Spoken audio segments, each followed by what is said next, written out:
جلال اکرامی سفر مخزوم در بخارا دوشنبه عالم کتاب سال 2021 آغاز جای کنده شده سخن هر چیز نوش به دوست کهنه‌اش گفتند عزیزان ما هم از دوست کهنه خود سفر مخزوم جدا شده نمیتوانیم. وقتی که همراه حبیب الله نظرов درباره سفر مخزوم یک کتاب نوشتیم در مدت کار با قهرمان خود دوست و الفت شده گرفتیم. از کردار وی خوب خندیدیم، از ناآمدی کارش خفه شدیم، همراه وی به سفر دور و دراز برآمدیم. واقعه و سرگذشت‌های عجایب را از سر و قول مخزوم خوش از کتف گذراندیم. نهایت او را سفر مخزوم را همراه علم‌دین به بخارای شریف رسانیده سخن را کوتاه کرده بودیم. سخن را کوتاه کردیم و از خود سفر مخزوم جدا شده نتوانستم. وی همیشه با من بود، خصوصا وقتی که کتاب چاپ شده برآمد و اول با زبان روسی و بعد با زبان‌های دیگر ترجمه گشته و دست خوانندگان بسیار میلیونی رسید. سفر مخزوم به دل من باز هم نزدیکتر شده بود. من از خوانندگان بسیاری خط گرفتم و بسیاری ها میخواستند که سرگذشت سفر مخزوم باز دوام دهم. چند سال شد که من در تردد دوام دادن این قصه بودم. شریکم حبیب الله نظرov کار کرده نتوانست، بیماری دور و دراز خلل رساند و نهایت وی از جهان چشم پوشید. پس لازم آمد که دوام سرگذشت سفر مخزوم را من خودم نقل کنم. در این کار به من یاری و کمک دیگران لازم نشد. بخارا واقعه‌های عرفی انقلاب را من از هر چه خوبتر میدانم. این موضوع خودی من، این خانه خودی من است. فقط سفر مخزوم با کارنامه‌های خودش، با خاراکتر خودش در اینجا به من یاری میرساند. آخر مادام که قهرمان اساسی اثر زنده و کارگر است، او را پیش بردن به نویسنده که او را آفریده است مشکلی ندارد.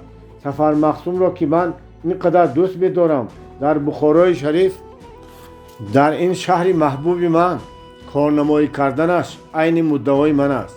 اینچنین در این کتاب با واسطه سفر مخزوم چیزهای بسیاری را در سیگانه 12 دروازه بخارا نگفته مانده بودم به خوانندگان عرض میکنم. آن کس را بیستایید که برای خلق قدمی برداشته باشد. گفتند ما هم در این کتاب همراه سفر مخزوم آنهایی را ستودن میخواهیم که برای خلق قدم‌های بزرگ گذاشته و در این راه جانبازی‌های بسیاری کردند. بله، واقعه و حادثه‌های اساسی که در این کتاب روی می‌دهند همه واقعه‌های تاریخی، واقعه‌های انقلابی میباشند. آن شخصان مثبتی که در این کتاب زندگی میکنند همه به ستایش و حرمت عموم سزاوارند. من خود را سعادتمند میشمارم اگر شمه از کارنامه‌های آنها بیان کرده توانم. بنابراین کتاب من از سلسله کتاب‌های هجوی و خنده‌آور نبوده، مناسب دور، مناسب زمان و مکان، مناسب واقعه و حادثه‌های تصویر یافته، جدی و بعضاً حتی حزن‌آور می‌شود. فقط قهرمان اساسی قصه سفر مخزوم که در جبلت خود حج و شوخی را می‌پرورد، گاه گاه خواننده را خندانده ماندنش ممکن است. باب یکم. به هر کجا که روی آسمان همین رنگ است. گذر بازار گل در مرکز شهر بخارا در شهرستان آن واقع گشته یکی از گذرهای قدیمی این شهر به شمار می رود.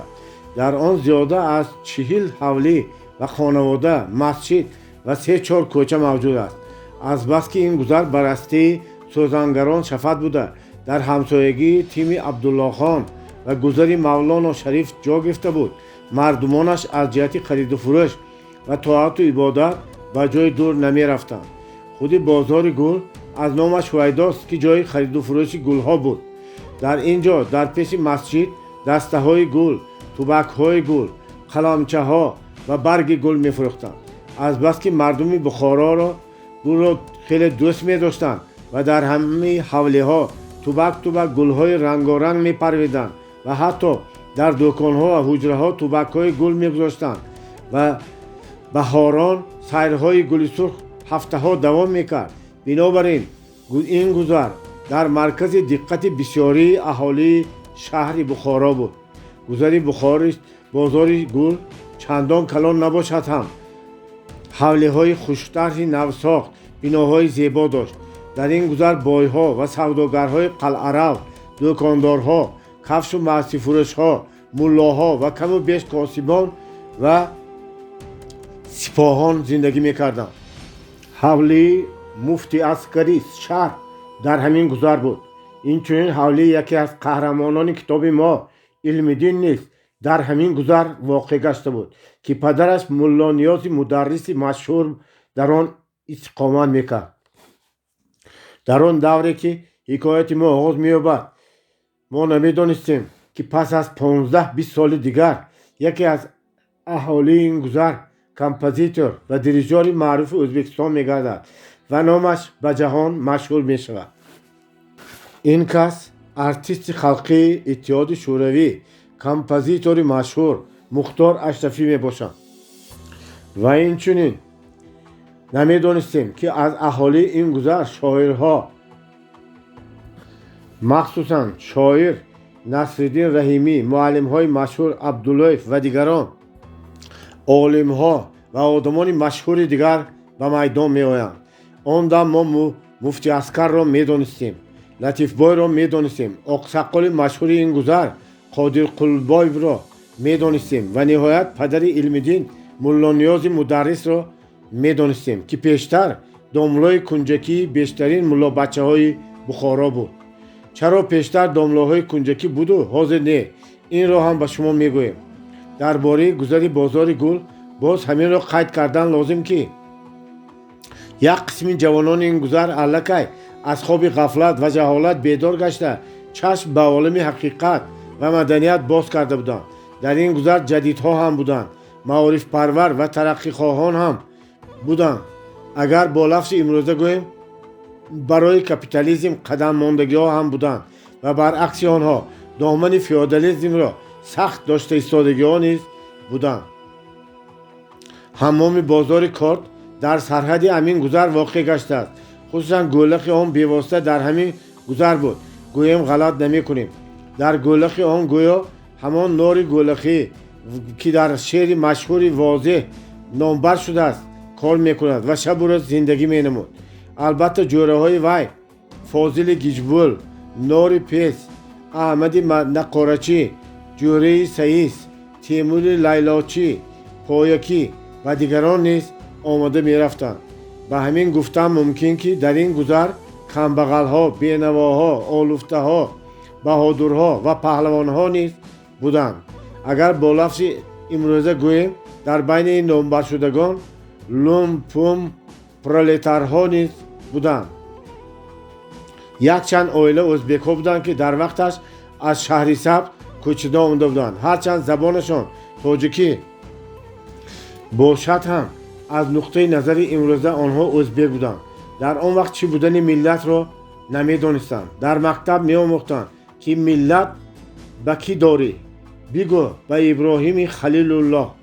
اما خود ابراهیم خلیل الله کی و برای چی و ملت وی تعلق داشته باشیم اینش اهمیت نداشت. یک دو عائله تتارهای بخاری هم بودند که مردم بخارا نوغای میگفتند، لیکن یهودی ها در این گذر نبودند. دکانهای رنگریزی آنها نیز تماما نبود. چی خاصیتی که همه رنگریز خانه ها اون وقت به یهودی ها تعلق داشتند. من آنها را خودم هم دیده بودم که همیشه در سر خمهای به زمین گور کرده شده نشسته تا بارونجه ها با رنگ کبود آلوده ابریشم رنگ میکردند، مهنت میکردند و هنرمند ها بودند. مناسبت آنها با کاسبان و با فندگان بخارا خیلی مستحکم و دوستانه بود. افسوس که در گذر بخارا گل در گذر بازار گل بخارا یهودی ها نبودند. نباشد پره اینترنشنال میشد. و هر حال ازبک ها، تاتارها، فارس ها، تاجیک ها بودند و میتوان گفت که از جهت حیات ملی نیز این گذر مناسب انتخاب شدن و این اثر است.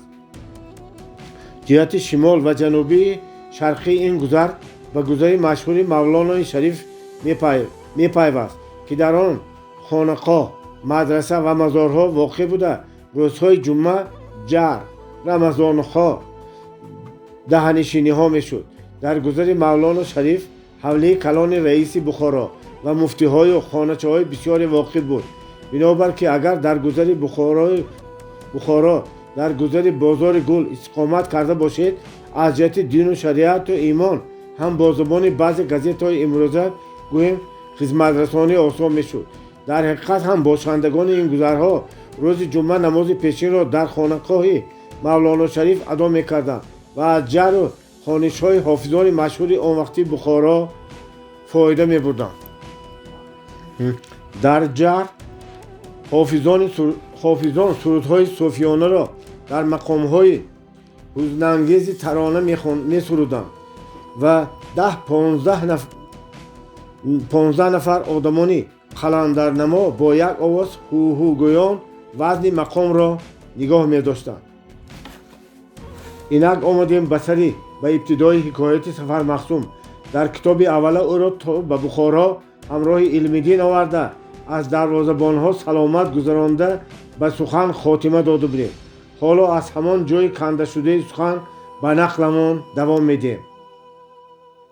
علم‌دین مخصوم سفر را با عزت و اکرام به حوله خود در گذر بازار گل گرفته آورد. دروازه را پدر علم‌دین خود ملا نیازی مدرس شد و پسر یک و یگانه مانده خود را صحت سلامت دیده سخت به آغوش کشید و به اختیار از چشمانش اشک خرسندی جاری شدند. بیا پسرکم، قوت دل و نور دیدگانم، میگفت موسفید و به خدا شکر بیعدد میکرد. علم‌دین از آغوش پدر جدا شده به سوی مخصوم که در یک دستش خورجین و در دست دیگرش بارخالته با خرسندی و لذت به این واخوری پدر و پسر می نگریست اشاره کرده گفت: قبلگاه، این که سفر مخصوم همسفری عجایبی من چندین بار مرا از تهلکه ها خلاص کردند و من به حوله آوردم که با شما شناس کنم و چند روز شاید چند ماه مهمان دلخواه ما باشند. و علیکم السلام، گفت ملا نیاز جواباً به سلام مخصوم و به او واخوردی و پرسپاس نموده به حوله دعوت کرد. مخصوم خلطه خورجین را به زمین پرتافته رو برداشتنی بود که علم‌دین از وی پیش دستی کرده خودش گرفت و مخصوم را پیش گذرانید. حوله بیرون چندان کلام و با حشمت نباشد هم چاق و بجا بود. در بالای صفه میمانخانه ایوان، در بالای دروازه خانه شبگه و بالاخانه، در پایان صفه گلزار و درخت توت، این چون ایوان مالبندی و خانه دودره دیگری جا گرفته بود. در پیشگاه حوله روی حوله درون می نمود. روی حوله و پایان صفه خیشتفرش و آزاده و خوشنمود بود. مخصوم از پس ملا نیاز مدرس به دهلیز میمانخانه قدم نهاد که عبارت از خانه پیش درآمد بوده. پایگاه سنگی داشت و به فرش آن گلیم نیمداشت گسترده شده کورپچه بالشت و کتابی هم گذاشته شده بود. معلوم که اگر مهمان نباشد مدرس در همین جا نشسته کتاب میخواند. میمانخانه 11 بالار بوده، 3 در تیره‌زنک داشت. دیوار و طاق و رواق آن نقش و نگار این بوده با مقلم مشهورترین استادان آرا داده شده بود. در پیشگاه خانه در نقشین مدان می نمود. در فرش خانه قلین خجال ایاق که خوب گسترده شده و گرداگرد دور خانه ها کورپه و کورپچه ها و بالشت ها گذاشته شده بودند. در پیشگاه خانه و تلویزیون ها نزدیک خان تخته دراز میستاد که برای آن چند دسته کتاب، قلمدان و کاغذ و دفترها گذاشته شده بودند. در تاک ها نیز از ظرف و میسینه دیده بیشتر کتاب های گوناگون می نمودند. از بالاتر مرحمت کنید مهمان، گفت ملا نیاز به مخصوم خطاب کرده. خوش آمدید، هر قدم ماندید بالای دیده تاج سر. خوش گفت مخصوم و در پایانتر تیرزی میانه نشست. خوش گفتن مخصوم را شنیده علم‌دین تبسم کرده ماند و چیزی نگفت. پدرش با آمین دست برداشت و باز یک بار دیگر خوش آمدید گفته تفصیل حکایت سفرشان را پرسید. علم‌دین حکایت سفر خود را مختصر بیان کرده علاوه نمود. Ака Сафар Махсум дар ҳақиқат одами зӯрон ва доно буданд. агар ҳушёрӣ ҳамин кас намешуд, кайҳо маро ба китобҳои ҷадидӣ даст мегирифтанд ва ҳоло ҷоям обхона буд. Нагӯй, гуфт Мулло Ниёз. худо нигаҳ дорад, ба обхона душманонат раванд. хайрат ту ин одами нағзро вохӯрдӣ ва сиҳат саломат омадӣ. ману модарат шабу рӯз дар хавотир будем, хобамон намебурд. хуб, набошад ту ба ҳавлӣ дарун даромада волидатро бин ва чою дастархон биёр. аз сафар гушта омадед, албатта. хуш, ман ҳозир, гӯё Илмиддин берун баромад. Мулло Ниёз бо Махсум муроҷиат намуд. кани марҳамат карда гӯед, кани худи ҷанобашон аз куҷо мешаванд, касбу корашон чист, мақсад аз сафари Бухоро чӣ бошад? ин суолҳоро гӯш карда истода Махсум ба худаш мегуфт ки омад ба сарам ҳар чӣ ки аз он метарсидам. акнун ман ба ин суолҳо рост ҷавоб диҳам, чӣ шавад? дурӯғ бофам, боз чӣ шавад? аз ду сар Илмиддин чӣ будан ва кӣ будани маро медонад ва ба падараш гуфтанаш мумкин. хай, ман ҳам гуфтан мегирам. ман аз Ҳисор, аз як қишлоқи наздикии Ҳисор ҳастам, гуфт Махсум. касбам деҳқонӣ буд. касби падарам ҳам деҳқонӣ. Махсум лақаби ман аст. ҷӯраҳо шӯхӣ Сафар Махсум гуфтанду ман Махсум шуда мондам. набошад ману авлоди ман аз кӯчаи Махсумӣ ё Махсумҷониҳо нагузаштаем. Мулло Ниёз пас аз ин эъзои Махсум табассум карду хурсанд шуд. набошад мо ҳам шуморо Махсум гуфтан мегирем, ҳеҷ айбе надорад. ихтиёр ба шумо, гуфт дарҳол Махсум. акнун ки одат кардам, Махсум гӯед лаббай гуфтан мегирам. охир Махсумҳо мобарин фарзанди одам ку. ҳикояти ҷилои ватан шудани ман дуру дароз аст. оҳиста оҳиста тафсилашро гуфта медиҳам. ҳоло кӯтаҳаш ҳамин ки аз дасти бои қишлоқ ва аз дасти ҳокимони бемуруввати Ҳисор саргурез шуда ба ин тараф омадам. акнун ки ба шаҳри Бухорои шариф, ба пойтахти доду адл ва маркази илму дониш ва инсофу мурувват омадам, ягон гап мешудагист. худо берузқу рӯзӣ ва бенасиба намегузоштагист.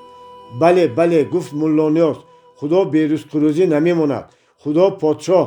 лекин дар ин Бухорои шариф, дар ин ба қавли шумо пойтахти доду адл корҳое шуда истодааст ки ба ҳеҷ як тарозуи инсофу мурувват намеғунҷад. агар аз ман пурсед, мегӯям ки Бухоро сарчашмаи бедодгарӣ ва бемурувватӣ мебошад. об аз ин ҷо лой шуда ба туманҳо ва вилоятҳо меравад. дар он ҷоҳо кас ба дашт, ба биёбон паноҳ бурда метавонад, гурехта метавонад. аммо дар ин ҷо ҷои гурез нест. чунон вазъият ба майдон омадааст ки, чунон муҳит пайдо шудааст ки ҳама ба ҳамдигар душман, ҳама аз ҳама метарсанд, ҳама ба ҳамдигар дурӯғ мегӯянд ва аз паси ҳамдигар фитна меҷӯянд ва тайёранд ки гӯшти ҳамдигарро хӯранд. ҳамон шарикдарси дирӯзии худам ки як он бо ман дӯст ба ман содиқ буд, намедонам барои чӣ аз паси ман хабаркашӣ мекунад. аз кирдукори ман рафта ба қозӣ ба хушбегӣ арз мекунад. чаро? ман ба вай чӣ гуноҳ кардам? намедонам. шояд муҳите ки онро аз боло касиф мекунанд, ба ин мардум сахт таъсир мекунад. шояд аз ҷони худашон метарсанд. шояд аз ман хабаркашӣ карда аз болои сари худашон шамшери бараҳнаро дафт карданӣ мешаванд. аҷаб не. боре аз яке пурсидам ки барои чӣ дӯст ва бародири худро ба чуқурӣ тела додааст. мегӯяд ки агар ман ин корро намекардам, вай мекард, маро ба чуқурӣ тела медод. охир ин ғазаби худост. бандагонашро бо дасти ҳамдигарашон ҷазо медиҳад. тавба. Махсум ки аз суҳбати Илмиддин фаҳмида буд, медонист ки дили мударрис аз ҳама дилмонда шудааст ва ба ҳеҷ кас бовар намекунад ва дасту дилаш аз дунё хунук шудааст. пештар қиблагоҳ ин тавр набуданд, мегуфт Илмиддин, ҳикояи падарашро ба Махсум нақл карда. хеле хушҳол, одамдӯст ва меҳрубон буданд. дар Бухоро обрӯи калон доштанд. ҳам болоиҳо, ҳам поёниҳо ҳурмат мекарданд, зеро ки илмашон зур буд. ин кас бар ин муллои забардасти бедилхон дар Бухоро камёфт мешавад. ин кас худашонро шогирди ғоибонии Аҳмад Дониши муҳандис медонанд. бо мударрис Садриддин Айнӣ шарик ва ҳамдарс буданд. дар суҳбати қозӣ Шарифҷон Махдуми Садри Зиё менишастанд وقتی که مکتبی جدیدی شده شد این کس طرفدار شدند. ما رو هم خواندند. این کارشون با امیر معقول نشد. ما رو از بخارا پدرقه کرده به غزار فرستادند. در غزار برادری بزرگ را جدید کشته قتل کردند. قبلگاه به این طاقت کرده نتوانسته از قضاوت استعفا دادند. امیر استعفای آن کس را قبول کرد. ما باز به بخارا آمدیم. قبلگاه درسگویی کرده عمر بردنی شدند. لیکن قاضی کلان از این کار آن کس را منع نمود. نگذاشتند که آن کس درس گفته به ملا بچه ها همدم شوند. قبلگاه به این هم راضی شدند. در خود را برای همه بستند و از همه رو تافتند و بخارا رفته خودتان میبینید قبلگاه را محیط بخارا آدم بیزار کرده است. مخصوم در میمانخانه روبروی ملا نیازی مدرس نشسته همین نقل پسری و علمیدین را به خاطر آورد و گفت اجل سگ بیاید محراب مسجد را میآلاند. میگویم حالا هم اجل این بدخواهان مردم نزدیک رسیده است. تقصیر که به شما بر این شخصان بزرگ میرسند. شما اجل بدخواهان مردم گفته جدیدها را میگوید. پرسید مدرس و خودش جواب داد جدیدها خودشان به پشت و پناه محتاج هستند. پسرهای من از پی جدیدها رفتند. انا یکتا شهید در گذر آدمان امیر قتل کردند. گناه وی چی بود؟ همین که به حال مردم بیچاره رحم کرده چشم آنها را گشودنی و آنها علم و عرفان دادنی شد. این کاری وی به حاکمان معقول نشد. او را گرفتند. بغیر از این من و مادرش و خواهرش و دادرش کسی دیگر به حمایه بر نخواست. مردم هنوز به مرام مقصد جدیدها پی نبردند و طرفداری نمی کنند. بعد خود جدیدها هم یک رنگ نه. بای بچه ها، فرزندان سوداگر و ملاها، حتی یک قسم سپاهیان هم خود را جدید میگویند. البته جوان ها نویگری میخواهند، نفس آزاد کشیدنی میشوند. لیکن از این آرزوی آنها به خلق چه فایده؟ امیر از این حال استفاده برده ایستاده است. از این خیل اجلها نمی ترسد. در این دم علمیدین چاینک چای و دسترخوان گرفته برآمد. صحبت ملا نیاز با مخصوم قطع شد. برای اینکه تأثیرات وزین این صحبت را پراکنده کند مخصوم در سر دسترخوان چای نوشیده ایستاده با شوخی سر کرد. من تقصیر به بخارا بیدرک نآمدم. من به اینجا بخت جسته آمدم. چطوری که به یک قسم آدمان ما در وطن هیچ قدر و قیمت نداشتند همین خیل به بهانه بخارا آمده باز برگشته روند صاحب جاه و جلال و دولت میشم. آخر من از آنها چه کم بودی دارم؟ گفتم به خودم و او گفته سرم را یک خوشه کتفم را گرفته به این سو تاختم. انا به شما یک مثال. در قشلاق ما ملا قلندر نام یک مکتبدار بیسوادی بود. حاضر نیست مردم زده های کردند. لیکن چند وقت دور و دوران را مکتبداری کرد. چخیل عجایب چی بگوید؟ وی منقه بود. از بینش گم میزد. کودک به مکتب که اومد به دست وی با یک تختچه چند حرفی نوشته شده را داده تعلیم میداد. انیف ب ت. بچم انیف ب ت میگفت. ملا قلندر تکرار میکرد. انیف نه انیف گوی. بچه باز شوندگش را تکرار میکرد. انیف نه انیف نه. داد میزد مکتبداری منقه. انیف نه انیف. بچه باز انیف میگفت. ملا قلندر از جهل خودداری کرده ایستاده میگفت تو من بر این انیف نگوی، انیف خودت گوی. کودک گرنگ میشد. انیف داملا چی باشد؟ انیف خودش چی باشد؟ نهایت ملا قلندر به شاگردان پیشخانش که او را نغز میدانستند و از گفته گزارش درون میخندیدند مراجعت میکرد، یاری میطلبید.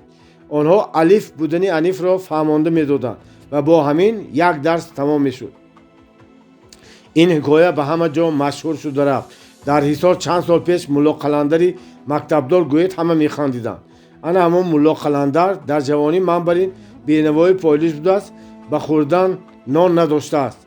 کل هم بوده است. گفتم آن علمیدین دادرم در اینجا دیگر کس نیست. گفتاری ما را نمیشنود. پرسید مخصوم. نه هیچ کس نیست. بیملال گپ زدن گرید. گفت علمیدین با تبسم. نباشد تقصیر جان من. گفت مخصوم با مدرس کتاب کرده. نباشد من در اینجا در این پیرخانه در بین این قدر کتاب که هر کدامش یک دنیا علم است در این جای پاک بی پرده گپ زدن میگیرم. انا چی میگوید که ملا قلندر هم کتف یعنی اینکه کل بود. کلها هم هر خیلی می شدن. ستاره کل، زیره کل، اندک کل، کوسه کل، صدف کل و نهایت کلی شکتور. بدترین کلها همین کلی شکتور می باشد. شاید از شکتور شدن خود ناراضی شده این خیلی کل هم بسیار بدتال می شود. قصه کوتاه که ملا قلندر هم کلی شکتور هم منقه هم به بالاکاری کوسه قاق بود. عادتا کوسه ها خصوصا که کل باشند بسیار فریبگر و مکار می آیند. در بازار تیز از چشم سرمه، از دهان سقیچ، از نعل خری مرده میخ رو کشیده میگیرند. لیکن با مکر و فریب دیر پاییدن ممکن نبوده است. دیر یا زود لوخ پتک آشکار می شود. قلندر جوان که در بزبلگیش بازار ایثار را طلب کرده میگشت روز به دست میافتاد و کم میماند که نابود شود. قلندر مکار به قول ازبکان قاچمگن نامرد میگوید و به کاروان سوداگران بخارایی خدمتگار شده و بخارا میاد. در بخارا در کوچه ها نان و پول را پرتافته نمیمانند. رانزیزه افتاد چیده میگیرند. آن فریب و مکرهای سوداگرانی قلندر در بخارا به کار نمیرود. وای مجبور میشود که با لبلب فروش شاگرد شده یک لب نان و یک جای خواب یابد. لبلب فروش لنگ در گلخ حمام کنجک لبلب پخته در پیش دری حمام اولی سحر برآورده میفروختند. قلندر میبایست سبدهای لبلب رو برداشته آورده ماند.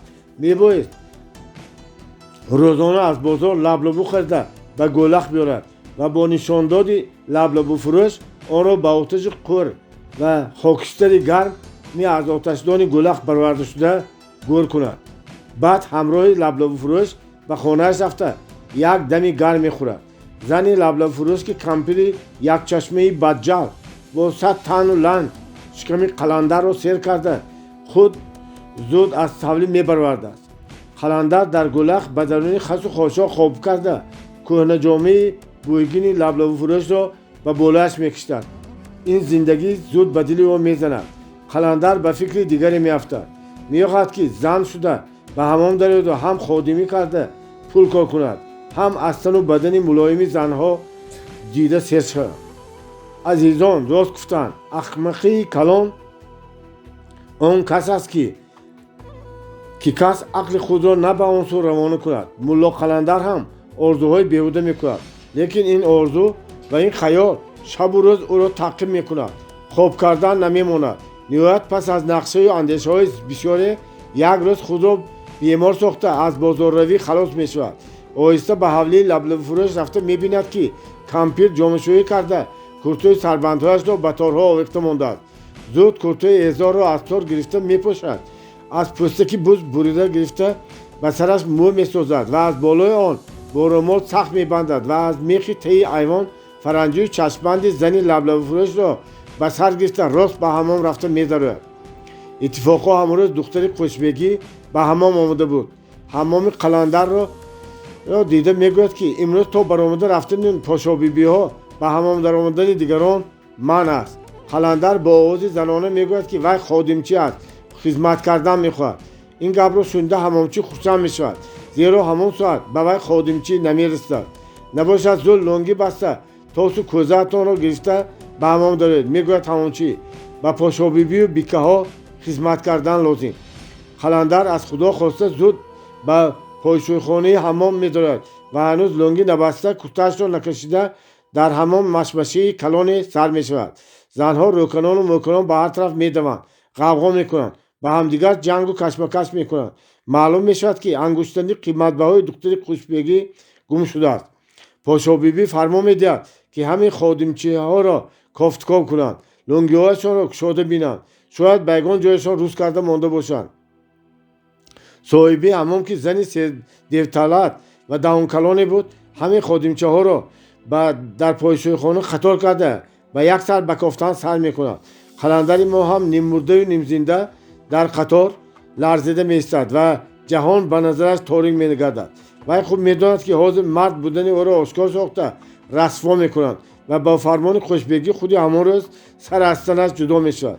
در آن دم بغیر از خدا کسی به وی یاری رسانده نمیتوانست.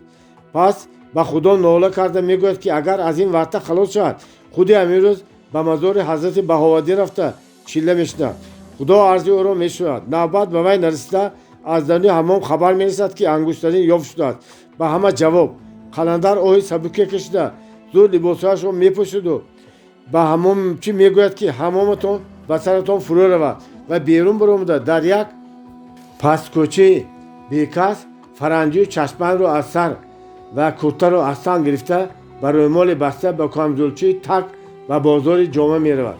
фаранҷию чашманду куртаи рӯймолро ба як ҷомаи алочии нимдошт ва як тохию саллача иваз карда ба тарафи мазори ҳазрати баҳоваддин роҳ мегирад. баъд маълум не ки қаландар чилла нишаст ё не. ба ҳар ҳол пас аз чанд гоҳ ҳамроҳи як муллобачӣ хатм карда вай ҳам ба исор бармегардад ва даъвои мактабдорӣ мекунад. азбаски дар қишлоқи мо мактабдор набуд, арбоби қишлоқ ӯро даъват карда мактабро месупурад. ман ҳам омадам ки чанд рӯз аз чангу хоки кӯчаҳои бухоро нафас кашида ба исор баргардам, ба ягон масҷид имом шавам. аз ҳикояи Махсум мударрис ва Илмиддин хандиданд ва хеле хурсанд гардиданд. боби 2. Махсум аз паи некон меравад. шаб Илмиддин ҳарчанд хост ки ба Махсум дар меҳмонхона ҷои хоб партояд, вай қабул накарда дар байни ин қадар китоб хобам намебарад гуфт. пас маҷбур шуд ки бо талаби Махсум ба daҳлез, ки он ҳам як хонаи калон буд, ҷойгоҳ партояд.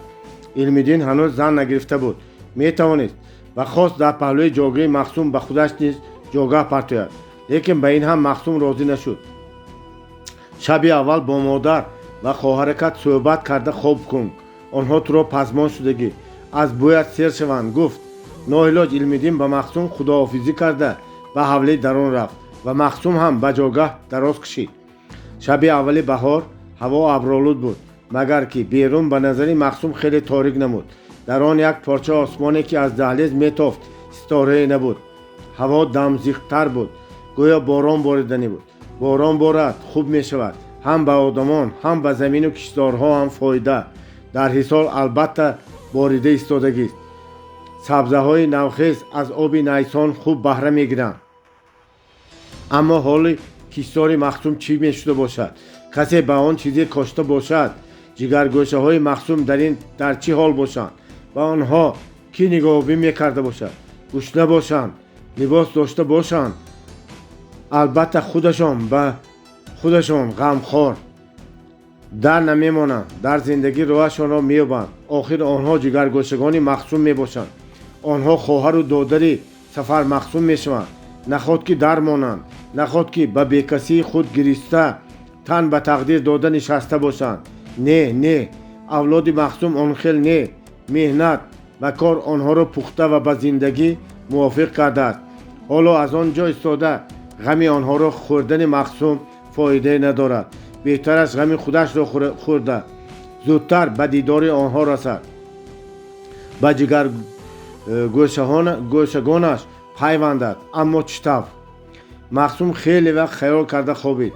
ба суолҳои бераҳмонии тақдир ҷавоб ёфта наметавонист. охир дар Бухоро чӣ кор мекунад? дар ҳавлии Имомиддин ки падараш бекор аст ва на даромаде дорад, дер мондан нашояд. бояд ба худ кора ёбад. насиб бошад меёбад. худо Махсумро дар намемононад. ниҳоят монда шуда Махсум ба хоб рафт. дар хобаш дид ки вай аз дастаи дари вагон сахт дошта ба зинаи вагон рост додааст. вагон бошад мисли шамол пеш меравад. аз паси вагон Сабринисо духтари Содиқбой медавад. падараш аз паси вай, Миршаб аз паси вай. ҳамаи онҳо даст бардошта ба Махсум ишора мекунанд, ӯро доштанӣ мешаванд. аммо вагон мисли шамол пеш меравад. Сабринисо мегирист. Махсум қоқ-қоқ мезад. Содиқбой ҳаросон мезад. Махсум табассуми заҳрӣ мекард. Миршаб менолид. якбора чӣ шуду? Сабринисо лӯнда шуда афтод. Содиқбой ба болои вай, Миршаб ба болои вай ва ҳамашон як боғҷомаи лӯнда барин ғелида аз паси Махсум меомаданд. аз пеши роҳи Махсум Илмиддин мебарояд, аз дасти Махсум мегирад. механдад. Дар ҳамон дам боғҷомаи ғелон ба чизе расида мекафад ва овози гулдуроси он баланд мешавад ва Махсум аз хоб бедор шуда аввал ҳайрон мемонад ки он овоз чӣ бошад, лекин дар дақиқаҳои дигар барқи яконӣ ҳама ҷоро равшан кард. аз паси он рад дару тирезаҳоро ба ларза овард. Махсум фаҳмид ки ин овози раду барқ бедор шудааст. гулдурос зан, тараққос зан, эй рад, синаи абрро пора кун, эй барқ, мегуфт Махсум ва хоби дидаи худро ба хотираш оварда механдид. нахот ки Содиқбой духтари худашро ба Миршаб дода бошад. хайр чӣ? садақаи сари ман. илоҳӣ ҳамашон кафида нобуд шаванд. ҳоло ғами зиндагиро хӯрдан лозим. ҳаму беш пул кор карда ба ҷигаргӯяшоҳояш расондан лозим. агар дар ин ҷо имконияти зиндагӣ фароҳам ояд, он сағираҳоро коре карда ба ин ҷо овардан лозим. аммо чӣ кор? кадом имконият? ҳайҳот, ҳайҳот. боз Махсум ба хоб рафт. саҳар барвақт аз хоб хеста ҷогаашро ғун дошт. дасту рӯяшро шуст ва акнун мехост ки аввалӣ баромада кӯчаҳои шаҳрро давр зада биёяд. аз рӯбарӯяш муллониёзи мударрис омада баромад. ва алайкум ассалом, гуфт вай ба ҷавоби саломи Махсум. ҳарчӣ бемалолакак истироҳат карде, ин борону тараққотуруқҳо бедор накарданд? Не, гуфт Махсум, монда шуда будем, сахт хобида мондем. бисёр нағд, гуфт мударрис. ман аз рӯи одат 5 вақт намозро дар масҷиди гузарамон эдом мекунам. масҷид ба мо шафаат. саҳар бедор шуда таҳорат карда ба масҷид меравам. ҳам банди поҳо кушода мешаванд, ҳам фарзи худоро ба ҷо меорам. хуш, шумо ба куҷо? ман ҳамин тав кӯчаҳоро давр занам гуфта будам. ҳоло як ду рӯз ҳамроҳи додатон Илмиддин ба кӯча бароед, тамошо кунед, раҳу пайравҳоро омӯзед. баъд танҳо рафтан мумкин набошад. ин Бухорои мо тангкӯчаю пасткӯчаҳои бисёреро дорад ки ба ҳам дигараш хеле монанданд. одами мусофир сарсон шуда монданаш мумкин. маслиҳати оқилона, гуфт Махсум ва даст пеш гирифт ва ба мударрис роҳ дода, баъд худаш баргашта ба ҳавлӣ даромад.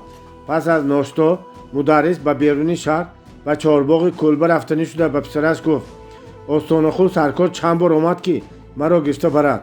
кимчихел як маслиҳат доштааст, лекин ту набудӣ, рафта натавонистам. акнун ки худоро шукр саломат баргаштӣ, имрӯз ба кӯлба меравам. аз остонахӯр хабар гирам, камтар ҳаво хӯрда баргардам. ихтиёратон, гуфт Илмиддин. фойтун биёрам?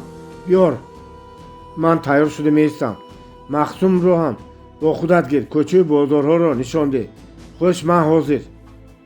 пас аз чанд дақиқа ҳар ду ҷавон ба кӯча баромаданд. ба чорбоғ рафтани қиблагон нақ шуд. гуфт Илмиддин дар кӯча: имрӯз шарикони мо бояд биёянд. натиҷаи сафарро донистан мехоҳанд. ҷадидҳо? пурсид Махсум.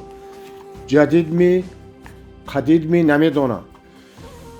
ҳа, ҷӯраҳои ман, сардори мо. шумо сардор ҳам доред? ҳа, дорем. шумо чӣ кор карданед?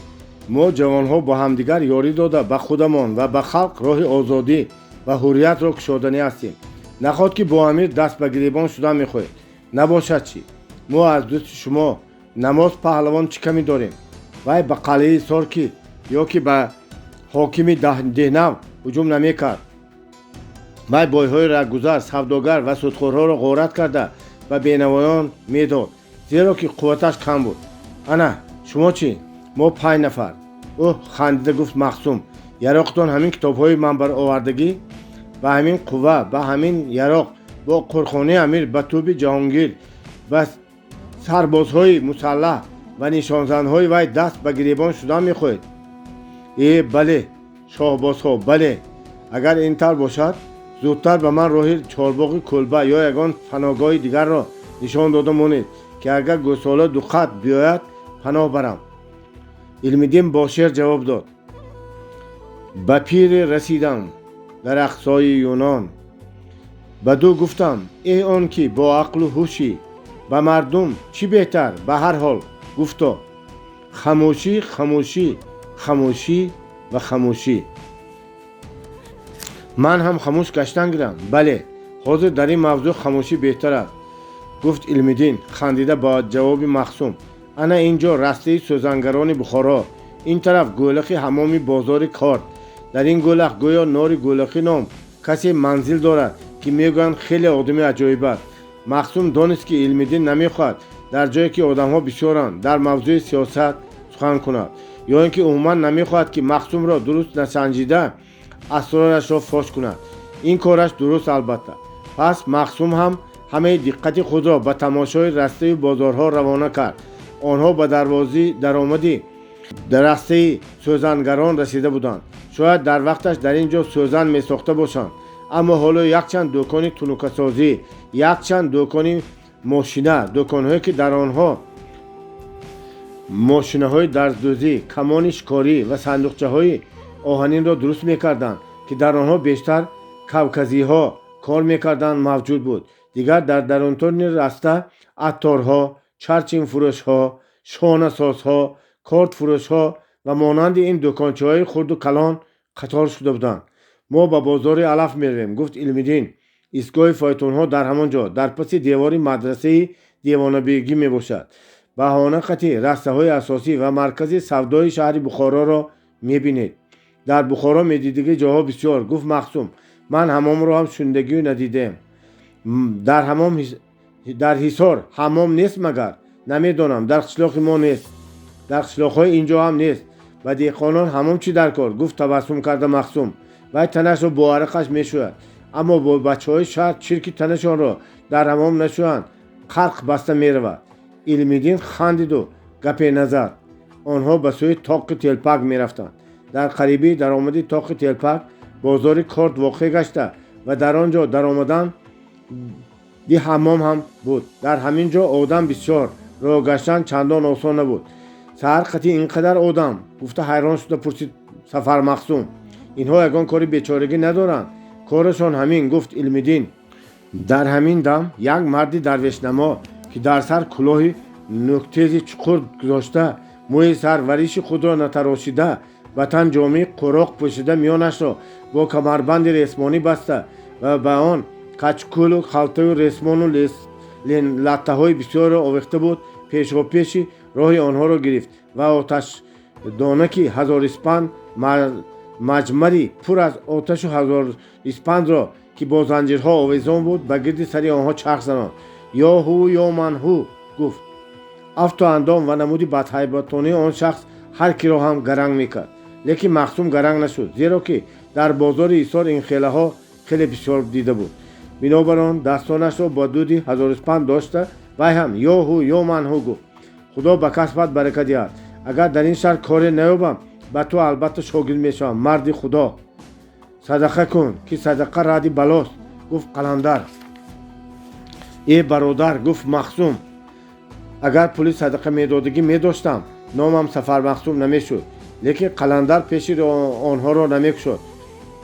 لابد علم‌دین چند پلیسیا برآورده داد و از وی خلاص شدند، ولی یک چند قدم دیگر مانده بودند که یک مرد کوسه‌نما و سر سلچی خاکستر رنگ، به تن جامه علاچی نیم داشت، با چشمان سرمه کشیده، بالا و دهان پر از تبسم پیش راه آنها را گرفت و خواست دست برداشته از بازوی مخصوم دارد، لیکن مخصوم چالاکی کرده دستی او را محکم داشت و به کتف خودش گذاشته و هر دو دستش بازوان او را مالدن گرفت و بعد انگشتانش را قطع کرده شیقا زنان که و از او خلاص شده آمین گفت.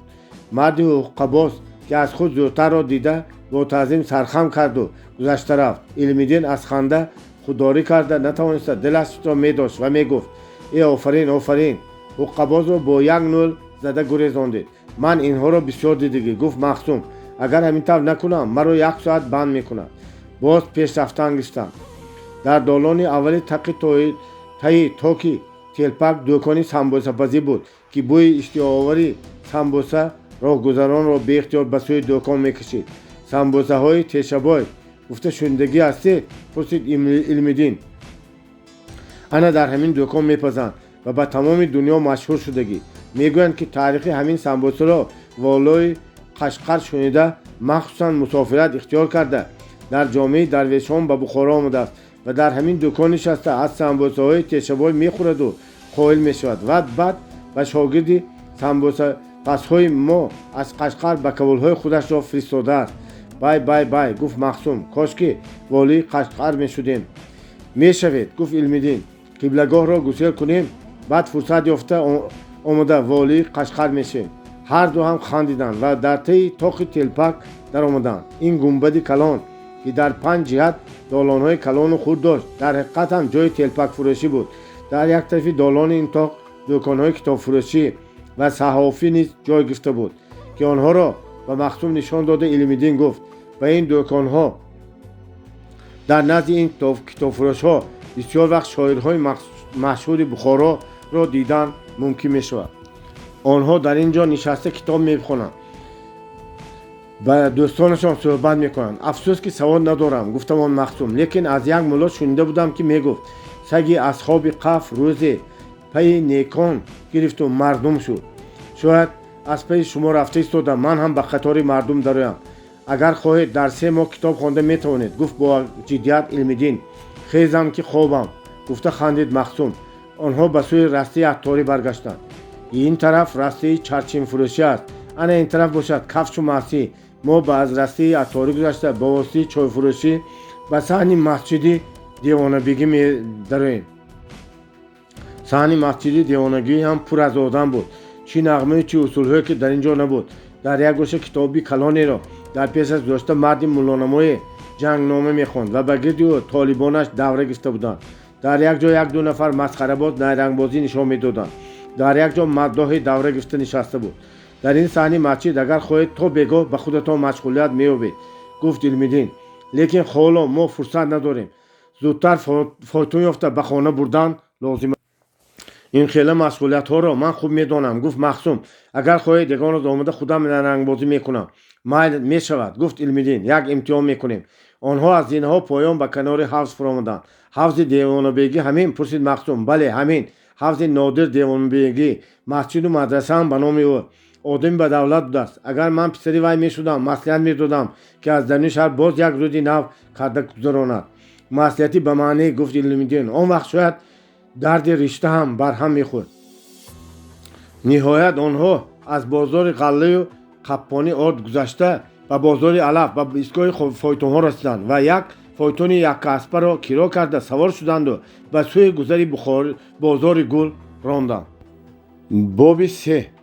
شاید پایکار شوی. پس از رفتن ملا نیاز به حوله آنها جوره و شریکان علم‌الدین آمدن گرفتند.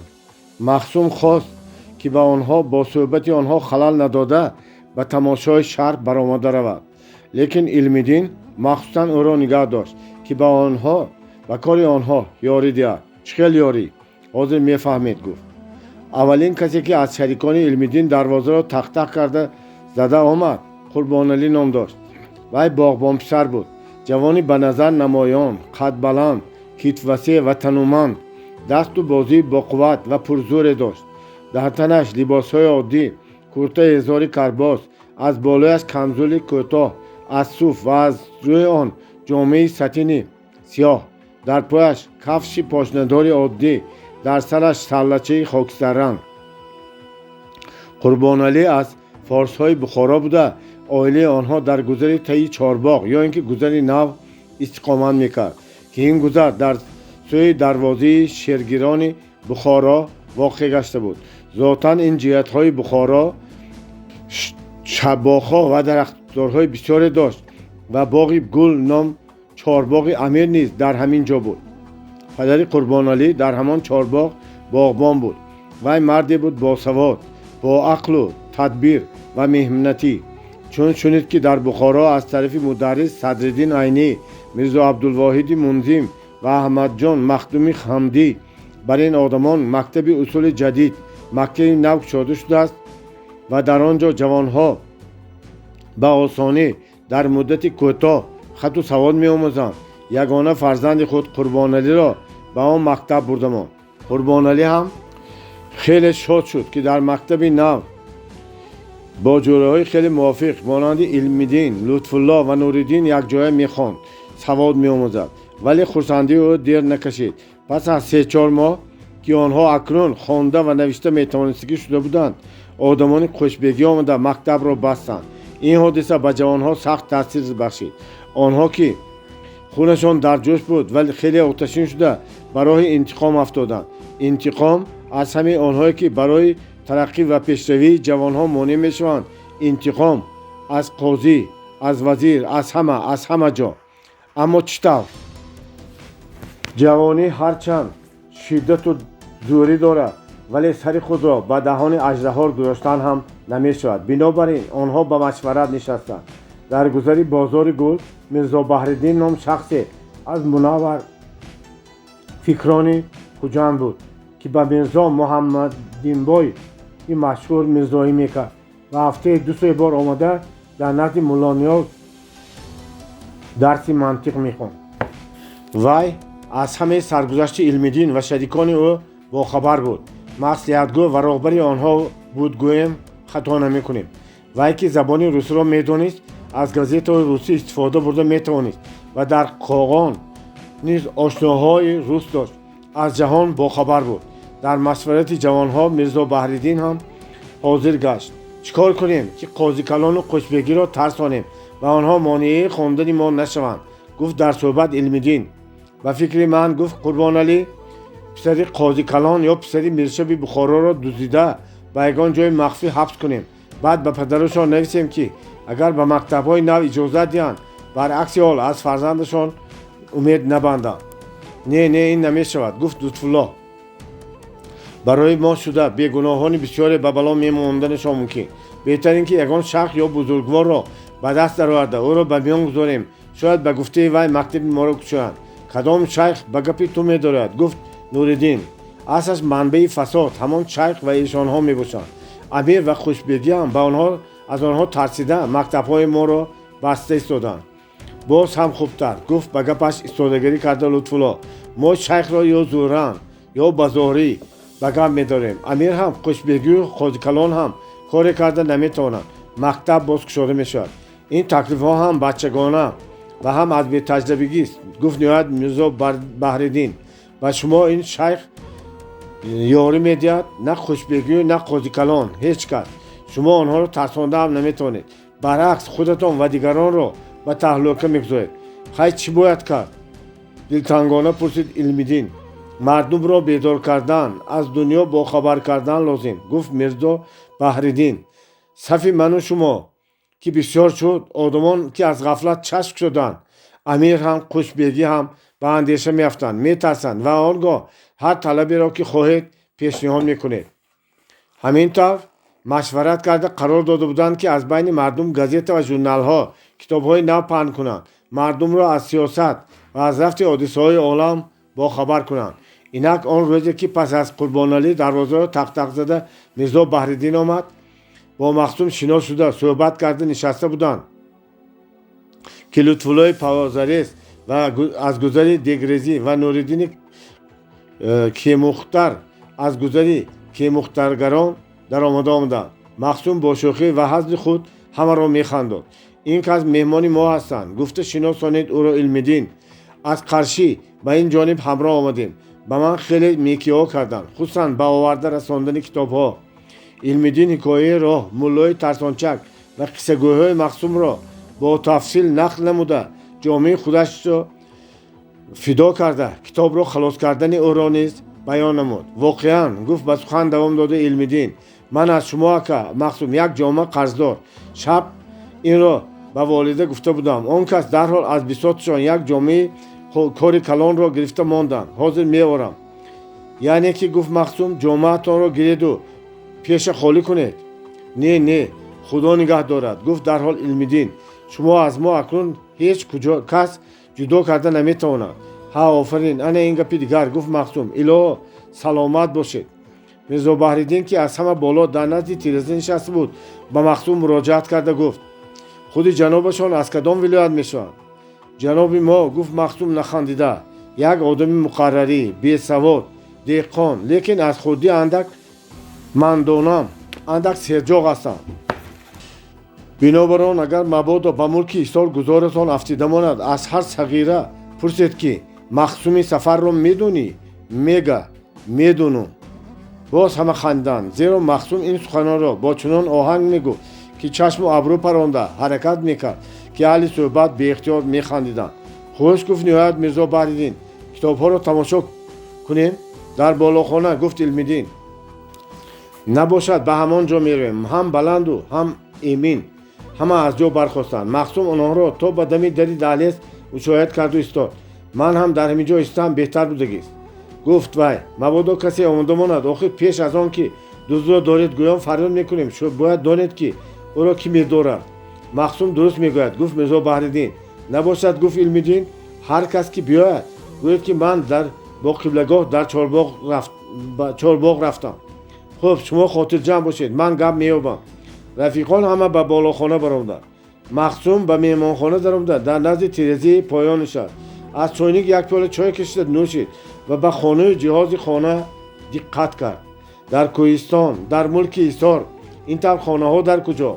صادق بای زیخنه آمده از بخارا استوهای ماهی را گرفته ببرد، از آن پولهای حرام کمتر صرف کرده همین خیل خانه سازد، از خودش زیادتر یادگار میماند، بلا میماند، وبا میماند، نامی بد میماند. احتمال میمانخانه میری ایثار هم این خیل رنگ و بار نداشته است.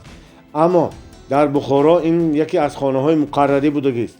خانه قاضی کلان، خانه خوشبگی، خانه امیر چخیل باشد، چشم کس سیر نمی شود. رحمت به آن استادهای ماهر که این خیل رنگ و بار، این خیل گل و گلبری کردند. کتاب ها چقدر بسیار. مدرس هم این کتاب ها را خوانده از مهنت کردن یاد گرفته. برای مدرس شدن همین قدر مهنت کردن لازم. اما قاضی کلان و خوشبگی همین خیل آدمی عجایب، همین خیل آدمی بزرگ را از نظر دور انداختند، از درسگویی من کردند. بله، آدم چقدر سنگدل، چقدر بیرحم باید باشد که به ملا نیاز و پسران او دشمنی کند. بیدرک نگفتند که کژدم نیستند و مار گزیدنش را میداند و آن طرفش کاری ندارد. بله، از تو استخوان جستن نادانیست. چطوری که از سنگدل شفقت. صدای تق تق دروازه خیالهای را پریشان کرد. وی زود از جای برخاسته برای حولی برآمد. باز صدای تق تق دروازه بلند شد. مخصوم و تیرزه های بالاخانه نگرفت که پرده هایش آویزان و چیزی نمینمود. پس براه راه برآمد. چیکار کردنش را نمیدانست. اگر وی عادت زنهای بخار را میدانست، آواز نبرآورده دیوار را یا که در را تپ تپ میگزد. آنگاه شخصی درزننده از بیرون میدانست که در حولی مردینه نیست. زنی پرهیزکار صدا نمیبرد. بنابراین مقصدش را گفته میرفت. اما نخست به یاد آورد که مثل زنها آواز برآورده میتواند و بنابراین خوب کوشش کرده زنانه کیست گفتنی شد. لیکن چی شد که آوازش دوپوسته و دغل برآمد و نه به زن و نه به مرد مانند شد. شخصی درزننده آواز را شنیده گفت من عبدالقادر آقسقال هستم. شاید روزانه در بستن را کی برآورده است؟ عبدالقادر آقسقال از خیال گذراند مخصوم. این نام را وی در کجا شنید؟ بله علم‌الدین گفته بود. آقسقال همین گذر، مردکی فریبگر، مکار و کنجکاو، مردکی بدکینه، خبرکش و ناباب است. وقتی که او به جای آقسقال پیشتره پس از مردنش او را همین قادربای کفش فروش را آقسقال تعیین کردنی شدند، ملا نیازی مدرس رازگی نداد. عبدالقادربای آقسقالی کردن نمیتواند. آقسقال گذر پدر اهالی گذر، پاکترین و بهترین آدم گذر باید باشد. اما عبدالقادربای با کردارهای بدی خود به حرامخوری و فریبگری آوازه برآورده است. گفت این سخنی او را شنیده است. یک قسم اهالی گذر نیست از وی رو گفتند. لیکن از بس که قادربای بر این آدم به قاضی و خوشبگی و امیر در کار بود، او را خواهم نخواهند آقسقال کردند. اینک از همان تاریخ این جانب قادر آقسقال ما را دوست نمی‌دارد و همانو همیشه تعقیب کرده می‌گردد. مخصوم به خود قرار داد که آقسقال را به گپ سرگردان کرده از ته دروازه گسیل می‌کند. بنابراین رفته دروازه را گشاد و دو دست به پیش گرفته به آقسقال سلام داد. دید که وی یک مردی غلچه، گردن کوتاه، ریشش ماشو برنج، تمام رویش تا به قریبی چشمانش مو زیر کردگی، گندمگون با چشمان کلان تیز و کنجکاوانه به او نگاه میکند. و علیکم السلام گفت بزرگ آقسقال. مدرس هستند؟ لبای مدرس گفت بردروغ زبان خواهی کردم مخصوم. مدرس نیستند. خیلی به کجا رفتن مدرس؟ گویا آقسقال بی پشت برای رفت قدم گذاشته به سوی حولی روانه شد. پسرشان علم‌الدین چی؟ علم‌الدین هست؟ این طور رنگ گرفتن کار را مخصوم امید نداشت. وی زود از پس آقسقال رفته پیش روی او را گرفت و گفت شما اقساقال هستید یا که نه با من نایان است، اما پاسبانی این خاندان بودن من روشن است. بنابر همین امک جان به تکلیف صاحب خانه به حوالی بیگانه در آمدن خوب نیست. اول اندیشه بعد گفتار و رفتار میگویند. شما هم اندیشه کنید بهتر است. کنی مرحمت کرده از دروازه بیرون شوید بعد گپ میزنید. گفت از این معامله گرنگ شده اقساقالی دهن کلان. تو خودت کیستی؟ سرت چند تا کی؟ خوش گفت مخصوم سخنی او را برده. کیتفت چند تا گوید؟ اقساقال باز هم گرنگتر شده گفت چیا میگویی تو کیتفت؟ من به کتف تو چیکار دارم؟ رو یکی از صاحبان حولی را جیغ زده برو. خب جانم قطی گفت مخصوم، اما شما آداب و قاعده را بجا آورده در بیرون دروازه می ایستادید بهتر میشد. مخصوم با تبسم ولی قطعی سخن میکرد. حتی اقساقال را گویا زیر کردنی برین یک نیم قدم به سوی او گذاشت. اقساقال هر قدر دهن کلان و سر دغدغه باشد هم از این معامله آدمی ناشناس اول دلش زمید و بی اختیار به خفا گشته از دروازه بیرون برآمد. سلامت باشید گفت مخصوم، اکنون شناس شویم هم می شود. کمینه را تو کی هستی گفته پرسیدید. اگر شما در حقیقت اقساقال مشهور و دانا، اقساقال آوازه‌دار این گذر یعنی مولا عبدالقادر بای اقساقال باشید، من هم عبدالسفر مخصوم ایساری یکی از مقربان و خدمتگاران جانثار جناب میری حصار عبدالمومن تخسبا و میراخور هستم. از گردش دوران گذرم بر شهر بخارا افتاد و به حولی جناب ملا نیاز مدرس مهمان شدم. از بس که جناب مدرس با پسرشان به چارباغ کلبه به کار ضرور رفتن و من سفارش دادن که تا آمدنشان پاسبانی حولی باشم. از داخونده همی گفت اقساقال در دلش کوهستانی نادان و بیادب را حقارت داد و پرسید در طرف شما آدمی از در آمدگی را همین طور بیادبانه از دروازه بیرون میمانند؟ گفته شنیده بودم. در حقیقت راست بوده است. نه دروغ جناب دروغ گفت مخصوم و این دفعه با حرمت. یک بار به کوهستان روید و تماشا کنید. به هر دهه که رسید تمام مردم اون ده شما را مهمان میکند. هر چی دارد به نزدتان میآورد. مردم عادی کوهستان جانش را از مهمان دریغ نمیدارد، اما در اینجا حتی شما اقساقال مشهور اقساقال همدان این گذر نمیدانید که سفر مخصوم دیروز یک این طرف مهمان این خاندان شده. ضیافت و مهمانداری آن طرف است. تو سرگپ هم بوده ای گفت اقساقال. نباشد اگر وقتتان شود به خانه کمینه مرحمت کنید و مهمانی به ضیافت گوسفند میکشیم. شما را از در بیرون نمیمانیم. ارز اقساقال پادشاه، اگر خانه من میشد تاج سر خوش تاج کت میکردم، لیکن بنده هر وقت به خدمت شما تیار. مالش باکنه به جناب مدرس گوید که پایکاری گذر قهر کرده و واپکن کشیده رفته است. پایکاری که با تفسیر آن کس قبول کرده بودیم. اکنون خودی ما عبدالقادر بای اقساقال حولی به حولی گشته خبر میدیم که پگاه روز جمعه در حولی جناب مفتی اسکر توی سنتی پسرشان میشود. مدرس هم مرحمت کنم. بسیار خوب جانم قطعی این سپارش شما را به جا میارم، لیکن جناب اقساقال اگر پایکارتان نباشد من به زیر دست شما دستیار شوم چی؟ اقساقال خندید. همینش مانده بود که اکنون داخونده بی خبر را پایکار کرده به جای خودم حولی به حولی گردم. برای چی این طور میگوید؟ به خدا که من بر این آدم هوشیار در این تق نیست. در یک روز همه گذری بازار گل و اطراف آن را با کف دستم نوشته میگیرم. کتف من اگر در شما بر این آدمانی باخبر باشد دنیا را کن فیکون میکردید. کتف در سرت ماند. گفته بود اقساقال که مخصوم در حال خوش از کتفت ماند گوید. گفت اقساقال گم نزد و چند قدم ماند. بعد باز ایستاده به خفا نگریست و به سوی مخصوم نگاه کرده ایستاده خندید. بلا بودی تو کلی سفر گفت و با خوش گفتن مخصوم گوش نکرده رفتن گرفت و آواز داد. من فکر کرده میبینم میفهمم شاید پیکار شوی. باب چهارم، واخوری های عجایب. حمام بازاری کارد یکی از حمام های نوترین، آزاده ترین و مشهورترین شهر بخارا به شمار می رفت. این حمام عمر دور و دراز دیده به همین روزهای ما هم آمده رسید و شما خواننده محترم اگر خواهید که خودی همین روز هم به بخارا رفته در این حمام چطوره که در وقت قهرمان حکایت ما مخصوم در آمده شستشو کرده بود درآیید و با حضور تمام شستشو کنید. روز دوم به بخارا آمدن سفر مخصوم همراه علم‌الدین به حمام بازار کار رفته در آمدند. حمامی کوهستان‌ما آنها را با تبسم ساخته دائمی خود پیشواز گرفته خوش آمدید گفت و به آدمش فرمود که به آنها جای نشان دهد.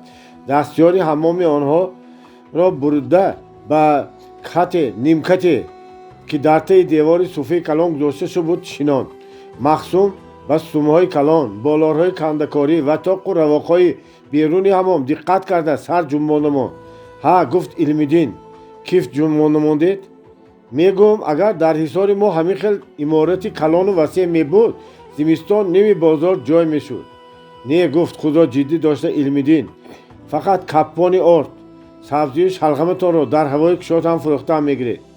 خیر گفته شما شود گفتمان مخصوم. آنها جامه سله و کمزول خود را کشیده ماندند. با یک قبط کرته ازار به پا کفش چوبین حمام را پوشیده از زینه ها پایان به سوی پایشوی خانه روانه شدند. اگر این کفش های چوبی نمی شدند گفت مخصوم برای این تخت سنگ مرمر لغزیده افتاده از کیت جدا شدن ممکن باشد. کاشکی کسی مقرری می بود گفت خانیده علم‌الدین. ها یا گفت مخصوم کتفی به 1000 جا نرز و نیازی کتفی نیمش تلای و نیمش نخره. ای گفت بسری مخصوم دقت کرده علم‌الدین کله پوشتان را چرا نماندید؟ خوش کتف پوشتان را گوید. آدمی از خود با خبر این کار را نمی کند. لنگیدار که صحبت آنها را می شنید خرسند شده گفت ها بلاتا گیرم هم کتف بیملا در آمدن گیرتان من کتف پوشی نغز می دیم. انا خدا را شکر خیریت که در بخارا هم یار و برادرها بودند. هستند گفت لنگیدار از خودی ارک جنابی عالی سر کرده تا به گولخ حمام همه یار و برادر کار میکنند. زمانی ما گفته خندید مخصوم و از پس علم‌الدین به پایشوی خانه نیم تاریک و سیلبوغ در آمد. لنگیدار به آنها صوفه خالی را نشان داده به فرش آن لنگی های خشک پهن کرد و هر کدامشان نیز برای به خود بستن لنگی های خشک داده و مخصوم کلوش های لطگی به سرش چاق آورده داد. مخصوم چشم علم‌الدین را خطا کرده زود کله‌پوشش را از سر گرفت و کله‌پوش لطگی را پوشید. معنای ضرب المثل شما را اکنون فهمیدم گفت مخصوم. کدام ضرب المثل؟ پرسید علم‌الدین. کور به بازار نرود کتف به حمام گفته بودید که ها راست اما شما علاجش را یافتید که به هر کار علاجی هست. در این دم از کنج دیگری کسی دو دستش را به پیش داشت به آنها سلام داد. السلام علیکم مولازاده. هر دو در حال مولای در راه قرشی واخوردهش آنها شناختند. سلام گفت علم‌الدین شما مولا پادشاه همسفری ما کو؟ گفت نزدیکتر رفته مخصوم. مولازاده تان کدامی از ما باشیم؟ البته مخصوم که اصلا من بودگیم. مخصوم بودن شما را من اکنون شنیدم گفت ملایم خنک. مولازاده من جناب علم‌الدین مخصوم میشوند. علم‌الدین که با تبسم ملایم خنکانه آن کس با حیرت نگاه کرده ایستاده پرسید جنابشان را من فقط یک بار در دشت قرشی دیدم اکنون دفعه دوم در حمام میبینم پس به دیدار کدام شخصی بزرگوار مشرف شده باشم؟ نام من ملا عبدالوقاص از گذری پیسخانه گفت آمد. چند سال است که به مردم آن گذر امر معروف گفته امامتی میکنم. اکنون که شناسا شدیم به حوله فقیرانه کمینه مرحمت کنید. سلامت باشد تقصیر به شما بدتر اقتدا میکنیم گفت علم‌الدین از خفای مخصوم به سوی درون حمام روانه شد. من گمان میکنم که گفت مخصوم پس از به مسجد حمام در آمدن ملا عبدالوقاص یا از شما یا از پدر شما چیزی طمع دارد نباشد در تاریکی اینقدر تملق نمیکرد از ما چی طمع میکرد؟ گفت علم‌الدین همه میدانند که ما از نظری بالا دور افتادیم الها از نظری مردم دور نشوید. گفت مخصوم و کنار صوفه گرده مسجد نشسته بیایید کمتر شنیم. اما این ملا به مقصد مولازادهش را تملق نمی کند. خیر گور به کتفش در حمام چرکش را تازه کنند با آدمیت قریب می شدگیست. خیر عیسی گرش به مکه برند باز گردد هنوز خر باشد. با شعری سعدی جواب داد علم‌الدین. مخصوم خنده ساده گفت راست گفتید چون از همان برایت هنوز خر باشد. افسوس که این طور خرها در زمان ما آبرو اعتبار می‌یابند و منصب و مسند صاحب میشوند. گفت آه کشیده علم‌الدین. این شخص حاضر امامتی میکرده است. پگاه فردا میبینید که به یگان مدرسه کلان مدرس شده است، بعد مفتی عسکر، بعد رئیس، بعد قاضی کلان. برای به این مقصدها رسیدن دانش و علم قضایی لازم نیست. فقط خوشامد زده توانستن سگوار به کلان شونده ها دوم جنبانده خدمت کردن، فتنه و اغوای مکر و فریب را از دست ندادن لازم. در زمینی که گل نروید، ریحان نسبزد، علف بیگانه زده میبراید. گفت مخصوم علم‌الدین را آسوده کردنی شده. دهقانی نغز و باغیرت باشد در یک دم همه علفهای بیگانه را کنده پرتافته یا اینکه زمین را از نو رانده آزاده کرده میماند. کنی همان دهقان هست. گفت کسی از قفای آنها که در کنار دیگری صوفه می نشست. آواز او را شنیده علم‌الدین از بی‌احتیاطی خود سخت پشیمان شده دویده از جایش برخاست و به گوینده نگاه کرد. آن مرد یک شخص پهلوان جثه و ریشداری بود که به یک چشمش لطه سیاهی بسته شده بود و او را علم‌الدین در عمر خود ندیده بود. اما مخصوم گوینده را شناخت مگر که از جایش دویده خیسته به سوی آن صوفه گذشت و به گوینده آغوش گشوده ملاقات نمود. دادر عزیزم، مهربانم، میگفت مخصوم، من در خوابم یا در بیداری؟ آن مرد هم از جایش برخاسته با مخصوم در آغوش شده آبی چشمانش را پاک میکرد و میگفت من هم نمیدانم در خواب هستم یا بیدار. در این سفر در این دیار هیچ گمان نداشتم که آواز تو را میشنوم. علم‌الدین این طور واخوری صمیمی را دیده دانست که دو برادر قرن همدیگر را یافتند و از بس که به مخصوم باوری داشت خاطر جمع شد که هرچی سخن آنها را کسی نامحرم نشنیده بوده است. آدم نیک در بدبختی هم نیک است. گفت مخصوم به دوستش نگاه کرده چطوری؟ صحت سلامت رسیدی؟ خواهرم زلیخا در کجاست؟ زلیخا در وطن، صحت سلامت. گفت آمد که دوست راهزن مخصوم نماز پهلوان بود. ما باز جمع شدیم در کوههای باباتاق مسکن داریم. ما از قرقی و از دوشنبه یاری رسید. احوال ما خوب است بسیار نقص. گفت مخصوم به علم‌الدین که راست ایستاده صحبت آنها را میشنید نگریسته گفت انا با این برادر و دوست مهربان من شناس شوید. علم‌الدین جان این شاه مردان است نامش. های گفت درها سخن مخصوم را بریده نماز. نام من عبدالرحمن از قرشی. پیش از سفر همراهت را شناس، پیش از خانه ساختن همسایت را گفتم بی‌پروا باش. گفت آوازش را پس کرده مخصوم این کس دوستی عزیز من، مولازاده من، علم‌الدین جان، پسر ملا نیاز مدرس مشهور بخارا. ما از قرشی به این طرف همراه آمدیم. حالا من در حولی این کس استقامت دارم. خب گفت پهلوان من خرسندم که تو در بخارا چنین دوستی پیدا کردی. اگر امکانیت پیدا شود به حولی این کس رفته همراه صحبت میکنیم. البته گفت علم‌الدین.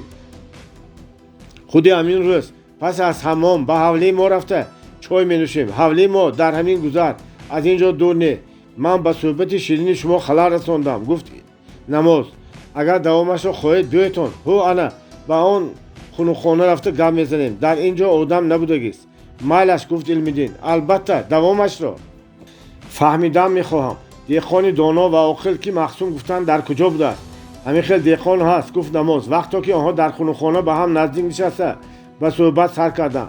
همان خیلی دهقان پرزور خودی خلق مهنتی و کارگر است. وای نمیماند که علفهای بیگانه کشدار او را نابود کنند. ای خلقه گفت دست افشانده علم‌الدین در پیش نظر خلق برادری بیگناه ما را جدید گفته عذاب داده کشتند. صدها جوانها را عذاب داده نابود کرده ایستادند. پدر را با پسر را با پدر جاسوس کرده ماندند. هیچ کس جرأت نمی کند که باز دهان کند. خلق بخارا مثل خلق روسیه میشد، مثل خلق اروپا میشد گپی دیگر بود.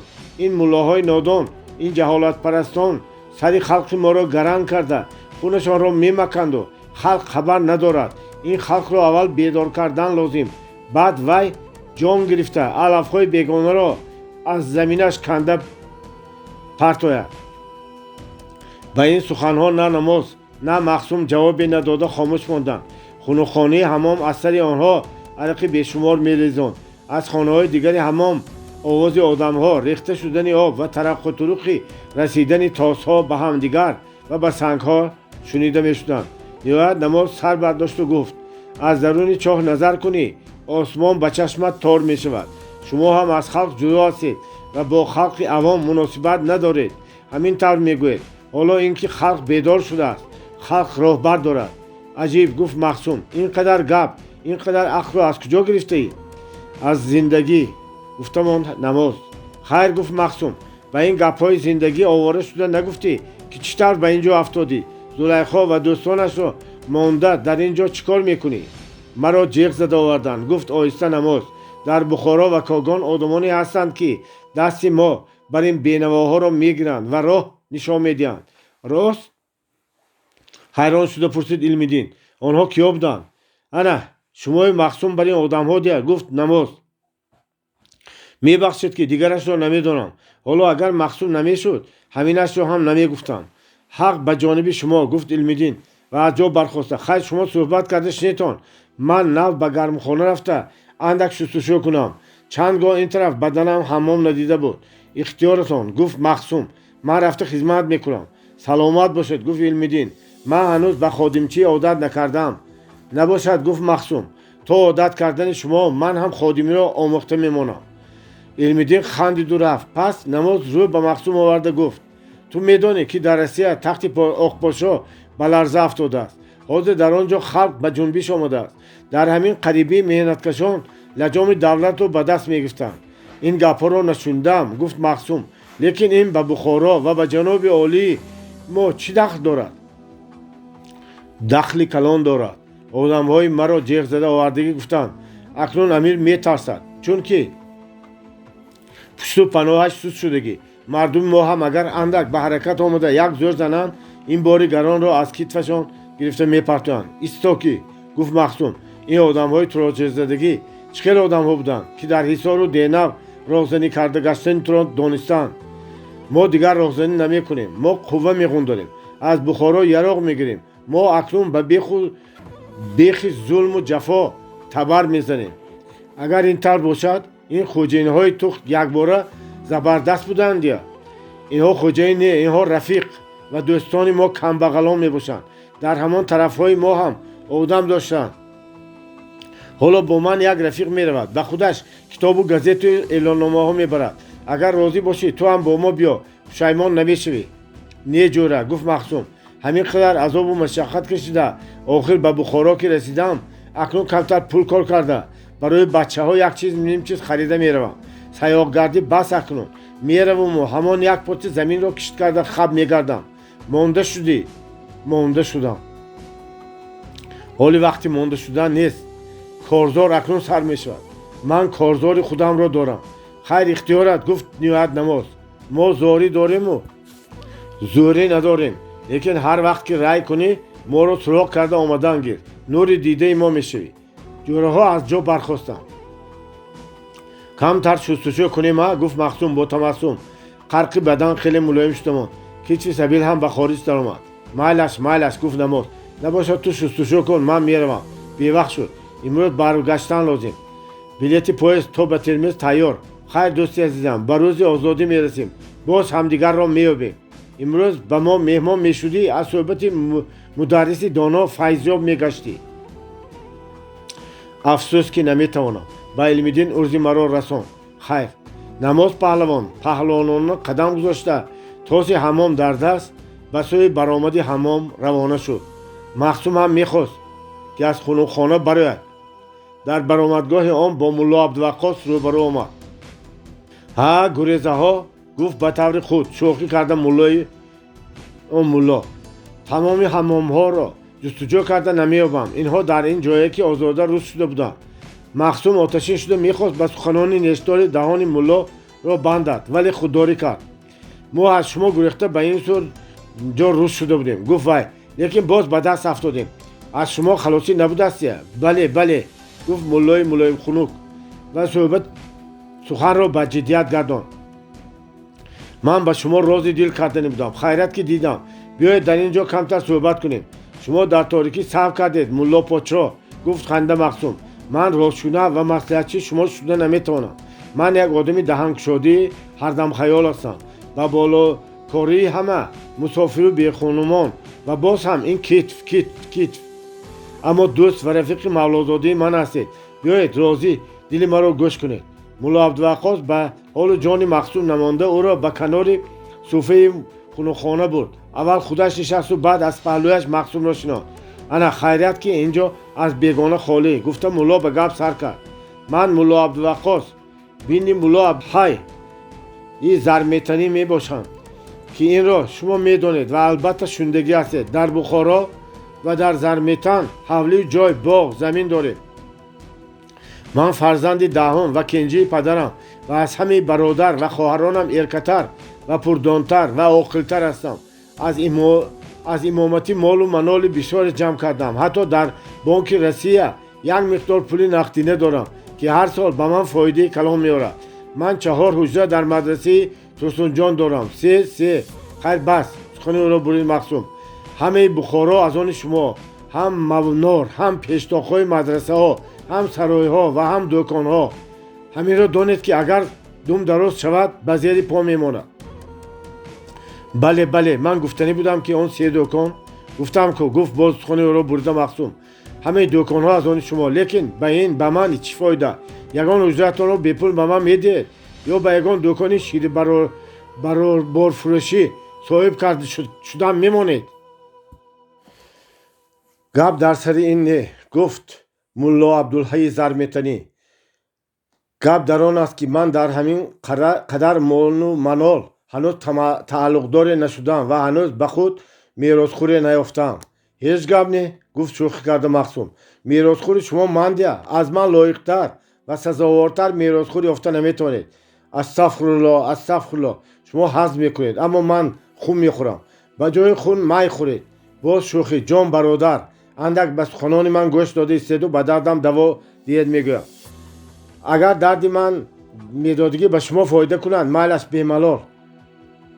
دردی من همین که هنوز یک زن نگرفتم و از لذت خانه‌داری محرومم. کسی که همین قدر مال و دولت داشته ایستاده زن نگیرد، ما میگوییم که این خیل مرد یگان عیب دارد. شاید نعوذ بالله. گفت مولا دست افشانده.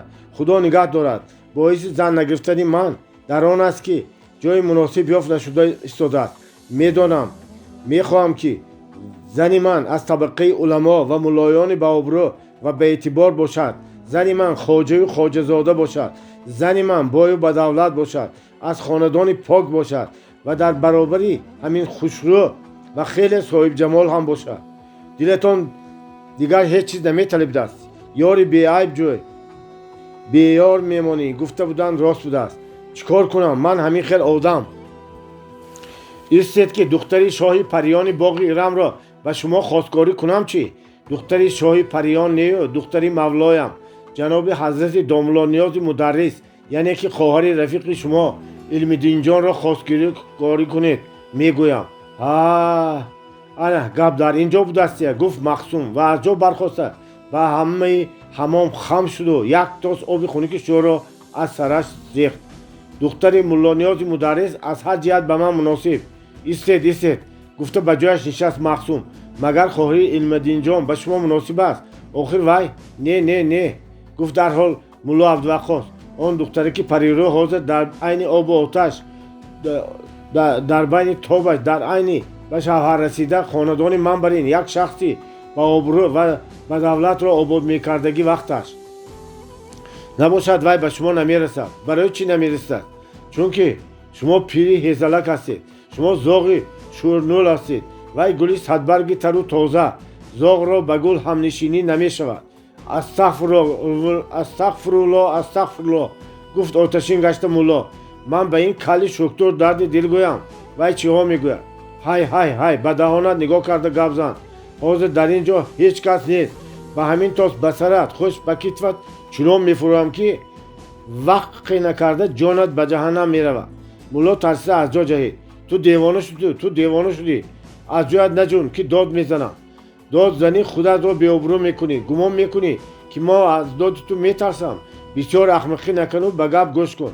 خواهر علم دین به من فاتحه شدگی و به بخارا آمدین من برای توی کرده زنم را گرفته بردن است. بنابر آن هر چی که به من گفتی دیگر در درونت پوسانده رود، به کسی دیگر نگوی که از این خیال خام را از معنی لخصیدت گرفته پرتو. ملا به طرف مسجد حمام رفته ایستاده غراس زد. من جزای تو را میدهم. من بهانه یافته تو را گم میکنم. تو همین قدر آدم پست بودی، اما من تو که شعر را مرکب میگویی به دهانت لجام انداخته بین. گویان بلند خندید مخصوم. ملا خود را به بیرون زده غایب شد. مخصوم وقتی به گرمخانه در آمد که علم‌الدین سراپا به کف که صابون غوطیده نشسته بود. مخصوم در حال از یک خادمچی ستیلش را طلبیده گرفت و از خمه ها آب گرم و خنک گرفته به سر و تن رفیقش ریخت و او از حضور و حلاوت آسوده نفس کشید. حمام گرم، پر از آدم و سرمغل شده بود. باب پنجم. یا بخت مدد. سفر مخصوم فکر میکرد. وی درباره خواهر علم‌الدین فکر میکرد. خواهر علم‌الدین خودش بر این برنا و صاحب جمال بودگیست. بی‌درک نیست که این ملایم خنک به علم‌الدین خشامت زده، مرا در میانه مانده خواستگاری آن دختر شده است. عجب کردم که دو ملا را یک درجه خرسانده ماندم و گفتم که من شوهرشونده آن دختر هستم. شاید پس از این ملای بی‌تطرق امیدش را کند. یک روز خروس بودن بهتر از آن که 100 روز ماکیان باشی. گفتند من بر دروغ باشدم شوهرشونده خواهر علم‌الدین شدم. دنیا جای امید است. شاید که، اما این امید من از سراب هم دورتر است. یک بار همین خیل امید کرده از وطن سرگریز شدم. اکنون باز امید کرده تمام به ناامیدی افتاده نروم. ملا نیاز مدرس بخارایی کجایو؟ سفر مخصوم حصاری کجا؟ صدبرگی گل کجایو؟ خس و خاشاک راه حصار کجا؟ 100 زاریو تولا کنم ملا نیاز دخترش را به من نمیدهد، لیکن برای گریزاندن ملا داماد شونده شدن من بیفایده نه. این گپ را آوازه کردن لازم تا که ملایم خنک از دختر تماما دست کشد. لیکن اینش هم هست که اگر آوازه شود به ملا نیاز خوب نمیشدگیست. مردم چی میگویند؟ دختری پری پیکری خودش را به یک آدمی سر از کجای و پا از کجا داده است، دیگر علاج نیافته است. از آدمان با آبروی شهر هیچ کس به دختری ملا نیاز جدید طالب نشده است، غیره و غیره. نه، بهتر این گپ را در بین من و ملایم خنک ماند. اگر رفت و به گوش علم‌الدین و یا ملا نیاز رسته ماند، روی راست اقرار میشوم که برای گریزاندن ملایم خنک همین طور گفتم. همین طور مخصوم و علم‌الدین در همان با شستجو میگذاریم به حواله ملا نیاز به نزد خواهر علم‌الدین برمیگردیم. واقعا قلم در دست نویسنده عجایب یک یراق شعر آفرین است. کارهایی که آن میکند هیچ یک ساحر از عهده‌اش برآمده نمیتواند. میتواند به یک پرواز از مشرق و مغرب آید. میتواند در روی یک صحیفه کاغذ عالمی را آفرد که هیچ یک آفریدگار به آن زودی صدیق آن کار را کرده نتواند. چنانچه حافظ شیرازی گفته است: طی مکان ببینو زمان در سلوک شعر که از طفل یک شبه راه 100 ساله می رود. بی‌درک نیست که بعضی از نویسنده و شاعران را خلاق معانی، سحرآفرین و عالم غیب می گفتند. در حقیقت نویسنده شهرها، کشورهای گوناگون، سیما و تیپ‌های زنده می آفرد. ابرازهایی که او می آفرد با کردار خود، با رفتار خود به خوانندگان سبق می دهد. خواننده را به راه راست و حقیقت دعوت می کند. به خواننده دست به دست گرفته به عالم زد و خوردها، به عالم واقعات و حادثات عجایب در آمده می رود. حالا ما هم خوانندگان محترم خود را در یک آن واحد از جای به جای می رسونیم و از حمام گرم تاریک و سیر آدم بازار کار به حواله درون ملا نیاز مدرس که در گذر بازار گل واقع است می بریم. این حواله نسبت به حواله بیرون خیلی کلان بوده. 3 خانه، یک آشخانه، تخانه و بالاخانه ها دارد. از این خانه ها یک خانه مخصوص خواهر علم‌الدین، یگانه دختر ارکه و علایی این خاندان است. نام این دختر گلاندام است و او از هر جهت به نامش موافق می باشد. حسن و جمالش به حد کمال می رسد. چشمان سیاه و جاذبه دارد. اگر از جا خیزد. موی غول و اطرافشان او به میانش میرسد. لب و دهان شیرین او همیشه به تبسم مایل بود. عجایبیت کار در آن است که گلاندام به این زیبایی، عاقلگی، دانایی و باسوادی هم بود که از بس که شاعر مجاز، آدم دوست، رحمدل و خوش ادای و شیرین زبان بود، هر کس که به صحبت او نشیند دیگر خود را کنده نتوانسته مفتون او میگشت. آن دمی که ما در تردد تصویر آن هستیم، گلاندام در خانه خود با 2 نفر از دوگانه هایش شوخی و بازی و صحبت کرده می نشست. دوگانه هایش هم شوخ، خوش چقچق و با هنری بودند. یکی دایره می زد، دیگری همراه گلاندام می رقصید.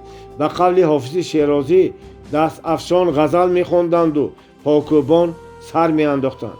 کسی اگر از سوراخی در رقص و سرودخوانی عجایبی آنها را می دید، هم حیران می شد، هم به فرح و سرور می غوطید. گمان می کرد که در دنیا بیغمترین و خرمترین مخلوقات همین هایند.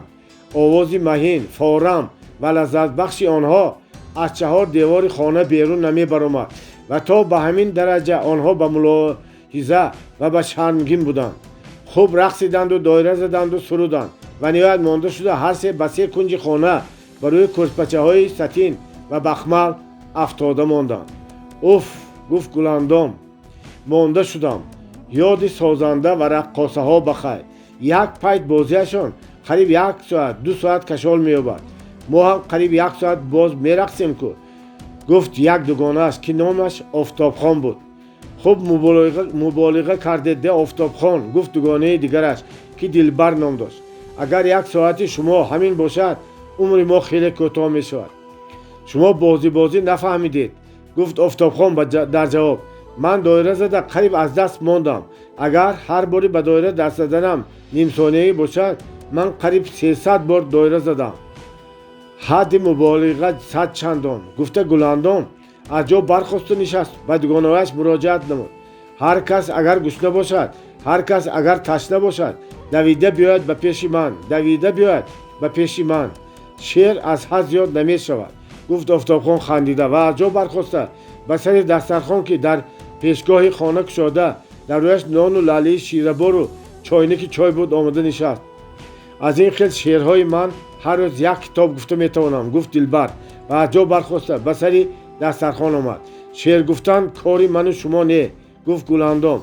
این به ولیها، به اولیاها، به آدمان نظر کرده این خدا خاص است. شعرهای حضرت خواجه حافظ، حضرت بیدل، حضرت سعدی و حضرت جامی را خوانده کس باور نمی کند که آن سخنهای آدمی مقرری باشند. همه این گفته ها پیغمبرانه. من و شما به گرد خاک پای حافظ شیرازی نمی رسیم کویا، گفت آفتاب نشوخانه. لیکن روستی شعر میگوییم، شعر مشق میکنیم و شعر مینویسیم. به من کنایه میکنید؟ پرسید گلاندام. من روس نمی کنم که 2 بار شوقم آمد و نوشتم. لیکن شعر من کجای؟ گفتاری سعدی و جامی و بیدل کجا؟ من همین طور از بیکاری، کدوکاری گفتگی بر این مشق کردم. مشق کردن، تقلید کردن کاری بد نیست. در کدام شماره گازت بخارای شریف که در وقتش برادر شهیدم میگرفت خوانده بودم که مشق کردن را، تقلید کردن را، حتی جرأت کرده برای سخت و مشکل قدم گذاشتن را توصیه کرده است. راست گفت دلبر. من و شما باید به هر کار تقلید کنیم، مشق کنیم. مثلا خانه‌داری، روزگارداری، مادری و غیر کارها را از حالا مشق کردن لازم است، چون که خواه نخواه این کارها یک روز به سر ما میافتد. من شوهر نمی کنم، گفت آفتاب، بنابراین خانه‌داری در کار نیست. اگر این کار به اختیار شما باشد، گفتم آن دلبر. راست، ما خواهیم نخواهیم به شوهر میدهند ما را، گفت گلاندام. و شوهری که یگان بار افت و اندامش را ندیده ایم، و شوهری که نمیدانیم کور است یا بینا، با جهل است یا فقیر، بای است یا گدا. تقدیرت همین میگویند، طاقت کن میگویند. به من این طور گفته نمیتوانند. من ارکه پدر و مادرم، گفت آفتاب. یک بار در همین قریبی بیبی جانم گپ پرتفته گفتند که گویا به من کسی از خواجه بهاودین طالب شده آمده است. من گفتم که کشند هم به وی نمیرسم و من شوهر نمی کنم. میدانید سخنی مرا شنیده بیبی جانم چی گفتند؟ майлаш ихтиёр ба худат. Гуландом ва Дилбар хандиданд. ҳамин тавр ихтиёр ба худат гуфтанд? Пурсид Дилбар. Чӣ тавр нағз? нағз ҳам гап, гуфт Гуландом. ихтиёр ба дасти Бахтиёр гуфта бошанд мӯъҷиза шудааст. лекин мӯъҷиза ин фақат ба таби дадаҷонат вобаста. агар шуморо ба шавҳар доданӣ шаванд, як пуф мекунанд, мӯъҷизаҳо ба ҳаво парида мераванд. не, ман ба гуфтаам меистам. агар гуфтаи ману шумо таъсире медошт, гуфтамон Гуландом. дар ин дам модари Гуландом дар даст як табақи кабоб даромада омад. Гуландом давида аз ҷо бархосту аз дасти модараш сабақро гирифт. нахот ки шумо ташвиш кашида, гуфт вай. ҷиғ мездид, ман рафта ба шумо ёрӣ медодам. бо ке не, гуфт модараш. акету меҳмонаш аз ҳамом омаданд. ба онҳо як табақ кабоб кашида додаму боқимондаашро ба шумо овардам. оз шавад. ба ҳузур хӯритон, дугонаҳо як ҷоя хӯритон. худатон чӣ, шумо бо мо хӯред? ман хӯрдам. ин ҳаққи шумо азизонам. модар баромада рафт. Дилбар аз Гуландом пурсид. меҳмони додаратон одами шӯх ва аҷоиб мегӯянд, рост бошад? илмидани ҳам ҳамин тавр мегӯяд, гуфт Гуландом. номаш Сафар Махсум будааст. аз Сисори Шодмон. бисёр хушгап, шӯх ва зирак будааст. ба Илмиддин хеле ёриҳо додааст. ана ҳамин хел одами шӯх ва содда мешуд, ман мерасидам, гуфт Офтоб хандида. ин тавр нагӯед дугона, гуфт Дилбар. Сафар Махсум бедарак ба ин ҳавлӣ меҳмон нашудааст. чизе ки ба хеш раво бошад, ба бегона раво нест гуфтанд. Гуландом ҳам хандид. акнун ба ман ҳамин хел мусофирҳо, ҳисориҳо хостгор нашаванд. мардуми Бухоро ҳеҷ вақт ба остонаи мо наздик намешаванд.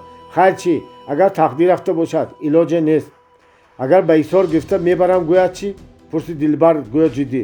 рафтам мегирам, гуфт Гуландом ҳам ба таври хеле ҷиддӣ. ана халос, гуфт Офтоб ханда. ба ҳар касу ба ҳар чизе ки ман толиб шавам, Гуландомҷон дамёна медароянд. майлаш, ман зӯрӣ надорам. ин меҳмонатон ба худатон насиб кунад. лекин аз Бухоро ба ҳеҷ ҷо наравед. мо намемонем. ҳамин тавр дугонаҳо ҳазу шӯхикунон суҳбат карда як табақ кабобро хӯрда монданду баъд як пиёлаги чой нӯшида Дилбару Офтоб аз ҷо бархостанд. акнун ба мо ҷавоб гуфтанд онҳо. ба куҷо саросима мешаведтон? гуфт Гуландом. шинетон, боз андак рақсу бозӣ кунем? не дугона, гуфт Офтоб. бибиҷонам дарзиро ҷеғ зада буданд. ба ман як камзули бахмал дӯзонданӣ. ман ҳам дадем аз дӯкон наомада равам ки дида монанд нағз намешавад. Гуландом дугонаҳояшро то ба дами роҳрави ҳавлии берун гусел карда ба хона баргашту дастархонро ғундошт. табақи кабобро ба ошхона бурда монд ва баъд баргашта омада Гулистони Саъдиро ба даст гирифт. аммо дуруст хонда натавонист. хаёлҳои гуногун ба сари ӯ ҳуҷум оварда нагузоштанд ки мазмуни шеърҳои сеҳрофарини Саъдиро фаҳмад. хаёлу андеши вай дар бораи шавҳар, дар бораи хонадор шудан буд. дар ин сину соли Гуландом вай ба 17 расида гузашта буд. дар Бухоро духтарҳо аллакай фарзанднок мешаванд. лекин ба дари ҳавлии онҳо ҳанӯз як хостгори дуруст наомадааст. як чанд ҷо баромад. падару модараш розӣ нашуданд. он хонадонҳое ки муносиби мударриси машҳури Бухоро буданд, ба Гуландом майл намекарданд. ё метарсиданд, ё мулоҳиза мекарданд. ҳар чӣ бошад ҳам Мулло Ниёзро тарафдори ҳаракати ҷадидӣ мегӯянд. писари калонии ӯро амир дар ғусор кушт ва худи мударрисро аз назар дур андохта монданд. пас Гуландом бешавҳар монда пирдухтар мешавад. дар хонаи падару модар аз хотирҳо фаромӯш шуда мемонад. баҳори умраш хазон мегардад. вай ба худо чӣ гуноҳ карда бошад? барои чӣ ба вай ин бадбахтӣ, ин тақдири сиёҳро насиба карда бошад? кошки ҳалли мушкилот дар дасти вай бошад. ин чунон мушкилотест ки худи духтар ҳеҷ гоҳ илоҷе карда наметавонад. вай на ба худ шавҳар интихоб карда метавонад ва на ба миёнравҳо гапро мепазонад. на ба бозори муҳаббат савдои умрро мебинад.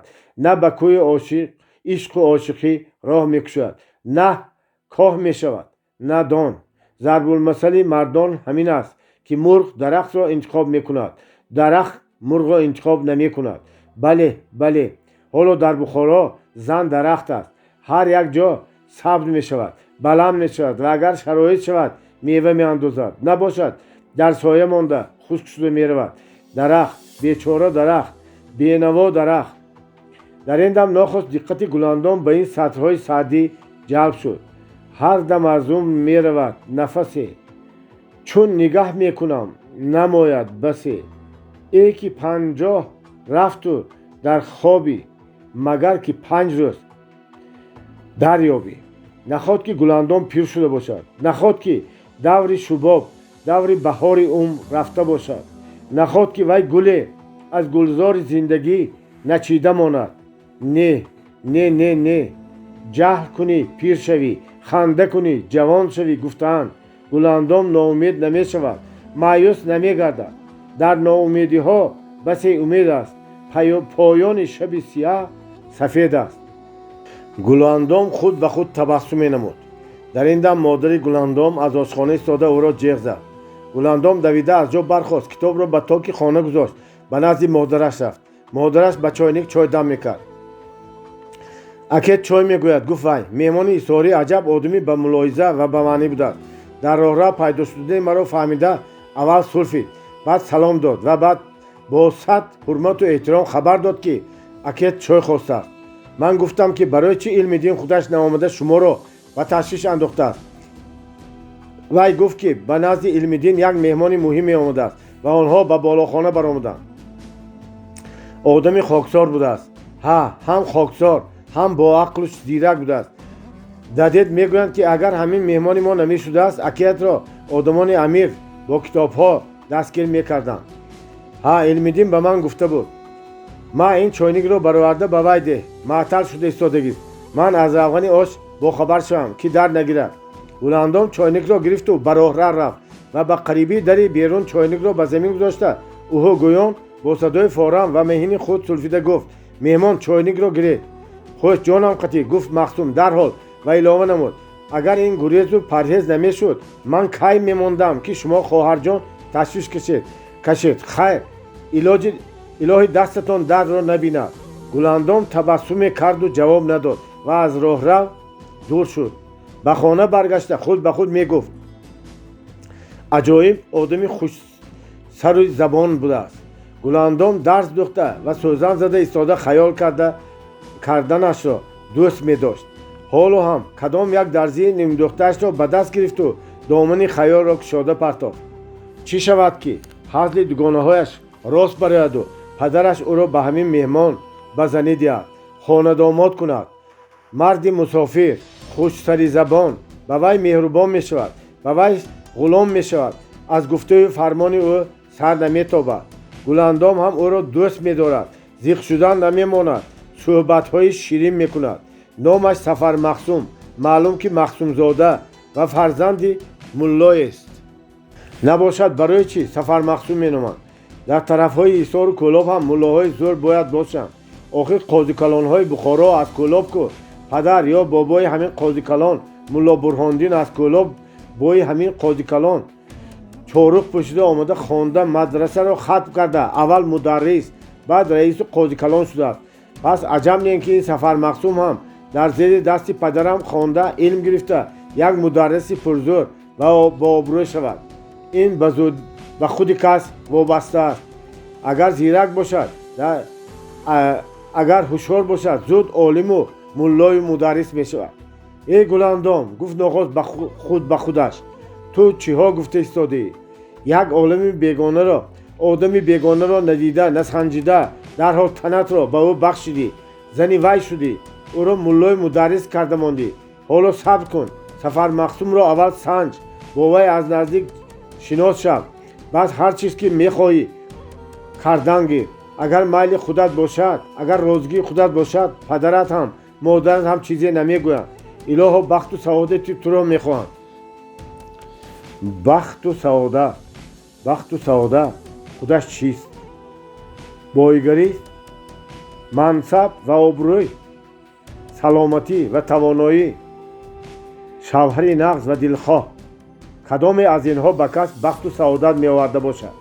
اگر بایگری، دولت، منصب و آبروی باشد و سلامتی نباشد نمی شود، آن کس بدبخت به شمار می رود.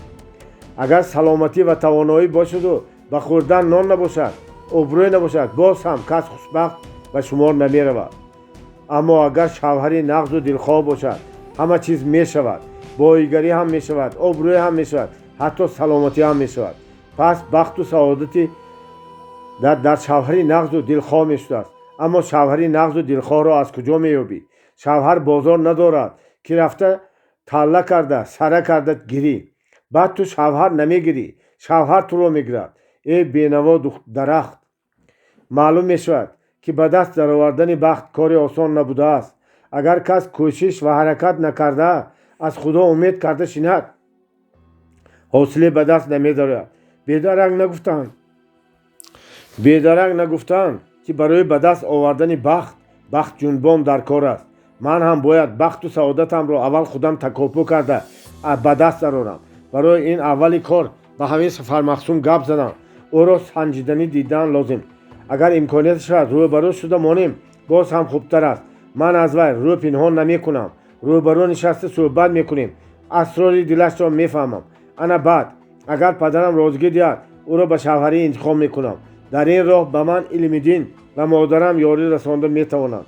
ё бахт, мадад кун. гӯён Гуландов сар бардошту ба соати деворӣ назар кард, ки рӯз аз ним гузашта ақрабаки соат 2 нишон медиҳад. боби 6. афандии хушбахт, Махсуми шӯрбахт. мулло Ниёзи мударрис аз чорбоғи кӯлба пас аз 3 рӯз баргашт. он рӯз ҳаво кушод.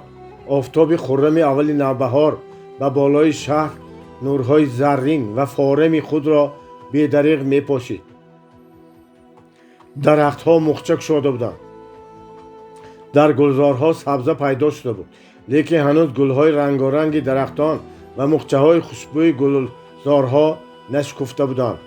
аввалин муждарасонии баҳор, фароштурукҳо ва лайлакҳо пайдо шуда буданд. бачаҳо дар кӯчаҳо суруди лайлак омадааст-ро мехонданд. лайлак омадааст дина, дар масҷиди Одина. Одина хамир кардааст, ҳезумаш камӣ кардааст. бобом ба ҳезум рафтааст, арғамчина гум кардааст. арғамчин ба боғи мо, себи сурх анори мо, себи сурх бӯй кардем, ҷӯраҷона тӯй кардем.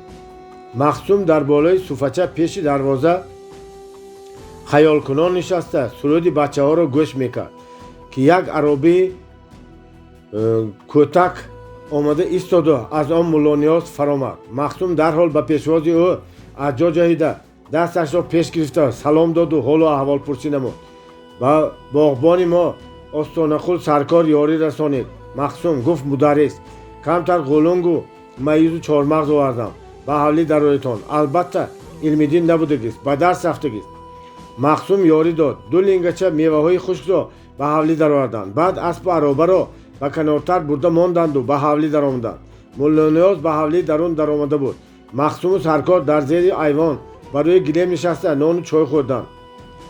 дар ин ҷо Махсум аз Остонақул фаҳмид, ки дар қишлоқи Кӯлба, ки тахминан 8-10 километр дар тарафи шимоли Бухоро воқеъ гашта буд, чорбоғи бисёр хуррами хуби мударрис будааст. Остонақул ва зану бачаҳояш дар ҳавлии он чорбоғ истиқомат карда, кор карда, аз давлати мударрис зиндагонии миёнаҳолонае мегузаронданд. мударрис одами раҳмдил ва ғамхоре буд. он қадар серталаб ҳам набудааст. ҳарчи ки худи Остонақул аз меваҳои чорбоғ рӯёнда диҳад, гирифта қаноат мекардааст. тобистонҳо гоҳо аҳли байти мударрис ба чорбоғ рафта 2 ҳафта 3 ҳафта сайри боғ карда меомаданд. ман ба бозор рафта камтар харид карда биёям, гуфт Остонақул. аспу ароба меистад, агар бемалол бошад гоҳи хабар мегиред. асп андак хӯсон, мабодо гуфта намешавад. бемалол хотирҷамъ бошед, гуфт Махсум ва саркорро гусел карда боз барои суфачии пеши дарвоза нишаст. ҳар тобистон аҳли байти мударрис ба чорбоғ рафта 2 ҳафта 3 ҳафта сайр карда меоянд. ин гуфтаҳои саркорро ба хотир оварда Махсум дар дил орзу мекард, ки кош дар ҳамин фурсати сайри боғ хоҳари Илмиддинро як назар бинад. афанди дар вақташ ба ҳилле дар боғ ба орзуяш расида будааст. чаро ман нарасам, гуфт худ ба худ ва зери лаб табассум намуда ин қиссаи ҳиллагарии афандиро ба ёд овард. афанди дар вақти ҷавон буданаш ба духтари домуллои худаш ошиқ шудааст, лекин духтар хеле қайсар, хеле эрка ва якраҳа будааст. то ба худам маъқул нашавад ба ҳеҷ кас намерасам мегуфтааст. афанди барои маъқул шудан ба падару модари духтар шабу рӯз хизмат мекардааст. монда шуданро надониста об меовардааст, ҳезу майда мекардааст, ҳавлии хонаҳоро рӯфта озода мекардааст. ин қадар ҷонканиҳои афандиро дида як рӯз домлояш пурсидааст: писарам, ту ба ман шабу рӯз хизмат мекунӣ, ҷонатро дариғ намедорӣ. намедонам ба музди ин қадар кори ту ман чӣ диҳам. ба ман ҳеҷ чиз лозим не. гӯён ҷавоб додааст: афандӣ, ман аз молу дунё камбудие надорам. ҳавлию ҷо, мулку ускуна дорам. даромадам калон, лекин чӣ лекин зан надорам. агар шумо меҳрубонӣ карда маро ба худтон домод кунед, мисли писаратон хизматгорӣ беминнат мешавам. кошки ҳамин тавр мешуд, гуфтааст домло: ман сад розӣ. ту бар ин ҷавони зебо, бадавлат ва хизматгорро аз куҷо меёбам? лекин духтарам қайсар ба гапи ман гӯш намекунад. то худам хуш накунам намерасам мегӯяд. илоҷи ин кор осон, мегӯяд афандӣ. ман ҳиллае мекунам ки духтаратон розӣ шавад. чӣ хел ҳилла? барои ин зану духтаратонро ба ман ҳамроҳ карда ба чорбоғ гусел кунед. дар он ҷо ман ҳиллаи худро ба кор бурда духтарро розӣ мекунам. аз ҳиллаи ту мабодо ки шармандагӣ нашавад, гуфт бо андеша домло. не, хотирҷамъ бошед, гуфтааст афандӣ. пас аз ду рӯз домло зану духтарашро ба ароба бор карда, афандиро аробакаш карда ба чорбоғ роҳӣ кардааст. афандӣ дар роҳ ба нақлу ҳикояҳои аҷиб диққати занҳоро ба худ ҷалб кард. дар чорбоғ дасту остин барзада хизмат кард. дар лаби 7 ҷо дуруст карда об зад, рӯфта гилему кӯрпаю кӯрпачаҳо партофт. баъд дегро боло монда, сабзию пиёз пора карда, оши палавпо, чой дам кард, мева канда овард. хулоса ба ҳама кору кирдори худ ба духтар маъқул шуданӣ хост. аммо духтар гоҳо моёл мешуд, гоҳе мехосид. ноҳоят шаб расид. вақте ки хоб шуд, афандӣ ба худаш дар болои суфа ба модару духтар дар даруни чордара ҷойгоҳ партофт. ҳама хобиданд. ҳамин ки хирупуфи модар баланд шуд, афандӣ оҳиста аз ҷо бархост, ба чордара даромад ва аз тақи он ҷо зебозиннати сару рӯи модару духтарро гирифта берун баромад ва ба чорбоғ даромада дар байни себзор ва як дарахти баланд тилловориҳои модарро ҷудо ва духтарро ҷудо карда овехта монд. баъд ба ҷойгоҳ даромада ба ҳузур хобид. субҳ модару духтар аз хоб бархоста мебинанд ки ҳамаи тилловориҳояшонро касе бурдааст. якбора доду вовайло мекунанд. афандӣ аз хобаш тарсида бедор мешавад. чӣ хабар? чӣ шудааст? мегӯяд, мепурсанд. чӣ хабар мегӯӣ? намедонӣ ки имшаб дузд омада ғорат кардааст? акнун мон ба домло чӣ мегӯем? ин кори дуз не, гуфтааст афандӣ. ҷои тилловориҳои онҳоро аз назар гузаронда, ман донистам, изи пояшро дидам ва ин кори фохта ки тиллодуз аст. тилловориҳои шуморо дуздида ба хонааш ба болои дарахти себ ки дар миёнҷои себзор аст бурдааст. хай набошад, зуд ба дарахт баромада аз хонаи фохта ки тиллодуз тиллоҳои моро ёфта биёр, гуфтааст модараш. ман ба ҳушёрӣ ва кордонии ту қоил шудам. гуфтааст духтар: агар зебу зиннати сару рӯи моро ёфта биёрӣ, музди калон мегирӣ. афсӯс ки гуфтааст афандӣ, ин кори осон не. фохта ки тиллодуз беафсуну бегап як хасашро ҳам намедиҳад. касе ба хонаи вай даст расонӣ наметавонад. ба дари хонааш мори заҳрдорро посбон мегузарад. хайр афсун кун. як вақтҳо ман афсуни ӯро медонистам. як фикр карда биёям, канӣ ба хотирам мерасад ё не. инро гуфта афандӣ ба себзор давид. дид ки тилловориҳо дар ҷойашон барқароранд ва пас баргашта омада гуфт: ба ёдам расид, лекин шумо якто ба ман рафта бояд ёрӣ расонедтон. мо ҳарду меравем. не, гуфт афандӣ.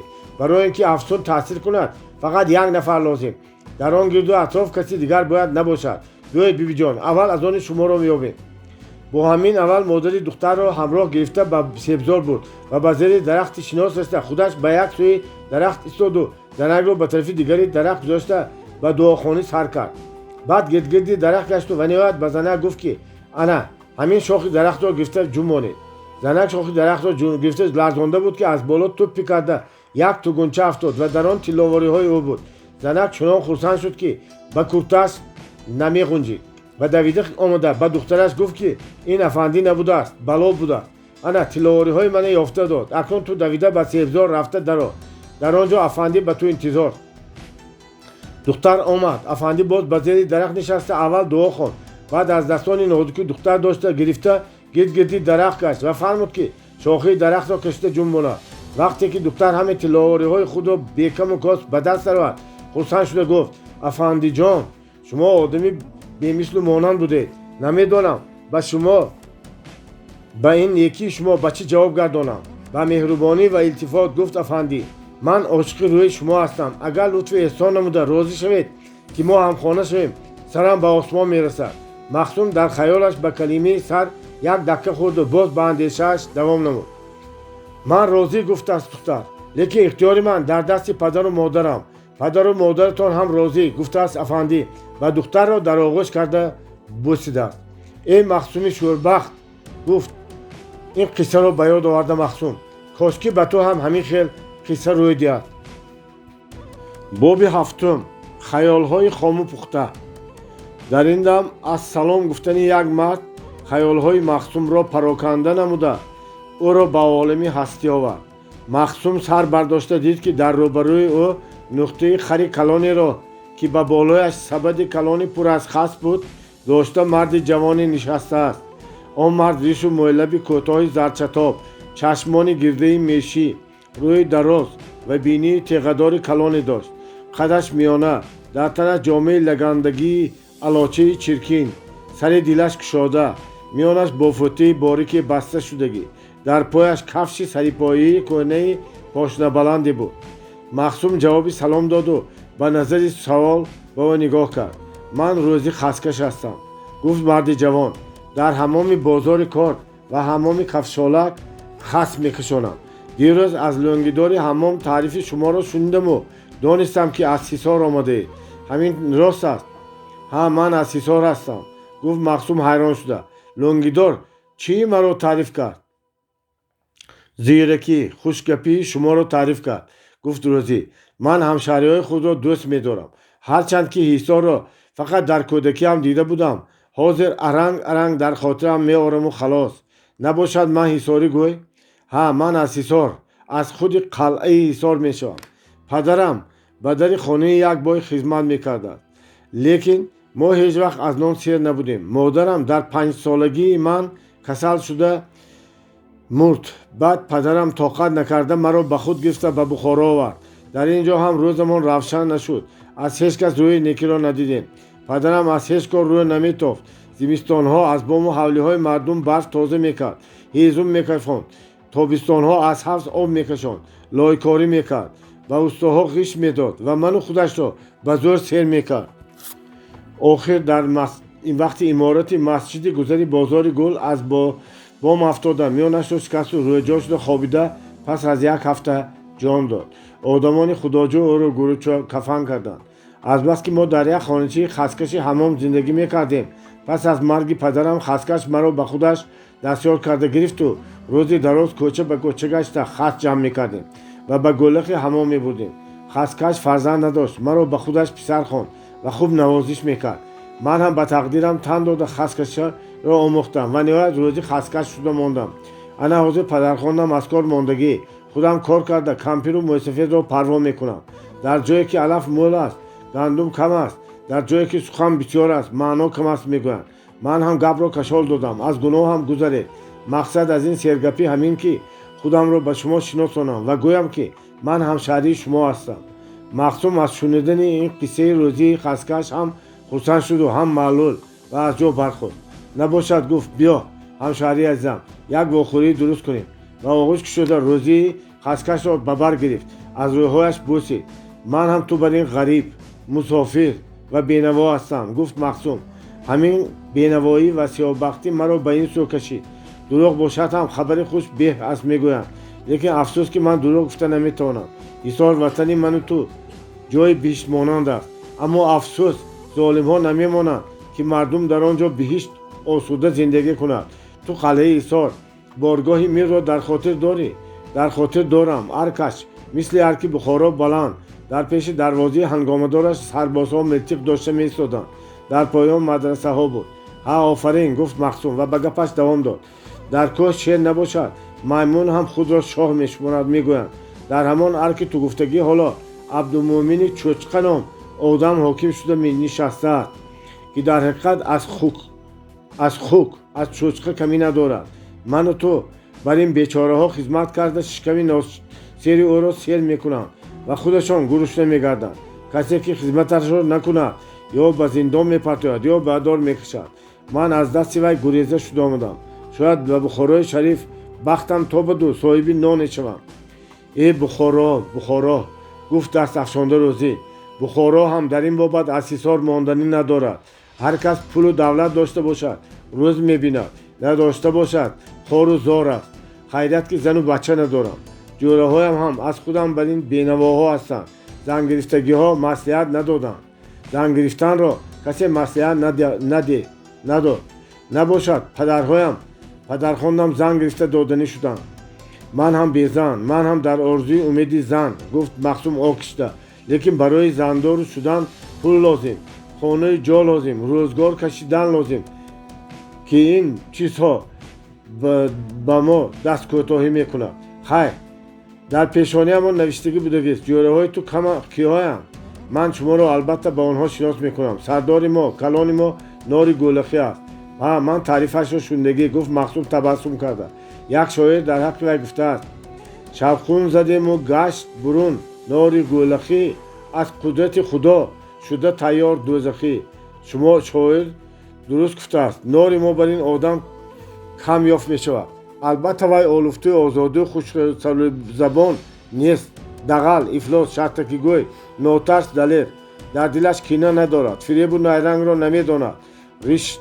راشد برده شما را با وی شناس کنم. به دوره ما در آمدن شما به دل من قوت می بخشد. مایلت من به خرسندی به دوره شما می دارم، لیکن حاضر نه. بعد از پیشین قریبی نماز عصر کارت که تمام کردی بیا همراه می رویم. خوب البته می آیم. روزی خسکش رفت. مخصوم از پسی وی نگاه کرده ایستاده آهی کشید. تو هم ایساری، تو هم من بر این غریب و بینوا، تو هم در بدر، در این شهری کلان، در این شهری قدیمه، در این شهری شریف، تو و من بر اینها چقدر باشد. خیر هر کس از پی تقدیرش می رفته است. کاش که این تقدیر گفتنی چیز را کس یافته می گرفت و می فهمید که در آن چیها نوشته شده باشد. بله، پرسیدند که در جهان خوشبختترین کس کیست؟ جواب دادند همانی که کردار خود را با سخاوت و گفتار خود را به راستی آرام می‌دهد. مخصوم این معنی را از کدام مولای کتابخوان شنیده یاد کرده بود و توانست در همین نشانداد عمل کرد، ولی هیچ کس او را خوشبخت نگفته است. شاید این معنی به وی تعلق ندارد یا اینکه معنی عملی نبوده، فقط مجازی است. کی می‌داند؟ بزرگان در وقتش این را گفتند و رفتند. حاضر از کی میپرسی؟ باز همان ملا از کتابش خوانده به وی فهمانده بود. پرسیدند که کس را از غم و غصه چی رها میدهد؟ جواب دادند که سه چیز: واخوردن با دوست جانی، گذشتن وقت و حمایه رفیق. این معنی را وی در عمل سنجیده دید. خصوصا درست پیش از این در همان با دوست جانی خود نماز پهلوان واخورده در حقیقت فرصتی از همه غم و غصه ها رهایی یافته بود. فهمید که زنی نماز پهلوان خواهرخواند مخصوم زلیخا زنده و سلامت بوده است و باز نماز پهلوان دسته خود را گردوغون کرده به عملیات درست سر کرده است. همه این خبرهای خوش مخصوم را دلشاد و خوشنود نمود. از گذشتن وقت هم غم فراموش می شود که این راست. انا همین طور نمی شد کس یک غمگین و گریان می گشت. بیدرنگ نگفتند که بر سر فرزند آدم هرچی آید بگذرد، یعنی که فراموش می گردد. نباشد بر سر خاک مخصوم چی بلاها چی غم و غصه ها که نمی آید. اگر همه آن غم و غصه ها به یاد مخصوم می استاد، وی حالا در بخارا در پیش دروازه حولی ملا نیاز مدرس در بالای صوفچه سنگی نمی نشست. کایها خاک و تراب شده می رفت. خیریت که فراموشی هست. ای فراموشی کجایی تا به فریادم رسی؟ باز احوالی منی غم پرورم آمد به یاد. بیدل بیدرک این طور نگفته است. فراموشی از یاد رفتن غم و غصه یکی از خصوصیت های نغز آدمی بوده است. بله، وقت، زمان و فرصت همه چیز را شسته تازه کرده میبرد. از گذشته نامی نیک، کاری خیر و آدمگری دیر وقت میپاید و فراموش نمی شود. مخصوم البته میخواهد که نام نیک داشته باشد، کاری خیر کند و آدمگری را هیچگاه از دست ندهد. افسوس که شرایط زمان و زندگی بعضا مانع این مطلب میگردند. نام نیکی او را سیاه میکنند، امکان نمیدهند که کار خیر پیش برد. حتی بعضا کس را از آدمگری بیرون میکنند. шарти сеюми раҳоӣ аз ғаму ғусса ҳимояи рафиқ буд. ҳимояи рафиқ оё вай ба ин маънӣ дучор омада буд? Бале, чандин бор дар ҳисор Маннон рафиқи ҷониби вай ӯро ҳимоя мекард ва шод менамуд. ӯ дар қаротоғ дӯстонаш ҳоҷи Абдулҳасан, ҳофиз Телба ва дигарон ӯро ҳимоя карданд ва дар оғӯши худ ҷо доданд. дар Кӯҳсор Намоз Паҳлавон, дар Қаршӣ Холи Поякӣ ва Нодир, дар Роҳ ва Бухоро Илмиддин ӯро ҳимоя карданд. ҳамаи ин ба дили ӯ қувват буд. ғаму ғусса ӯро аз ӯ дур мекард. ин рост аст. дар ҳақиқат каси танҳо ва бепаноҳ ғуссамарг мешавад. агар кас донад ки китфи ӯро китфи рафиқаш ҳимоя мекунад, дар ҷангу мубориза ғолиб мебарояд. шук ки вай ҳам дар ҳама ҷо ҳимоятгар ва посбон ёфт. аммо ҷигаргӯшаҳои ӯро, хоҳару бародари ӯро кӣ ҳимоя мекунад? кӣ ҳимоя мекарда бошад? охир пушту паноҳи онҳо вай буд. ҳомии онҳо вай буд. Махсумро ғаму андӯҳ фаро гирифт. вай сар бардошта ба атрофаш назар кард. аспу аробии боғбон дар ҷояш истода буд. кӯча камодам аз дур Илмиддин меомад. Махсум аз ҷо бархосту доманашро аз гарду хок афшонд ва ба сӯи омади Илмиддин нигарон монд. оё ҳамаи ин хаёлҳо, ин маъниҳоро Махсум фикр карда бошад? оё ҳамон вақт аҳлу фаросати Махсум ба ин дараҷа фикру андеша мерасида бошад? ин ба мо чандон аён не, лекин мо фарз мекунем ки Махсуми мо ба ин қодир аст. охир вай одами зирак ва боақл аст ку. ҳа ка Махсум, гуфт Илмиддин ба вай наздик шуда. зиқ нашуда нишастед? ҳа зиқ шавем ҳам мешинем, зиқ нашавем ҳам, гуфт ба ҷавоб Махсум ва зӯран табассум намуд. қиблагоҳ омаданд. ин аспу аробии боғбонатон. худаш ба бозор рафт. ҳарду ба ҳавлӣ даромаданд. боби ҳаштум. дӯстони нав. қарибии намози аср рӯзи хаскаш омад. Махсум аз Илмиддин дар рӯи ҳавлӣ нишаста чормағз мешикастанд. ҳа додар, омадӣ? гуфт Махсум. ҳа омадам, гуфт Рӯзӣ. амаки Нор ба шумо маътаб гирифта биёр гуфтанд. рост шуд. хуб ҳозир ман, гуфт Махсум ва болғачии чормағзшиканиро гузошта аз ҷо бархост. ҳақиқатан ба меҳмонии Нори Гулахӣ меравед? нобоварона пурсид Илмиддин. ҳа чӣ бовар намекунед? бовар мекунам, лекин мегӯянд ки вай дағал, бадгап, одамгурез, ҳамин тавр? пурсид бо табассум Махсум. гапи мардум дия, худам ҳамсӯҳбат нашудаам. набошад ман ҳамсӯҳбат шуда гапи мардумро месанҷам. майлаш, равед, суҳбати қаландармашрабон ҳам аҷоиб аст. акаи Нори мо ҳақиқатан ҳам одами аҷоиб, гуфт Рӯзӣ. ба шумо маъқул мешавад. Махсум ба Рӯзӣ бо маънои маъқул гуфти сарҷун монду. ба Илмиддин гуфт. хайр, ман дар ҷустуҷӯи дӯстони навам меравам. аз ман хавотир нашавед. Рӯзи хаскаш ва Махсум аз ҳавлӣ баромада ба сӯи Гулахи ҳамоми бозори Корд равона шуданд. дар бошгоҳи сардоратон Нори Гулахӣ киҳо аст? пурсид Махсум дар роҳ. вақти ман ба ин тараф омадам, ҷӯрии Саис буду Фозили Гиҷбул, гуфт Рӯзӣ. лақабҳои аҷоиб, гуфта табассум намуд Махсум. ҳар кадом сабабе дорад, гуфта монд Рӯзӣ. Гулах дар паси ҳамом мешавад. ин асосан иборат аз танӯри калоне ки оташи он ба зери фарши санги ҳамом ва хаммаҳои оби гарм медавад. дуди оташ аз дудбарои махсус ки дар болост баромада меравад. Гулах ба гирди ин танӯри хасу хошоки ҷамъшудагиро оварда барои худ ҳавзае месозад ки ба танӯра партофтани хас осон шавад.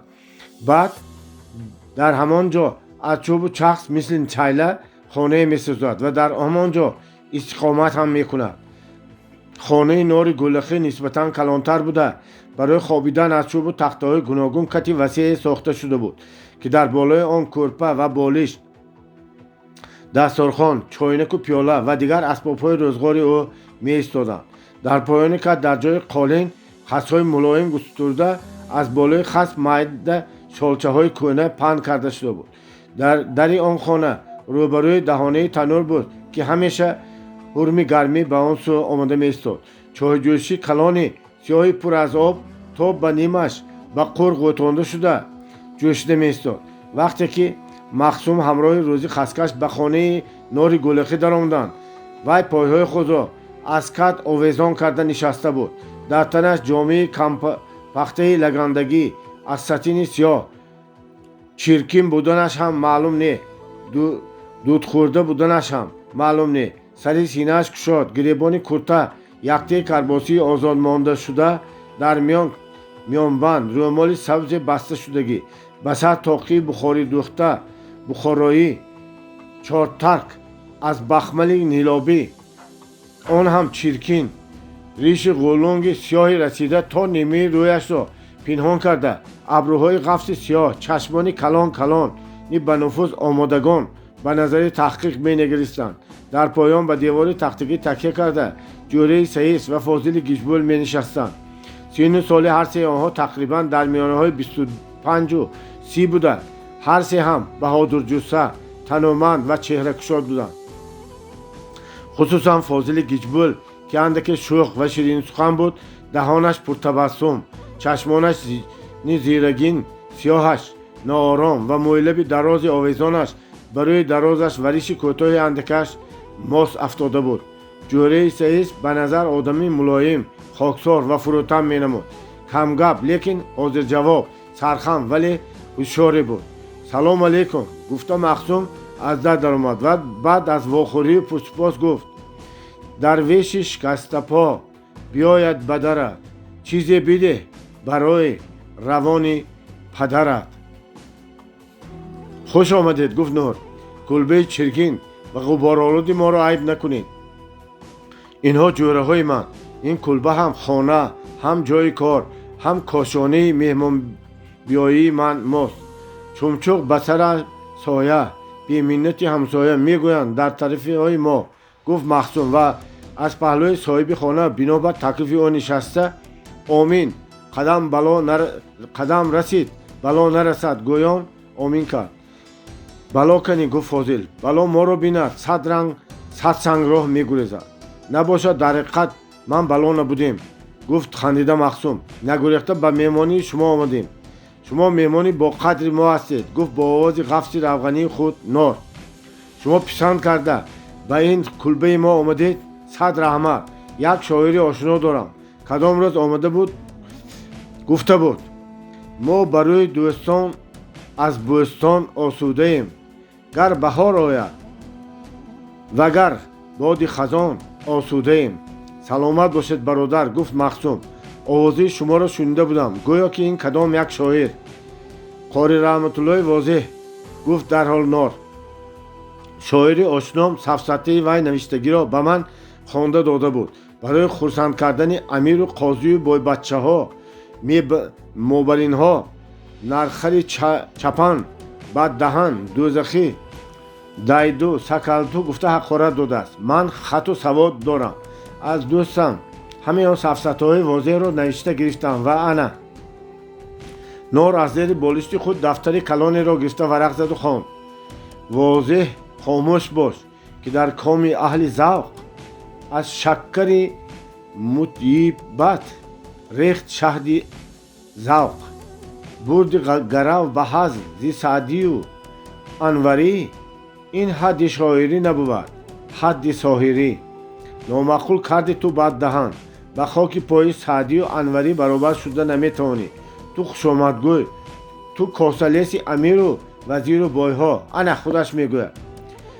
аз ин бисот дили поки шаҳриёр, чиди бисоти тоза зи шӯхӣ ба рӯзгор.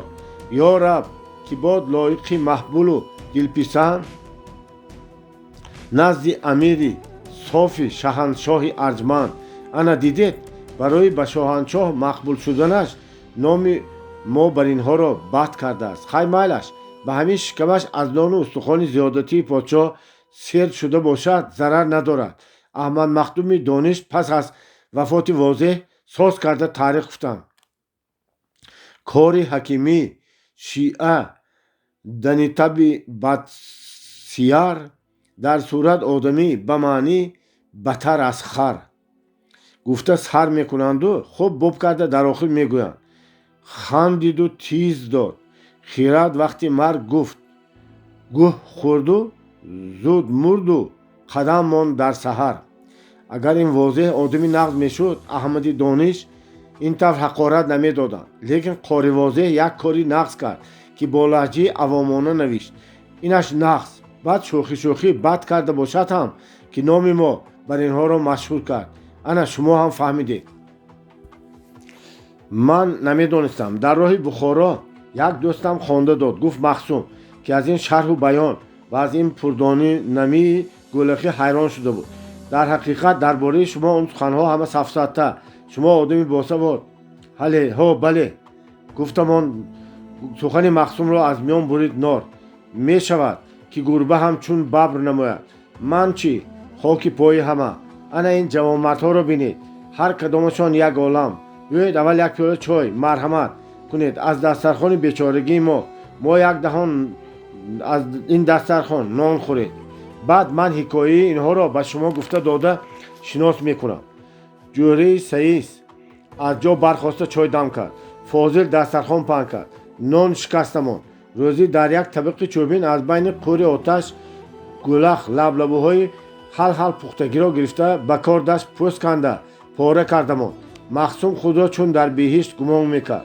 وای که آدمی ذکی بود این معامله و این گفتگو را دیده در حال دانست که به محیط دلخواهش افتاده است.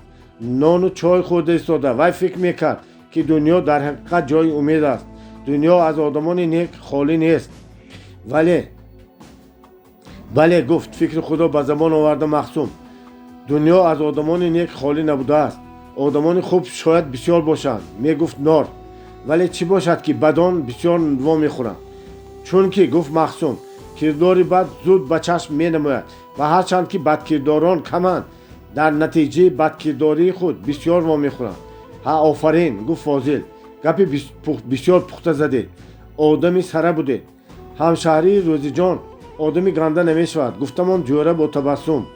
در شهرهای ما هم هر چقدر خواهید آدمی بد هست. گفت مخصوم بیدرنگ نیست که من و روزی به این شهر مسافرت اختیار کردیم.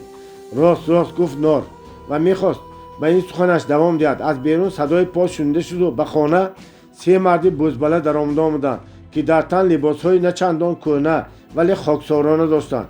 یکی از آنها که نسبتاً کهنسالتر بود و ریش بزردی مایلش را ریندانه قیچی زنانده بود اول آمده با مخصوم واخوردی کرد. این کس احمد نقارچی میباشد. گفت نار. آن شخص را به مخصوم شناسانده. سینه‌شان از همه ما کلانتر. عقل و تمیزشان هم. لیکن بابا گوید قهرشان میاد. خودش بابا برادر. گفت در حال احمد من دادری خوردی همه اینها میشوم. انا دیده به گپش دوام داد نار. بابا نگفته به کس میچسبند. اگر دخترشان را بر وقتتر به شوی میدادند کایها 5-6 باباگوی میداشتند. این کس دامادی بای میکفتند. اما کدام بای دختری نقارچی را گرفته است. گفت فاضل شوخ. نامعقول کردی تو گیجبول. گفت شوخی. احمد اگر بای تو گفتگی خورون باشد هم من دخترم را نمیدادم. دختری من ارکی و اللان. دختری من دلخواهش را یافته به شوهر برآمد. حالی صبر کرده ایستا تور پسر میزاید. ای بعد بابا میشوید دیگه. گفت جوری سعیست سر برداشته. او مایلش می اگر تور پسر شود مایلش. همه خندیدند. دوستان عزیز گفت نور به همه خطاب کرده بغیر از تیموری لایلاجی پایکی همه جمع شدن حساب. تیمور اگر از غجدوان آمده باشد گفت جوره در یک چشم زدن پیدا می شود. مایلش من اول به شما مهمانان ما را شناس می کنم. و گپش دوام داد نار.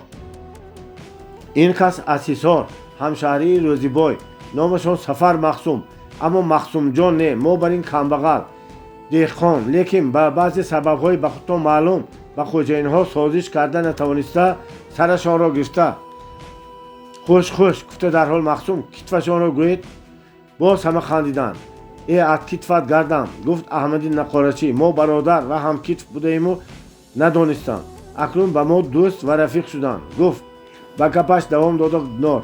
نه اینکه هم فکر بلکه همدست همکار و همدم میشویم.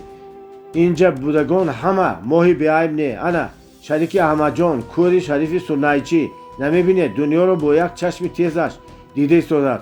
از زهی دیوار کیت پرد میبیند. اینش یار محمد است. پهلوان بهادر قوت 100 کس را دارد. در گشتینگیری کرده گشتنش را هیچ کس او را نافتانده است. لیکن یک بار آدمی یک بای نوتنتگی کرده ба ғайрати қоида нохост ӯро афшондааст. Аз ин ёд дар ғазаб шуда гӯштингиро тарк мекунад ва ба давраи мо омода мезарояд. Бо шӯҳрат ба давлат пушти по мезанад. Бале, гуфт ёр, ба ман аз 1000 буғча либос ҳамин палоси хасини шумо авлотар аст. ман шуморо ба худам пир карда гирифтагӣ. Ё тавба, гуфт гиребонашро гирифта гуфт Нор. Акнун мо пир ҳам шудем. Ҳа, гуфт Фозил, ту аз кадом пир монданӣ дорӣ?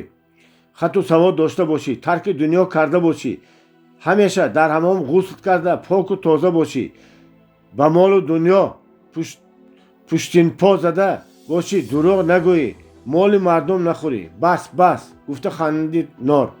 Ҳай, ҳай, нагӯям, манах медонед, малоика, фаришта карда мемонӣ, а? ҳама хандиданд. Махсум аз ин суҳбат ва аз ин гуфтаҳо хурсанд шуда ба худ мегуфт ки дар дунё чӣ аҷаб одамҳое ҳастанд. Камбағал дороиро дар ҷавонӣ орзу мекунад, мегӯяду рост, лекин ин мақол ба ҳаққи ин одамҳо то як дараҷа дуруст намеояд. Инҳо камбағал ва бенаво бошанд ҳам аз пайи давлат ва боигарӣ намеафтаванд. Инҳо ҳамин ҳамдамӣ, ҳамин дӯстӣ ва бародариро аз ҳар чиз болотару авлотар мешуморанд. хуш, гуфт диққати Махсумро ба худ ҷалб карда Нор. Фозили гиҷбули мо аз қишлоқ деҳқонзода аст. Лекин чӣ мешавад, ки пас аз мурдани падару модараш ба доми қиморбозон меафтад. онҳо аввал пул бой медиҳанд, лек коми ӯро ширин карда чанд гоҳ қиморбозӣ карда ӯ мегузаронанд. лақаби гиҷбулирони ҳам аз ҳамон ҷо мегирад. маънои гиҷбулӣ шояд маънояш нодон, гаранг бошад. лекин як рӯз ноомадӣ кор мешаваду пулу чизу заминашро ҳам дар қимор бой дода ду даст дар бини саргурез гузашта ба Бухоро меояд. аз гурушнагӣ беҳол шуда аз лаблабуфурӯши лаблабу металабад ва ба ӯ арзи ҳол мекунад. лаблабуфурӯш раҳмашро хӯрда аз лаблабу сер мекунаду ба пеши ман мефиристонад. Фозил ба ман қасам хӯрда аз қиморбозӣ даст кашид. ба гузари Мавлоно Шариф пайкор шуда мондам. ана аз ҳамон вақт инҷоним кораш дар авҷ. гоҳо назараш моро ҳам намегирад. лекин бачаи маъқул, ӯҳдабаро, чаққон, нағзиро фаромӯш намекунад. хуш, аз ин йигитҳо бокимон. киро ба шумо нашиносонда мондам? ҷӯрабой дия аз ҳама ақиб, гуфтамон Фозил. кори саҳӣ самин, гуфтамон ҷӯра. не, ман қатъи Шарифҷон ҳам дуруст нагуфтӣ. гӯён ба даъво бархост Аҳмади Нақорачӣ. хайр, гуфт номи инҳо ба худашон, Нақорачию Сурнайчӣ. лекин ҳозир дар Бухоро чӣ бисёр? Нақорачию Сурнайчӣ. кори каммеҳнат, кори хурсандӣ, ҳама вақт қиштала, дангару дунгур. ба гумонам дар ин рӯзҳои мо мардуми танбал ва коргурез бисёр шуда мондагӣ. сага села диҳӣ ба болои ҳаминҳо гӯлахӣ меафтад. гуфта сухани Норро бурид Аҳмад ва қоҳқоҳзанон хандид. чӣ? гуфт Нор. ё гапам нодуруст. кӯча бароед, ба ҳар қадам Нақорачию Сурнайчиро мебинед. аз ҳамин ҷиҳат ин бечораҳо ҳам он қадар серкор не. кор ки нашуд ризқурӯзӣ ҳам намешавад. хусусан ки ҳар дуяшон ҳам одамони кекса ва рӯзгордор, бачаю качаи бисёр доранд. ман чӣ кор кунам? гуфт кӯри Шариф. занам аз ман напурсида ҳа гуфта мезояд. бачаҳо ҳам забон набароварда ота ҷиш гуфта мечаспанд. акнун дар бораи ҷӯрабой, гуфта Нор диққати Махсумро ба худ ҷалб кард.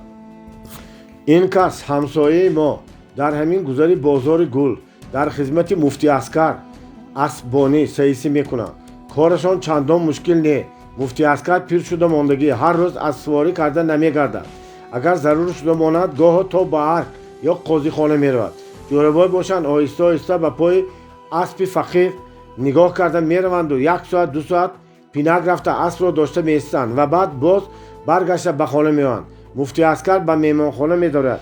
ин кас ба таки айвон аспро ба ухраш баста зину абзорро мегиранд ва камтар алаф ё дурушта партофта корашонро тамом мекунанд. ҳозир муфтӣ Аскар бемор, аз хона намебароянд. ин кас ҳам аз худо талабида ба пеши мо медаванд.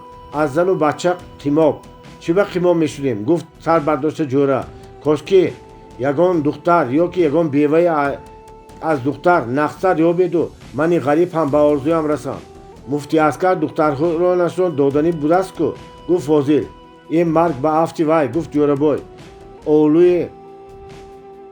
اولوس پیرزده رو خوخی استخوان من وای را گرفته به سرم میزنم و بالاکاری بدفعل و سختگپ هم انا دیدید گفت خنده نار به این کس پریزاد 14 ساله لازم بوده است همین طور کرده از دنیا زن ندیده گذشته میروید مالش گفت جوره به طور جدی از آن خیل زن داشتن بی زن گشتن بهتر است جوره ها نخندیدند مخصوم هم فکر جوره با را معقول دانسته سرجون ماندو پس از اندیشه کمی پرسید نخواد که همان شاعر نامش چی بود ها واضح و شما نشست و برخاست کرده دیده دانسته دروغ نوشته باشد همه خندیدند مخصوم حیران شد که چرا آنها میخندند نار پیاله چای را نوشیده با تبسم بر روی مخصوم نگاه کرد نه گفت وای من کمتر دروغ گفتم شاعر واضح در دوره امیر احدخان گذشتگی حاضر دوره امیر عالمخان است وای ما را ندیده است لیکن مابرینها را دیده است و گولخی که وای میگوید گولخی حمامی میسکران است اینجا باشد گولخی حمامی بازار کرد است به این طور ماست آمدن حکایت سبب است نباشد نام من تاجیکی قدیمی نار علاو است درسترش علاویدین نام دارم بچه ها کوتاه کرده علاو به معنای آتش کار میفرمایند پدر من خدا رحمتی آشپزی میری چارجوی بود مادرم در 2 سالگی من از دنیا چشم پوشیده مرا بیچاره پدرم با چی عذاب و مشقت ها کلان کرده است من همیشه با پدرم بودم در کار در آشخانه میر در بازار در خانه همیشه از پس پدرم میگشتم به همین وی هم من هم عادت کرده ماندیم یک دم همدیگر را نبینیم دیوانه میشدیم در زیر دست ددام کار کرده در 12 سالگی هر خیل خوراک‌های بامزه پخته میتوانستگی شدم از بس که هوشیار بودم هم پدرم و هم دیگر خدمتگارهای امیر مرا علاو میگفتند زندگانیمون بد نبود لیکن همیشه بدمی شمشیر راه میگشتیم قریب هر روز محرم‌های امیر ما را آگاه میکردند که هوشیار باشیم مبادا که به خوراک میر یگان زهر یگان چیزی نافارمی همراه نشود خوراک میر باید هم با مزه هم با فایده هم به هیچ ضرری باشد و بالای همین خوراک‌ها باید رنگارنگ و هر خیله باشد و هر ساعتی که میر یگان چیز خوردن خواهد ما باید زود آن را پخته می‌رسانیم مثلا میر نیم شب آش صافی میزناک میخواهد ما باید زود در بدل نیم ساعت آن را تیار کرده دهیم خودتون انصاف کنید همین طور ظلم هم میشود پدرم که هنرمندی دانا بود در نیم ساعت آش صافی را مهیا کرده میآورد چون که وی همیشه سبزی نرگسی کردگی برنج تر کرده ماندگی شوربای و گوشت تیار میز شسته ماندگی داشت هر کی چی گفتن ما میگفت لیکن میترسید که مبادا یگان قسمی از این خوراک‌ها را نیم تیار خصوصا تابستان ویران شده ماندگی باشد وی هم سراسیمه شده آن را به دک اندازد و میر دردش کم شود به کس خدمت کردن خصوصا به میرها به حاکمها به عملدارها غلام بودن چقدر مشکل چقدر عذاب است عمر خیام راست میگوید خانه به یک استخوان چو کرگس بودند به زان که تو فیل کاری ناکس بودند بنان جوین خیش حقا که به است که آلوده است به پالوده هر کس بودند پدری سرسختی من 33 سال به همین مشقت بیشتر برای من نه برای خودش طاقت و زندگی کرد در آخر یک روز میر ندانم از چی سبب باشد پس از خوردن ماشابه خاصگی و عادتی پرخوری داشت خصوصا ماشابه کچری بر این طعام‌ها را خیلی دوست می داشت ناخواست شکم درد شدن می افتاد طبیب‌ها دوا یافته نتوانسته میگویند که کدام دشمن میر به خوراک وی زهر انداخته این را شنیده میر فرمان میدهد که پدرم و 2 محرمی را که به خوراک میر مسئول بودند فوراً گرفته کشند و پیش از جان دادنشان از دشمنانش قصد گرفته تواند آنگاه آنها را کشتند من که آن وقت 16 ساله بودم از شهر به درگاه شدم و با چه عذاب و مشقت خودم را به بخارا رساندم 2-3 سال مردکاری کردم. بعد دلم از دنیا خنک شد و کمتر گرم شوم گفته به این گولخ آمدم و انا حالا قریب 10 سال می شود که من گولخی هستم. خدا را شکر. انا همیخل یارو آشناها پیدا کردم. دماغم چاق، به کسی کاری ندارم، کسی هم به من کاری ندارد. اگر مبادا تعرض شود از دولت پدرم دست و بازوی توانا دارم. با یک مشت هر چطور آدم را زده میافتانم. من از هیچ کس نمیترسم و باعث ترس هم نیست. اصلا همانها میترسند که مال و چیز، دولت و دنیا داشته باشند. من چی دارم؟ بغیر از همین دوستانم دیگر بایگری ندارم. از دوست آزاری هست لیکن بیزاری نیست. پرسیدن که برای خوش زیستن چی باید کرد؟ جواب دادن که 3 کار: تحمل، صبر و خاکساری. همه این چیزها را من دارم، بنابراین خوش حیات به سر میبرم.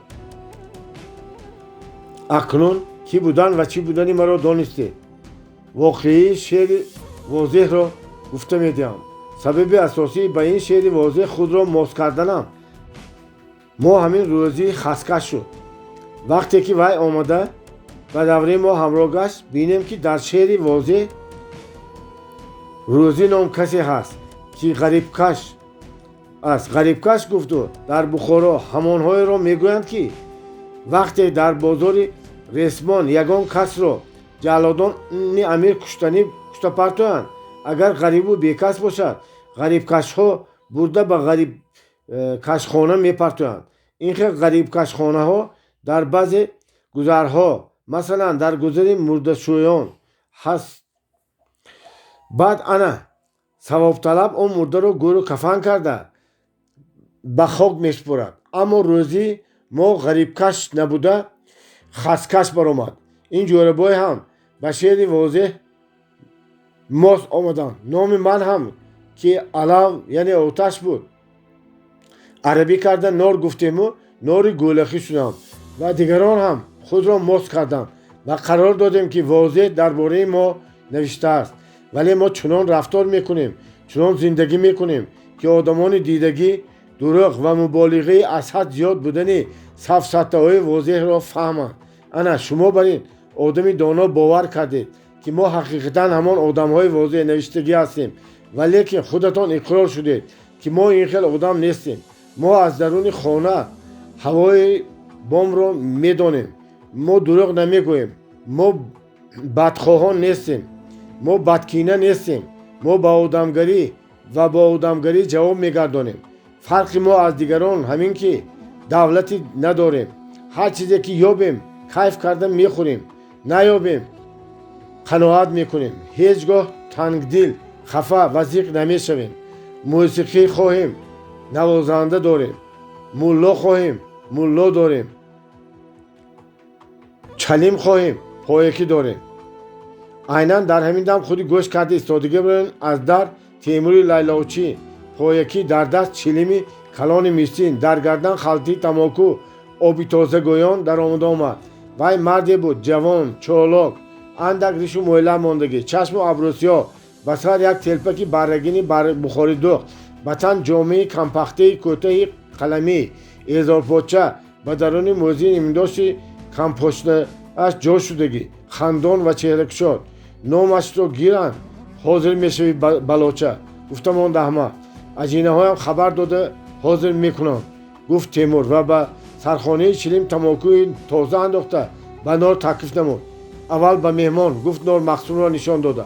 تیمور سر خر کرده تعظیم نمود و چلیم را به مخصوم تعارفی کرد. من چلیم نمیکشم گفت مخصوم، هرچند که 2-3 ماه در قرشی خودم با یکی بودم. نباشد همکس بودیم ده. گفت خسندانه تیمور. من به همه همکس گفت مخصوم. سفر مخصومی صدکاره گفتن شنیده باشید همان منم. نانوایی کردم، مسخره بازی کردم، قرقچقی کردم، دیخانی را آب کرده خوردم، پایکی شدم. باز هر چی خواهید شدم میگیرم. فقط بای به دولت و خوشبخت نشدم. میگویند که دوم دراز شود به زیر پا میماند. من هم که سرهنر هستم به زیر پا ماندم. خدا نگه دارد. گفت نار شما تاج شهر خوش گفتم آن مخصوم ارز گفت به گپش دوام داده نار شما تاج کتفا هستید به بخارا آمدید خوشبختانه به ما همدم شدید اکنون نصیب باشد به مراد و مقصدتان میرسید. باب نهم در حوالی امینجان مخصوم. به قول بخاری ها سالهای الغو یعنی تا آن سال پرتشویش و سرمقل بود. به مناسبت در ترکستان در خوجند و جزخ برپا گشتن شورش های دهقان ها بر ضد مردکارگری در بخارا هم حرکت و جنبش مردم زیادتر شد. آدمان گازیتخوان و جوانان منور فکر بسیار شدند. مکتب‌های نو، مکتب‌های اصول جدیدی گشوده می‌شدند. مردم بچه‌هایشان را از مکتب‌های کهنه گرفته به آن مکتب‌ها می‌دادند که در بدل 3-4 ماه خوانده می‌توانستگی و حسابدار می‌گشتند.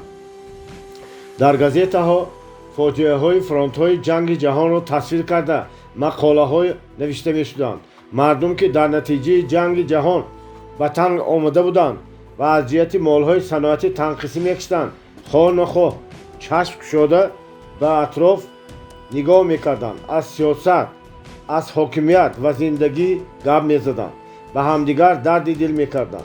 حتی یک قسم جوان‌ها به ساختن و ترتیب دادن پارتی‌های خودشان دسته‌های مخفی خودشان می‌کشیدند.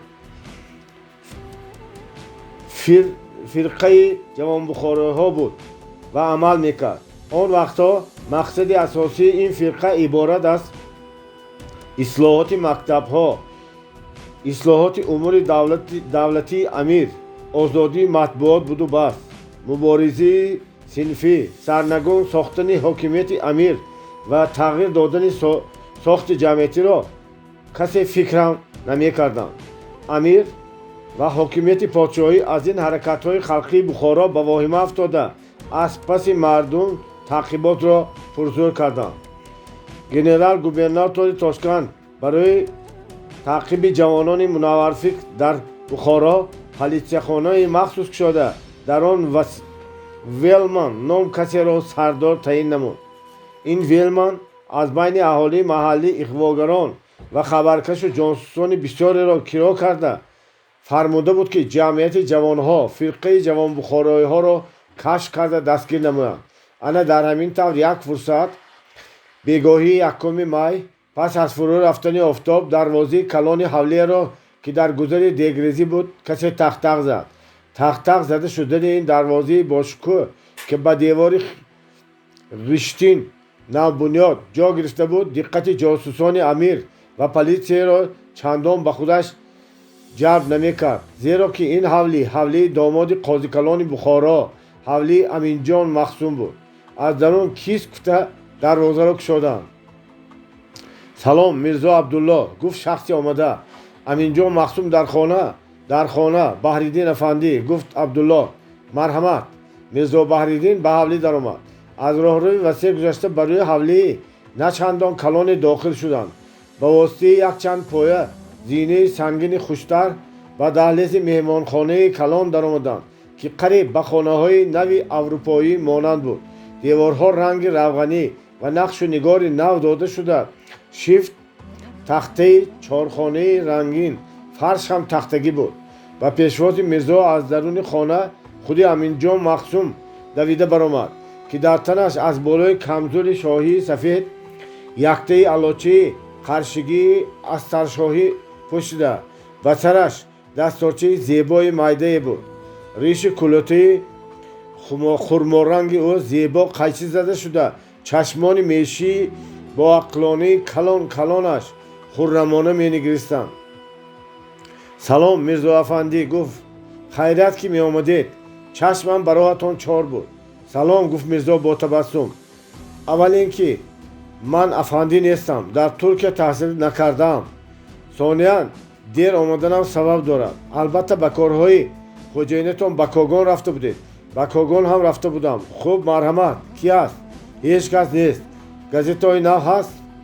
هیچ کس نبودنش خوب. من به شما از دوستانتون سلام و پیام آوردم. آنها به خانه کلان در آمدند. که آن هم به طرز نیم اروپایی با تیره‌های کلان و پرده‌های زیبای فرنگی فابریکوی دیوارها با رنگ‌های روغنی آرا داده شده بود. از روی فرش تختگین خالدی پدداری خوشرنگی در گرداگرد آن دوری خانه‌ها و میانها خان تخته گذاشته شده بود که در روی آن چاینک و پیاله‌ها، قند و قندلات و گازیتا می‌ایستادند. میرزا را از پیشگاه گذرانده امینجان مقسوم در نزد تیره‌ای میانه نشست و چای کشیده تعارفی کرد. میرزا چای را گرفته یک خورد نوشیده پیاله را برای خان تخته گذاشت و با صاحب خانه مراجعت نکرد. عبدالله دروازه را بسته باشد البته میبندد. گفت امینجان مقسوم من فرمودگی. خوش کیف و احوال چطور؟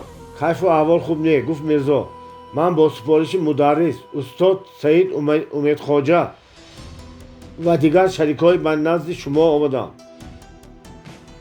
امروزها از تعقیب پلیس و جاسوسان خوشبیدی مجلس کرده در یک جا جمع شدن مشکل شدمان. اصلا به یک جا جمع نشویتان که کار گنده می شود. گفت امینجان مقسوم معنیدارانه به میرزا نگریسته.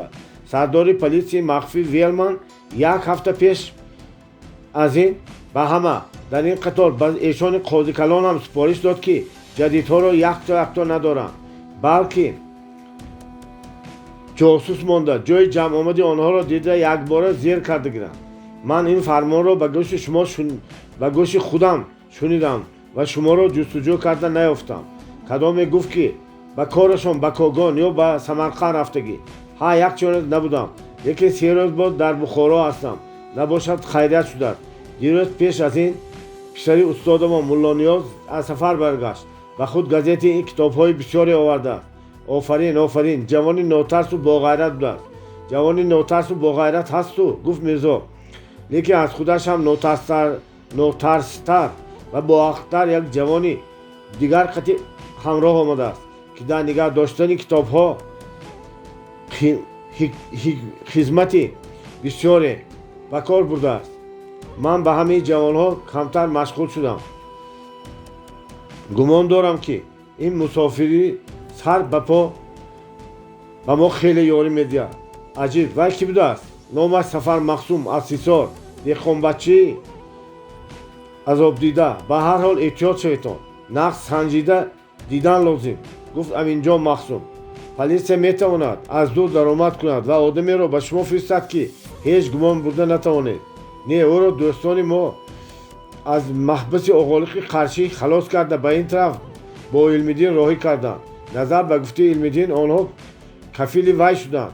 به هر حال ما با سنجیده میبینیم. البته گفت امینجان مقسوم امروزها گرفت و گیر بسیار سخت شدگی خصوصا پس از شورش خوجند و جزخ حکومت جاری به واهمه افتاده ماندگی. راست گفت میرزا بحرالدین من از خوجند خط گرفتم. یک همقشلاقی هم آمده نقل کرد در خوجند و جزخ شورش کلان شده است و عسکرهای آقپاشا مردم شورشگر را بیرحمانه زیر کردند. دهشت کلان شده است. البته هر کس که در بخارا اینا شنید در غضب شد که برادر مسلمان او را چنین بیرحمانه تارمان میکنند و این شورش ها گوبرناتور ترکستان را سخت به واهمه انداخت. میترسد که در بخارا هم چنین حادثه ها تکرار نشود. گفت میرزا خلق بخارا دیگر و خلق خوجند و ترکستان دیگر. به بالای خلق بخارا بغیر از امپراتور باز امیر مستبید هم هست. بله گفت امینجان مقسوم خلق بخارا را چند طرفه به زیر استبداد است و بنابراین میگویم که احتیاط شرط. میدانم گفت میرزا بخارای ما را اولی شبش چی بود که سحر است باشد. تخت امپراتور که به لرزه افتاده است جناب عالی هم مشخانه را کافته ایستادند. از خلق بیدار شده ایستاده ای خود میترسند. در زواد کارگرها با یک اشاره معطل ظلم و تعدی به جانشان رسیده است.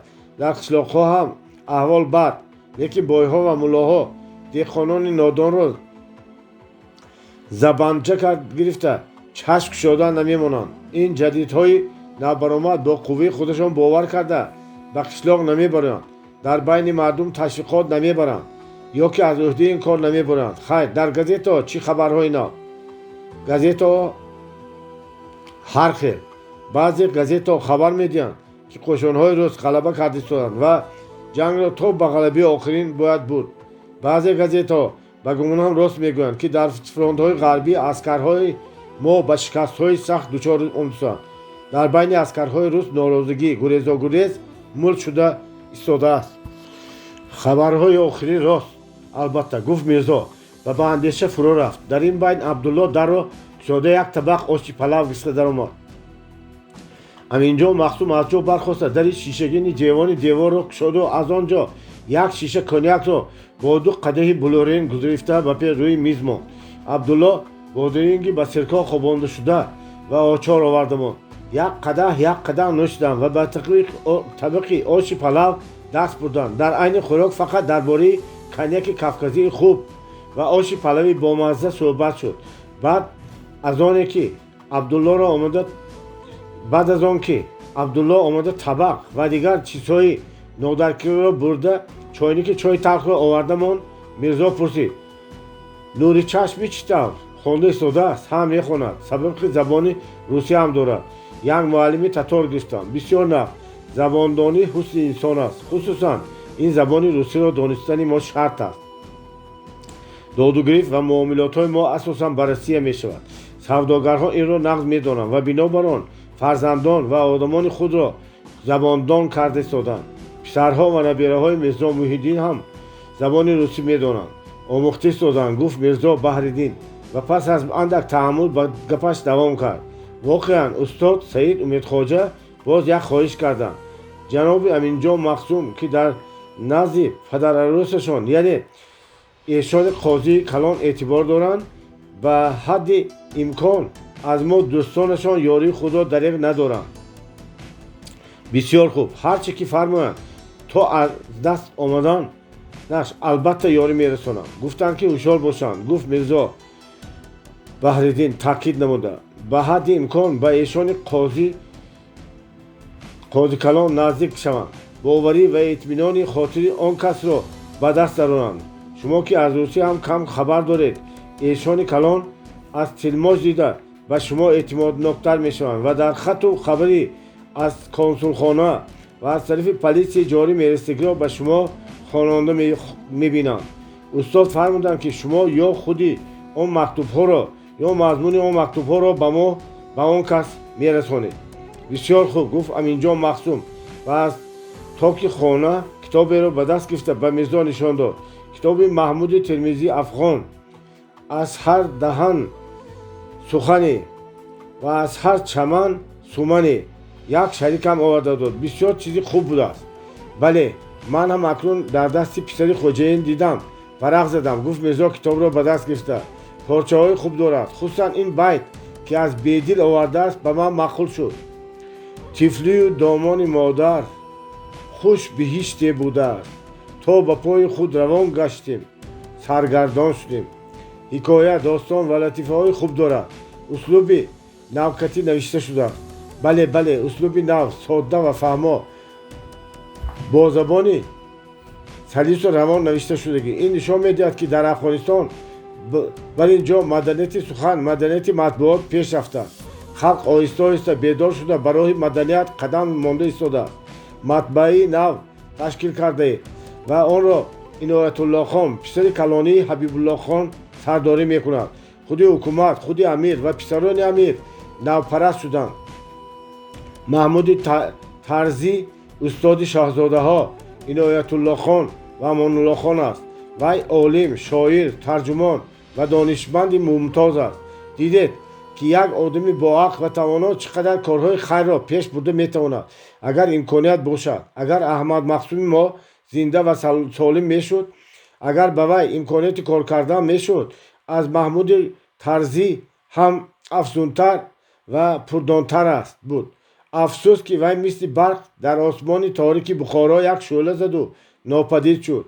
ман боварӣ дорам, ки гуфт Мирзо Баҳриддин, давоми кори Аҳмади Донишро устод Айнӣ бар ин касон пеш мебаранд. афсӯс, ки мактабҳои усули ҷадидиро, ки бо ташаббуси Айнӣ, Ҳамдӣ, Мирзо Абдулвоҳид кушода шуда буд, хушбегӣ фармон дода бандонда истодааст. лекин гуфт Мирзо Баҳриддин, устодон ба мисли Садриддин Айдӣ ва дигар ҷавонони тозафикр ором намегиранд. ҳар чӣ ки аз дасташон ояд барои бахту саодати мардум ба кор мебаранд.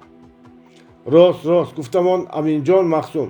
Аминҷон Махсум ҳарчанд ки домоди Қозикалон буд ва ҳарчанде ки худаш қозӣ шуда буд, вале дили ҷавонаш ба сӯи озодӣ метапид ва осуда набуд.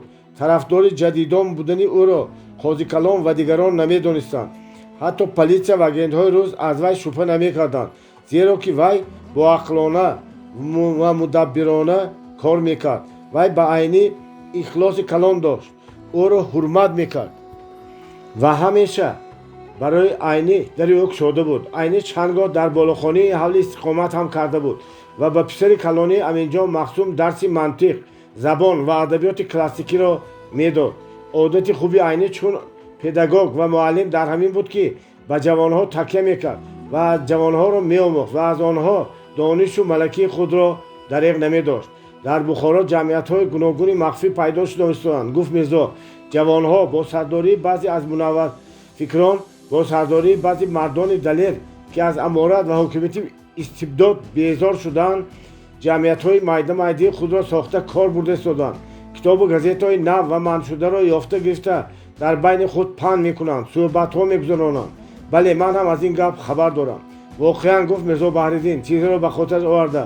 ҷавонҳое ки ман ба онҳо сару кор дорам, пагоҳ дар як ҷо ҷамъ шуда баъзе машваратҳо карданӣ ҳастанд ва устод Саид Умедхоҷа ҳам ба давраи худ таклиф карданӣ. гуфт Аминҷон Махсум тарсида. ин кори хатарнок аст, хусусан ки Саид Умедхоҷаро таклиф кардан. беҳтар ин ки инқадр ҷамъомадҳо ҳолот нашавад ё ки дар Бухоро нашавад. мо ҳаматарафа муҳокима карда корро эҳтиёт кардем. гуфт Мирзо Баҳриддин, шумо хотирҷамъ бошед, фақат ба саматон расониданам ки дониста бошед, натиҷаашро баъд мефаҳмонам. ман ба пухтакории шумо боварӣ дорам. гуфт Аминҷон Махсум. хайр, акнун ба ман ҷавоб. Мирзо Баҳриддин пас аз намози хуфтан аз ҳавлии Аминҷон Махсум баромада ба сӯи кулбаи худ равона шуд. дар роҳ фикр мекард ки ҳақиқатан эҳтиёт шудан лозим, модоме ки илтиҷо сар бардошта аҳли хират хафа карда куштан мехоҳад. бар зидди вай оқилона ва мудаббирона рафтор кардан шарт аст. боби 10. дар қишлоқи муғулон ҷавонҳо, онҳое ки мо медонем ва боре дар ҳавлии Илмиддин онҳоро дида будем, ба вуҷуди камтаҷриба ва ҷавон буданашон хеле эҳтиёткор баромаданд. онҳо ба корашон хеле ба мулоҳиза наздик мешуданд. хусусан Мулло Баҳриддин, ки рӯздида ва даруни кор буд, хеле дониста рафтор мекард. бинобар он, онҳо маҷлиси имрӯзии худро на дар шаҳри Бухоро, балки берун аз он, дар қишлоқи муғулони Қарӣ, ки асосан коргаҳи позарезон ва дегрезон дар он ҷо буд, гузаронда шуданд. Лутфуллои Позарез ба падараш маслиҳат карда аз пешгаҳи позарезхона хоначаеро, ки барои дамгирии позарезон буд, интихоб кард. ин хонача ду дар дошт, яке аз даруни позарезхона, дигараш аз тарафи боғ. шарикҳо ин ҷоро маъқул донистанд ва аввали рӯз ягон ба ҳар хел роҳҳо ба қишлоқи муғулони Қарӣ ва позарезхона ҷамъ шуданд. Илмиддин саҳарӣ барвақт аз хоб бедор шуду баробари падараш ба масҷид рафта намози бомдодро адо кард. азбас ки гоҳ-гоҳ ин корро мекард, мударрис ба ин саҳархезии вай тааҷҷубе намекард. баъд аз намоз ба ҳавлӣ баргаштанд, ки Махсум ҳам бедор шуда хонаи даҳлизро ғундошта дастуриашро шуста нишаста буд. салом Махсум, гуфт Илмиддин, саҳар қати маълул шуда нишастаед. агар шаҳзода афтад дар ғарибӣ, намози шом гардад оҷизу зор, гуфт бо табассум Махсум. ҳозир аввали пагоҳ кӯ, гуфт Илмиддин. ғариб намедонад шомаш каю, саҳараш кадом. хафагӣ ба шумо намезебидааст, гуфт ханида имон Илмиддин. ба ин гап мударрис ҳамроҳ шуд. садафи бастадаҳон нест зи гавҳар холӣ, нашавӣ ғофил аз он дил ки малоле дорад. садқаи гуфторатон шавам тақсирҷон, гуфт Махсум. як китоб сухан кардед. дар вақташ падарам гуфта буд, ки ҳар сухани ҳикматангез ки мешунавӣ, ба яксола тоат беҳтар аст. ҳар чӣ малол дар дилатон бошад ҳам табассум кунед, гуфт мударрис, зеро ки аз хафагӣ ва изҳори аҷз фоидае нест, балки зарар аст. ана боз ҳамон соҳиб ки ман шеърашро ба шумо хондам чунин насиҳат кардааст: изҳори аҷз пеши ситампешагон хатост. ашки кабоб муҷиби туғёни оташ аст. бинобар ин шумо ҳам ба ҷафоҳои фалак пушти по занеду изҳор накунед ки оҷиз ҳастед. хуб хуб ҷонам кутӣ, гуфтам он Махсум. дар асл муҷиби маълулӣ ва пажмурдагии вай дар ҷои дигар буд. пас аз ба масҷид рафтани мударрис ва илмидин, Махсум ҳам бедор шуда хонаро ғун дошта истода буд ки аз роҳрӯи ҳавлӣ дар он овозе баромаду тақ-тақ шуд. Махсум давида ба қарибии дари ҳавлӣ дар он рафт ва лаббай гуфт. аз дарун овози маҳин ва ҷарангосии гуландом баланд шуд: акаҷон, чой тағз дам карда диҳам, чойникитонро диҳед. ба меҳрубониҳоятон садқа, гуфт Махсум ва давида ба даҳлези меҳмонхона рафту чойники холии қирмизиро гирифта овард. марҳамат кунед, ин чойник. аҳволатон чӣ таб? нафс хоб кардед? боз пурсид духтар. дили Махсум якбора ба ташвиш пеш афтод. оё ин меҳрубонӣ ҳақиқӣ аст ё масхарабозӣ? чаро ин духтар ба вай ин тавр нарм ва бо лутфу эҳсон сухан мекунад? нахотки. Махсум ҳатто ба дилаш ҳам гуфта наметавонист ки бахти ӯ мадад кардааст ва дили духтар ба вай гарм шудааст. агар моҳ ба ту бошад, парвои ситора накун, гуфт Махсум пас аз андешаи андак. вақте ки ман дар хонадони шумо аз нону намаки шумо чашида мегардам, чаро аҳволам бад бошад? чаро нағз нахобам? аз давлати шумо, аз давлати падару модари шумо ва бародари меҳрубони шумо шукр. аҳволам бисёр нағз. илоҳо саломат бошед. ин тавр бошад, мо ҳам хурсанд, гуфт духтар ва аз паси девори роҳрав ки ӯро паноҳ карда меистод, дасти латиф, нозук ва сафеди худро аз даруни остини куртаи фарангии зардор бароварда, махсусан ба Махсум нишон дода, чойникро аз замин бардошт ва ба ҳавлӣ гашта рафт. вақте ки падару писар аз масҷид баргаштанд, Махсум дар ҳолати бехудӣ, дар ҳаяҷон ва ҳайрат буд. тамоми ақлу ҳушу ҳастии ӯ ки ҷавони бузбалаҳ ва лоиқи зану фарзанд буд, ба гуландом, ба дасти нозуки ӯ, ба овози маҳин ва латифи ӯ банд буд. агар ман зан медоштам, ҳоло соҳиби якчанд фарзанд мешудам, мегуфт вай. зан гирифтагӣ ва фарзанд кардан ҳам яке аз вазифаҳои инсонҳост. агар аз дунё безан ва бефарзанд гузарам, ман одам нестам. аммо занро аз куҷо меёбӣ? дар замони мо ба ҷавонони бенаво касе духтар намедиҳад, боз ба болокории вай агар Махсум бошад. ана боиси пакарӣ ва маълулии Махсум ҳамин буд. имрӯз барвақт бедор шудед, гуфта пурсид мударрис. саҳархезӣ ба ҳар кор мерасӣ гуфтанд, гуфт Махсум. ман ҳам аз файзи саҳар баҳравар шавам гуфтам. имрӯз чӣ тавр ҳавои хуб. дар ҳақиқат он рӯз 1 май ҳавои идона шуда буд. он рӯзҳо қаҳрамонони ин ҳикояи мо намедонистанд ки рӯзи 1 май рӯзи байналхалқии меҳнаткашони тамоми дунёст. дар ин рӯз дар ҳама ҷо халқи меҳнаткаш ид мекунад, намоиш мекунад, ҳаққу ҳуқуқи худро металабад, даъво мекунад. аммо қалъаҳои баланди Бухоро, на ин ки фақат шаҳри Бухороро, балки тамоми сарзамини, тамоми мулки Бухороро аз ҳодисаҳои берунӣ ва ҳодисаҳои олам паноҳ карда меистоданд. дар ин рӯз муайян шудани маҷлиси ин ҷавонҳо низ бегап набуд. мулло Баҳриддин ки хуҷандӣ буда ба Когон, ба коргарони роҳи оҳан ва коргарони заводҳои пахта ва равған муносибат дошт, газета мехонд. медонист ки ин рӯз рӯзи ид аст ва дар ин рӯз ҷамъ шудани онҳо як аломати рамзӣ низ дорад. офтоб акнун мебаромад. дар фазои беғубор фароштурукҳои бисёре чийчикунон парвоз мекарданд. дар ҳаво таровати муаттари баҳор истода буд. насими саҳарӣ аз беруни шаҳр бӯи гулу райҳонро меовард. дар кӯчаҳо овози ҷарангосии бачаҳои мактабрав, садои сумалакфурӯшон ки бӯи баҳор аст сумалак гӯён суруд мехонданд, шунида мешуд. ҳаво аз ин беҳтар намешавад, гуфт Илмиддин. ману Махсумро ҷӯраҳо ба беруни шаҳр ба самбуси Алафин хабар кардагӣ. агар иҷозати шумо шавад, рафта андак ҳаво хӯрем. раведтон, бисёр хуб мешавад, гуфт мударрис. лекин аввал дар ҳамин ҷо нағзи как таҳтӯл мекунед. модарат қаймоқчой мекунад, гуфта буд. гар ба Бағдод луқмае бошад, мо аз ин ҷо саре биҷунбонем, гуфт бо табассум Махсум. ҳа, офарин, гуфт мударрис ва ба ҳавлии дарун рафт. ҷӯраҳо хушу хурсанд дар рӯи гилими болои суфа нишаста ношто карданд.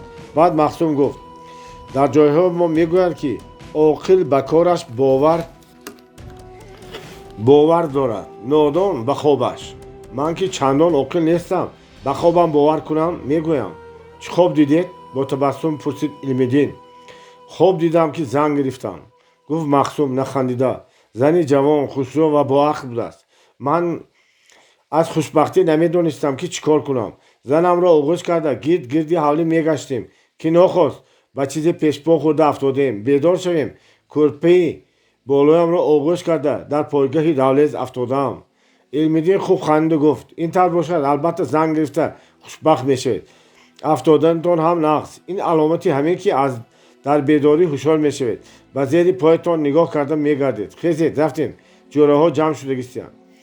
аз абри сияҳ матарсу, аз ришти бузург, аз абри сафед тарсу, аз кӯсаи турк.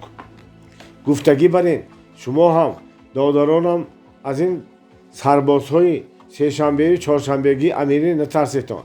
аз хоҷаи онҳо, аз аскарҳои оқпошо тарсетон. ба ин каллаварамҳо ҳар киро ки сар гир гӯед гирифтан мегиранд. хайр, акнун ба куҷо меравем? ба қишлоқи муғулон. дар он ҷо корхонаи позарезӣ аст. мардум ба корубори худ овора. ҷосусони амир ба он су намераванд. ин тавр бошад нағз, гуфт Махсум. ва онҳо пиёда ба сӯи дарвозаи мазор равона шуданд. роҳи сангфасе, ки аз гузари Дегрезӣ гузашта ба сӯи шарқи Бухоро меравад, рост ба дарвозаи мазор мебарад. онҳо суҳбаткунон ба назди мадрасаи Калобод, ки яке аз қадимтарин ва яке аз калонтарин мадрасаҳои Бухорост, гузашта ба дарвозаи мазор наздик шуданд. аз ин роҳ саркардаҳо, савдогарҳо, фойтунҳои калонҳои банкҳо ва монанди инҳо намегузаштанд. ин роҳи мардуми деҳқон, роҳи мазорот, роҳи дуюм ва сеюмдараҷа буд. дар ин самти шаҳр, дар қарибии қалъа, ҷӯи чаппа воқеъ гашта буд, ки аз оби он мардум истифода бурда боғҳо ва гулзорҳои бисёре сохта буданд.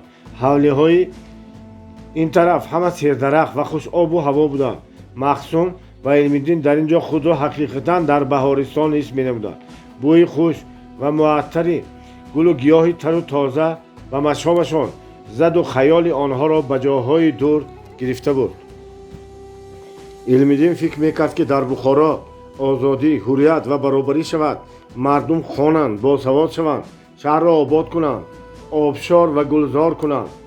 дардҳо, ранҷҳо, зулму таъдӣ, тарсу ваҳмҳо барҳам хӯранд. дар бораи ҳамин ин дар маҷлиси имрӯза гап задан лозим. лек гап заданҳо хати чӣ мешавад? ҷӯи чаппа роста намешавад. дар гузари бозори гул боғи гул пайдо намешавад. дар регистон, дар бозори ресмон, ки дар он ҷо бегуноҳонро сар мезананд, хандақҳо пурхун барҳам намехӯранд. чӣ бояд кард? мо ҳамин қадар карда метавонем, ки дар байни мардум ташвиқот барем, худамон бар инҳоро бедор карда аз дунё бохабар созем. хайр, ҳамин ҳам кор, ҳамин ҳам ҳаракат, ҳамин ҳам зарур. ҳоло одамони амир барои ҳамин кор ҳам мардумро бурда ва дарға карда истоданд. Махсум фикр мекард, ки дар Бухоро ҳақиқатан шаҳри азим будааст. ҳисору Қаротоғу Душанбе ба як кунҷи ин шаҳр баробар намешаванд. ин қадар кӯча, ин қадар маҳалла, ин қадар ҳавлию ҷой. баъзе аз ҳавлиҳо, баъзе аз кӯшкҳое, ки дар ин шаҳр ҳаст, мири ҳисор дар хобаш надидааст. ҳар ваҷаби хоки ин шаҳр эҳтимол ба тилло баробар будагист. ин шаҳри қадима, ин шаҳри муқаддас, ин шаҳри пур аз авлиёю пур аз мазорҳо будааст. дар ҳар як маҳалла, дар ҳар як гузар, масҷид, хонақоҳ, таҳоратхона, сарой, حوض، حمام، حتی بقالی و عطاری ها هستند. در این شهر کلان چقدر خلق خدا هست استقامت میکرده باشد. 100,000 500,000 100 لک 200 لک خدا میداند. در اینجا هر ملت و هر قوم را یافتن ممکن. تاجیک و ازبک و ترکمن و قزاق و روس و ارمنی و نوغی و افغان و هندو و ایرانی و یهودی هزاره ها بنده خدا همه دهان دارند، همه رزق و روزی مییابند، شکم همه سیر. نه این معلوم نه. بیچاره و بینوا بی خانمان و گدای ها هم بسیارند. کهنه‌دوز و حمال و مردکارهای کارکافتگشتگی هم صد. بایها قاضی رئیس و عملداران سیر و پور کار نمیکنند. خدمتگارها را کار میفرمایند. در بیرون در شهر زمین های این شکم کلان ها را دیخانهایشان آباد میکنند. زمین های سیر حاصل چهارباغ های کلان همه صاحب دارد، همه خواجه دارد. بله، رزق و روزی همه این مردمی در این شهر از بیرون شهر میاد. دیخان خوراکواری میوه آوردن مالهای درکاریش را از شهر خریده میبرد. سوداگران دکانداران خوب فایده میخورند، 2-3 زن میگیرند، کیف و صفا میکنند. عجایب دنیای عجایب. من کمبغل چیکار کردنم را ندانسته از پس علم دین میگردم، با مجلس مخفی وای میروم. اگر به دست افتاده به دار کشته شود، خیر مالش دار باشد دار. این علم دین و جوره های وای بهترک تشویش کشته برای جدیدی ندارمدن. اینها آدمان پاک وجدان، رحمدل و با غیرت هستند. از حبس و کاردار امیر نمیترسند. خلق را از دست ظالمان خلاص کردن میخواهند. اما با چی؟ با دست بیعراق بر ضد توب جهانگیر امیر میرفتند و دست برهنه از دم شمشیر داشتن امر محال است. یا که آنها یگان دلپوری دیگر ندارند، از کاگان و سمرقند و تاشکند یاری طلبیده به امیر هجوم کردن میخواهند. نخود که به همین 5-6 نفر جوانها حکومت روس یاری رسانده از بحر امیر میگذرد. نه امیر یک بلا باشد، نیکولای 100 بلا. وای از بحر امیر نمیگذرد. آنها از دروازه کنار آمده، از دروازه مزار برآمده، برای کلانی پر از خاک و چنگ از بین پشته ها گذشته میرفتند. علم دین جان گفت شوخی کرده مخصوم، گوری دادم به آمدیم که اینجا چی گپ؟ دو طرفه پشته گور بالای گور. اگر نخواست قیامت شده ماندو همه مرده های گور از جا خیزند و سوزن پرتافتن جای نمیماند. ما رو مجق کرده میپرتند. نترسید گفت علم دین. اولش این که قیامت نخواست نمیشود، بعد دنیا وسیع و مرده ها هم جای افت، بعد مرده ها هم جای افت میشود، بعد زنده ها هم کمتر تیزتر گردید که پشته ها هم تمام میشوند. به قشلاقی کاری میرسیم. خیر تا به کاری رسیدنمون به شما یک حکایت رو گویم. گفت مخصوم این پشته های بلند و گوره های بالا هم را دیده واقعی یک طبیب به خاطرم رسید. در یک قشلاق طبیب زندگانی میکرده است.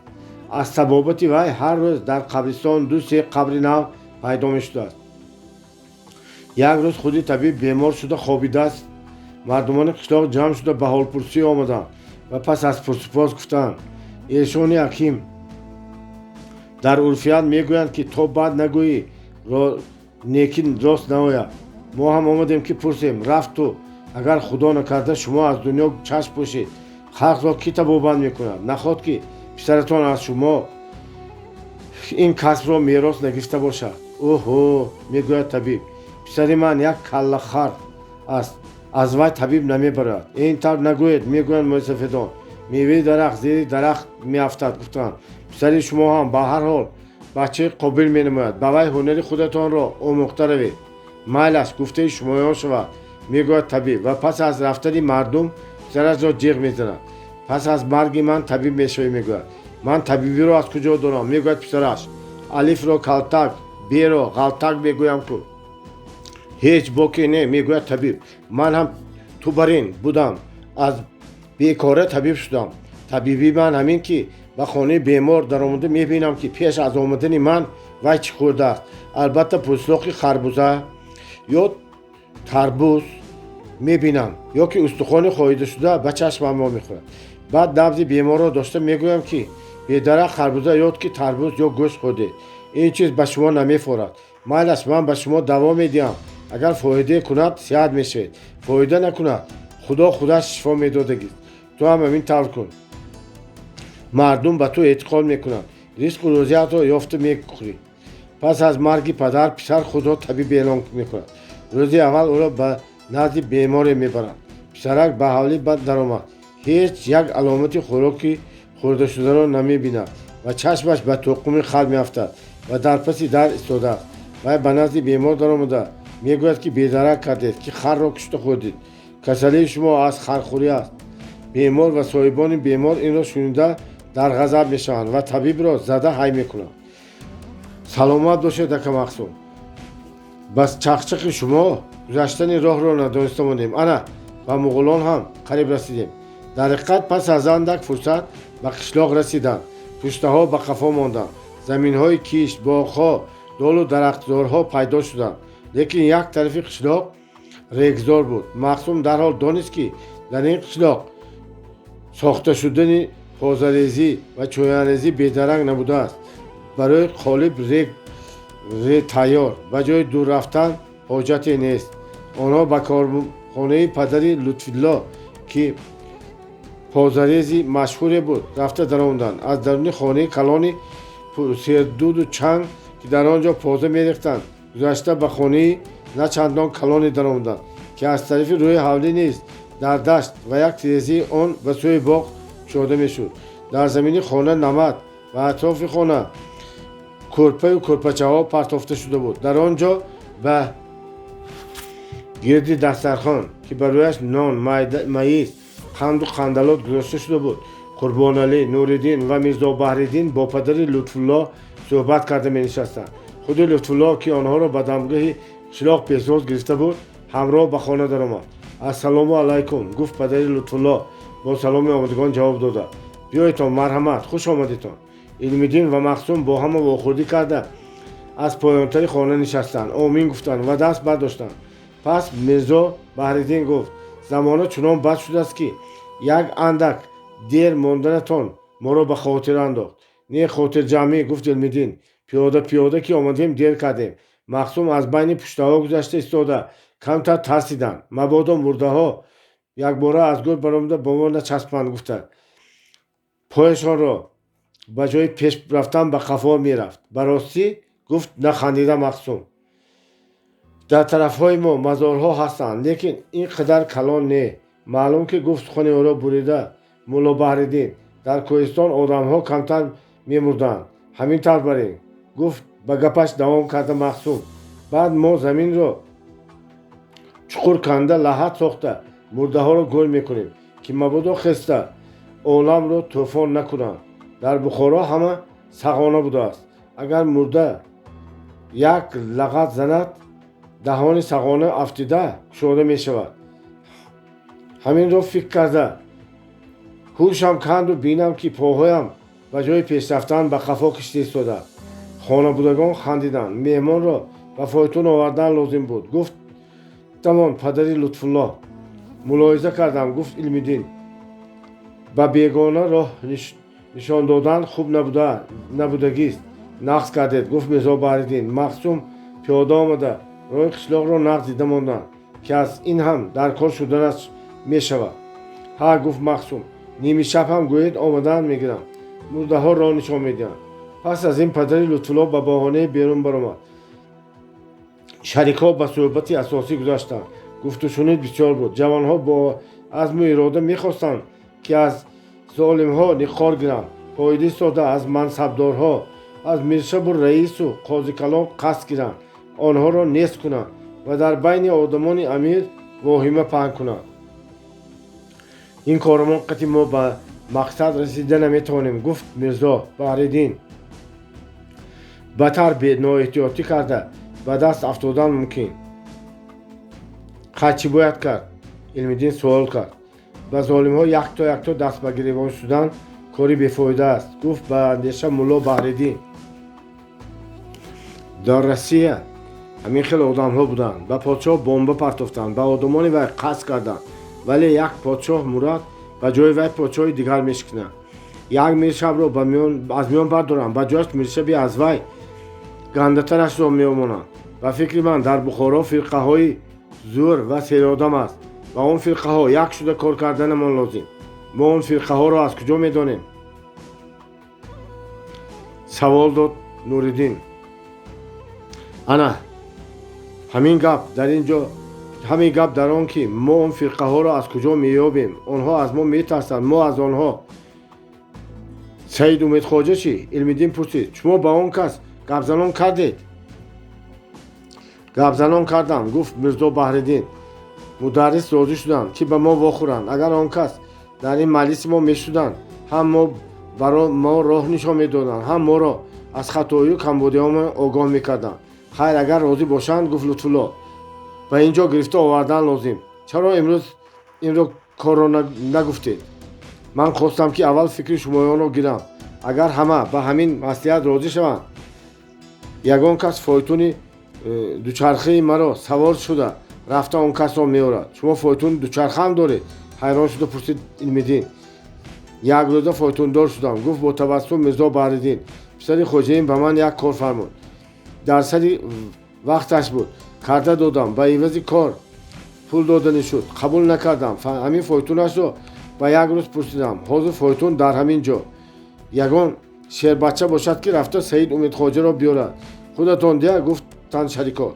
шумо бо он кас гап задед. шумо роҳи ҳуҷраашро медонед. он кас ба шумо бовар мекунад. не, гуфт Мирзо Баҳриддин. худи Саид Умедхоҷа ба ҳуҷраашон рафтани маро манъ карданд. ҳамсояҳуҷраашон маро мешинохтааст.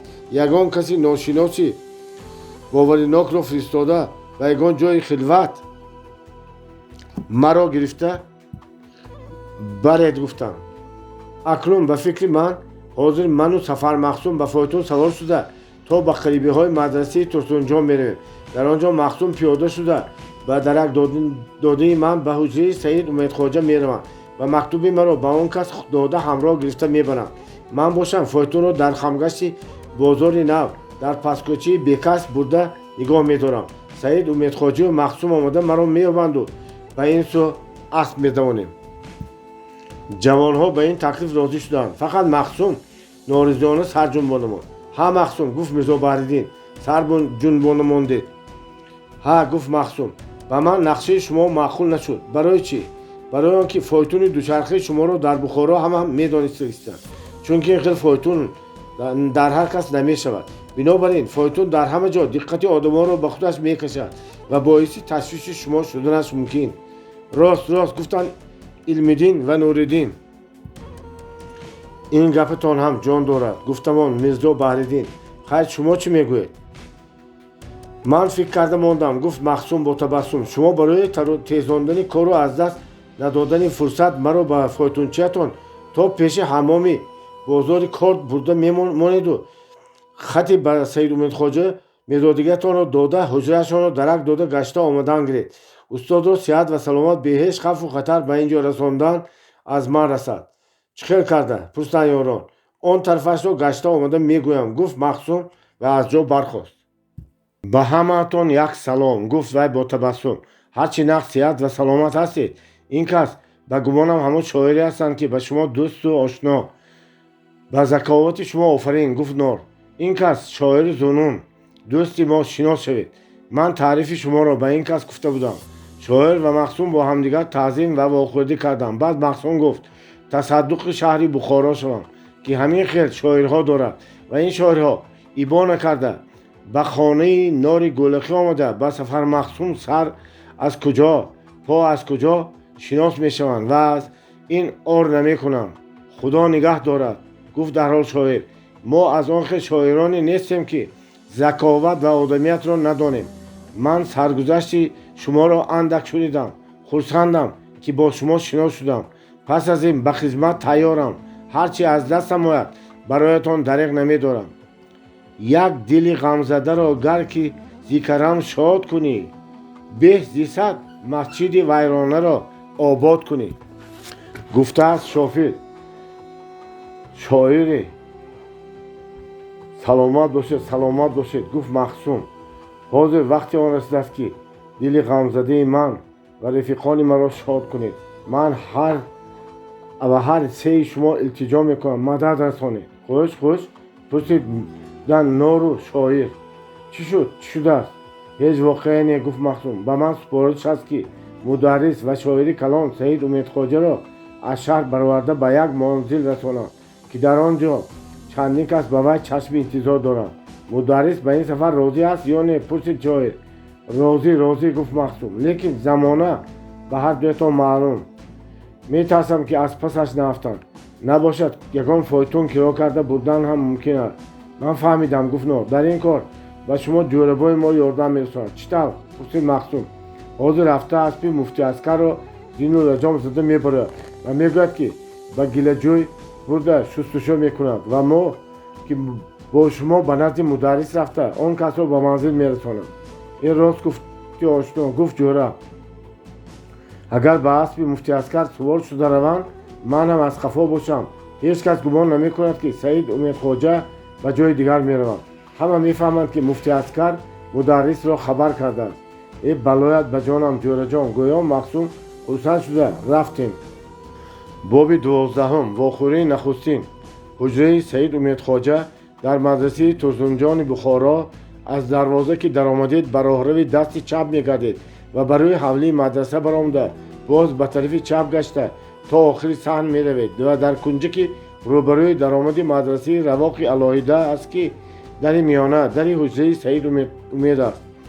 ҳамин тавр гуфта ба Махсум фаҳмонда буд Мирзо Бадриддин. он рӯз Саид Умедхоҷа дар ҳуҷра танҳо менишаст.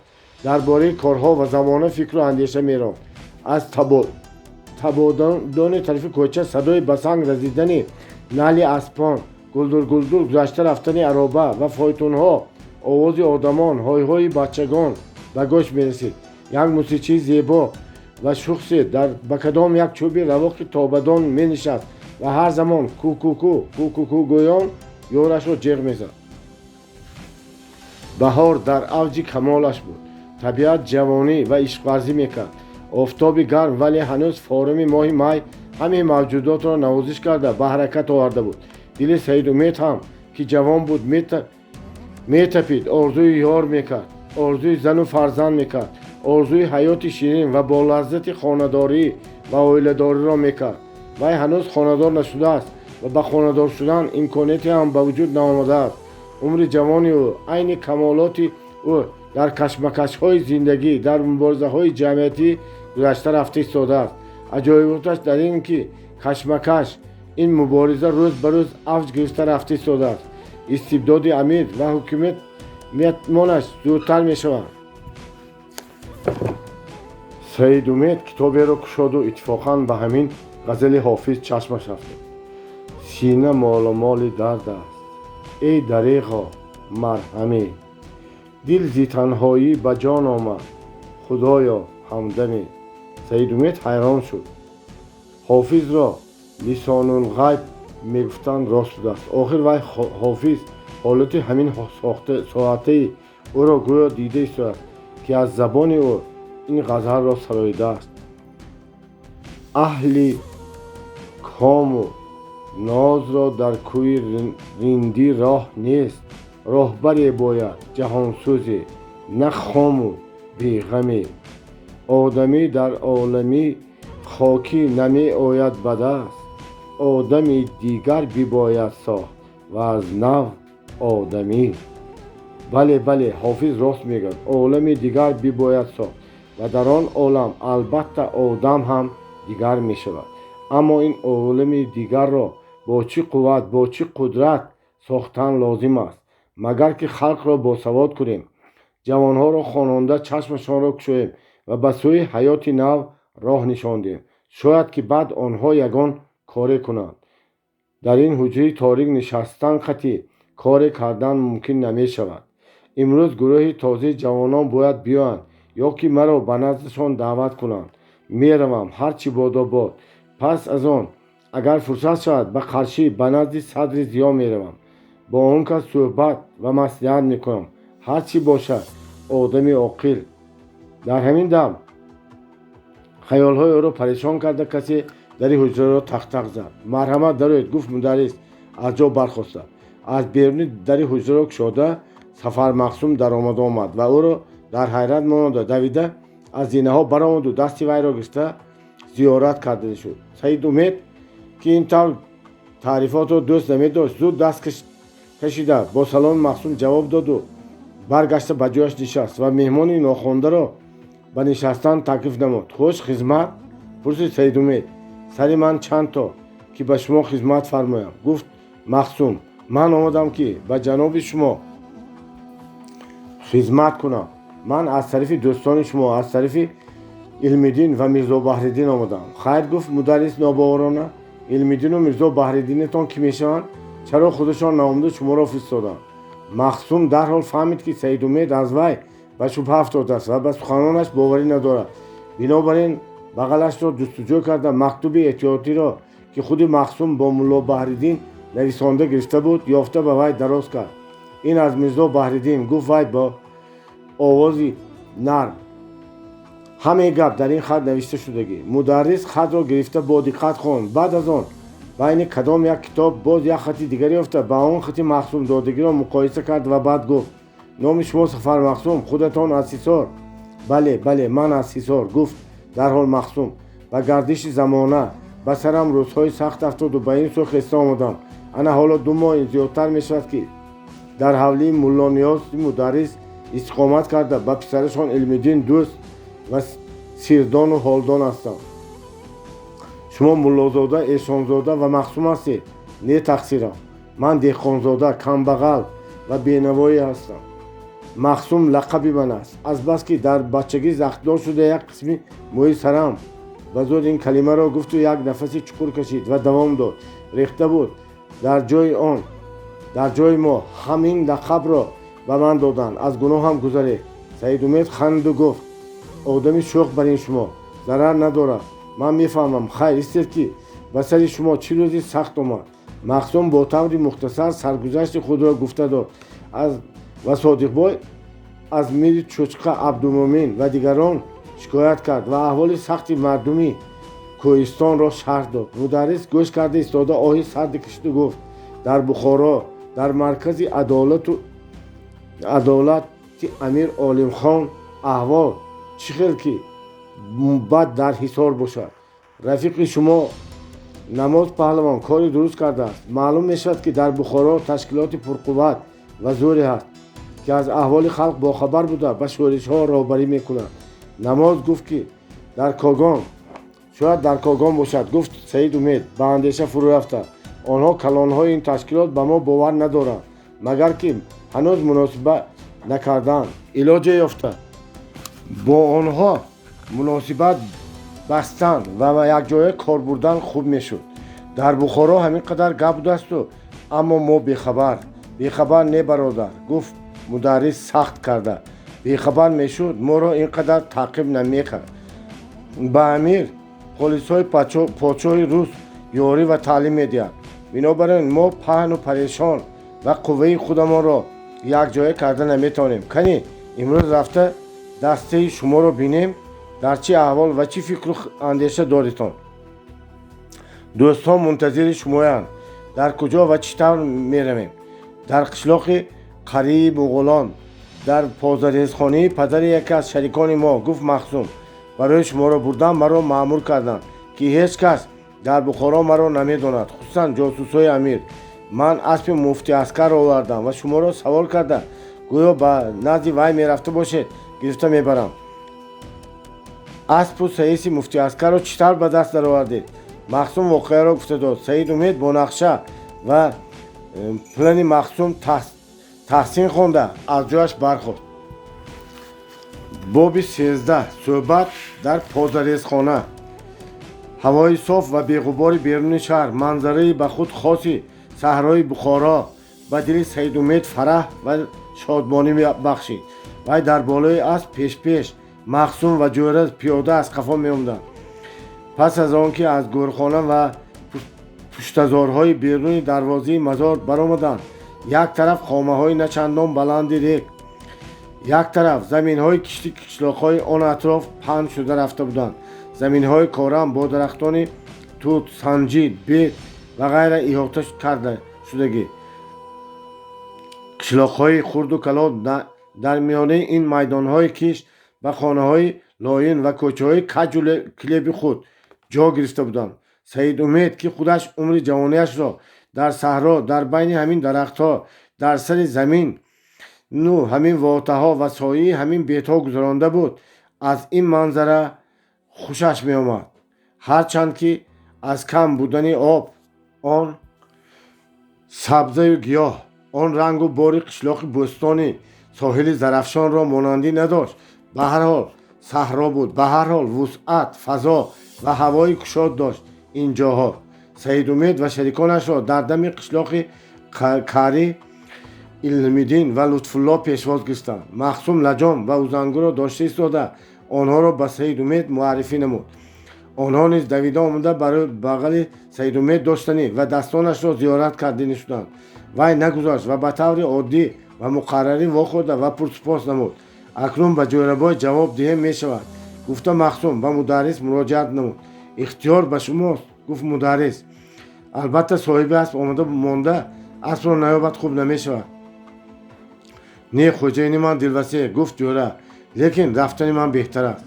ҷӯра инро барои он гуфт ки медонист будани вай дар байни он ҷамоат чандон хуб нест.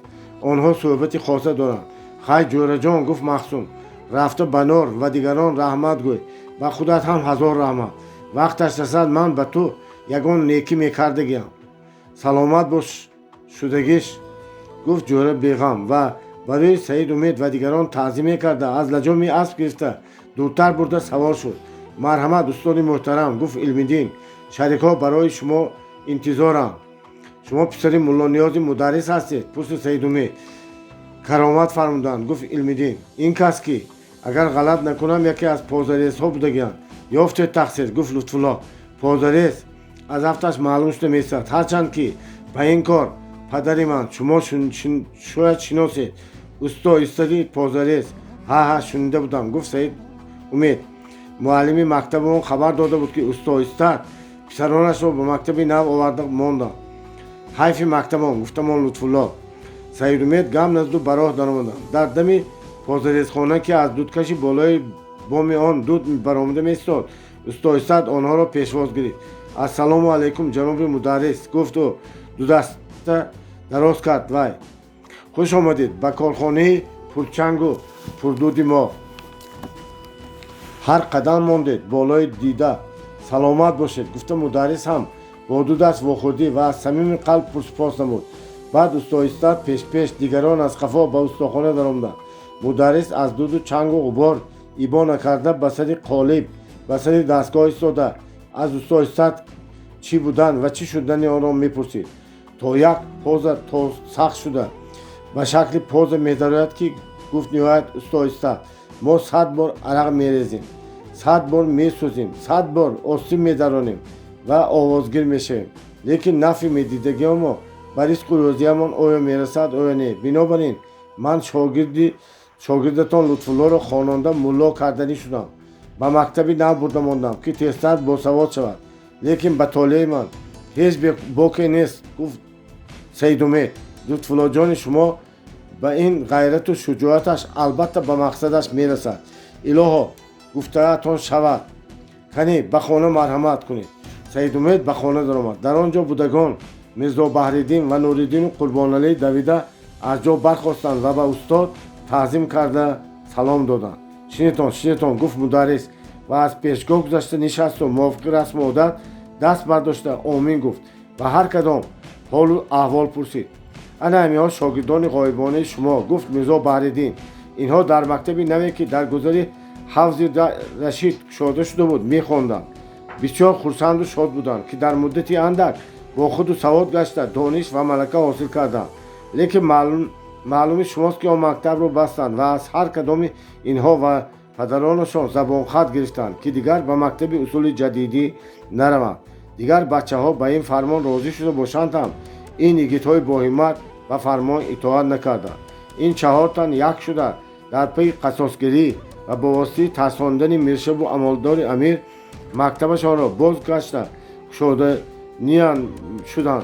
خیریت که من از واقعه خبردار شده موندم و با کارش این کار خطرناک را ندادم. گفتم که خودم اندک مندک خط و سواد دارم، روسی را هم میدانم و در سمرقند و خوجند یار و آشناها دارم. با واسطه آنها کتاب درسی، دفتر و دیگر لوازمات ها را گرفته خودمان درس می و یک توده نهانی ساخته آهسته آهسته عمل میکنیم. یعنی که چیکار میکنیم؟ پرسید سید اومد خواجه. چیکار میکنیم؟ گفت میرزا بحرالدین. در بین آدمان دلپور میشدگی گازیت، ژورنال، کتاب‌های از ترکستان و دیگر جاها میآمدگی را پهن میکنیم. آهسته آهسته تشویقات کرده صف خود را وسیع میکنیم. از بین پول برآورده کم و بیش برای احتیاط یراق میخریم و کوشش میکنیم که با دیگر تشکیلات‌های مخفی مناسبت پیدا کنیم. بسیار ناز گفت سید امید. مقصد و راه پیش گرفته‌تان بجا، لیکن از خوف و خطر این کارها بچه‌ها آگاه است کردید. میدانید که امروز امیر درباریانش به مدد پلیس گوبرناتوری تاشکند در محله در هر دری خانه را بو کشیده آدمان اندک شوپناک را داشته ایستادند. میدانیم گفتند همه برابر، هیچ کس بی اجل نمیمورد. گفت میرزا بحرالدین. لیکن سر خود را به دهان اژدر گذاشتن هم از عقل و تدبیر نیست. ما خیلی احتیاطکارانه رفتار میکنیم. انا امروز سخن میرزا بحرالدین تمام نشده از طرف کارخانه به پاز کوفته شدن بالغ شونده شد. همه گوش به قمار شدند.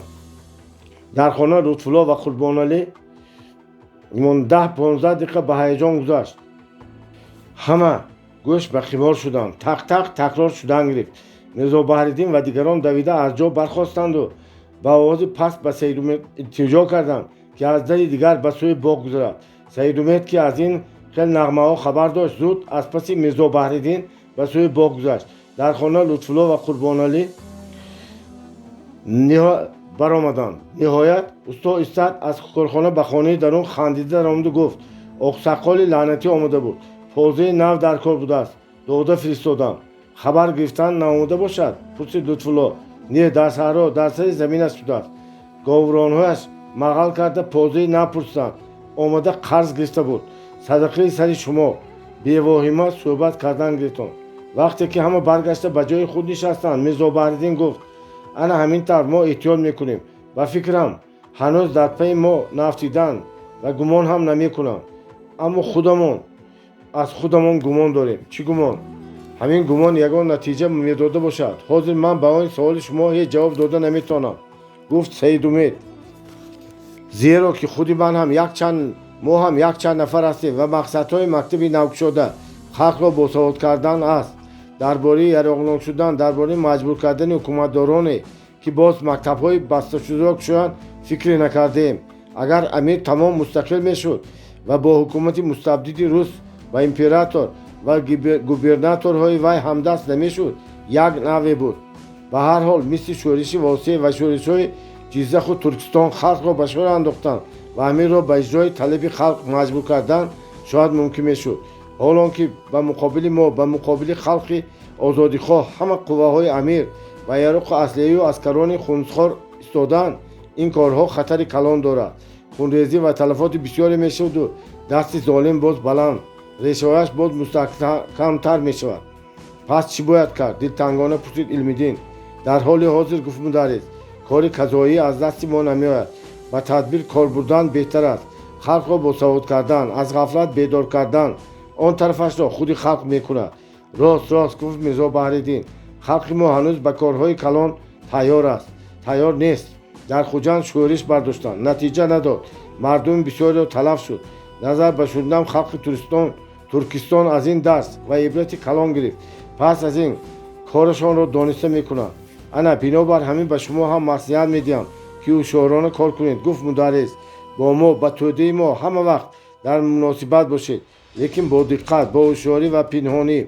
به فکر من همین سفر مخصوم با بهانه خدمت مرا به جا آوردن رفته تازه کردن حجره، آش پختن و از من سبق گرفته خط و سوادش را برآوردن آماده می ایستد و مناسبت ما را می پیوندد. از این کس نباید شبهه کنند. آدم مسافر غریب برای رزق گذرانی و رزق و روزی خدمت مرا می کند. چی گفتید؟ جانم قطی گفت مخصوم از پایانتری خونه.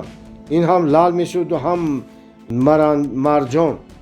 هر هفته 3 بار من خدمت کنم و شما به من کمتر سواد آموزید و با این معنا خبرهای در کاری را خوندستم. بسیار خوب بسیار بجا. گفت میرزا بحرالدین یک مسئله مهم حل شد حساب. مسئله دوم همین که گفت سید امید هنوز همه مکتب‌های اصول نو بسته نشدند. مکتب‌های تاتارها در گذر پای آستانه، مکتب میرزا عبدالواحد در ته دروازه سلاخانه که در اینجا عینی هم درس میدهند و باز یک مکتب دیگر در انشار محله کار کرده‌اند. انا با هم مکتب‌ها فرزندان آدمان کمبغل، کاسبان و دهقانان را جلب کردن لازم. تو از دستتون آمدن تشویقات کنید، فهمونید. لیکن باز میگویم که پنهانی و با احتیاط. هیچ کس نداند که شما چند کس و کیها هستید. اگر رفت و خدا نکرده یگان تواتان شمایان را میرشب یا خوشبگی جغز پوچکاز کند، ناترسانه جواب گرداند و گوید که خودتان میخواهید که خویشتان و یار دوستان مثل شما با خط و سواد شود و برای همین تشویق کرده اید. اگر ناترسی دلیری کرده جوابهای پخته ده هیچ کار کرده نمیتونه. خب جان موقتی گفتن جوان ها. بعضی گازیت و ژورنال های به دستتان افتاده را با آدمان دلپور میشدگی دید و گوید تاکید کنید که وای هم خوانده به کسی دلپور میشدگیش دید. اگر به دست افتاده ماند گوید که از کوچه افتاد. سید امید خواجه باز نصیحت و معصیت های بسیاری داد و همه با همین قرار آمدند که تا مدتی معین تا رسیدن فرصت مناسب کاری آنها روشن نمودن افکار خلق می شود. استاد میمانان را با شوربای بامزه، نان گرم و چای کبوت تلخ ضیافت کرد. آنها قریبی آفتابشینم حرکتی بازگشت کردند. در بازگشت همه آمدگان به غیر میرزا بحرالدین برابی کوتاهی که استا ایستاد سوار شدند. سفر مخصوم در پیشتختی بالای عربه نشسته لجام اسب را به دست گرفت. سید امید با استا ایستاد با میرزا بحرالدین که در فایتون دوچرخه رفتنی بود خیر و معذور کرده فرمود که مخصوم اسب را به پیش راند. اسب بردم عربه را بیملال کشیده می بود و به زودی به راه کلام برآورده آمده آزادانه‌تر روانه شد. سید امید از این سفر از این بازدید خود به جوانها خیلی خرسند و ممنون بود. از دیدهش پرده غم برداشته شد و از کتفش یک قسم باری وزنی حیات کم شد و حس نمود که در قطاری او در صف او در کتف آدمان بسیاری می روند. اگر لازم شود به هر فداکاری به هر دلاوری تیار هستند. لیکن این گروه جوانان دانسته برای انداختن تربیه کردن لازم است. اگر سید امید خواجه را همان وقت اعضای پارتی کمونیستی می بود، اگر وی به نشاندادهای لنین با خبر می شد، اگر او را و رفیقان او را پارتی مقتدر و بالایقتی کارگری هادی می شد، تمام دیگر خیل رفتار میکرد. آن روزها در بخارا حرکت انقلابی به درجه انقلاب سوسیالیستی به درجه انقلاب حقیقی آمده نرسیده بود. سید امید بر این آدمان حساس و پردام میدانستند که باید این ساخت امارت بخارا سرنگون گردد، باید حاکمیت خلق محنتکش برپا گردد. اما چطور با کدام را به این مقصد باید رسید درست نمیدانستند.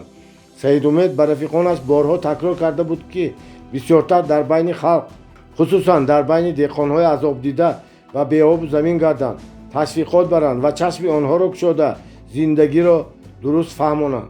لیکن گفته‌های او را کم می‌شنیدند و عمل نمی‌کردند. یک خودی سید امید چه کار کرده می‌توانست. بنابراین آن روز غیرت و گفتار این جوانان او را شاد کرد و امید داشت که در آینده این جوانها به گروه آنها مددگار و یاری دهنده خوبی خواهند شد. در قریبه های دروازه مزار یک قسم جوانها از عربه پیاده شده به شهر درآمده شدند. فقط مدرس و لطف الله در عربه ماندند که مخصوم عربه را تیز حی کرده از دروازه بخارا به شهر درآمد. سید امید را صحت سلامت به منزلش شان رسانید و بعد عربه را به پیش دروازه لطف الله اینا برده مانده خودش پیاده به حولی برگشت. باب 14 خرسندی و خفگی مخصوم.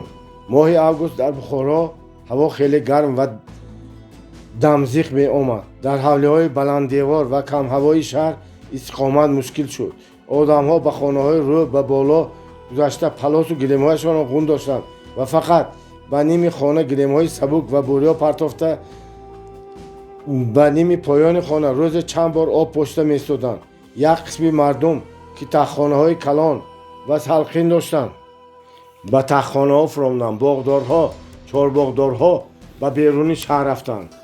مخصوم که جوان بود از هوای گرم آنقدر عذاب نمی‌کشید. قادر قلبای اقساقال او را موقتاً پایکار تعیین کرده بود. مخصوم این کار را از گفتش زیادتر به جا می‌آورد. در توی‌ها و مراسم‌ها، در عزا و ماتم به غیرت دوچند کار میکرد و یک مقدار پول هم ذخیره کرده توانست. لیکن آخر روز لکات شده به خانه برمیگشت و در طی ایوان بلند نزد مهمانخانه شالچه پرتافته از روی آن کرپچه بالش گذاشته دراز میکشید. خدا میگفت که در این دور موردها مدرس یا الهام جان نیایند تا که وی اندک به حال آمده دم گیرد. وی از همان قبیل روزها بود. مخصوم بر وقت به حولی برگشته یازیده خوابیده بود که از حولی در آن امام علم‌الدین با حواس پریشانی برآمد و مخصوم سرزبانی پرسپاس کرد و به سوی دروازه بیرون روان شد. خوش گفت مخصوم با دیدن علم‌الدین از جا برخاسته. و کجا خاطر جمعی می؟ مادر ناخواست بیمار شده ماندن. گفت علم‌الدین از پی طبیب رفته ایستادم. درکش را گوید من رفته بیارم. نه خودم، گفت علم‌الدین و به کوچه برآمد. مخصوم حیران شده خاموش ماند. از حولی درون هیچگاه آوازی نمی برآمد و او جرأت هم نمی کرد که دری حولی درون را تق تق زده از گلندام احوال مادرش را پرسد. آخر وی از طبیبی هم کمی خبر دارد که شاید مدرس در حولی باشد. نقل نمی شود. وی در این فکر و اندیشه بود که از راهروی حولی درون تق تقی در شنیده شد و بعد گلندام با صدای نرم و فارمی خود گفت اکا مخصوم، ها اکا مخصوم، لبای گویا مخصوم دویده و نزد راهروی حولی درون رفت. مادرم ناخواست بیمار شدن دلشان. انا این پول را گرید و از عطاری رفته کمتر زعفر بیاره بوده است. جانم خطی گفت مخصوم و از دست بلورین دراز شده گلندام پول را گرفت. من در یک دم فرمانتان را به جا میارم پادشاه خان. مخصوم با یک جهت خرسند شاد بود.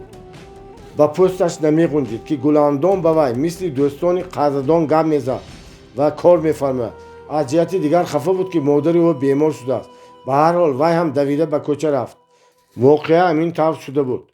مادر گلندام که زنی میانسال 45 ساله بود و از بس که مثل پاشا بیبی ها و زنهای کلانشونده ها به بالای 7 قبط کرپچه راحت کرده نمی نشست و همیشه کاری حلی را خانه را خودش با یاری گلندام میکرد. دایم صحت و سلامت بود. مدرس و دیگر اهل خانواده از همین جهت خرسند بودند. لیکن امروز از اولی پگاه زنک خودش را بد حس نمود و به زور از جا برخاسته روی سوفه را که در آنجا میخوابیدند با یاری گلندام غون داشت و به آشخانه رفت.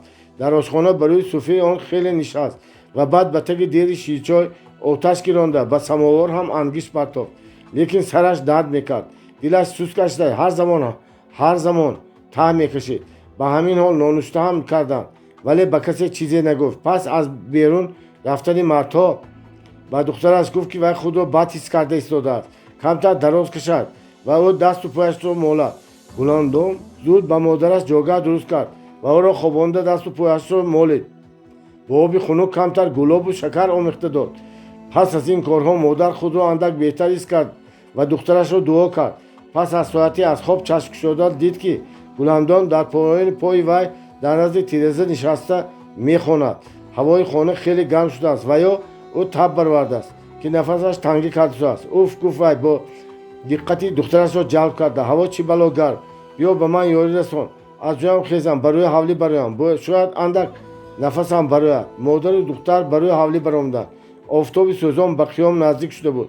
خشت و سنگ‌های روی حولی تصفیده خرمشان بروی کس مثل خرم دهنه تنور می رسید. در روی حولی مایده یک گلدارچه بود که قسم بسیاری گلهای آن در آفتاب سوخته زرد شده بودند. اما با وجود همین مادر گلندام قامتش را راست کرد و نفس تازه کشیده خدا را شکر گفت.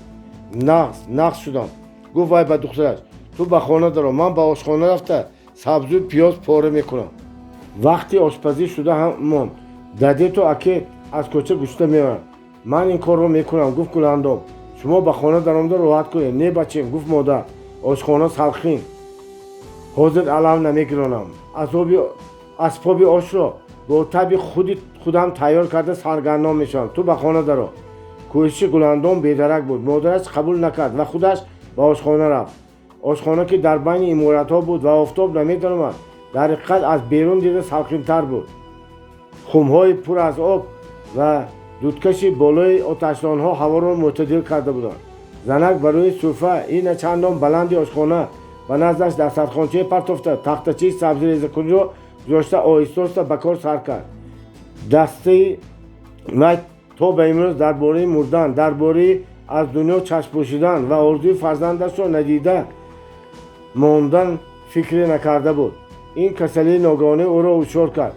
البته به علم‌الدین زنگ گرفته دادن و هرچی کار کرده گلندام را به شوهر دادن شرط و واجب و فرض و سنت است. زن علم‌الدین تیار فاتحه کرده ماندگی به خداها مصلحت کرده. پیرما که در آمد هوا سلخین‌تر که شد توی کردن و کلین را آوردن لازم. لیکن به گلندام کس نبرآمده مانده است.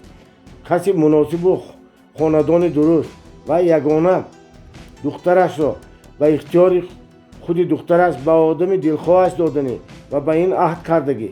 لیکن دخترش آدم دلخواهش را چطور میافته باشد و به حولی و خانواده های دوگانه‌اش کم میرود. عالم را درست نمیبیند. یافتگیش کتاب. زنک با همین فکر و اندیشه ها بند شده سبزی و پیاز و شلغم را ریزه کرد. بعد میخواست که از جا برخاسته لگنچه پر از برنج را از بالای رفته گرفته تازه کند. یک باره سوز شد و لگنچه از دستش پریده رفت و هرچی خشتین آشخانه ترقصانان برخورد و برنج ها پاش خوردند. خودش باشد به جایش نشسته ماند و با دو دستش سرش را محکم داشت. عیناً در همین دم مدرس و علم‌الدین از کوچه برگشته به حولی درون در آمده بودند. علم‌الدین آواز ترقص لگنچه را شنیده به سوی آشخانه شنیده دوید به آنجا رفت. حالت مادرش را دید ترس شد و یک باره داده ها داده گویان به آواز بلند فریاد کرد. مادری سرسخت دست از سر گرفته به سوی پسرش با اندک تبسمی ساخته نظر کرد و حاجت نگفت. یکی مدرس که هنوز به خانه نظر آمده بود و گلندام که در خانه بود آواز واهم‌انگیز علم‌الدین را شنیده به سوی آشخانه دویدند. علم‌الدین مادرش را آزاد برداشته به خانه بود و برای جایگاه خوابانید. مدرس نبض دست زنش را دید و پیشانه‌اش دست ماند و حرارتش را سنجید. ناخواست سرم چرخ زد. گفت زنک با آوازی پست میگذرد از همان شربت گلابناک بیار. گفت مدرس به پسرش و به زنش مراجعت کرد. ضرر ندارد. تازه علم‌الدین رفته محمد فیروز حکیم را میارد به درد دوام مییابد. علم‌الدین از خانه برآمد. مدرس به گلندام مراجعت کرد. ظفر داشتیم باشد می؟ نه گفت گلندام. بیبی جانم به مربای سبزیگی انداخته بودند. نباشد در بیرون سفر مخصوم است. گفت مدرس پول برآورده تی زود از عطاری ظفر بیارم. خوب داده جان گفت گلندام بیرون برآمد. زنش را تنها ماندند. مدرس با بیزک سر و روی زنش را باد میکرد و خاموش بود. نهایت این خاموشی را زنک ویران کرد. به دلم آرزوهای بسیار دارم. میترسم که با آرزوهایم نرسته از دنیا چشم پوشم. خدا نکند. گفت مدرس با محبت به سوی زنش نگریسته. آدم اندک کسل شدن که هر خیلی گپ‌ها را به خاطرش راه نمیدهد. تنی گرم بی کسل نمیشود گفتن. طبیب دارو میدهد. پس از یک روز اصلی قدیمه بری میشوی. آرزویم بود که گفت زنک سخنان شوهرش را نشنیده باشد. علم‌الدین جان را زندار کنیم بعد بختش گشوده شود. گلندام را نصیب همه کس میشود. گفت مدرس. علم‌الدین به سوی حولی محمد فیروز حکیم میدوید. حولی این حکیم مشهور و پردان بخارا در گذری توبه بافان از 3 منار دید اندک بالاتر. میگفتند که بابا و بابا کلانهای فیروز حکیم از هندوستان بوده بعد به بخارا آمده زن گرفته همین جایی شده ماندن. پدری فیروز حکیم مولانا صلاح الدین نام داشت که هم عالم هم فیلسوف و هم طبیب بود. محمد فیروز حکیم در شاهمادبازی در شاعری و خوش صحبتی آوازه برآورده بود. میگفتند که وی بیماران را با سخنهای خوش و تسلی بخش خود شفا میبخشد. گویا از پدر و بابایش داروهای خیلی زوری هندوستانی را به وی میراث ماندگی و به بیماری‌های سخت از همان داروها داده صحت میکند. علم‌الدین طبیب را در مهمانخانه خودش یافت و با یکی از دوستانش شام‌آوردی میکرد. خانه روی به بالای بلند و بر هوا چندان گرم نبود. وی علم‌الدین را میشناخت. مادر ناخواست بیمار شده ماندند. گفت علم‌الدین قبلگاه فرستادند که شما را زود گرفته برم. از شما دل کندن آسان نبود، خصوصا که حریفش به تنگ آورده به هجوم گذشته بود. لیکن قدردانی به مدرس، حرمت وی و کسب طبیبی او را مجبور کرد که از جا برخیزد. شما با پسرم محمد نعیم بازی را دوام دادن گیرید، گفت طبیب و دوستش. من زود برمیگردم. برای مادر گلندام رومال کلان پرتافتند.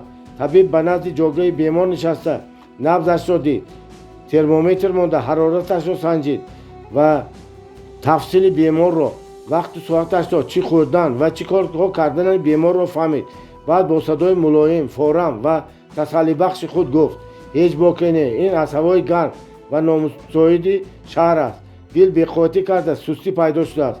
من داروهای مجرب میدیم، خوردن صحت میشوند، لیکن به یک شرط. مرحمت گفت مدرس که در پهلوی طبیب می نشست. شرط همین که به حد امکان زودتر این کس را به بیرون شهر به چهارباغ کلبه بردن لازم.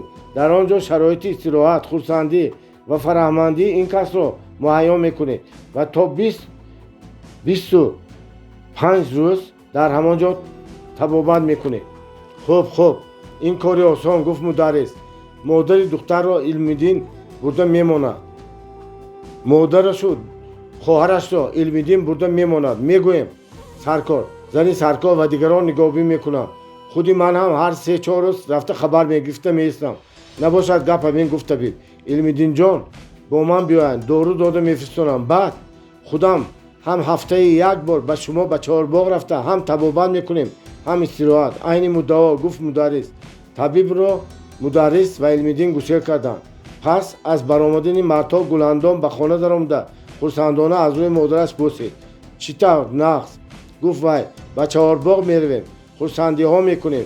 بعد شریکی حکیم سفر مقسوم هم رود. شوخی ها و خلیق های غلطی دارد. میگویند ما از چهاردره ایستاده تماشا میکنیم. نصیب گفتمان مادر و در دل چرا گذران که به دخترش نگفت. باب 15. چهارباغ کلبه. 3 روز گذشت. مادر گلندام که خودش هم از بیماری ناگهانیش به واهمه افتاده مانده بود، مرتب و گفته طبیب حاذق عمل کرده دارو و شربت‌های وی دادگی را خورده ایستاد. داروها عبارت بودند از حب سیاه چرند که آن را 3 بار پیش از خوراک فرو می‌برد و یک مجنون خوشبو و شیرین که آن را روزی 2 بار، اولی پگاه و پیش از خواب وانوگی کارچه گرفته می‌خورد و شربت گوارای که به تمام 1 پیالگی 3 پیاله می‌نوشید. زنک با اشتها درآمد، آسوده و آرام خوابید و دلش مثل اصل قدیمه شده ماند.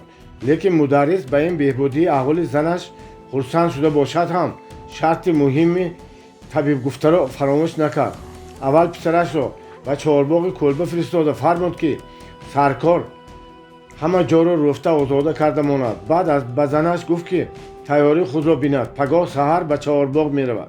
مالش می رویم، گفت زنک. لیکن شما چیکار میکنید؟ به شما کی نگاهبین میکند؟ به من نگاهبین لازم نیست، گفت مدرس. خودت میدانی که از دستم کاری پخت و پز میآید. هر روز 1 دهان خوراک گرم پختن برعکس مرا سرگردان میکند، آسوده تر میکند. بعد علم‌الدین هست، مقسوم هست. دخترتان میخواهد که مقسوم هم با ما باشد. از حال ما خبردار شده ایستاده و قصه افسانه و شوخی‌هایش زیق شدن نماند. خیر، گفت مدرس به اندیشه فرو رفت. گلندام میخواهد که مقسوم هم باشد و قصه افسانه و شوخی‌هایش زیق شدن نمیماند. شوخ بودن مقسوم را کی گفته باشد؟ البته علم‌الدین گفتگی. علم‌الدین به مقسوم اعتقاد دارد، او را آدمی پاک و با وجدان میداند. شاید این اعتقاد او راست باشد. از این بچه هنوز حرکتی بدی صادر نشده است. همه از وی راضی، همسایه‌ها و اهل گذر تعریف میکنند. واقعا اگر مقسوم به چهارباغ رود پایکاری او چی میشود؟ مدرس این اندیشه خود را به زبان آورد. مقسوم رود نقض میشود کو، لیکن وی پایکاری گذر شدگی. از همین کارش کم و بیش سرمایه گنداشته شده است. که با ولایتش برده دادر خواهرش را تامین کند. پایکاریش هر روز نبودگیست که گویان زنک هم میل دخترش را طرفداری گرفت. هر روز نه، لیکن نخست کار برآمده ماندنش ممکن. خیر این طور میکنیم به شما رود، یک دو روز ایستاده به شهر برگردد، بعد باز با من میرود و همین طور رفته آمده میگردد. این گفتار شوهرش به زنک معقول شد و قرار دادند که روز دیگر سحر برا میبرند. گلاندام که در طی این 3 روز گذشته وظیفه مادرش را به خودش گرفته بود و در آشخانه و روی حولی جنب و جور کرده میگشت، قرارداد پدر و مادرش را شنیده خرسند شد. چهارباغ روی را به مخصوم علم‌الدین خبر داد. آن شب مخصوم دیرگاه خواب نرفت. یا هوا گرم شد و سوی صوفه حولی بیرون شباده نمی رسید، یا خیالهای گوناگون به سر او هجوم کرده خوابش را گریزانده بودند. نخواست که گلاندام او را پسندیده است، نخواست که پدر و مادرش راضی شدند که مخصوم هم با آنها به چهارباغ رفته و قصه و افسانه هایش با هزلهایش آنها را سرگردان و خرسندی کند. یک وقتها صبرینیسا دختری صادق بای هم افسانه‌گوی او را نغز میدید. شب‌های دراز نخوابیده قصه میشنید. نخواست که گلاندام هم از همان قبیل باشد. نه، گلاندام دختری عاقله و با اندیش است. وی غرور و به خود تمنا ندارد. وی خودش به مخصوم نزدیک شده ایستاده است.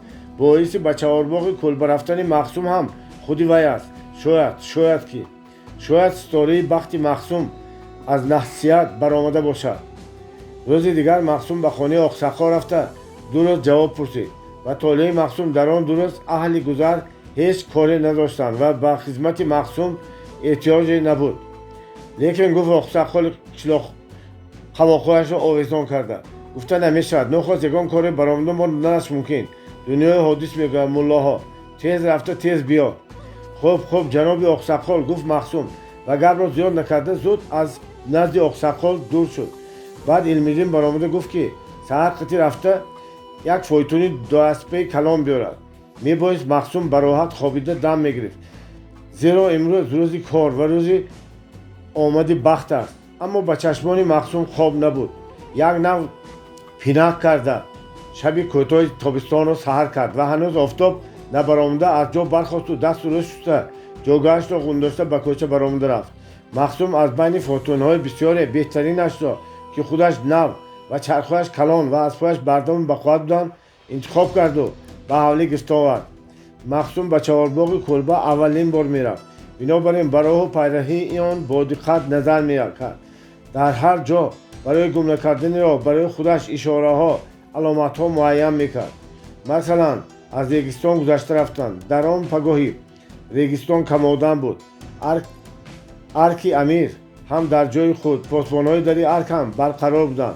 مخصوم چی میداند در دالان وسیع آن که رو به بالا میرود در خانه میهمانخانه های بالای ارک حالا چی گپ‌ها شده ایستاده باشد؟ این به مخصوم دخل ندارد. و حالا در عرش اعلاست، در سفینه زرین بخت در پرواز است. در قفای او گلاندام با شانه و بر تخت پشتش نگران نشسته است. الها پس کتفش سرش درست باشد، آثار مخصومی ننماید. حالا گلاندام از کتف بودن سر او خبری ندارد. اگر فهمیده ماند اخلاصش میگشته باشد، البته دلش میرمد. پس تا مدت معین، تا معلوم شدن مناسبت و علاقه، این حسن را پناه کردن لازم. اگر علم‌الدین گفته باشد چی؟ مخصوم گره از جبهک شده به راه و کوچه ها نظر کرد. این دروازه امام برآمدند. اینجا بازار است. گفت فایتونچی به مخصوم فهمان. ما از گلجور گذشته به طرف ستاره ماهی خاصه ای امیر میرویم، اما خودی باغ و خس ستاره ماهی خاصه را دیده نمیتوانیم. راه ما راست میرود. در دم دروازه چهارباغ کلبه آنها را سرکار آستانه‌قل با پسرهایش که 10-12 ساله بود پیشواز گرفتند. از پیش دروازه جوی کلانی میگذشت. دروازه کلانی 2 طبقه باز بود، لیکن فایتون را به حولی ندرآورده در کوچه باز داشتند. زنها که در سر فرنجی و چشم بند داشتند آهسته آهسته از فایتون فرآمده به حولی درآمدند. همه چی جا آب زده شدگی، رفته شدگی و آزاده بود. در صحبات پوشیده نزد دروازه چهارباغ کت کلانی گذاشته شده بود. برای آن نمد و کرپچه ها گسترده شده بودند. آفتاب هنوز بلند نشده، هنوز هوا سلخین و فوران بود. بوی گل و گیاه معطر، بوی میوه های پخته رسیده، بوی شفتالو، زردالو می آمد. همه جا به نظر سبز و خرم می نمود. شهری ها علف های از گرمی آفتاب زرد شده را نمی دیدند. در نظر آنها در یک جا همه چیز تر و تازه، همه چیز خرم و آماده می نمود. زنها را در نیمه روی حولی بیرون زنی سرکار با دخترش پیشواز گرفته خوش آمدید گفت و حولی درون بودند. مردها سر و روی خود را در آب روان شسته از چنگ و غبار تازه شده برای کت نشستند. خوش آمدیدتان گفت سرکار. به نزد مهمانها دسترخوان شده. هر قدم ماندید بالای دیده جناب مدرس نمودند. نه گفت علمیدین. آن کس خانه پای شده ماندگی به شما سلام گفتند. سلامت باشند گفت سرکار. نان شکسته می ایستاد. کمی مرحمت، زردالو، شفتالو امسال بسیار، لیکن انگور نقد نشد. در حقیقت دلالی کلان زردالو و شفتالو خوشبو و کلام بودند و انگور نبود. امسال ما از انگورخوری محروم شدیم. گوید پرسید با تبسم علمیدین. نه خدا نگه دارد گفت در حال سرکار. انگور هست، انگور طایفی، انگور حسینی، انگور دل کفتر، انگور لال هم هست، لیکن حالا نپختن و سالهای گذشته بر این ریز نکردن. انگور پیشپزک خلیلی ما قریب حاصل نبست. جوالا زد پرسید مقصود. نه گفت سرکار. در وقت گلش بارانهای سخت شد.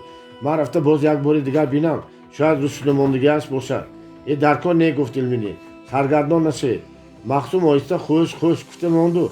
پس از رفتن سرکار آمین گفته از جای برخورد. تا دم گرفتن آیم ها چهارباغ را یک در زدیم چی می شود گفت علمیدین. پیاله چای را خوب کشیده در سری حوض جا تیار کرده باشند. آنها از فاتونچی که نان و میوه میخورد عذر خواسته و درون چهارباغ دراندند. چهارباغ های بخارا را برای آنکه چهارباغ میگویند که با پلن و نقشه معین ترتیب داده شده و بیشتر بچه ها خیلی جدا میشوند. در میان جای آن حوض در اطراف حوض درخت بیت، غجم و صده بلند شده. از حوض به چهار طرف رسته های بالایش با خوازه های انگور پوشیده شده می رود. بعضا بالای حوض هم با خوازه دوره گنبد مانند پوشیده می شود. در هر قسمی که با واسطه رسته های انگور جدا می شود یک خیل دو خیل میوه، مثلا انار در یک طرف، انجیر در یک طرف، سیب و بهی در یک طرف، زردالو، شفتالو و هوکدو. گلزار اکثرا در قریبی حولی باغ در پایان صوفی کلان پهن می‌گردد. پالیز خربوزه، پالیز تربوز، بادرنگ و غیر سبزوات در پس چهارباغ علایده می‌شود. مخزوم و علمیدین چهارباغ را دور زده برآمدند و برگشته به سر حوض آمدند و در آنجا سرکار گلیم و کرپچه‌ها پرتافته برای زنها جای تیار کرده است. مخزوم به هر طرف با دقت نگاه کرده به علمیدین گفت اینجا آنقدر خوب نیست، زود آفتاب میرسد. بهتر که انا در آن سو جا تیار کنیم. معقول گفت علمیدین و به سرکار و پسرش که به نزد آنها راسته آمده بودند مراجعت کرد. گویتان گلیم را به آنجا میکشیم. شما دست نزنید گفت مخزوم. ما با این جهان در یک دم تیار میکنیم. خیر نباشد من میروم گفت علمیدین. قبلگاه معطل نشوند و آن کس نگاه بین کردن لازم. وای رفت. مخزوم دست آستین بزده به کار سر کرد.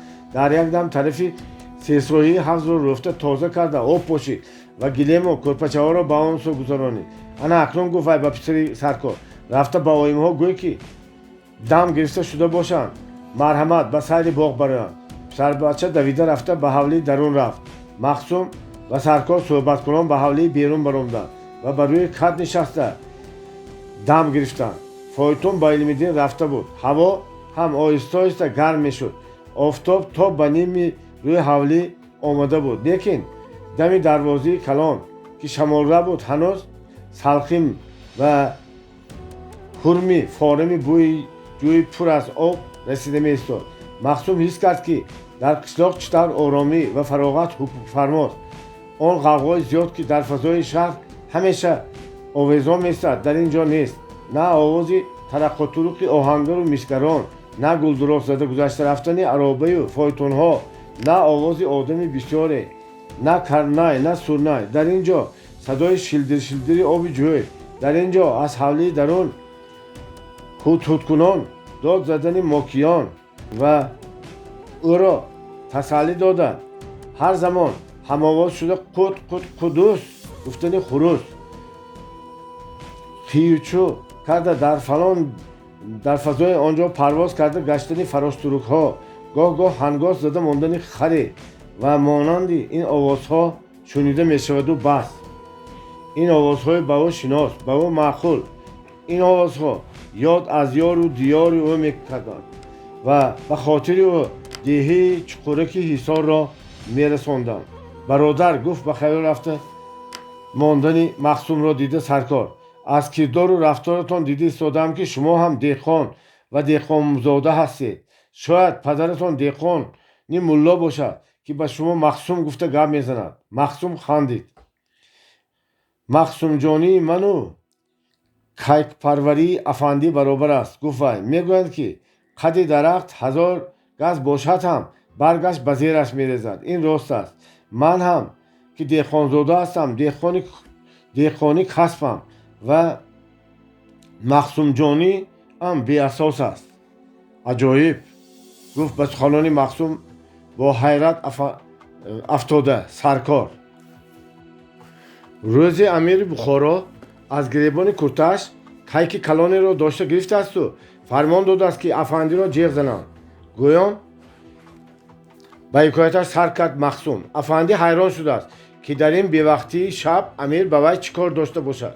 وقتا که به خلوتخانه امیر می‌دارد و به دستی افندی کیک را احتیاطکارانه سپرده می‌فرماید که آن را پروا کند، فربه کند. افندی کیک را سخت قپیده ایستاده میگوید که تصدق سری مبارکتان، خوش تصدق کتفی مبارکتان شوم. اما که من کمبغل از کجا و با چی این کیک مقدس را پروا میکنم؟ هر چقدر خراجات لازم باشد میگوید امیر از دولتخانه ما میگیری. خب من راضی، فرمایشتان را از گفتتان زیادتر بجا میارم. گفته است افندی فقط امر دید که به من چیزی را مضایقه نکنم، زیرا که این کیک مقرری نه، این کیک تبرک و نازک هر چیز را خوردن نمیگیرد. راست گفتی میگوید امیر این کیک ما این از هم خون ما مکیده اینقدر شدگی. این کیک تبرکی پادشاهی است، باید نازک باشد، باید هر چیز را نخورد یا که چیمخور باشد. نه برعکس میگوید افندی، چیمخور نه برعکس پرخور میشود. اگر رای امیرم شود من به وی داروی اشتها داده خورانی میکنم و هر چقدر که بسیارتر خورد همان قدر زود کلام میشود. هر چی که دانی و هر چی که توانی بکار بر. این فرمان را گفته افندی به خانهش برمیگردد و از زنش خورجین و خلطه‌های بسیاری گرفته و بالای خرش میپرتوید و به سوی انبار و آشخانه‌های امیر رفتن میشود. باز چی شد که امیر به شما التفات کردن عذرخواهی دادنی شدن؟ میپرسد زنش. به من نه به کیک امیری میگوید افندی و نخواست کیک و یادش است و کافتکار میدارد. چرا گم کردید؟ میپرسد زنک. کیک پادشاهی را میگوید افندی در دستم بود، نمیدونم در کجا مانده باشم. شما دیوانه شدید افندی میگوید زنک. مگر کیک را داشته میشود؟ پریده به کجای رفت؟ نباشد خودی تو یا خودی من کیک امیر میشویم و گم شدن کیک را به کسی نمیگوییم. زنک حیران میشود، گریبانش را میدارد. افندی هر روز به درگاه امیر رفته به خانه‌اش خلطه برنج، آرد و رمه گوسفند میکشاند که از ریسک و روزی کیک آنقدر باعث شده میرود که به خودش کشک مرمری میسوزد. مردم حیران شده از افندی میپرسند که این کشک عالی را از کدام درآمد بنا کرده است؟ از صرفه‌کاری. گویان بارغور جواب میدهد افندی از چی صرفه کردید؟ باز حیران شده میپرسند مردم آخه شما فقط یک کیک را پرورش میکنید. یک کیک گفتگیتان راست میگوید افندی، لیکن شما فراموش کردید که کیک پادشاهی است و من آن را аз ҳисоби хазинаи подшоҳ мепарварам. хайр охир барои як кайф он қадар хароҷот чӣ қадар хароҷот мешавад? ҳисобу китоби хароҷотҳои кайфпараверо худам сохтагӣ.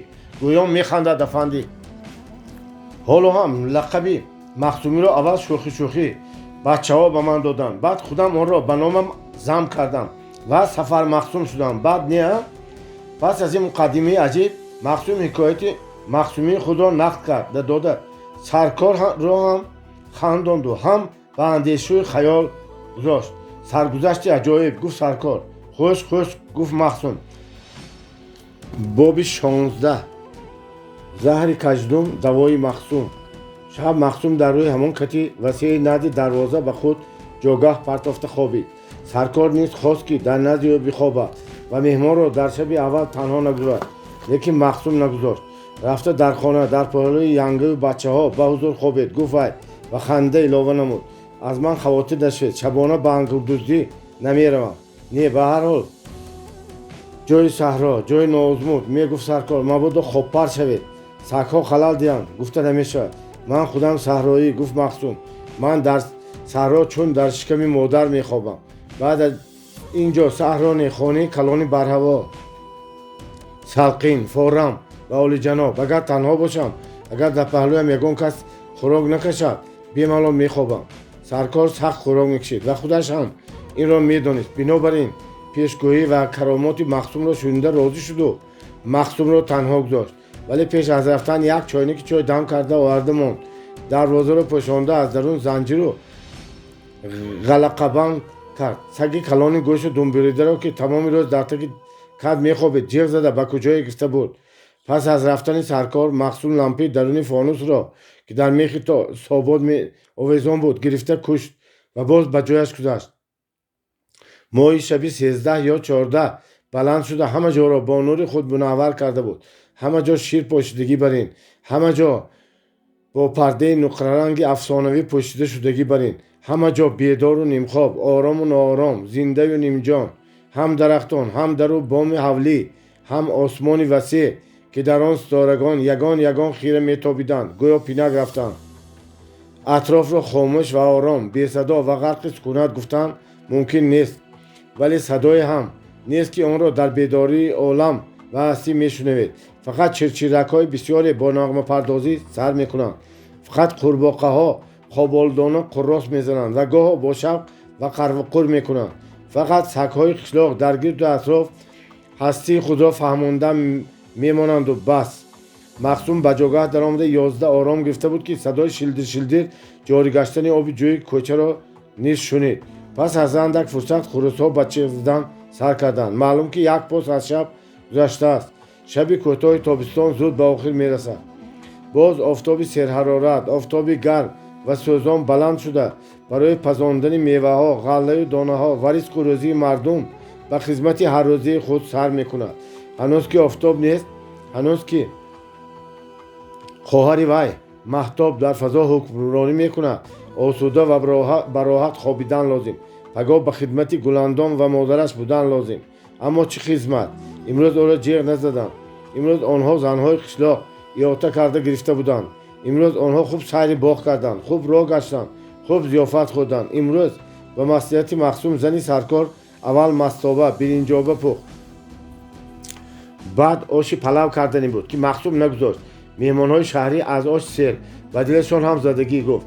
тухбарак пухтанро маслиҳат дид. гуландон ва модараш зани Саркорро мату зано гуфтанд ки вай хоҳиши дили онҳоро фаҳмида тухбарак пухтад.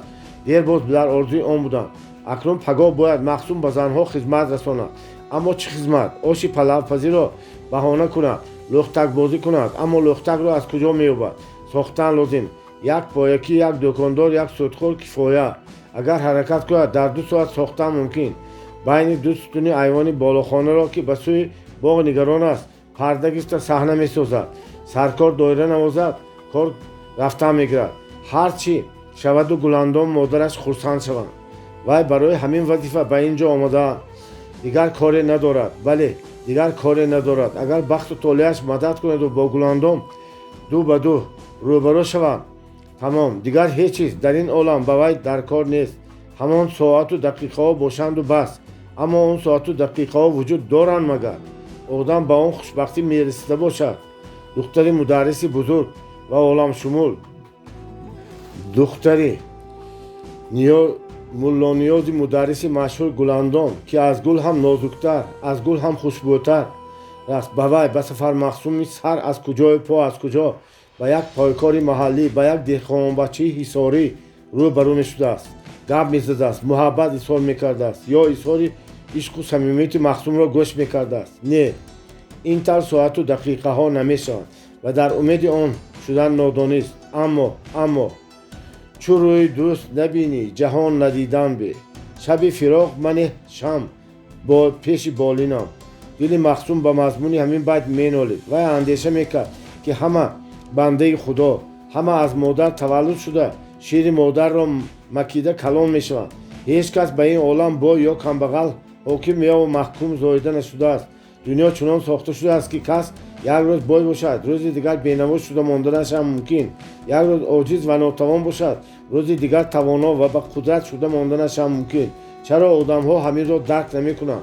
چرا به کمبغلان و به بینوایان با نظر تحقیر نگاه میکنند؟ گناه وی چیست که در عائله کمبغل و دهقان تولد یافته است؟ چرا وی نمیتواند داماد ملا نیاز مدرس شود، جوانی و توانایی باشد، عقل و فراستش باشد، عهده‌برا و چقام باشد، اندک مندک حسن هم داشته باشد؟ پس با چی لازم دولت دنیا را آدم یافته است، نه اینکه دولت آدم را. مخصوم در همین فکر و اندیشه خیالها بود که ناخواست از طرف چهارباغ آواز چیر زدن دختری بلند شد. وی چیر زده فریاد میکرد. مخصوم جیده از جا برخاست و در یک خیزیدن خود را به نزد راهروی طرف چهارباغ رسانید و باوری حاصل کرد که از روی صوفه حولی که به طرف چهارباغ است آواز گیرسته ناله کردن گلاندام میآید و همه چیز را، هم اندیشه و خیال، هم ملاحظه و هم عبارت را فراموش کرده زده به کنار صوفه رفت و دید که گلاندام دست خود را داشته در کنار پیش صوفه خم راست میشود و چیر راست میزند. مخصوم فهمید که گزنده او را زهر زده. دست خود را به من دید. گفت وی از پایان صوفه ایستاده، جایش زهر سیده را نشان دید. گلاندام بی اختیار دست راست خود را دراز کرده کف دستش را نشان داد. مخصوم با هر دو دستش آن دستی ملایم، لطیف و خوشبو را داشته با لبانش نزدیک بوده و جای زهر رسیده را سخت مکیدن گرفت. در این دم مادر گلاندام که از وهم و هراس کرخ شده مانده بود به هوش آمد. به زن و دختری سرکار مراجعت نمود. کژدم زد. در دنو کلپه بوده است، کلپه ها را بینتان. دختری سرکار لامپه را داشته پیش آورد. زن سرکار کلپه ها را یک تا کشودن گرفت. انا گویان دختری سرکار داد زد، به زیر بالش در آمده رفت. مخصوم این را شنیده از مکیدن دست گلاندام باستاد و گفت داشته گرید، نکشید، مجاق نکنید. به سوزن از دومش خلانده گرید. من نمیتوانم، میترسم، گفت زنی سرکار. مخصوم خودش دویده بالای صوفه براند و از دست زنی سرکار سوزن کلان را گرفته آهسته بالش را برداشت و کژدم را افته گرفته سوزن را به دومش خلانده برداشت. زنها از ترس و وهم خود را به کنار گرفته بودند که گلاندام هم در بین آنها ناله کنان دستش را میجنبانید. ولی پس از مکیده گرفتن مخصوم درد خیلی پسنده شده بود، مگر که از آن داد و فریادش نمانده بود. مخصوم زود شمرده دید که کژدم 7 بند داشت و در سوزن آویزان شده می‌ایستاد. کوشش میکرد که قد بلند کند و از بند رهایی یابد، لیکن سوزنی که از بندی بقوم سیمش دانده شد حرکت و قوتش را کاسته بود. اکنون دستتان را بیارید، گفت مخصوم به گلاندام مراجعت کرد. خودش زهرش را گشته میگیرد. نه گفت خود را خفا کشیده. میترسم، از رفتش میترسم.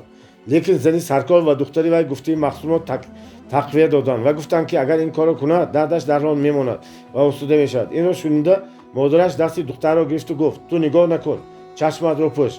مخصوم گشتم را همان طوری که سرش آویزان بود به کف کشاده گلاندام نزدیک آورد و در حقیقت وی جانور با پاهای پیشش حرکت‌های میکرد که گویا زهرش را کشته میگرفت. این کار یک 5 دقیقه دوام کرده بود که گلاندام آسوده گشت و به لبانش تبسم پیدا شد. دردش ماند، گفت وی و دستش را کشته گرفت. دردش ماند، خودی وی زهرش را گشته گرفت. خیریت گفت مادر و دست دخترش را مالده بوسید. در این بین مخصوم کژدم را به زمین پرتافت، زیر پا کرده کشت و سوزن را به صاحبش برگرداند.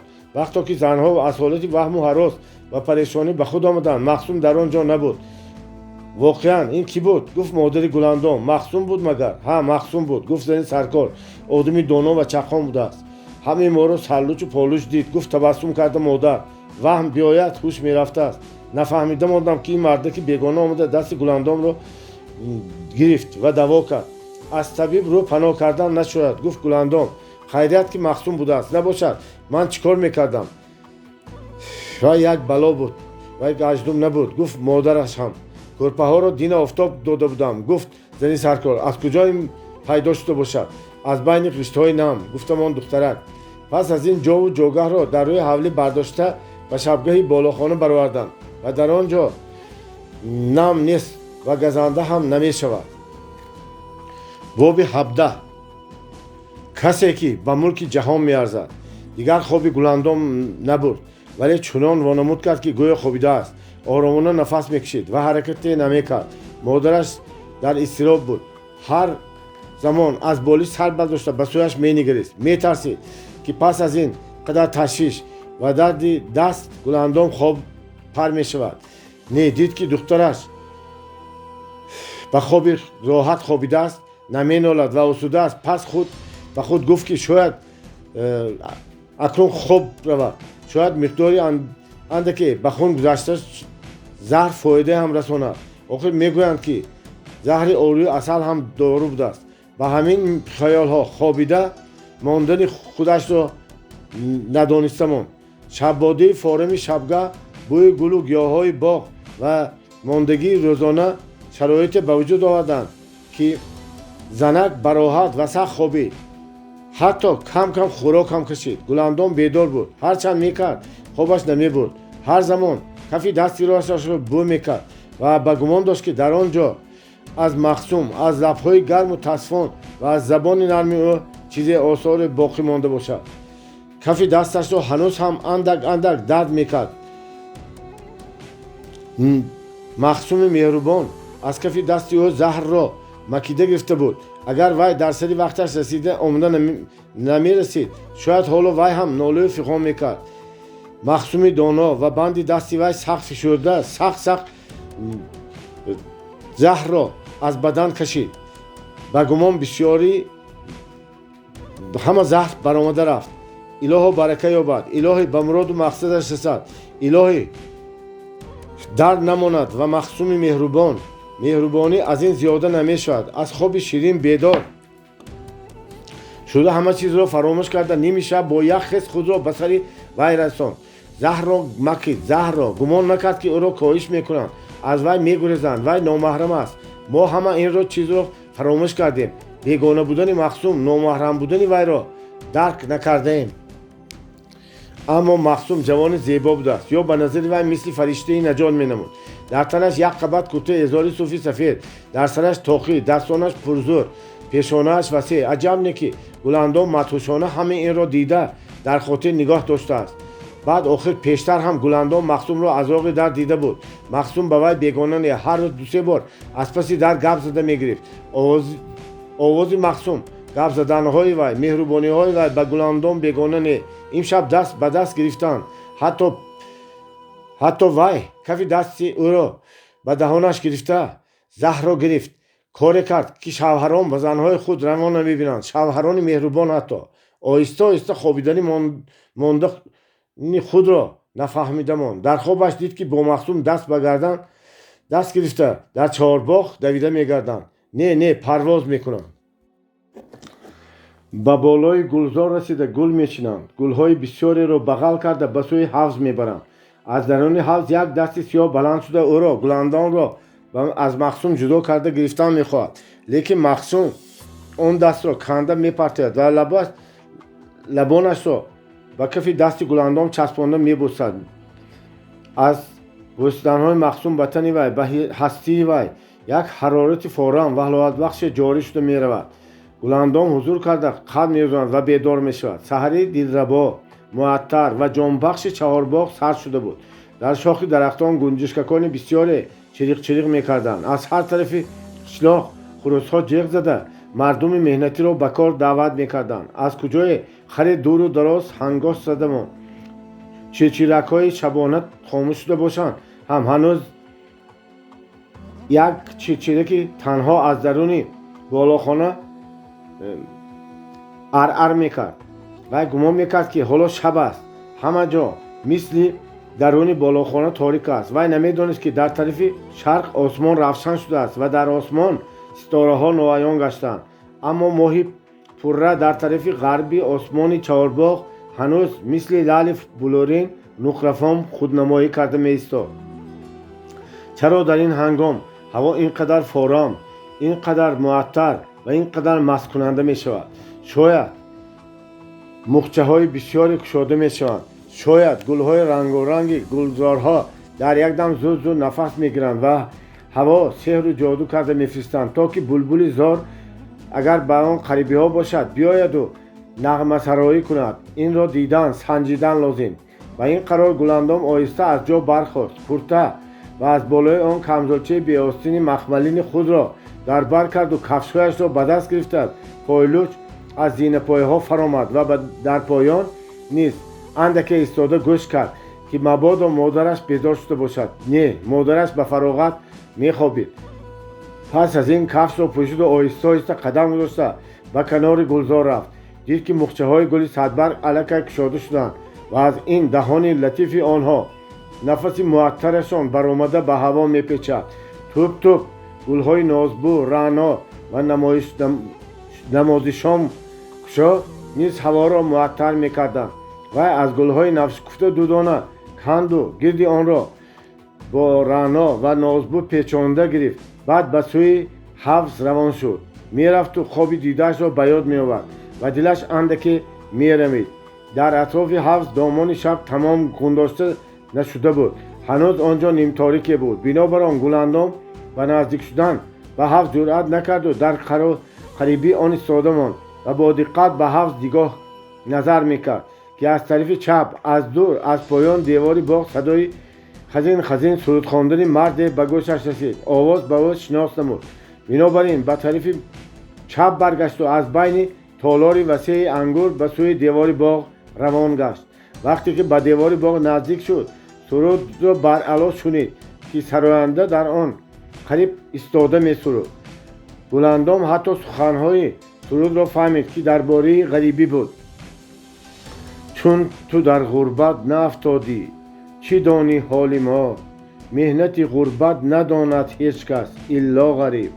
هرگز از راه کرم روزی نپرسیدی که چیست حال زاری مستمندی مانده دور از ما غریب.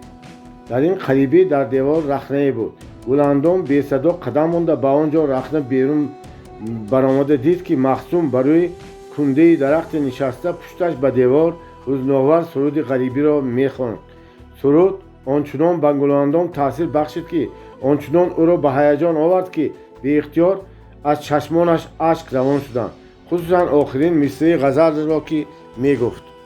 گلندام را تمام بطاقت کرد و ندانسته ماند که آهی سردی لرزان از سینه‌اش بیرون شد. مخصوم صدای آه کشیدن گلندام را شنیده خورسیده و قفایش نگریست و در جا پریزاد باغ ارم را دیده محو و مات شده ماند. گلندام هم چیکار کردنش و چی گفتنش را نمیدانست و پس گریزد. رویش را به رومال سرش پوشد یا آستینش بالا کند یا اینکه نه این نه آن رفته مخصوم غریب و مستمند را نوازش کند. دو دلداده، دو جوان روبروی هم دقیقه خاموش و بیگپ مات و محبود ایستادند. نهایت مخصوم به خود آمده گفت این شمایید؟ این خواب است یا بیداری؟ ها من اکا مخصوم، گفت به جرأت پیدا کرده گلندام. میبخشید که به شما خلل دادم. مرا به این سوی یا آواز سرود کشید یا نمیدانم چی که به اختیار به شما خلل دادم. شما را به این سو آرزوی دل من کشید، گفت و از جا برخاسته مخصوم و به گلندام نزدیک شده اضافه نمود. از همین ساعت سر کرده من به دلم به مهرگیا این آن باور حاصل کردم. تمام شب تا سحر دلم در آرزوی دیدار بود. از آسمان، از ستاره ها، از ماه شب 14 و از ملائکه های آمینگوی، از همه چیزها خواهش میکردم که کس نباشد دقیقه مرا به دیدار شما رساند. انا خدا را شکر بیعدد که دلم به آرزویش رسید. راست گفت گلندام، دلتان مهرگویا داشتن نباشد در این وقتی سحر در عین شیرینی خواب مرا بیدار کرده به این سو که کدام قوت می آورد. لیکن اکا جان من و شما کار نقص نمی کنیم. ما با همدیگر نامحرم نخواست یگان کس دیده ماند. خدا زد کشتن گرفت. خدا نگاه دارد. گفت در حال مخصوم نترسید. در این پسخمی در این وقت کسی نمی آید. لیکن من روان یک ثانیه تشنه شما را ندارم. مایلش که همدیگر را دیدیم و ندیده هم میدانستیم. بیایید و آن سوی دیوار گذارید و خود را به چیزی اندرمان کردید. من از این سو کمتر عرضی مدعا کنم. این مصلحتی عاقلانه گفت گلندام و زود از رفتن به درون باغ گذشت و سوال کرد. اکا مخصوم اکنون به من گویید برای چی اینقدر محزونانه می سروید؟ چرا و غریبا گویان ناله میکردید که آب دل من آب شد؟ غریبی من به خودتان معلوم، گفت مخصوم. اگر هرچند که در خاندان شما من غریبی خود را حس نمی کنم، زیرا که با برادر شما دوست جانی گشتم و التفات جنابی قبلگاه شما سزاوار گشتم و گویا کم و بیش لطف و احسان مرحمت شما را هم به سوی خود برگرداندم، ولی سرگذشت غمگینی دارم و بخت واژگون به من مدد نمی کند. در حصار خاندار نشدید؟ پرسید گلندام. نه، گفت مخصوم. و یک دختر که مناسبی من بود دل باختم. وقتی که وی مرا تحقیر کنان از درگاهش راند، دنیای رفشن به نظرم تاریک و یار و دیارم را، خواهر و برادرم را پرتافته غربت اختیار کردم و گشته گشته به بخارا به حوله شما آمدم. طالع را بینید که در اینجا هم دل باختم. ناامیدانه، بیخودانه و ناجایزانه باشد هم دل باختم. برای چی ناجایزانه؟ چون که من کجای و پریزاد باغ ایرم کجا؟ منی غریبی بیکس و کوی و کمبغل سر از کجا؟ پا از کجا؟ کیو؟ دختری بزرگوارترین آدمی بخارا، دختری درگاهی عالی کی شما؟ در این دم از طرف حوله چهارباغ صدای شنیده گلندام سخنی مخصوم را برید. آواز مادرم بریم بیدار شدگستان. من میروم. خیر مایوس نشد که مخصوم، دنیا جای امید است. مخصوم آواز پای گلندام را شنید که چتر زود قدم مانده رفت و از پس دیوار دور شد. اما برای مخصوم از این زیادتر بخت در آن ساعت نبود. با گلندام بر این دختر با دختری مدرس کلان بخارا در پس دیوار روبرو شدن وی از یک معجزه، یک واقعی باور نکردنی است. براستی که مخصوم امشب پس از واقعی زهر زدنی کژدم به اختیار دویده رفته چاره دیده است. برگشته بیرون برآمد و به جاگاهش دراز کشید و نفس تازه کرده حتی خودش به کار خودش حیران ماند. وی چیکار کرد؟ حدودهای شرم و حیا، پرهیز و مانعه ها را برهم شکسته در آمد و زهر را از کف دست محبوبش، اگر فرض کنیم همین طور باشد، کشیده گرفت. هیچ کس هیچ گپی نزد. همه خود را گم کرده مانده. گمان میکردند که این حالت طبیعی و شدنش لازم است. اما حالا که به خود آمدند چی ها میگفته باشند؟ بگذار هر چی که گویند گفتند. طالع به وی مدد کرد و دست نازک و نفیس گلندام را گرفت. پرسید زهر را دوای جان کرد. به همین هم کفایت. کی میداند؟ شاید این واقعه، شاید این شب ابتدای تبسم بخت طالع وی باشد. فلک در این عالم تا ابد جور و جفا نمی کردگی است. گاه مهر و التفات هم می کردگی است. اگر همین طور باشد چی خوش این شب قدر. وی خیلی وقت نخوابید و بعد اندکی پینک رفت که سحری بر وقت و اولین جیغ زدن خروس کلنگی حولی بیدار شد و از جا برخورد.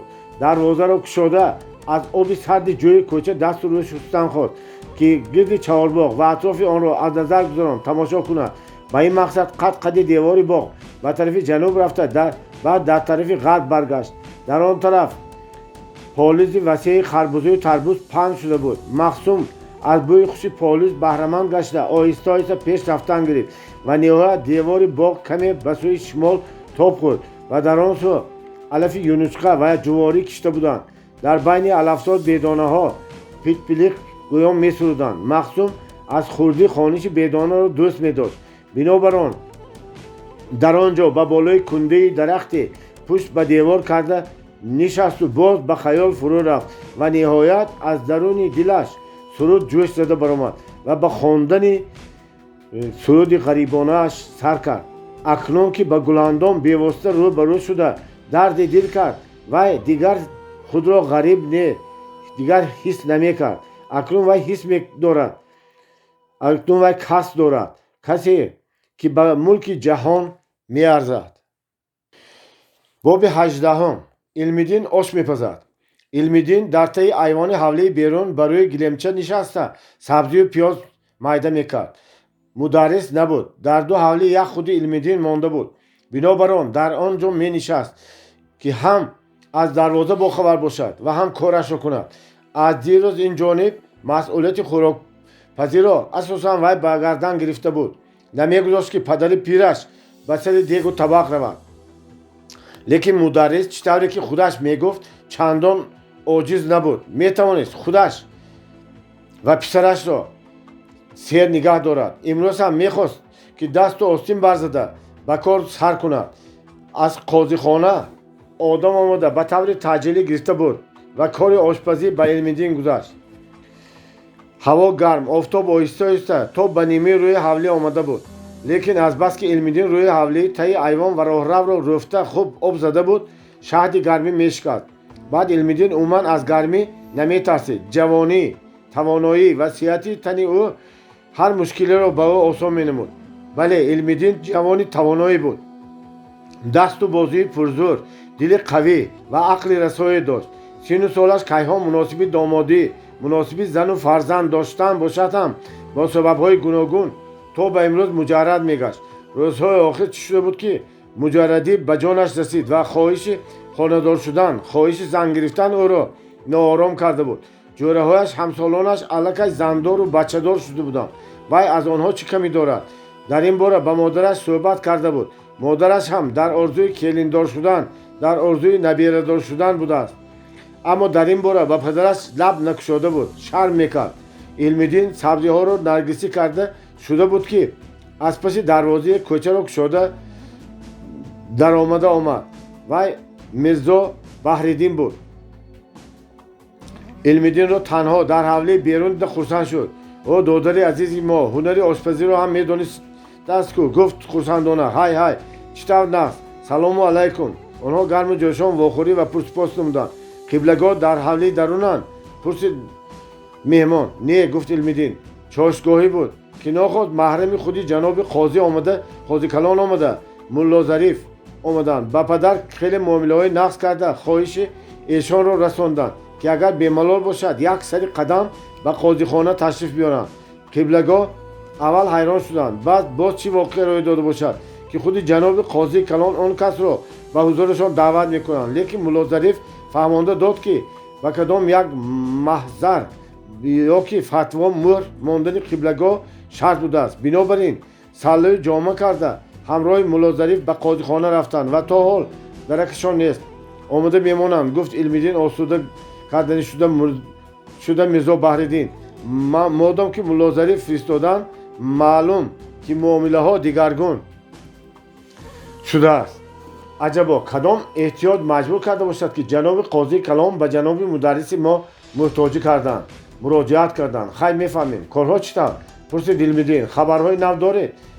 ҷаноби Саид Умедро надидед? корҳо баъд не, гуфт Мирзо Баҳриддин. як хабари нав ҳамин ки мактаби Мирзо Абдулвоҳидро ҳам бастанд. ба Айнӣ, ба Ҳамдӣ, ба Мунзин таҳдидҳои сахт карданд ки агар боз гашта ба кушодани мактаб ҳаракат кунанд ба ҷазои сахт гирифтор мешаванд. Айнӣ хеле дар ғазаб, хеле хафа. агар мо сабзию пиёз пора карда гардему чора набинем, гуфт оташин шуда Илмиддин. пагоҳ фардо ҳамаи дарҳои илму маърифат барои мо мебанданд. газетахони ман шудагӣ, гуфт Мирзо Баҳриддин. ман фақат ба Когон рафта газета мехонаму ба ҳамон ҷо монда бармегардам. беҳдарак мекунед, гуфт Илмиддин сахт карда. ба қасди инҳо газетаро оварда дар байни мардум паҳн кардан лозим. дар ин бора маслиҳат мекунем, гуфт бо таври ҷиддӣ Мирзо Баҳриддин. албатта газету китобро паҳн кардан лозим, лекин бо маслиҳат.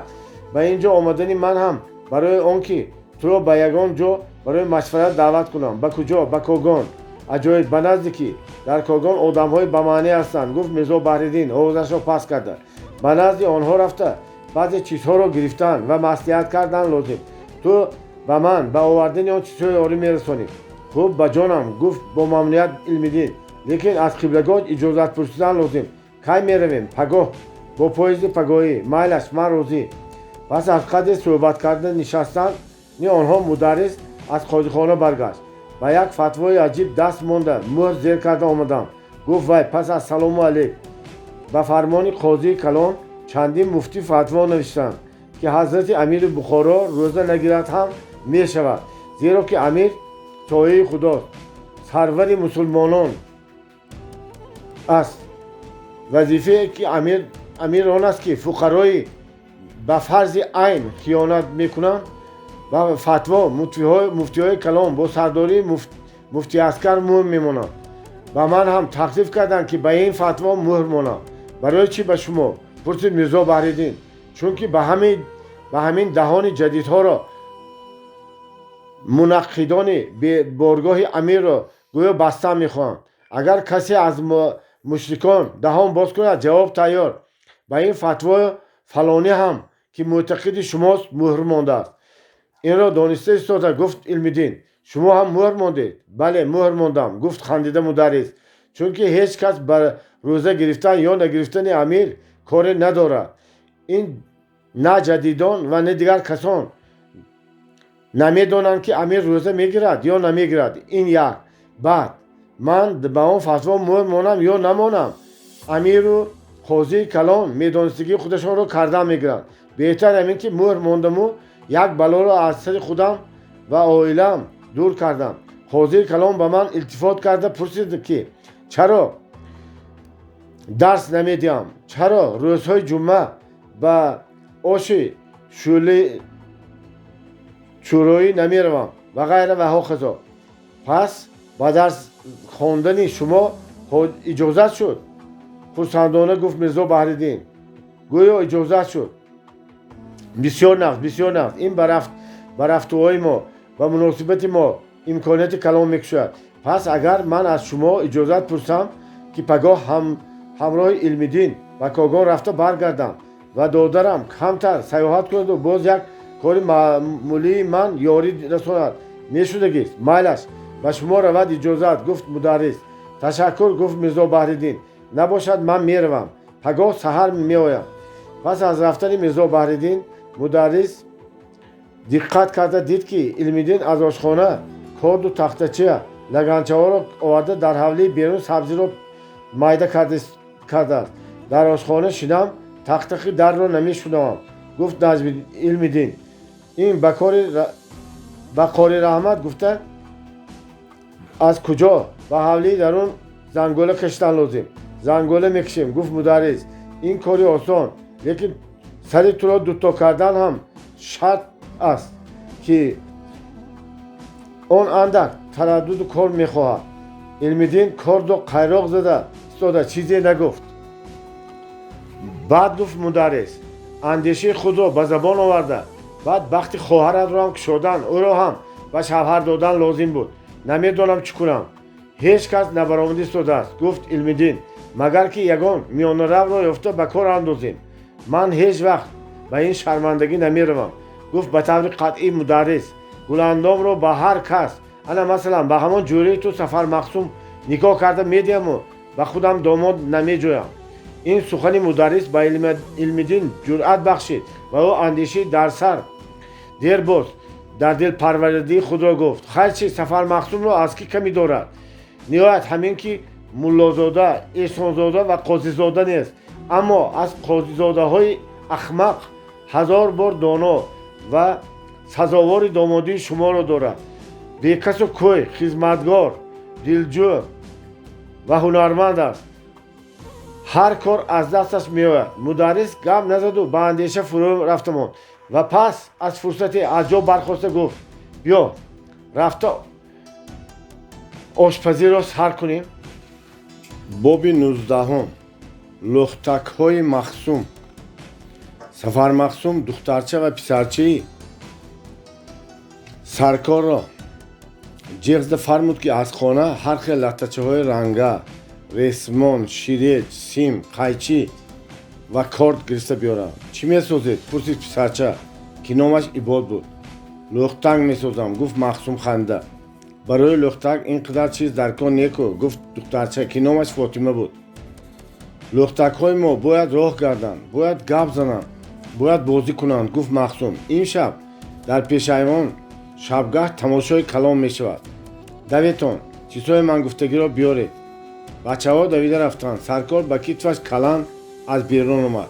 هم مخصوم گفت وای زیغ نشده شدید، امروز آب نوبت ما بود، از شما درست خبر گرفته نتوانستم. یه سلامت باشید. گفت مخصوم که خیلی خرسند بود. کس با چهارباغ باز با چهارباغی کلبه آمده زیغ می شود مگر؟ روز آن نیست که انسان بیکار گذراند. گفتند من هم به خود کار یافتم. خوش چیکار بوده است؟ لختک بازی میکنیم. سرکار حیران شد و به سوی مخصوم نگاه کرد. لختک بازی یعنی زاچه بازی؟ چخیر شما هم باید یاری رسانید. یه بسم الله. گفت سرکار کلند را به زمین مانده. در خودی نکردگی کارمان را در پیران سالی میکنیم گوید پیر جوانکار شوید مگر بد است؟ گفته تبسم کرد. مخصوم به سرکار فهمانده داد که این شب وی لختک بازی کرده خانوادگان را اندک سرگردان میکند. سرکار باید به وی یاری رساند. یاری و عبارت از همین میشود که در وقتی در کاری دایره مینوازد. دایره نوازی مرا از کجا میدانستید؟ حیران شده پرسید سرکار. اگر ندانم من سفر مخصوم نمیشدم. گفت مخصوم خود باورانه نباشد. اگر راضی باشید پس از پیشین یک مشق کرده میگیریم. در کجا مشق میکنید؟ انا در میمانخانه. ها خوب مایلش. گفت سرکار و مخصوم را گذاشته به حولی در اومد. بچه ها فرموده های مخصوم را آوردند. مخصوم یک شاخ کلان بید را بریده به لختک سازی آغاز کرد. بچه ها با حیرت به استاگی مخصوم نگران می ایستادند. پس از ساعتی مخصوم از چوب و لطه و رسمان و پخته و شیرش دو لختک ساخت که یکی پایکی بوده لاغر چخخان و سبک بود، دیگری دکانداری سودخور بود که فربه سلکلان شکمغفت و بدافت بود. لختک ها را با واسطه سیمهای قطع کرده شده پیش و پس برده می آورد. وقتی که دست مخصوم کار میکرد سرش مشغول اندیشه های دیگر بود. وی درباره زندگی حیات خودش فکر میکرد. وی هنوز هم باوری نمیکرد که این سحر با گلاندام روبرو شده درد دل کرد و ترحم او را نسبت به خودش بیدار نمود. گلاندام به وی امید بخشید. مایوس نشوید گفت. نخواد که این همه در بیداری بود. نخواد که این ناله وی به دل دختر اثر کرده باشد. اگر در بین چیزی نباشد، اگر دل دختر حرارت نداشته باشد، اگر آه مخصوم اثری نکرده باشد، پس چرا او در به نزد وی آمد؟ بی پرده از پس دیوار برآمده و با وی صحبت کرد. نه مخصوم ناامید نشو. حلقه بردر زن ولی بسا مراد که در ضمن نامرادی هاست. افسوس که مخصوم خط و سواد ندارد. نباشد خودی همین روز به گلاندام یک مکتوبی پر از عشق و آرزوی و طلب می نوشت و کاری کرده به او می رسانید. برای کاغذ همه درد و علم خود، همه آرزوی و آمال خود را نگاشتن ممکن است. کسی خلل نمی دهد، کسی مانع نمی شود. افسوس، صد افسوس که این کار از دست او نمی آید. لیکن سید امید به او وعده داد که در اندک مدت خط و سوادش را برآورده دانی شده است. پس خودی پگاه از همینجا راست به نزد وی می رود. عرض مدعا می کند، سبق می گیرد، شب نمی خوابد، روز آرام نمی گیرد، سوادش را می برآورد، خط نوشتن را می آموزد. تا حال مخصوم به هر کار، به هر هنری که از دل و جان چسبید زود از خود می کرد.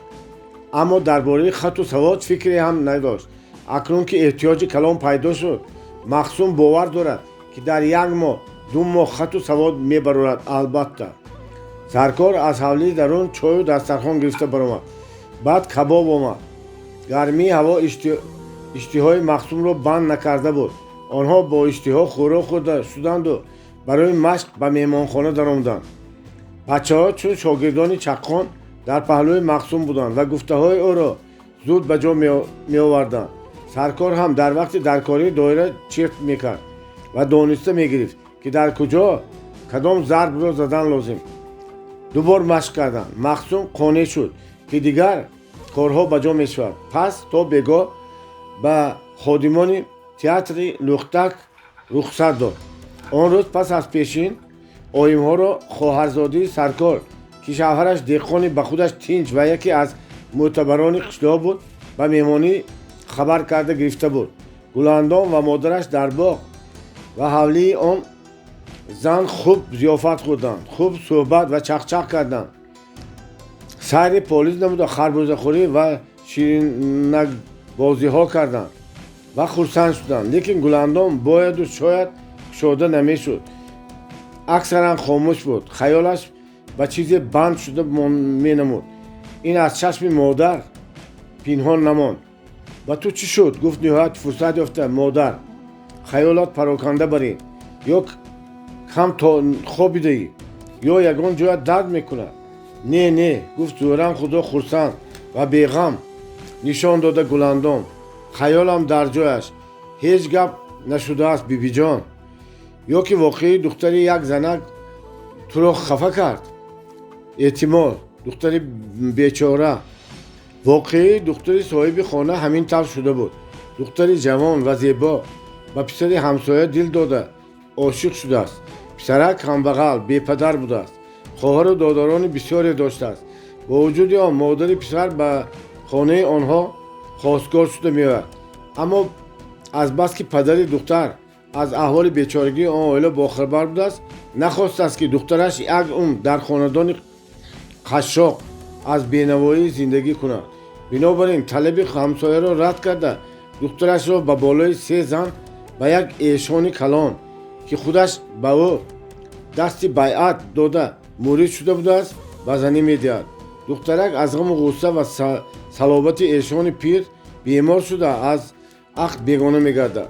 زن دختری ایشان دختری این دختر را به حوله پدرش باز می گرداند و حالا او را برای طبابت به حوله خواجه های اوبانی برده ماندند. پدر دختر پس از این واقعه از ایشان دست کشیده دیگر حتی به مسجد رفته نمی رفته است و مردم را بر ضد شیخ و ایشان ها تشویق می کرده است. البته این واقعه به گلاندام بی تاثیر نماند. دل حساس و نرم او به حال دختر بیچاره سوخت و او خود را با وی مقایسه کرد. اگر مقسوم به وی معقول شدن گیرد، اگر مقسوم در حقیقت به وی دل داده باشد، ممکن است که گلاندام هم به وی عاشق شود. مرد یگیت از این زیادتر نمی شود. چطور آواز خوب دارد، چطور گپ زدنهایش فورا و معقول، چطور آدمی مهربان و دلکش. بیگاهی وقتی که آنها به چارباغ برگشتند، بچه‌های سرکار شادی کنان پیشواز گرفته گفتند که چادر خیال تیار شد. این شب تماشا می شود. زنها به چارباغ گذشته دیدند که در حقیقت در شبگاه در میان دو پیشایوان سوزنی زده شده. از دو طرف آن دو فانوس و در فانوس ها لامپه ها گذاشته شده است. عجب، گفت گلاندام. این را که کرد اکا مقسوم کردند. گفت فاطمه ما یاری دادیم امشب تماشا میکنیم. چی تماشا؟ پرسید مادر گلاندام. زوچه باز ها آمدن مگر؟ نه گفتی باد. خود ما زوچه ساختیم. اکا مقسوم بازی میدارند. اکا مقسوم از صد هنر داشته است. مایلش رفته گوی ما به تماشا تیار هستیم. در پایان روی سفره را نقد کرد. گفته گلیم و کرپچه ها پرتافتند. گلاندام، مادرش، زنی سرکار و همسایه ها نشستند. فانوس ها را درگیراندند. همه خاموش به سوی چادر خیال، به سوی پرده بالای شبگه نگران می‌افتادند. در خاموشی آهسته آهسته آواز دایره بلند شد. دایره کم کم به اوج درآمد. گلدرست زد. بعد یکباره خاموش گشت. در خاموشی آواز مقسوم بلند شد که میگفت تماشای امشبی ما آب تازه نام دارد. در حصار لیلاج نام پایکی، یعنی که چلیمدار زندگی میکرد. وی همیشه در دستش چلیم، در کتفش خلطه تماکو، در کوچه بازار گشته و چلیم کشان چلیم میداشت و 4 تنگه 5 تنگه پولی که از این کارش میافت زندگیش را پیش میبرد. لیلاج آدمی چقان، شوخ و باعق بود. انا حاضر لیلاج رو میبینید و پیش پرده لختک لیلاج پویکی در دست چلیم در کیت خلطه تماکو آب تازه گویان برآمد و هر سو رفته‌های کرد و موافقی ضرب دایره اندک رقصید باز آب تازه گویان به پس پرده رفت تماشابینان به این منظره ذوقی کردند باز آواز مخصوم بلند شد همان وقت در حصار کلوخ سخت نام سودخوره نیز زندگی میکرد که در بازار حصار دکان داشت و خودش چلیمکش بود در سختی موسیقی و بیرحمی آوازو برآورده بود از بس که به میرشب و رئیس و میری چوچقه پاره میداد ظلم و تعدی او بالاپوش میشد و کسی به وی برابر وزنی کرده نمیتوانید انا تماشا کنید کلوخ سخت و دکانش آماده ایستاده است و پیش پرده لختک کلوخ سخت آماده برآمد به سر سله کلان مانده جامعه علاچی رنگین پوشیده میانش را از بالا این شکم کلانش با رومال شاهی بسته بود رویش گرده چشمانش علا ریشش دراز موافقی ضرب سوست دایره آهسته حرکت میکرد و هر زمان با آواز خراسی اوی هوی از آن سو گذر از این سو گذر گویان فریاد میکرد دایره خاموش گشت کلوخ سخت به یک کنج پرده گویا به دکانش نشست مخصوم فهمانده داد انا سودخور برای مکیدن خون مردم به دکانش نشسته است میگویند که جسد سودخور کنده آتش میشده است براستی که این خیل کنده ها چند روز تنور دوزخ را تصفیه کرده میتوانند در حق این خیل سودخورها مردم میگویند که هر چی که رسید پای اسب قطغان که مرده کفن یابد و زنده وطن اکنون تماشا کنید از طرف دیگر لیلاج پویکی پیدا شد آبی تازه میگفت وی سودخور دست برداشت و پویکی را جر زد های پویکی های لعنتی اینجا بیا پویکی دویده پیش سودخور میرود کلوخ سخت چلیم میکشد و با آواز خراسی سلفه کرده سر میجنباند پویکی دست دراز کرده پول میپرسد سودخور با دستش پویکی را های کرده میگوید رو و خدا شکر کن که من از چلیمی تو کشیدم تبرکی کردم پویکی از وی دور شده ایستاده میگوید مایلش صبر کرده ایستا من قصاصم را نگیرم آدم نباشم پویکی میرود و باز آب تازه گویان پیدا میشود سودخور باز او را جیغ میزند این دفعه پویکی گویا تماکوی سرخانه چلیم را تازه کرده و نزد سودخور میرود در وقت چلیم کشته ایستادن سودخور مخصوم شر میدهد پویکی و سرخانه چلیم به تماکو تخمی بیش بغدای همراه کرده داد دود این علف آدم رو بیخود کرده دیوانه میکند در حقیقت انا تماشا کنید سودخور چی میشود سودخور پویکی رو های میکند ولی خودش بیحال گشته خمیده میماند پویکی باشد آب تازه گویان گریخته میرود با همین تماشای امشبی ما به آخر رسید اگر ما شما را خرسند کرده باشیم سرفرازیم تماشابین ها آزادانه نفس کشیده خندیدند و به مخصوم و دیگران آفرین خواندند باب 20 آرزو در جوانی عیب نه مخصوم هیچ باور نمیکرد که این سر هم گلاندام سرود حزین او را شنیده میآید وی برای همان کنده درخت مینشست و روی خود را به سوی رخنه دیوار کرده سرود میخواند در دلش با هزار زاری و تولا گلاندام را جیغ میزد سرود به آخر نرسیده گلاندام آمد آفتابی عالمتاب از حجره مشرق سر بر نزده آفتابی مخصوم از پس دیواری باغ برآمد و او را با تبسم شیرینی که برای مخصوم قیمت یک جهان را داشت سرفراز نمود مخصوم خود را گم کرده بی اختیار به گلاندام نزدیک شد امید نداشتم که امروز هم آفتابی من از این رخنه دیوار میتابد گفت وی با صدای لرزان خود شما شاعر هم هستید مگر با تبسم پرسید گلاندام حد مبالغه را 100 چندان میکنید منی بیبخت را به آفتاب مانند کردن نشاید من آوازتان را شنیدم و خواستم که آمده به شما منتداری کنم با چه کاری من اینقدر احسان نمایش دیشبه به ما خیلی معقول شد مادرم دیر بود این خیلی نخندیده بودند برای آن کس 1 دقیقه خرسندی از یک شیشه 2 روز دورتر بیشتر شفا میبخشد سلامت باشید اکا جان من به خدمت شما و خانواده شما همیشه تیارم اگر گاه امکان شود و انا همین طور التفات کرده استید من هیچ گاه نمیمیرم من میخواهم که با شما صحبت کنم و شما باشم، لیکن شرایط را خودتان میدانید که شما راضی باشید، شما خواهید، دیگرش به من لازم نیست، بختم مدد کند. گفتند که شما امروز به شهر میروید. ها، از قبلگاه و برادرتان خبر گرفتم، با آقسقال خود را نشان دادن لازم، لیکن پس از درست من باز دویده میروم. بسیار نه، باز یگان کاری کرده مادرم را خندانید. جانم قطعی.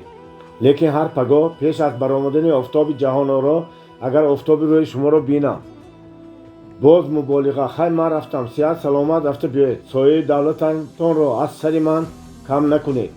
مخصوم در اینجا کلمه سر را به ایبا و برا گفت، خوش هم نگفت و کیف هم بودن خود را تماما فراموش کرد. گلاندام رفت، یک جهان امید و آرزوها را به دل مخصوم بیچاره جا کرد و ماند. پس از ناشتا، پس از خوردن شیرچای و نان گرم، مخصوم به رفتن تیاری دید. سرکار دو خر آورده، با یکی خورجین و سبدهای میوه، زردآلو، شفتالو و انگور گذاشت. به بالای آن پسرش عباد را شناخت. و خریدگر مخصوم را سوار کرده روی سفید خواست. از خودی خرسواری را دوست می داشتم. گفت مخصوم به سرکار، چون که به اسب خریدم پول نداشتم. طالعه را تماشا کنید که به بخارای شریف هم آمده خرسواری می کنم. این خرها از اسب هم نقص. گفت سرکار تعریف کرده، به همین خرید شما سوار شدگی یک اسب بیتل را علیش کرده شدند نخواستم. انا خودتان میبینید، خیخ گوید میپرد، لیکن نقطهش را سخت نگه دارید، خیلی شوخ و مست هم است.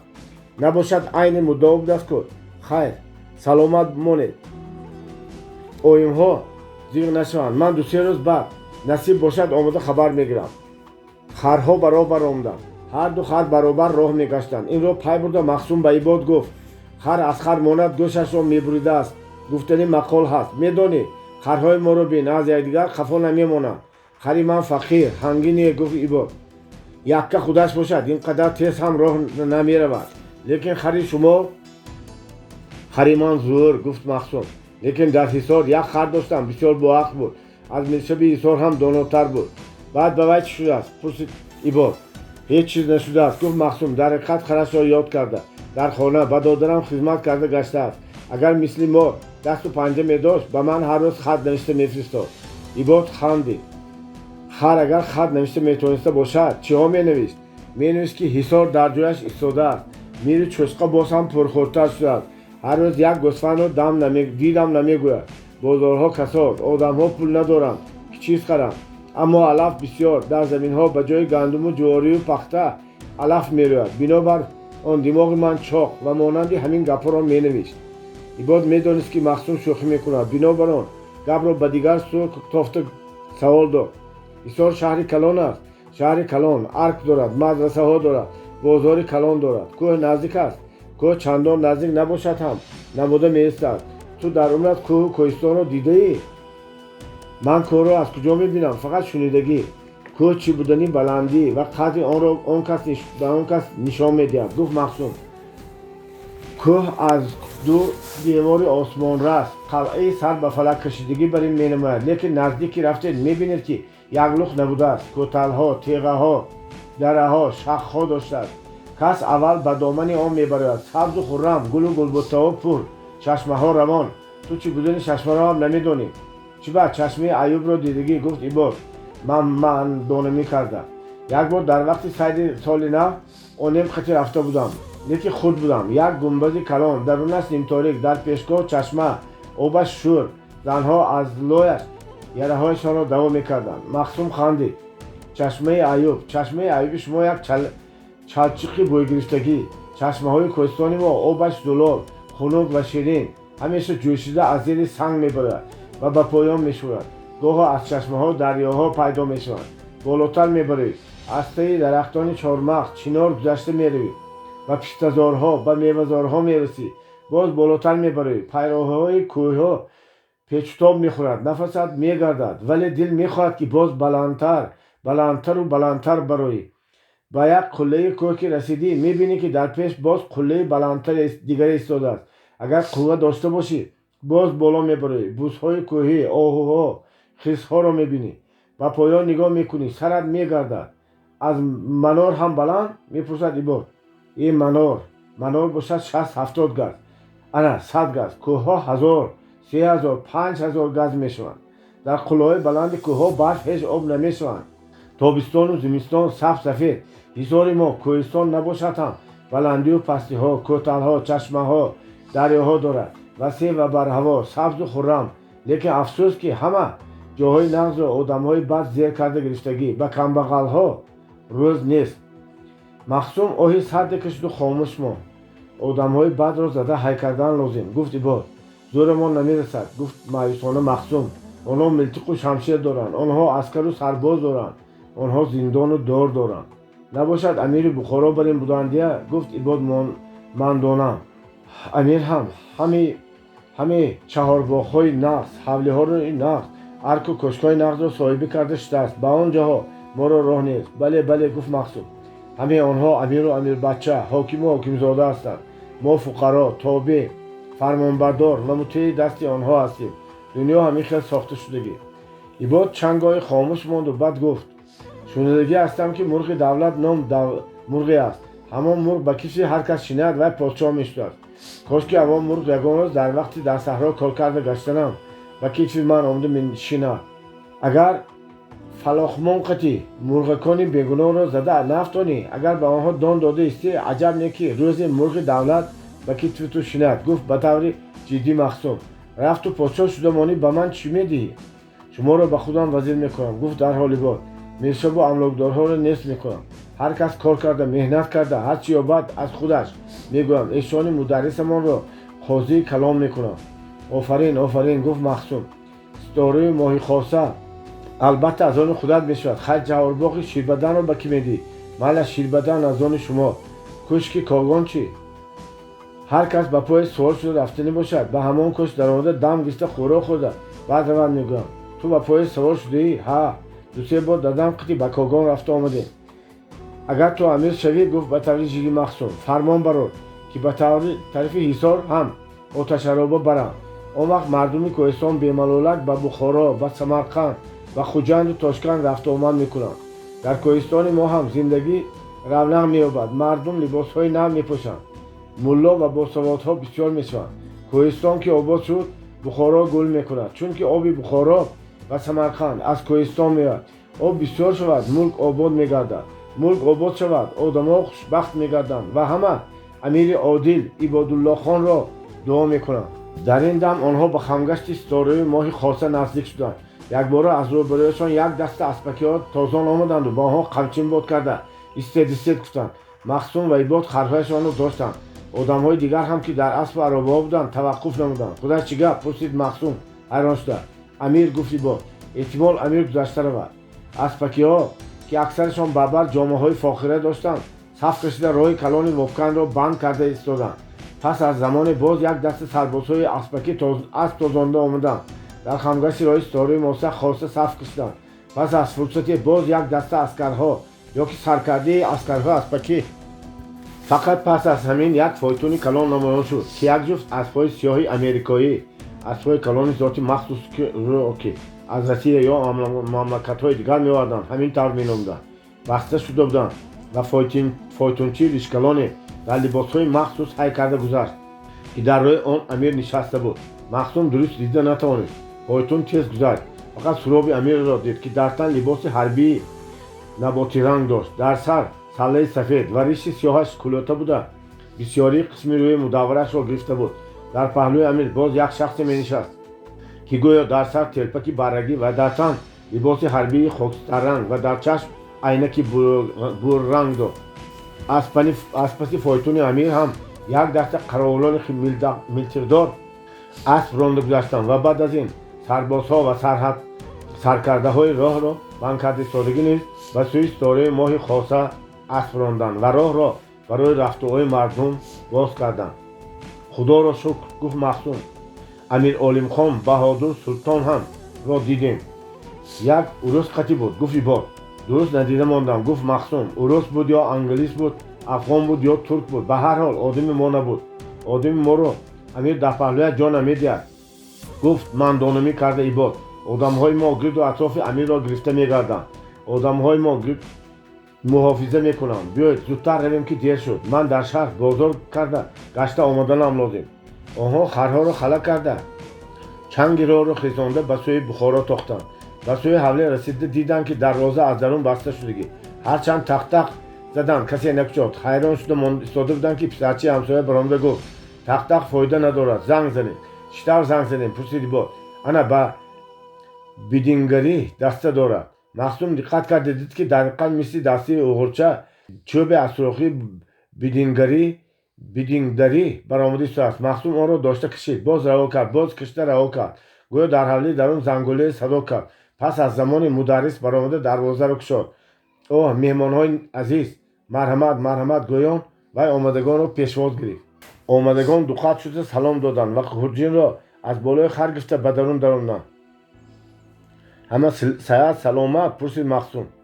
گفت مخصوم به شما دعای سلام میرسانم. سلامت باشید، کم نشید. کنی به مسند خودتان از بالای سفره گذشته شدید. چای تیار، من میبرم. من میروم. گفتی با همراه میرویم. گفت مدرس و هر دو به حوله درون دراندند. راه چندان دور نباشد هم هوا گرم. چنگ راه و خرسواری مخصوم را اندک مانده کرده بود. وی بروی کلپچه نشسته نفس راست کرد و شکر گفت. بابی 21. خوش است که همفکران داشته باشی. خودی همان روز پس از آنکه مخصوم یک کبابی با مزه پخته مدرس و عباد را سیر کرد، خواست که به نزد سید امید خواجه رود و کمتر میوه سوغاتی برد. این را فهمیده مدرس به وی یک لفافه قفس و کلان را داده گفت این را به جناب مدرس میدهید. علم‌الدین سر به کاغان رفتی سودا داده بود گویا که از میزا بهره‌بین است. فقط احتیاط کنید که به دست کسی دیگر نیفتد و بیگانه نبیند. جانم قطعی گفت مخصوم و به کوچه رفته ایستاده به ایبان مراجعه نمود. تو را تا بیرون شهر گسیل کرده مانم. دو خط تو را عذاب میدهد. نه حاجت نه گفت با. خرها به طرف چهارباغ بیخلچو میروند. شما کی به چهارباغ میروید؟ یک دو روز بعد گفت مخصوم. از من به همه سلام رسان. از آیم‌ها با خبر باش که زیغ نشوند. خوب گفت عباد. مخصوم یک سبدچه زردآلو و شفتالو در دست و سوی مدرسه توسنجان روانه شد. روز از نیست گذشته آفتاب به طرف غرب خیلی پست نشسته بود، لیکن حرارت هوا گویا هیچ پست نشده بود. مخصوم که به هر چیز تاب‌آور بود به این گرمی به زور تاب می‌آورد. از سر و گردنش عرق می‌شورید تا که نهایت به دالان سلقین مدرسه توسنجان رسید. در مدرسه آدم خیلی کم می‌نمود. وقتی تعطیل اکثریت ملا بچه‌ها به هر جا رفته بودند. بنابراین مخصوم بی‌با و ملاحظه راست رفته در حجره سید امید را تق تق زد و وقتی وی سید امید در حجره بوده است آواز در را شنیده مخصوم به حجره درآمد و از پس خود در را پوشید و السلام علیکم گفت و سبد میوه را به طاق پایان حجره گذاشته از زینه ها بالا برآمد که سید امید در سر خانتخته میده کتاب خوانده می‌نشست. این دفعه مخصوم دست مدرس را زیارت کرده گسیده نشد و به خاطرش بود که او این کار را بعد می‌بیند. بنابراین هر دو دستش را به سینه گذاشته تعظیم کرد و از پایان نشست و دست برداشته آمین گفت. به نظرش سید امید خفه نما تافت. چین‌های پیشانی او به بالای ابروانش جمع شده چشمانش مایوس می‌نگریستند و به سلام و تعظیم مخصوم اندکی چهره شد و ها مخصوم گفت آمدید و چی بود که در تاکی پایان گذاشتید؟ و چهارباغ کلبه رفته بودم. گفت مخصوم و شما کمتر میوه آوردم کرایی نمی‌کند. نقص کردید که میوه آوردید. گفت مدرس خودم مشتاق میوه بودم با بیرون برآمدن حوصله نبود. کنی کمتر از میوه آوردگیتان انا و آن طبقچه انداخته از آب کوزه شسته بیارید. مخصوم فرمانی او را زود به جا آورد. من زردآلوی شیرپیوند را دوست می‌دارم. گفت مدرس در بخارا بهترین نوع این زردآلو می‌روید. بله میوه‌های بخارا خیلی شیرین و بامزه اند. گفتمان مخصوم دهقان‌های هنرمند بسیار. گفت سید امید بعد آب و هوایش نیز مساعدت می‌کند. این گرمی که در بخارا هست در جای‌های دیگر نیست. در هر چیز از گرمی و حرارت آفتاب نقص شهد می‌گردد. و چندان زردآلو و شفتالو را خود دست پاک کرد. من شما را جرأت نکردم که از اینها سیر شده آمدید. گفت وی تبسم کرده. خیر جناب مدرس و اهل بیتشان شده و شما سلام رساندند. گفت مخصوم و از بغلش لفافه را برآورده و مدرس دراز کرد. این لفافه را برای شما میرزا بهرالدین مانده رفتند. به کجا رفتند؟ گویا که به کاغان همراه علم‌الدین جان. چرا؟ گویا که به قول مدرس. گفت مخصوم خودم ندیدم. سید امید با علامت رضا سر جنباند و لفافه را گشاد که در آن یک شماره ژورنال ملا نصرالدین بوده است. آها گفت وی خرسند شده. ژورنال ملا نصرالدین بسیار نقص. کی باز به این شمارش چشم در آب بودم. میرزا بحرالدین جوانی به معنی در کاغان آشناهای باکوگی دارد. با استی آنها همیشه این ژورنال را گرفته می ایستد. لیکن امیر و قاضی کلام خواندن و پهن کردن این ژورنال را به طور قطعی منع کردند. باکو گفت حیران شده مخصوم چطور؟ یکی از علم فهمیدم شهر مسلمان آباد بوده است. گفت سبب چیست که ژورنال مسلمانی را هم منع کردند؟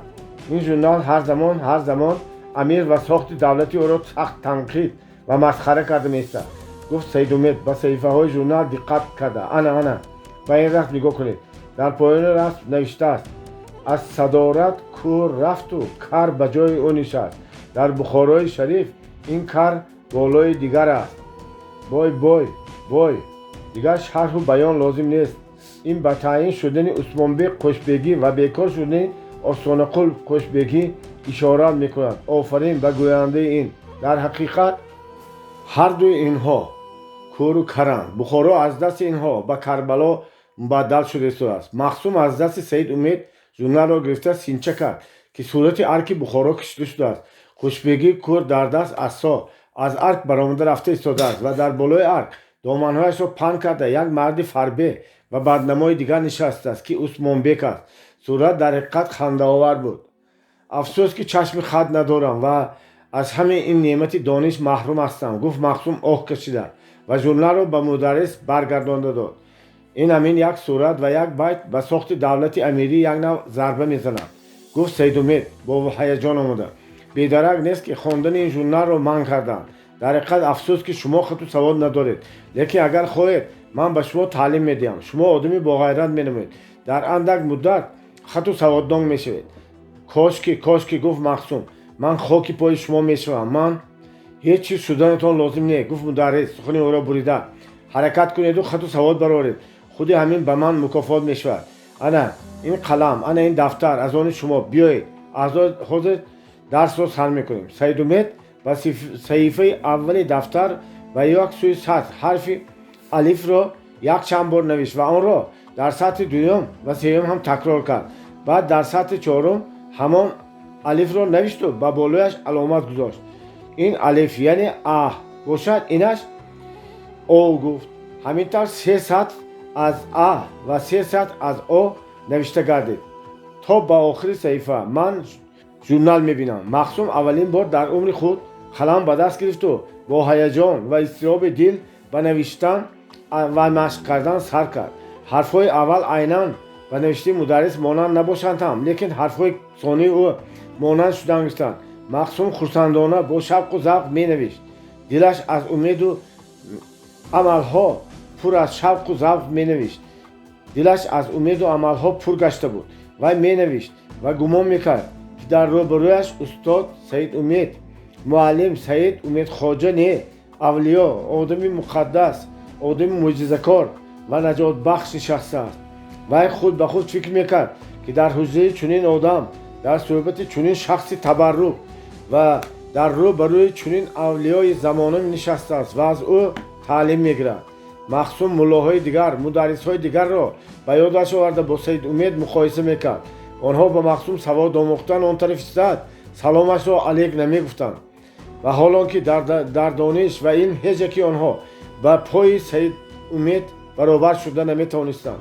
بی‌درنگ نیست که همه آدمان با عقل و دانشمند به سید امید اعتقاد دارند. او را حرمت میکنند. به وی و به تعلیم وی باور دارند. انا ملا نیازی مدرس پسری وی دوستان وی میرزا بحرالدین و دیگران همه سید امید میگویند با مصلحت وی کار کردنی با مصلحت وی زندگی را پیش بردنی میشوند.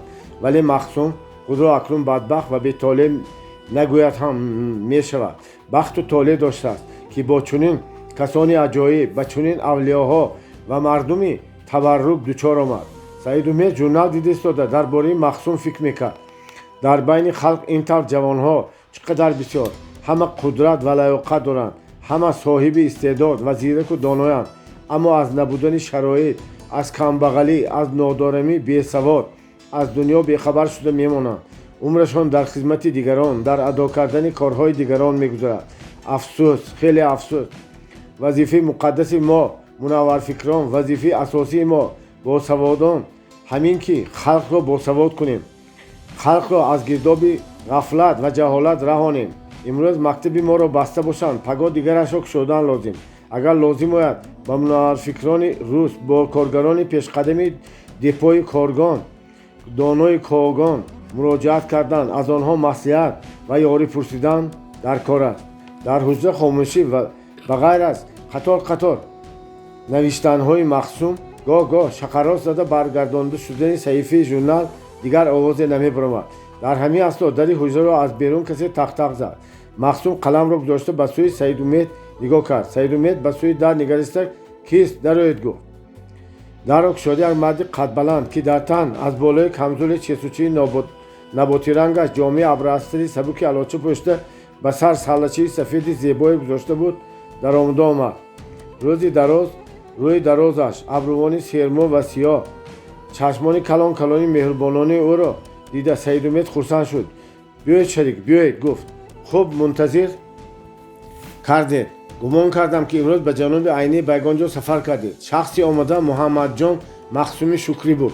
وی به سید امید و مخصوم که هر دو به پیشوازی او برخواسته بودند سلام علیک و پرسپاس نموده از روبروی سید امید نشسته آمین گفت. هرچی صحت سلامت هستید؟ پرسید سید امید. بر وقت آمدنی بودید. آش پلو پختنی بودیم. چی شد؟ این نپرسید گفت. خندیده شکری خوشبگی جیغ زده بود. رفتم. اول گویا با حرمت و ملایمتی احوالپرسی کرد. بعد درباره اصل و نسب و مخصوم جانی من گپ شد. پس طعنه کرد که همین طور شده برخلاف دین اسلام کار میکنم. مکتبی جدید شده. بچه‌های مسلمان را برای بعد میبرید. گفت. پرسید سید امید. همین طور گفت شکری.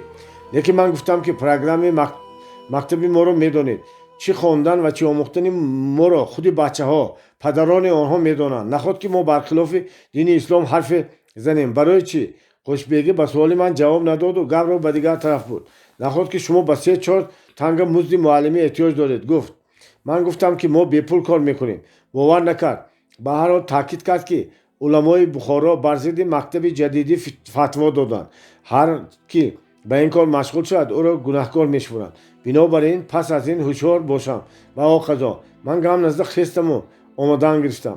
از این کارها و تپرتپرها معلوم که گفت سید امید امیر و اطرافیان او سخت به وایم افتادند. مجله آینه را گرفتم. گفت شکری خبری بسته شدن مکتب‌های نو را نوشته.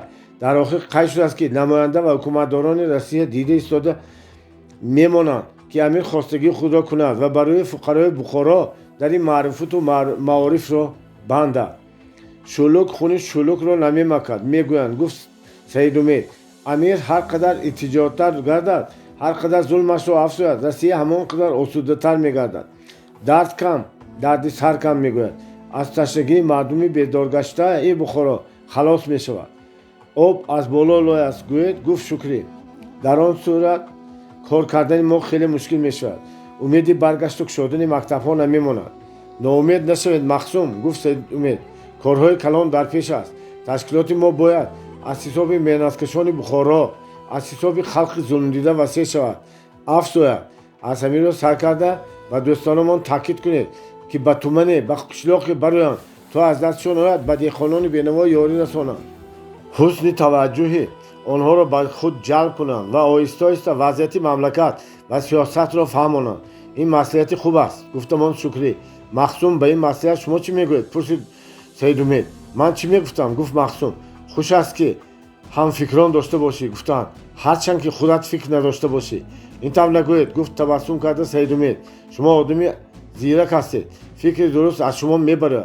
اگر از من پرسید حال دهقان کمبغل ناباب است. گفت پس از اندیشه مخصوم. لیکن وی از هر چیز خبر ندارد. عذاب میکشد و به خود میگوید که تقدیر همین بوده است. باز به درگاه همان بای میرود. باز قرض میگیرد. باز دارو نداری خود را به ملا و ایشانها صدقه میکند. باز به جهالت میغوطد. از صد یک کس کسب شده حقیقت را بیند، دیگران خاموشند. بنابراین آدمانی یافت شوند که پرده از پیش چشم دهقانان کمبغل بردارند، حقیقت را به آنها فهمانند. در آن حال دهقانان به جوش و خروش میآیند. مثل من بعضی زنجیر پایش را خودش کنده میپرتاید. شکری و سید امید حیران شده سخنان مخصوم را گوش کردند و هر دو به وی تحسین و آفرین گفتند. پس از این شکری که توهین دم کی و چی بودن مخصوم را نپرسیده بود، از سید امید خواهش کرد که او را با وی شناس کند. بابی 22. الها توی بالای توی شود. نهایت در حولی مولا نیاز مدرس توی برپا شد. علمدین زم میگرفت. وقتی تیرما بود، هوا نه گرم نه خنک، روزها تا رفت کوتاه میشدند. در آسمان همیشه گشادی بخارا، گاه گاه ابرها پیدا میشدند و از طریق قبله شمالهای نامطلوب برخاسته چنگ کوچه ها را بالا میبرداشت. برگ زردگشته درختان را رفته برای آب حوض ها میافتاند. لیکن آن روز یکی از روزهای طلایی و خرم تیرماه بود. آفتاب راه کوتاه خود را زود طی کرده و سوی غرب مایل گشته بود. هوا آرام و صاف. شهر گویا که تنج و آسوده، مردم به کار و بار هر روزه آواره. در حولی مدرس توی باشد هم آوازه توی نبود.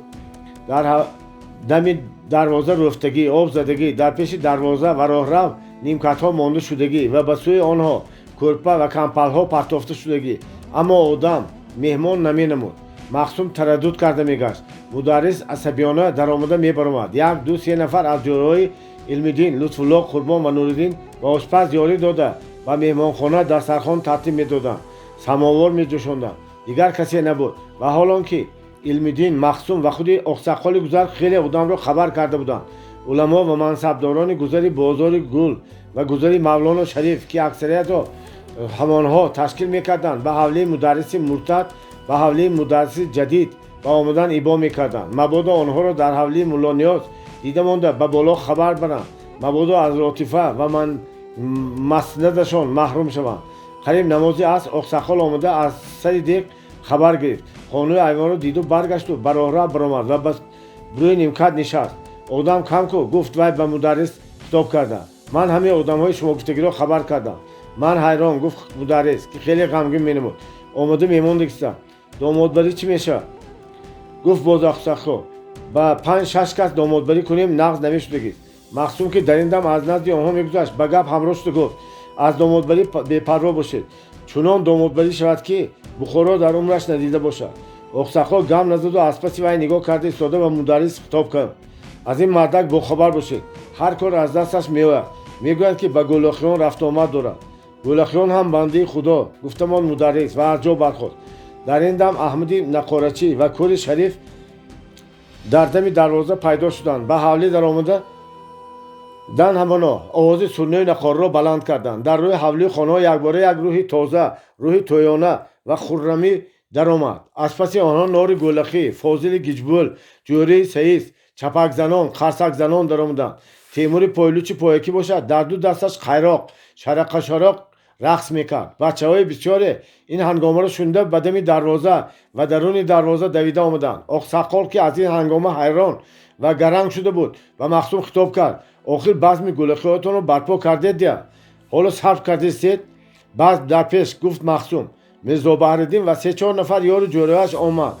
پدر لطفالله، پدران قربان علی و نوردین بایور و دوستانشان آمدند. مدرس طرف خرسند میشد. طرف غم و اندوه ناامیدی از چهرهش برداشته میشد. مخصوم میمانهای آمدگی را به میمانخانه و تحت ایوان تکلیف میکرد. اقساقال دید که کار سر شده رفت، مجبور شد که وی هم به حرکت درآید و برای صفه برآمده و آدمها خوش آمدید گوید. وقتی که آفتاب فرو نشست در روی حوله و بالای دروازه فنرهای نو برآمده این بادی را درگیراندند و از ششعه آنها گرد و اطراف مثل روز روشن گشت. از کجا حافظهای مشهور بخارا، قاری کمال و قاری نجم پیدا شده آمدند. نه مدرس و نه علمدین آنها را خبر نکرده بودند، زیرا امشب توی اساسی در خانه کلی میشد و بنابر آن در اینجا فقط مردم را جمع کرده یک آش داده دامادبری کردن لازم بود و بس. حافظها در صفه این زیر ایوان جا گرفتند و در حال تنبور دایره خدا به دست گرفته و 6 مقام خانی سر کردند. این هنگامه و این آوازها را شنیده قضا و قضاهای گذر در خانه هاشون نشسته نمیتونستند. مجبور شدند یکی از پس دیگری و تویخانه بیان. آشپز که در اول میگفت بیدرک برنج بسیاری را تر کردند، وقتی که ریخته آمدن میمانان را دید به واهمه افتاد که الهی آشش کمی نکند. بنابراین به طبقها کم کم آش میانداخت. توی از همهمه آن نماز خفتن به اوج اعلایش رسید. در این بین نار و شریکانش 8 قوطی تنوکگین کلان کلان را با نوک خدا بسته مشعل ساختند و پلته‌های روغنی آنها را درگیراندند. نقارچی و سنایچی‌ها به کوچه برآمدند. جوره‌ها داماد را میانگیر کرده برآوردند و غلغله غوغا، نداهای خرسندی با موسیقی و رقص و قایراق‌بازی‌ها دامادبری به سوی کوچه کلان حرکت کرد. آدم بسیار، بچه کچه‌های بیشمار در شعله 8 مشعل راه میگشتند و همه به اختیار به آن خرسندی و همهمه اشتراک داشتند. وقتی که دامادبری به میدان ته منار رسید، مخصوم و دیگران مردم را به یک کنار دعوت کردند. خودشان به طرفهای پیشکی تیار کرده شده آتش زده طرف بازی را آغاز نمودند. طرفها چنان زور بودند که ستون آتش درخشان از بلندی پیشتاق مسجد کلان میگذشت. علم‌الدین که از تیاری همه این حادثه درست خبر نداشت و فقط میدانست که مخصوم با شریکانش چی ترددی دیدند، تمام حیران و مات و مبهوت شد. در دلش به مخصوم تحسین و آفرین ها میگفت و خود میگفت که یک کس وی هم مسافر و گویا بیکس و کوی، اما اگر غیرت داشته باشد، اگر عقل و فهم داشته باشد، اگر زیرک باشد، چی کارهایی که نمیکند. ما جوانهای بخارایی جرأت و غیرت نداریم. از خودمان، از آبرویمان میترسیم. مبادا نباشد میگوییم. اگر این مخصوم به خط سوال میشد، اگر گزیده‌خوان میبود، اگر از دنیا با خبر گشته به راه آزادی و حریت قدم میگذاشت، چی کارهایی که میکرد؟ به وی یاری دادن، او را باسواد کردن، به طرف خود کشیدن لازم است. وی حالا هم به طرف ماست و ما یاری میدهد و سید امید مکاتبه خود را مستحکم کرده است. البته سید امید او را هدایت میکنند. پدرم هم اگر به وی التفات میکردند، بسیارتر حسن توجه میداشتند، چی خوب میشد. طرف بازی به آخر رسید. باز نقاره سنایی ها به نوا سر کردند، باز قایراق بازی ها به رقص درآمدند، باز مشعل ها بلند شدند و دامادبری به سوی ریگستان روانه شد. روز دیگر در حوله مدرس کلیم بیاران شد. باز دو دیگ آش دم کردند. باز جوره های مخصوم و جوره های علم‌الدین دست آستین برزده به خدمت آماده شدند. آقسقال در سر دیگ به نزد تقاره گوشت نشسته و از حوله درون صدای دایره و خوانش سازنده ها به گوش میرسید. گلندام در توی برادرش خرسندانه خدمت کرده گشته هر زمان آه کشته میمون که به وی هم این روز این خوشبختی آیا میسر میشده باشد. به وی هم لباس های فاخری عروسی را در بر کردن و تن دته چمیلیق در پهلوی داماد دلخواه نشستن میسر میشده باشد. داماد دلخواهی وی کی باشد؟ حالا با مخصوم روبرو شد، گپ زد، درد دلی او را فهمید. معلوم که مخصوم طالب و خواستگاری است، اما وی مسافر، وی کمبغل، وی بیکس و کوی است. عجبا پدر و مادر و خویشاوندان راضی میشوند که گلندام و مخصوم زن شود. این قریب از احتمال خیلی دور است. چی باید کرد؟ هیچ علاج نیست. در این طور دقیقه ها پیشانی وی چی میگشت؟ برایش علامتی حزن و ناتوانی هویدا میگشت. اما سازنده ها سرودهایشان سرودخوانان میرقصیدند. زنهای بسیاری که خانه کلان را پر کرده می نشستند بی پروایانه به همدیگر می لغزیدند. حتی به رقص و خوانش سازندگان درست نگاه نمی کردند. کیوانی و خدمتگارها دسترخوان می پرتافتند. لعلی های شیره‌بار، طبق های کباب و آش پلو را می درآوردند. بچه های بسیاری در روی حولی و نزد تیریزه های خانه کلان جمع شده هیاهو می کردند و توی با همه همهمه و ترتیبش دوام میکرد. همین این را از دل نظر گذرانده ایستاده گلندام در دلش دعا میکرد که الها توی بالای توی شود، من هم به امید آرزویم رسم. باب 23. گپ از گپ میبرد. توی با همین خرسندی و خمهمه‌اش، با همین تشویش و ترددهایش، با همین غوغا و آمد و رفتهایش گذشت. پس از آنکه همه جا را گنداشتند و رفتند و جابجا کردند، پس از آنکه جوره ها، یاری دهنده ها و آخرین خیش و تبارها رفتند، در حوله بیرون در دهلیز کلان میمانخانه پدر و پسر، ملا نیاز، مدرس و علم‌الدین چایونکی چای را به پیش گذاشته صحبت میکردند. مخصوم نمینمود. ба кори пайкорӣ рафта буд ва ё ба назди дӯстонаш меҳмон шуда буд. падару писар намедонистанд, аммо сухан дар бораи некиҳои Махсум мерафт. хайрят ки ба толеи ту Махсум будааст, мегуфт мударрис. набошад тӯи моро ба аъзо гардонданӣ буданд ин зотҳои бобаракот. ман баъд фаҳмидам ки муфтӣ Аскар ба ҳамаи одамони худаш ва қазоҳои гузарони атроф гуфтааст ки ба тӯи мо наоянд, тӯйро ба аъзо табдил диҳанд. фаҳми лаънатиҳо, гуфтамон Илмиддин, ҳасад, буғз, адоват дарунашро мехӯрад. намедонанд ки чӣ кор карда ба зиндагии мо халал расонанд. моро ғамгин мекунанд, моро маҷбур кунанд ки ба даргоҳашон рафта тамаллуқ кунем, хоки дарашонро ба остин робем. не, ба ин нияти худ ҳеҷ гоҳ расида наметавонам. ман ба ҳар гуна хорию зориҳо там медиҳам, вале аз даргоҳи нокасон рафта сар хам намекунам. наздик аст он рӯзе ки гуфт Илмиддин, худашон сархам ва хорузор шаванд. сабру тоқати мардум ба ниҳояташ расидааст. ки медонад чиҳо мешавад. гуфт ноумедона мударрис, ҷадидҳои мо гапашонро ба амир гузаронда наметавонанд, пушту паноҳ надоранд. дар ин дам дарвозаро кушода касе ба роҳрав даромадагӣ бар ин шуд. Илмиддин давида аз ҷо бархосту ба рӯи ҳавлӣ баромад. дид ки Саид Умедхоҷа аз зинаҳо баланд шуд истоданд. ассалому алайкум воломақом устоди муҳтарам, гуфт вай бо ду дасти боадаб пеш рафта бо Саид Умед овохӯрӣ ва пурсупос кард.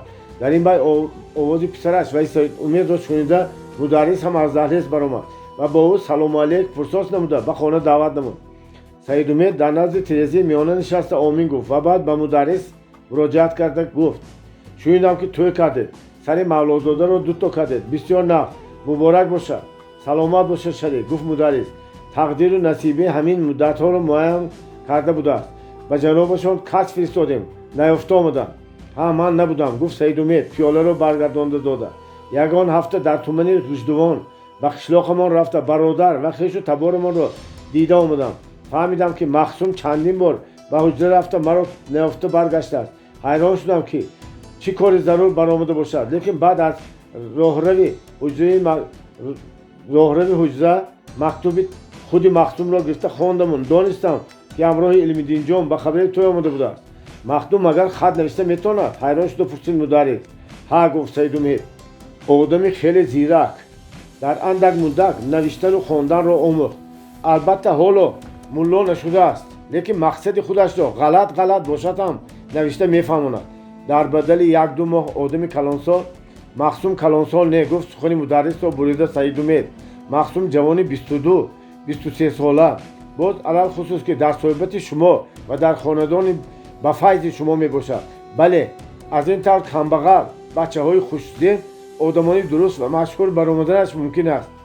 рост гуфтамон мударрис. дар ин дам Илмиддин дастархон ва лаълӯи шириниро овард. Саид Умед даҳон ширин кард. аз Илмиддин ҳолу аҳвол пурсид. тӯй қати овора шуда, гуфт Илмиддин, аз дунёю мофиҳо бехабар шуда мондем. ёроҳам саргардони тӯи ман буданд. агар онҳо омода он намедоданд, намедонам чӣ мекардам. не, шунидам ки тӯятон хеле бошукӯҳ гузаштааст, гуфт Саид Умед. бар қасди душманҳо нақз кардетон. аз газету журналҳо ҳам хабар надорам, гуфтамон Илмиддин. хабарҳои қазоӣ нест, гуфт Саид Умед. фақат журнали Мулло Насриддин як хабари аҷоибро додааст. гӯё ки чандин муфтӣ ва уламои Бухоро тамаллуқкорона ба амир фатво навишта гуфтанд ки рӯза нагирад, намоз нахонад ҳам мумкин аст, зеро ки амир соҳаи худост. Саид Умед бо овози баланд қах зад. ҳам амир, ҳам уламои Бухороро расво кардааст ин журнали баттол. мударрис нахандид. Илмиддин зӯран табассум кардамон. ин хабарро журнал аз куҷо фаҳмида бошад? пурсид мударрис. дӯстони журнал дар Бухоро кам не, гуфт Саид Умед. ки медонад, шояд ягонта аз ҳамон уламои фатвододагӣ фахр карда ба ягон кас лақида мондагист, ё ки аз даргоҳи худи қозии калон ин хабар рафтагист. ба ҳар ҳол журнал ба санади радношуданӣ ки будани уламои Бухоро ба ҷаҳониён нишон додааст. ин хабар амиру қозии калонро девона мекардагист. мумкин, гуфтамон мударрис, вале дигар гапе назад. Саид Умед бо Илмиддин чанд нусха газети Ҳаблулматин ва журнали Мулло Насриддинро дода фармуд ки ба одамҳои дилпурмешудагӣ ба хондан диҳад ва боз баргашта гирад. баъд ман ин газета ва журналҳоро ба одамони дигар медиҳам, гуфт Саид Умед. китоби ман додагиро нахондед? ҳанӯз ба охир нарасондам, гуфт Илмиддин. ҳамин шаб خط کرده پگاه به خدمت میرسونم، خودتون نروید، با مخصوم داده فرستونید. گفت سید مخصوم سید امید و از بغلش باز یک کتاب برآورده به علم‌الدین داد. این اثری نویسنده مشهور فرانسوی ژول ورن است که آن را عالم، نویسنده و ناشر افغان محمود طرزی از ترکی ترجمه نموده چاپ کرده است. نام کتاب سیاحت به گرد کره عالم در 80 روز است. این را خوانید. اول اینکه از عجایبات عالم باخبر میشید، بعد از علم جغرافیا باخبر میشید. ژول ورن در اساس علم و فن درست نوشته است. سرفرازم، گفت علم‌الدین. اگر اجازه جنابشان شود، گفت مدرس، من هم از این کتاب بهره‌ور شوم. مرحمت، کتاب خیلی دلچسب و شوق‌آور است، گفت سید امید. پس آش آمد، خربزه آمد و باز چای شیرینی آمد. سید امید کمتر خورده از هر طرف صحبت کرده نشست و باز از جا برخاست. من قصداً تا بگاه نشستم که از کوچه پای مردم کنده شود. در این قریبی در حالی یک شخص مهم رفتنم لازم. از اینجا برآمده رفتن بی‌خطر است. پدر و پسر سید امید را کوچه برآمدن گسیل کردند. علم‌الدین خواست که او را باز هم با اون طرفتر گرفته برده ماند، لیکن سید امید رد کرد و خودش تنها به سوی گذری مولانا شریف روانه شد که در آنجا حولی امینجان مخصوم داماد قاضی کلام بود. پدر و پسر به مهمانخانه بازگشتند. مدرس خاموش بود، چای می‌نوشید و فکر می‌کرد. علم‌الدین هم به اندیشه‌های پدرش مانع نشد. پس از فرصت مدرس به پسرش مراجعت کرد و گفت به زیر همان فتوای رسوای عالمگشته مهر من هم است. علم‌الدین خاموش ساده فکر می‌کرد که پدرش در حقیقت از یک جهت عذاب وجدانی می‌کشد. سید امید به گمان نمی‌دانست که در آن فتوا مدرس نیاز داملا هم اشتراک دارد و بنابر آن به ملاحظه مسخره کرده گپ زد. این حال مدرس را به اندیشه گذاشت. علم‌الدین به پدرش تسلی داده نشد و گفت با که نیست، ژورنال نام شما را نگشته است که می‌داند که شما هم مهر خدا گذاشته. رفت و نام برده باشد؟ نه، گفت به طور قطعی علم‌الدین. اگر نام میبرد سید امید این طور گپ نمی‌زد. هیچ نباشد شما را طعنه میداد. این گپتان هم درست، گفت مدرس آهی سبکی کشیده. لیکن این مقاله به ما از دیگر جهت هم خوب نمی‌شود. ممکن است قاضی کلان و امیر گمان میکنند که این خبر را به ژورنال من داده باشم. برای چی این طور فکر میکنید؟ حیران شده پرسید علم‌الدین، زیرا که گفت مدرس اندیشمندانه. تصدیق و مهرنامه این فتوا قریب به طور مخفی گذشت و ایشان قاضی کلان تاکید کردند که این حادثه را دیگران نفهمند و در آن مجلس از همه بیگانه‌تر فقط من بودم. البته قاضی کلان و دیگران گمان برده میتوانند که فاش کننده اسرار منم. محاکمه پدرش تا یک درجه به علم‌الدین هم تاثیر کرد، زیرا قاضی کلان و اطرافیانش چندان چقورفهم و به ادراک نبودند که فهمند در زیر آن فتوا مهر مدرس هم ایستاده است و نخواهد که وی خودش را فاش میکند. بله، این را علم‌الدین میدانست.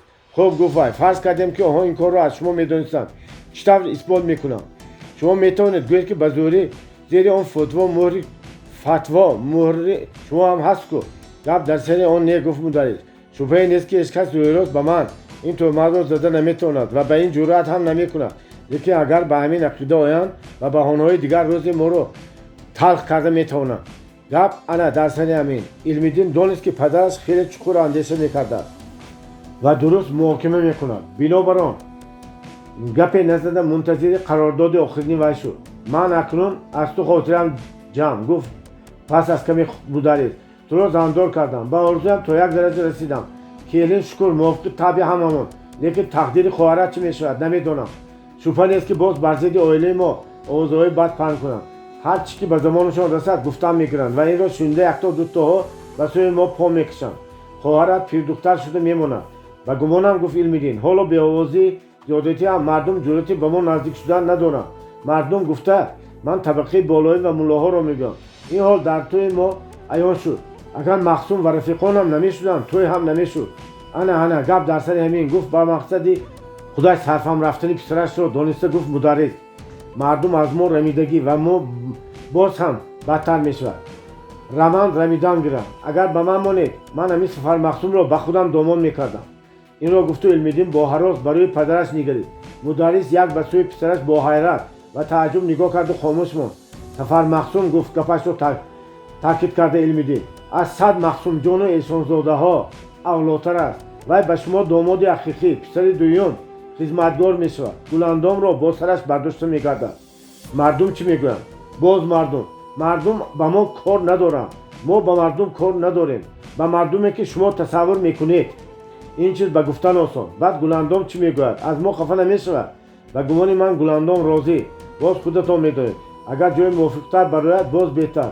ما با مخصوم دختری سرکار را خواستگاری میکنیم. بابی 24 ملائکه بخت آمد. شب‌های تیرماه گاه در بخارا خیلی دمزیق می شود. همان روزانه و شبانه کمتر فرق می کند. اما مدرسین پس از توی همه به خانه در آمده می خوابیدند. آن شب تا خیلی فرصت مدرس و زنش بیدار بوده است. هرچند چراغ خاموش کرده شده بود ولی به چشمان آنها خواب نبود. یا دمزیقی هوا یا خیال اندیشه های بسیاری به این مانع می شدند. من از خود پروا ندارم می گفت مدرس. من زیاده از 60 سال زندگی کردم. نغزش را هم دیدم، بدش را هم دیدم. اکنون غم من، شما، تو بچه ها، من که چشم پوشتم حالتان چی می شود؟ این فکرهای بد را از یادتان برارید. می گفت زنک. و شما چی شده است؟ چرا چشم می پوشیدید؟ 60 عمر مرد عین زندگی کردن وی است.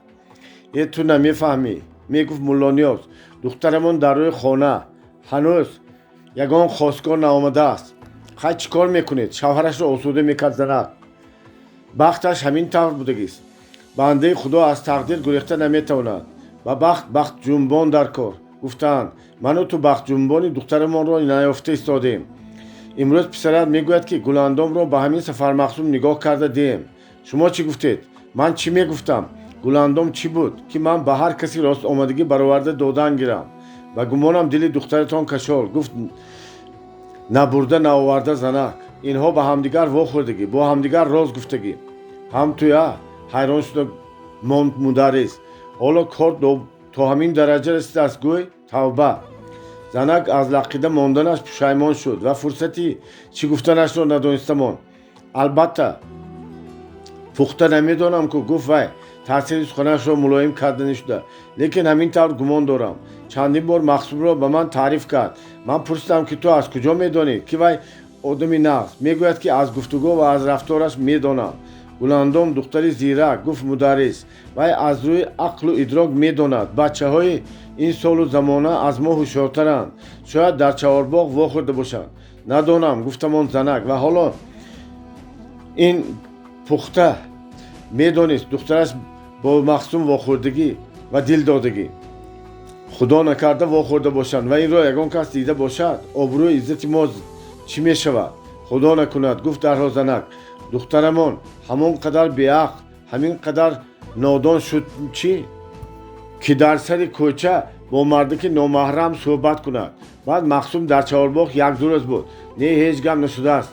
اصلا پروا نکنید. مایلش گفت مدرس خواهی بیا خواب کنیم. وی هم فرزندی آدم با عقل و هوش. زنک نفسش را درون کشید و گم نزد. اوه مادر چی عجایب ذاتی هستی تو. در دنیا نسل انسان خشک شده می رفت اگر مهر و شفقت و مهربانی های تو نمی شد. عشق و محبت معنا و مفهوم خود را از دل تو از هستی تو گرفته است. عشق تو، مهر تو، لطف تو. دیگر همه چیز خزان دارد، فنا دارد الا محبت تو. تو اسرار نهانی دل فرزندانت را بیگپ و حرف میفهمی زیرا که آنها را در مغز جانت پروریده به دنیا آورده. دل آنها تپیدن را از دل تو آموختند. خون آنها با رگ‌ها دویدن را از خون تو آموختند. احساسات، فهمیش و ادراک را به آنها تو دادی.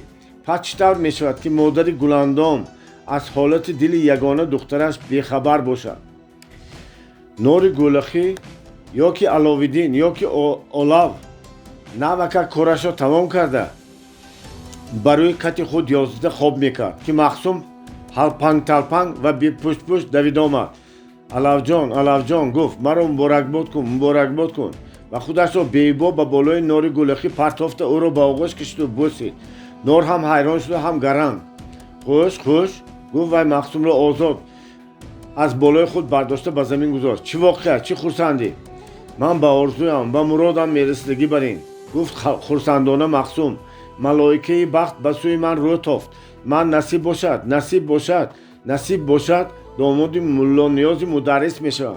خیلی که خوابت گفته باور نکرده گفت نور گلدسته سومن کجایو دمی درو تیر و تبر کجا آهو کجایو حمله زرغامی نر کجا. در این عالم دیده نشده است که مدرس بخارایی دختر باکری خود را به دهقان بچه مسافر حصاری نکاح کرده دید.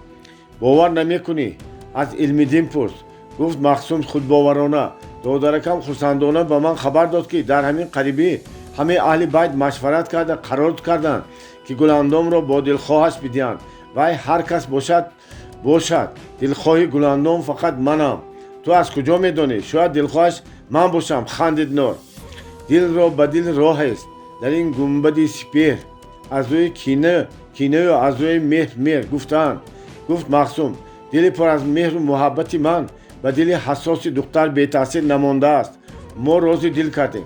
نخواد حیرانتر شده گفت نور تو بلا بودی که مخصوم با دختر مدرس راضی دل کردن به هر کس میسر نمی شود. اگر میسر شده باشد معلوم که ملائکه بخت به طرف تو روی گردانده است. نباشد مبارک شود مبارک خیر شود. سلامت باش گفت مخصوم و از شادی نمیدانست که چی گوید و چی کار کند. نور باز سوال کرد. از علم‌دین رفشن و گویا کردن نپرسیدی؟ رفت و دلخواه دختر تو نباشی. اگر من نباشم پس برای چه علم‌دین این خبر رو به من گفت؟ تاکید کرد مخصوم. علم‌دین میداند که من گرفتار خواهرش هستم. خیر اکنون چیکار کردنی؟ پرسید نور. توی کردنی، فاتحه کردنی. باز با چی؟ با کی؟ در این باره فکر نکردم. گفت مخصوم آسوده حالانه. یگان گپ میشدگی شما جوره هایم مرا در نیم راه نمیمونید. ما هستیم البته. گفت نور خود باورانه. لیکن نقشه و فکر مدرس اینا چی باشد؟ حالا نمیدونم. دانسته گیر بعد به همان نگاه کرده عمل میکنیم. خوش البته میفهمم. گفت مخصوم و از جا برخاست. باب 25. زمستان میگذرد. روسیاهی به انگیش میماند. زمستان قهرتون بخارا رسید. مخصوم این طور زمستان سخت را در عمر خود اولین بار میدید. خیرت که علم‌دین جامعه ستین سرپخته خود را به او برآورده داد. محسی و کلوش یک تلپکی نیمداشت برگی هم یافته داد و صندلی دهلیز را کشاده از علف پر کرده جان مخصوم را از دست سرما خلاص کرده بود. نباشد وی به گمان زمستان ایثار که چندان سخت نیست بی‌پروا گشته بود. بله زمستان بخارا اکثر سالها خیلی سخت و خیلی تند و تیز میاد. آن سال هم در چله کلان اول شمالهای سختی کشنده و وزیدن سر کرده شهر را زبانچه کرده گرفتند. هوا صاف آفتاب درخشان باشد هم از شدت شمال سرد به کوچه برآمدن نمیشد. همه جا یخ و یخبندی شده ماند. مشکاف‌ها یخی روی حوض‌ها را شکسته لغژان از زینه ها بالا میبراندند و به زور آب میکشاندند. همه جا مکتب‌ها بسته شدند. پدر و مادران بچه ها را به کوچه برآمدن نمیماندند. بعد از چند روز شمال یک باره ابرهای قفس روی آسمان را فرا گرفتند و برفی کلان بارید. پس از برف هوا خیلی ملایم شد ولی یخها آب نشدند. در کوچه ها تلهای برف ها از بام ها پرتافته شده می ایستادند که راهی گذر نبود. اما اقلیم سیاسی بخارا روز تا روز می تصفید. گرمتر و تند و تیزتر می شد. از بیدار شده ایستادن مردم بخارا حاکمان محلی و حاکمان در پترزبورگ و تاشکند بوده آن می ترسیدند و تا رفت تعقیبات پلیسیا میرشب و واقعه نویسان امیر و قاضی کلان از پس منور فکران زورتر می شد. میرزا بحرالدین در کاگان و حسین جان نام جوان که در زواد پخته کار میرزا شده کار میکرد مناسبت داشت ولی تا به تیر ماه همین سال نمیدانست که این جوان به فرقه اشتراکیون روسیه اعضا بوده در زواد فعالانه کار میبرده. میرزا بحرالدین حتی شبها در حجره او که به درون سرای کلان بود میخوابید. از هر سو صحبت میکرد او را میسنجید. لیکن جوانی زیرآبادی خیلی پخته بود. اسرار همه دلی میرزا بحرالدین را کشاده میگرفت و از خودش سیر نمیداد. یک ماه پیشتر از این شاید پس از باور حاصل کردن در کوچه پس زواد را گشته ایستادن و خودش را کشاد. میرزا بحرالدین گفت بیایید اکنون روی راست گپ میزنیم. من میدانم که شما در بخارا به یک توده خرد جوانان منور فکر راهبری میکنید و نیت و مقصدهای نیک دارید و خلق مظلوم خدمت کردن از استبداد خلاصی یافتن را آرزو میکنید. لیکن چیکار کردنتان را نمیدانید. با یگان تشکیلات زودتر و با نفوذتر مناسبت ندارید. بنابراین به من سپارش شد که در این راه به شما کار کرده یاری رسانم. عجایب، گفت میرزا بحرالدین. همین قدر وقت این جانب به شما سر و کار دارم و روی راست گپ نزده بودیم دیگر. شما نیت و مقصدهای مرا از کجا دانستید؟ و شما کی سپارش داد که با من کار کنید؟ به من تشکیلات خودمان سپارش داد. گفت ناترسانه حسین جان، من اعضای فرقه اشتراکیونی هستم و همیشه در حاضر و غیبتان شما را سنجیده میگشتم و امروز که تمام باور حاصل کردم من خودم را به شما کشادم. میرزا بحرالدین که آدم پخته و با اندیشه بود باز خودداری کرد. عجب، فرقه اشتراکیون چه فرقه؟ مقصود و مرامت چی؟ شما این را نقض میدانید. گفت حسین جان، و من باور نکنید رفته از سوکولوف پرسید و آشنای شما و همیشه شما را از گزیت ژورنال ها تامین کرده میستد. عجایب، گفت باز خود را به نافهمی زدن میرزا بحرالدین. سوکولوفش کی؟ شما مرا کافته استوید مگر؟ حسین جان خندید و خاموش ماند. آنها تا آخر دیوار زواد رفته و سوی چپ به طرف دروازه خانه آن برگشته بودند که از روبرویشان خودی سوکولوف آمده برآمد. پس از اطمینان دادن سوکولوف آنها حسین جان و میرزا بحرالدین دوستی آبناگذر و اسراردان همدیگر شدند. اکنون میرزا بحرالدین قوی‌دل و با اطمینان خاطر بود که به توده آنها با دسته جوانان فدایی تشکیلات پرزور فرقه اشتراکیون کمونیستی روبرو میکند و آنها راه نشان میدهد. اکنون کورکورانه و بنقشی معین کار کردن نمیشود. حسین جان جوانی دلیر و با عقل و هوش همیشه از کار آنها باخبر است. اولین کاری که حسین جان با دسته جوانان فرمود از احوال عالم باخبر شدن خودشان بود. بعد در بین محنتکشان، کاسبان، مشکابان، عرابه‌کشان و حمالان گشته آهسته آهسته وضعیت دنیا را فهماندن، تشویق کردن گرفت. لیکن میرزا بحرالدین گفت در آخر سخنش حسین جان، همه این کارها را چون اعضای فرقه با احتیاط، با هوشیاری و سلیقه اجرا کردن لازم. روزها یک مقال دارم: 7 بار سنج پس از آن بر. جوانان شما هم باید همین طور کنند. مبادا که به دست افتند، مبادا که در آنجا خاطر جمع نشده تشویق کنند. میدانم، گفت میرزا بحرالدین، احتیاط میکنیم. جوانهای ما در این کار تجربه دارند. خاطر جمع باشید. میرزا بحرالدین به بخارا برگشته به حجره خودش جوانها را جمع کرد و وظیفه را فهمانده داد. در قطار جوانها مخصوم هم بود. میرزا بحرالدین او را مخصوصا جیغ زده بود، زیرا میدانست که مخصوم هم هوشیارانه کار میکند، هم ارتباطش با مردم بیشتر است. ما هر هفته دوبار جمع میشیم، گفت میرزا بحرالدین، و از وضعیت دنیا، از سیاست عالم با خبر میشیم. در این کار به ما دوستانمان یاری میدهند، پروگرام میدهند، کتاب میدهند، میفهمانند.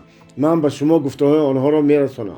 جوانها وعده دادند که به جان و دل سیاست را میآموزند و به مردم وضعیت را میفهمانند. مخصوم به گذر تکبند بافان به ریختگران خانه رفت. میدانست که ریختگران در حقیقت آدمان مهنتی، آدمان مشقت دیده و آدمان ناترسند. از بس که مخصوم سپارش گرفته چندین بار تکرار کرده بود، میتوانست در نزد شنوندگانش با حضور گپ صحبت کند. بنابراین به ریختگرخانه رفت. اول از کارگران حال احوال پرسید، بعد از واقعه‌های بخارا و کاگان حکایه ها کرده داد. گفت که در روسیه کارگرها، ریختگرها به حرکت آمده، شورش ها کرده شدند. حتی در خوجند و جیزخ هم مردم به ظلم و جبر توقع نکرده شورش ها برداشتند. در حقیقت جبر و ظلم از حد گذشت. خدا جزای این ظالمان را میدهد، نصیب باشد. پس از چنین مقدمه گفت که کارگرها، دهقانها و خلق محنتکش بخارا هم چندان بی‌پروا نیستند. اولش خدا، بعد آدمان دانا و با سواد به آنها راه آزادی را نشان میدهند.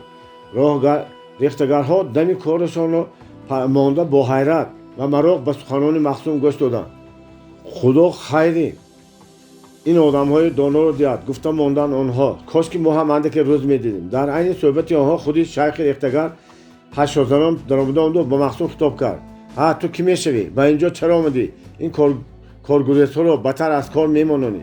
من سفر مخصوم میشوم. گفت روز هوا بلندانه داشته مخصوم. به هر جا که پای قدم من رسد در آنجا خیر و برکه میشود. آدم‌ها یک کار میکرده باشند، پس از آمدن من 2 کار 3 کار میشونند. باور نکنید، از خودشان پرسید. هر روز گفتند کارگرها: ما اکنون آهسته آهسته استاد شده میگیریم. نباشد من نگاه کرده میستم کنی چخیل 2 کاره 3 کاره میشید. گفت شیخ. نه، گفت در حال مخصوم. چشم شما تیز و گنده، من میدونم. اگر نگاه کرده استید چشم کنده مانده. карда монда баттар корро расво мекунед. беҳтарин ки супоришатонро ба халифа дода беманон аспеи коротон шавед. рост мегӯяд, гуфт халифа, ман ҳастам хотирҷамъӣ. хай маҳл аст, гуфт шайх, ман намози пешинро хонда биёрам. агар нақс кор кунед мефармоям имрӯз паёба нею мошоба пухта диҳанд. хуб сир шуда. мошоба чӣ дар кор? гуфт сухани шайхро бурида махсум. баъди паёба мошоба хӯрда инҳо дарди шикам мешаванд. беҳтар ин ки фармоед оши палов пухта биёрам ки ин бечораҳо хӯрда қувват гирану ба ҳаққи шумо дуои хайр кунанд. оши палов ба аспакӣ несту ҳоло ба ин пиёдаҳо. гуфт шайх, агар дар тӯйҳо хӯрдагимро ҳисоб накунем намедонам дар хона кай оши палов шуда буд. майл аст ба мошобаи камтар биринҷам партоеду бомаззатар карда биёрад. истед гуфт махсум. ваъдаҳои шумо ҳам ваъдаҳои абдуллохон баред. абдуллохон аст ки пурсид шайх. абдуллохон амири бухородия. гуфт махсум. мулло мушфиқӣ дар аҳди ҳамин абдуллохон зиндагӣ мекардааст ва амир ҳар вақт мушфиқиро ҷеғ зада бурда мефармудааст ки ӯро хандонад. як бор дар ними шаб амир кас монда мушфиқиро ба арк мебарад. мушфиқӣ мебинад ки амир дар ғазаб дар гирду атрофаш ҳама надимон ва саркардагонаш истоданд.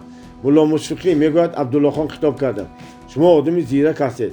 аз байни ҳамин надимони ман дуз рой офтадед. ҳамин рӯз аз тоқи хона ангуштани забарҷадини меросии маро дузданд. мушфиқӣ ҳайрон мешавад. баъд фикр карди истод мепурсад ки дар ин ҷо чанд нафар ҷамъ шуданд. 10 нафар. мегӯяд ба вай набошад 10 дона дастаи табар биёред. мефармояд мушфиқӣ, дастаҳои табарро ба дорозии як андоза бошад.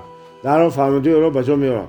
мушфиқӣ дастаҳои табарро ба надимон дода мегӯяд ки ба худ баранд ва шаб дар зери сар гузошта хобанду пагоҳ ба саҳарӣ биёранд. ҳар кас ангуштаниро дузда бошад, дастаи табари вай як ваҷаб дароз мешавад. надиме ки ангуштаниро дузда буд хобида наметавонад. ба рӯзи дигар вай эҳтиётан дастаи табарро як ваҷаб кӯтоҳ карда бурида меорад. мушфиқӣ инро дарак карда мегӯяд ки вай дузд аст. абдуллохон мефармояд кофтуков қину қасос карда ангуштаниро меёбанд. амир хурсанд шуда ба мушфиқӣ мегӯяд ки ҳар чӣ хоҳад аз подшоҳ талабад бегуфтугӯ ба ҷо оварда мешавад. мушфиқӣ мегӯяд ки ба вай як халта тилло диҳанд ки як умр аз бенавоӣ халос ёбад. амир абдуллохон ба хазинадор мефармояд ки ба мушфиқӣ як халтаи вазнин тилло диҳад, лекин чашмакӣ зада мемонад. хазинадор ба мушфиқӣ як халтаи сарбастии вазнинро оварда медиҳад. мушфиқӣ хурсанд ба халтаи тилло ба хонааш мераваду ба занаш хитоб мекунад. занак, ҳой занак, биё ки мо бои ба давлат шудем. акнун ҳар рӯз оши палав, манту ва тушбере мехӯрем. акнун ҳар рӯз 10 хел курта мепӯшӣ. дар хонадон каршастӣ истиқомат мекунӣ. бибизам мешавӣ. тӯю тамошо мекунӣ. занак ҳайрон шуда мегӯяд ки шумо девона шудед магар? не мегӯяд мушфиқӣ. подшоҳ ба ман як халта тилло дод. биё инро бурда шумурда бинем. инро гуфта мушфиқӣ сари халтаро мекушояду онро боло бардошта ба замин чапа мекунад. аз даруни халта сангрезаи бисёре меафтад. инро дида мушфиқӣ ҳайрон мешавад. охир мегӯяд амир ба ман як халта тилло ваъда дода буд ку. ваъдаҳои амир санг мешаванд. мегӯяд занак, беҳтар ин ки шумо аз худо пурсед. худо агар хоҳад аз хазинааш як халта не чанд халта зар медиҳад. инро шунида мушфиқӣ ба дуо даст мепардояд ва то ними шаб бо овози баланд аз худо зар металабад. ҳамсояи мушфиқӣ гӯсфанҷалоб буд ва саҳар ба кор мерафт. аз овози мушфиқӣ хобаш мепарад ва ба бом баромада мебинад ки мушфиқӣ бо зону нишаста аз худо зару тилло металабад. ҷаллоб аз лаби бом як порча ғишти пухтаро канда ба тарафи мушфиқӣ мепартояд. аз осмон ба пешаш омада афтодани чизеро дида мушфиқӣ занашро ҷеғ мезанад. занак, биё ки худо ба мо зар фиристод. занак чароғ оварда мебинад ки ғишт афтодааст. мушфиқӣ ғиштро ба даст гирифта мегӯяд ки хайрат ки ин ғишт ба сарам нахӯрдааст. ба ҳаминаш ҳам шукр. ин қиссаро шунида рехтагарҳо хандиданд. аммо шайхи рехтагар гуфт, ин афсонаҳои дурӯғро монда исто. ваъдаи ман ваъда. фақат ҳамин ки ин коргурезҳо аз дилу ҷон кор кунанд. хай ман рафтам. ту ҳам инҳоро ба гап андармон накун. ба корат рафтан гир. бо ҳамин ваъдаи калон шайх баромада рафту аз паси вай коргарҳо ханда монданд. баъд махсум ҳам хайрхуш карда баромад. вақте ки барои калони сангфарш фаронда аз паси девори мадрасаи мири араб ба сӯи тоқи заргарон мерафт, аз рӯбарӯяш малики буз ном сабзию шалғамҷаллобро дида монд. ва ин ҷаллобро дар тӯйҳо ва маъракаҳои гузарашон бисёр дида шинос шуда монда буд. малики буз саросема ба сӯи таи манор мерафт ва аз афту андомаш маълум буд ки چی یک واقعه را دیده است. السلام علیکم گفت مخصوم پیش روی او را گشته خوش چی حادثه روی داد که اینقدر سراسیمه رفت ایستاده و کجا میتازید؟ نپرس گفت ملکی برز. یک حادثه ناگوار در سرای سبزی یک بچه تقریبا 20 ساله به گمانم از پازریزا بود در بین دهقانها گشته کیمشخی گپهای بند پند کرده گشته است. خودم داشته گیرم گویم دورم نمیرسد. بنابراین تاخته به قاضیخانه رفته خبر دادستم که یک دو ملازم رفت گرفته برامو و جدید بچه را داشته گیرم. بیدرک به واهمه افتادید. گفت مخصوم گربه چی خواب میبینن؟ موش گفتگی بریم به نظر شما در همه جا جدید مینماید. اگر بچه شما دیگه جدید میشد روی راست گپ نمیزد. نه آخر گفت بود من به گوش خود شنیدم من هم با چشم خود دیدم. گفت مخصوم خندیده یک شیخی پازریز برآمده است و کیمچخیل نورنامه نوشته در بین مردم پند کرده مرید چیکار میکنه. انا همون بچه شما دیدگی به من هم نورنامه‌اش را گفت داد. افسوس که من خط قرآن رو خونده نمیتونم. انا بینید مخصوم در کیسه بغلش یک چند ورق از هفته یک کنده مونده بود. یکی از آنها رو برآورده به ملک بوز نشان داد. ملک بوز به اون ورق نگاه کرد ایستاد و حیران ماند. نباشد برای چی بچه این کارش رو جاگاهی میکرد؟ پرسید وی. بچه دیگه ملاحظه کرده است. گفت مخصوم تاکید کرده من وی را پازریز پسر را نه میدونم. وی کیو جدیدی چی؟ شما هم ملک بوی بیکار خود جواب برین از پس چیکارها آوارش تو گشته روشید یگان سودای نقد آمده ماندگی است. اگر باشد و بچه را هم میبینیم. ملکی بوز سوس شده از راهش گشت. در سرای سبزی از لطفالله درنگ نبود. دهقانها هم خبر ندادند که به همین مخصوم خاطر جمع شده و ملک خیرخوش کنان به طرف مدرسه توسنجان رهسپار گشت. روز از نیست گذشته باشد هم هوا تغییر نکرد. قره ساوق خنک خشک بخارا حکم میراند. آفتاب فقط روشنایی میداد. در راسته بازارها آدم آنقدر بسیار نبود. از خنکی ترسیده بیکارخوجاها ملاها ایشانها و خواجه‌زاده ها از گرد صندلی گرم بیرون نبرآمده بودند. مخصوم جامعه پختناکی را که علم‌الدین به وی داده بود به خود سخت پیچانده تلپکی بخاری دوختی ارزانبهای را که از پوست عادی قراقلی دوخته شده بود و سرش قوطر پخش کرده زود قدم مانده راه میگشت که گرم شود. وی میخواست که سعید امید را رفته بیند و او را از واقعه‌های نو خبردار کند. سعید امید در حجره‌اش بود. حجره صندلی داشته باشد هم از کمین انگیش چندان گرم نبود. سعید امید جامعه پختناکی غفص را به کتف پرتافته در سر کلاه پختناکی چقور پاها را به صندلی ها یک اندک گرم اندراز کرده کتاب خوانده می نشست. آمدن مخصوم او را شاد کرد. خوش در دنیا چه گپ‌های نو؟ پرسید سعید امید پس از سلام علیک. گپ‌های دنیای عالم از شما پنهان نه. گفت مخصوم با حرمت در ما همین قدر نویگری پیدا شد که هر هفته از سیاست و واقعه‌های دنیا خبردار میشویم. میرزا بحرالدین از کاگان خبر گرفته میآورد.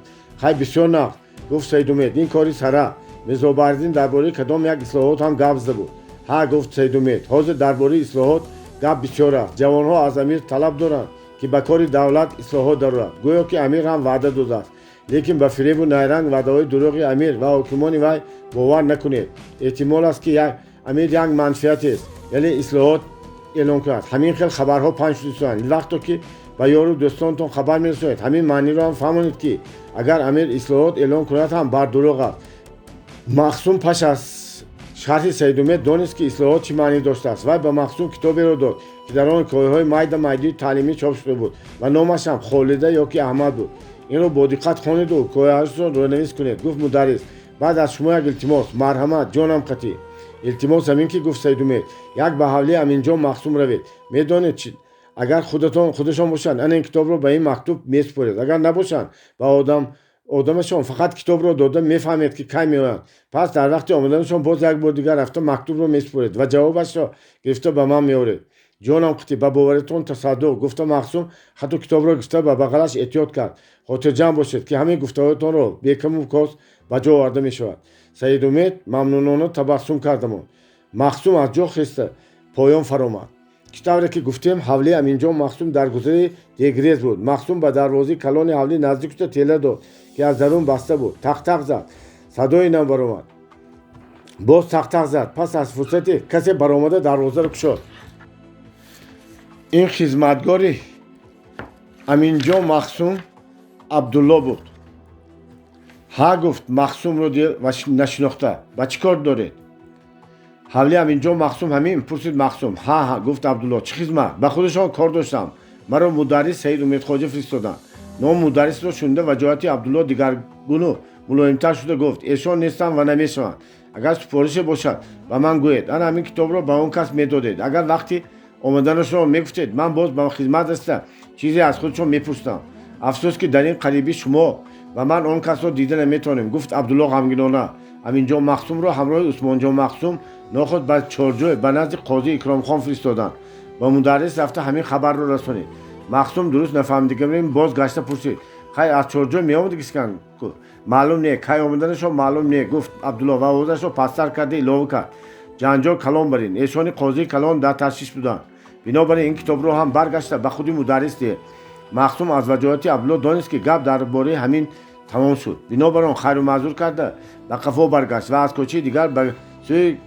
مدرسه ترسونجان روانه شد روز بیگاه میشد در کوچه ها رواندگان مول بودند خیریت که در بین این مردم بسیاریشان دکانهایشان بسته و سرایها کارشان تمام کرده به خانه میگشتند مخصوم را میدانستگان نبودند نباشد پرسپاس کرده سوالهای بیجا داده او را از راه باز میداشتند مخصوم باشد میخواست هرچی زودتر به سید امید رسیده واقعه را بیان کند در دم کلانی در مدرسه ترسونجان سید امید را دید که با یک شخص سپاهی نما برآمده رفته ساده است مدرس مخصوم را دید ولی به وی اهمیتی نداد بنابراین مخصوم هم حیران و نگران خود را به کنار گرفت ایستاد وا عجبا چه حادثه روی داده باشد بهتر این که با کجا رفتن ایستادن را تعقیب کرده دانستن لازم با همین قرار مخصوم از پس سید امید و اون آدم سپاهنما قرار گرفت رفتن گرفت در پیش دروازه کلان و سخلوی حولی قاضی کلان آدم بسیار بود مخصوم به دروازه نزدیک نرفت از سر کوچه ایستاده دید که سید امید به قاضی خانه درآمده رفت دیگر آن طرفش رو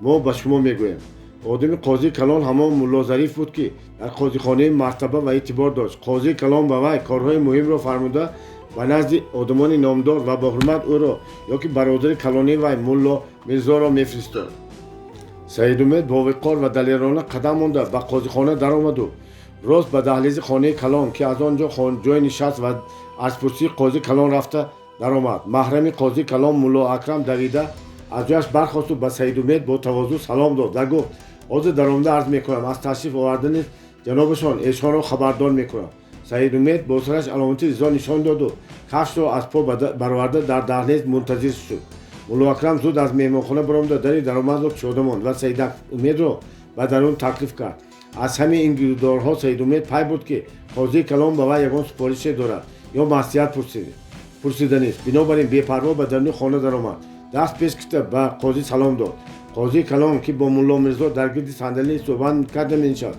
از جا نمیخواست به سید امید واخوردی کرد و به خودش نزدیک شناند و حال و احوال پرسید چشم نرسد رنگ و روی جناب مدرس بسیار نقص گفت از رویشان نور میبارد علم بسیار تقصیر علم گفت ملا میرزا خوشامدگویانه مردم میگویند که هیزم مول باشد آتش زور میشود علم مول باشد قوت بله گفت قاضی علم جنابشان بسیار لیکن علم بسیار داشتن هم بعضا به کس ضرر میرساند اگر علم را برداشته نتواند گفت سید امید علم در دست آدمی بد مثل شمشیر براست در دست آدمی مست آفرین گفت قاضی تبسم کرده این گپتان درست در این دم ملا اکرم دسترخوان آورد لاله شیروار و چاینک و چای را به دست و نزد ملا گذاشت چند خاموش ماندند ملا میرزا نان شکسته سید امید را به لاله شیروار تکلیف کرد مدرس گفت قاضی و سید امید خطاب نموده من شنیدم که بعضی ها از جدید موابها شما را افندی گفته خطاب میکردند راست است شاید راست باشد گفت سید امید پیاله چای را برای دسترخوان گذاشت دروازه شهر را بسته ممکن ولی دوای دهان مردم را نه این افندی گفتگیشان چی معنا دارد پرسید ملا افندی کلمه ترکی است گفت سید امید و هنوز نمیدانست مقصد از این پرسپاس‌ها چیست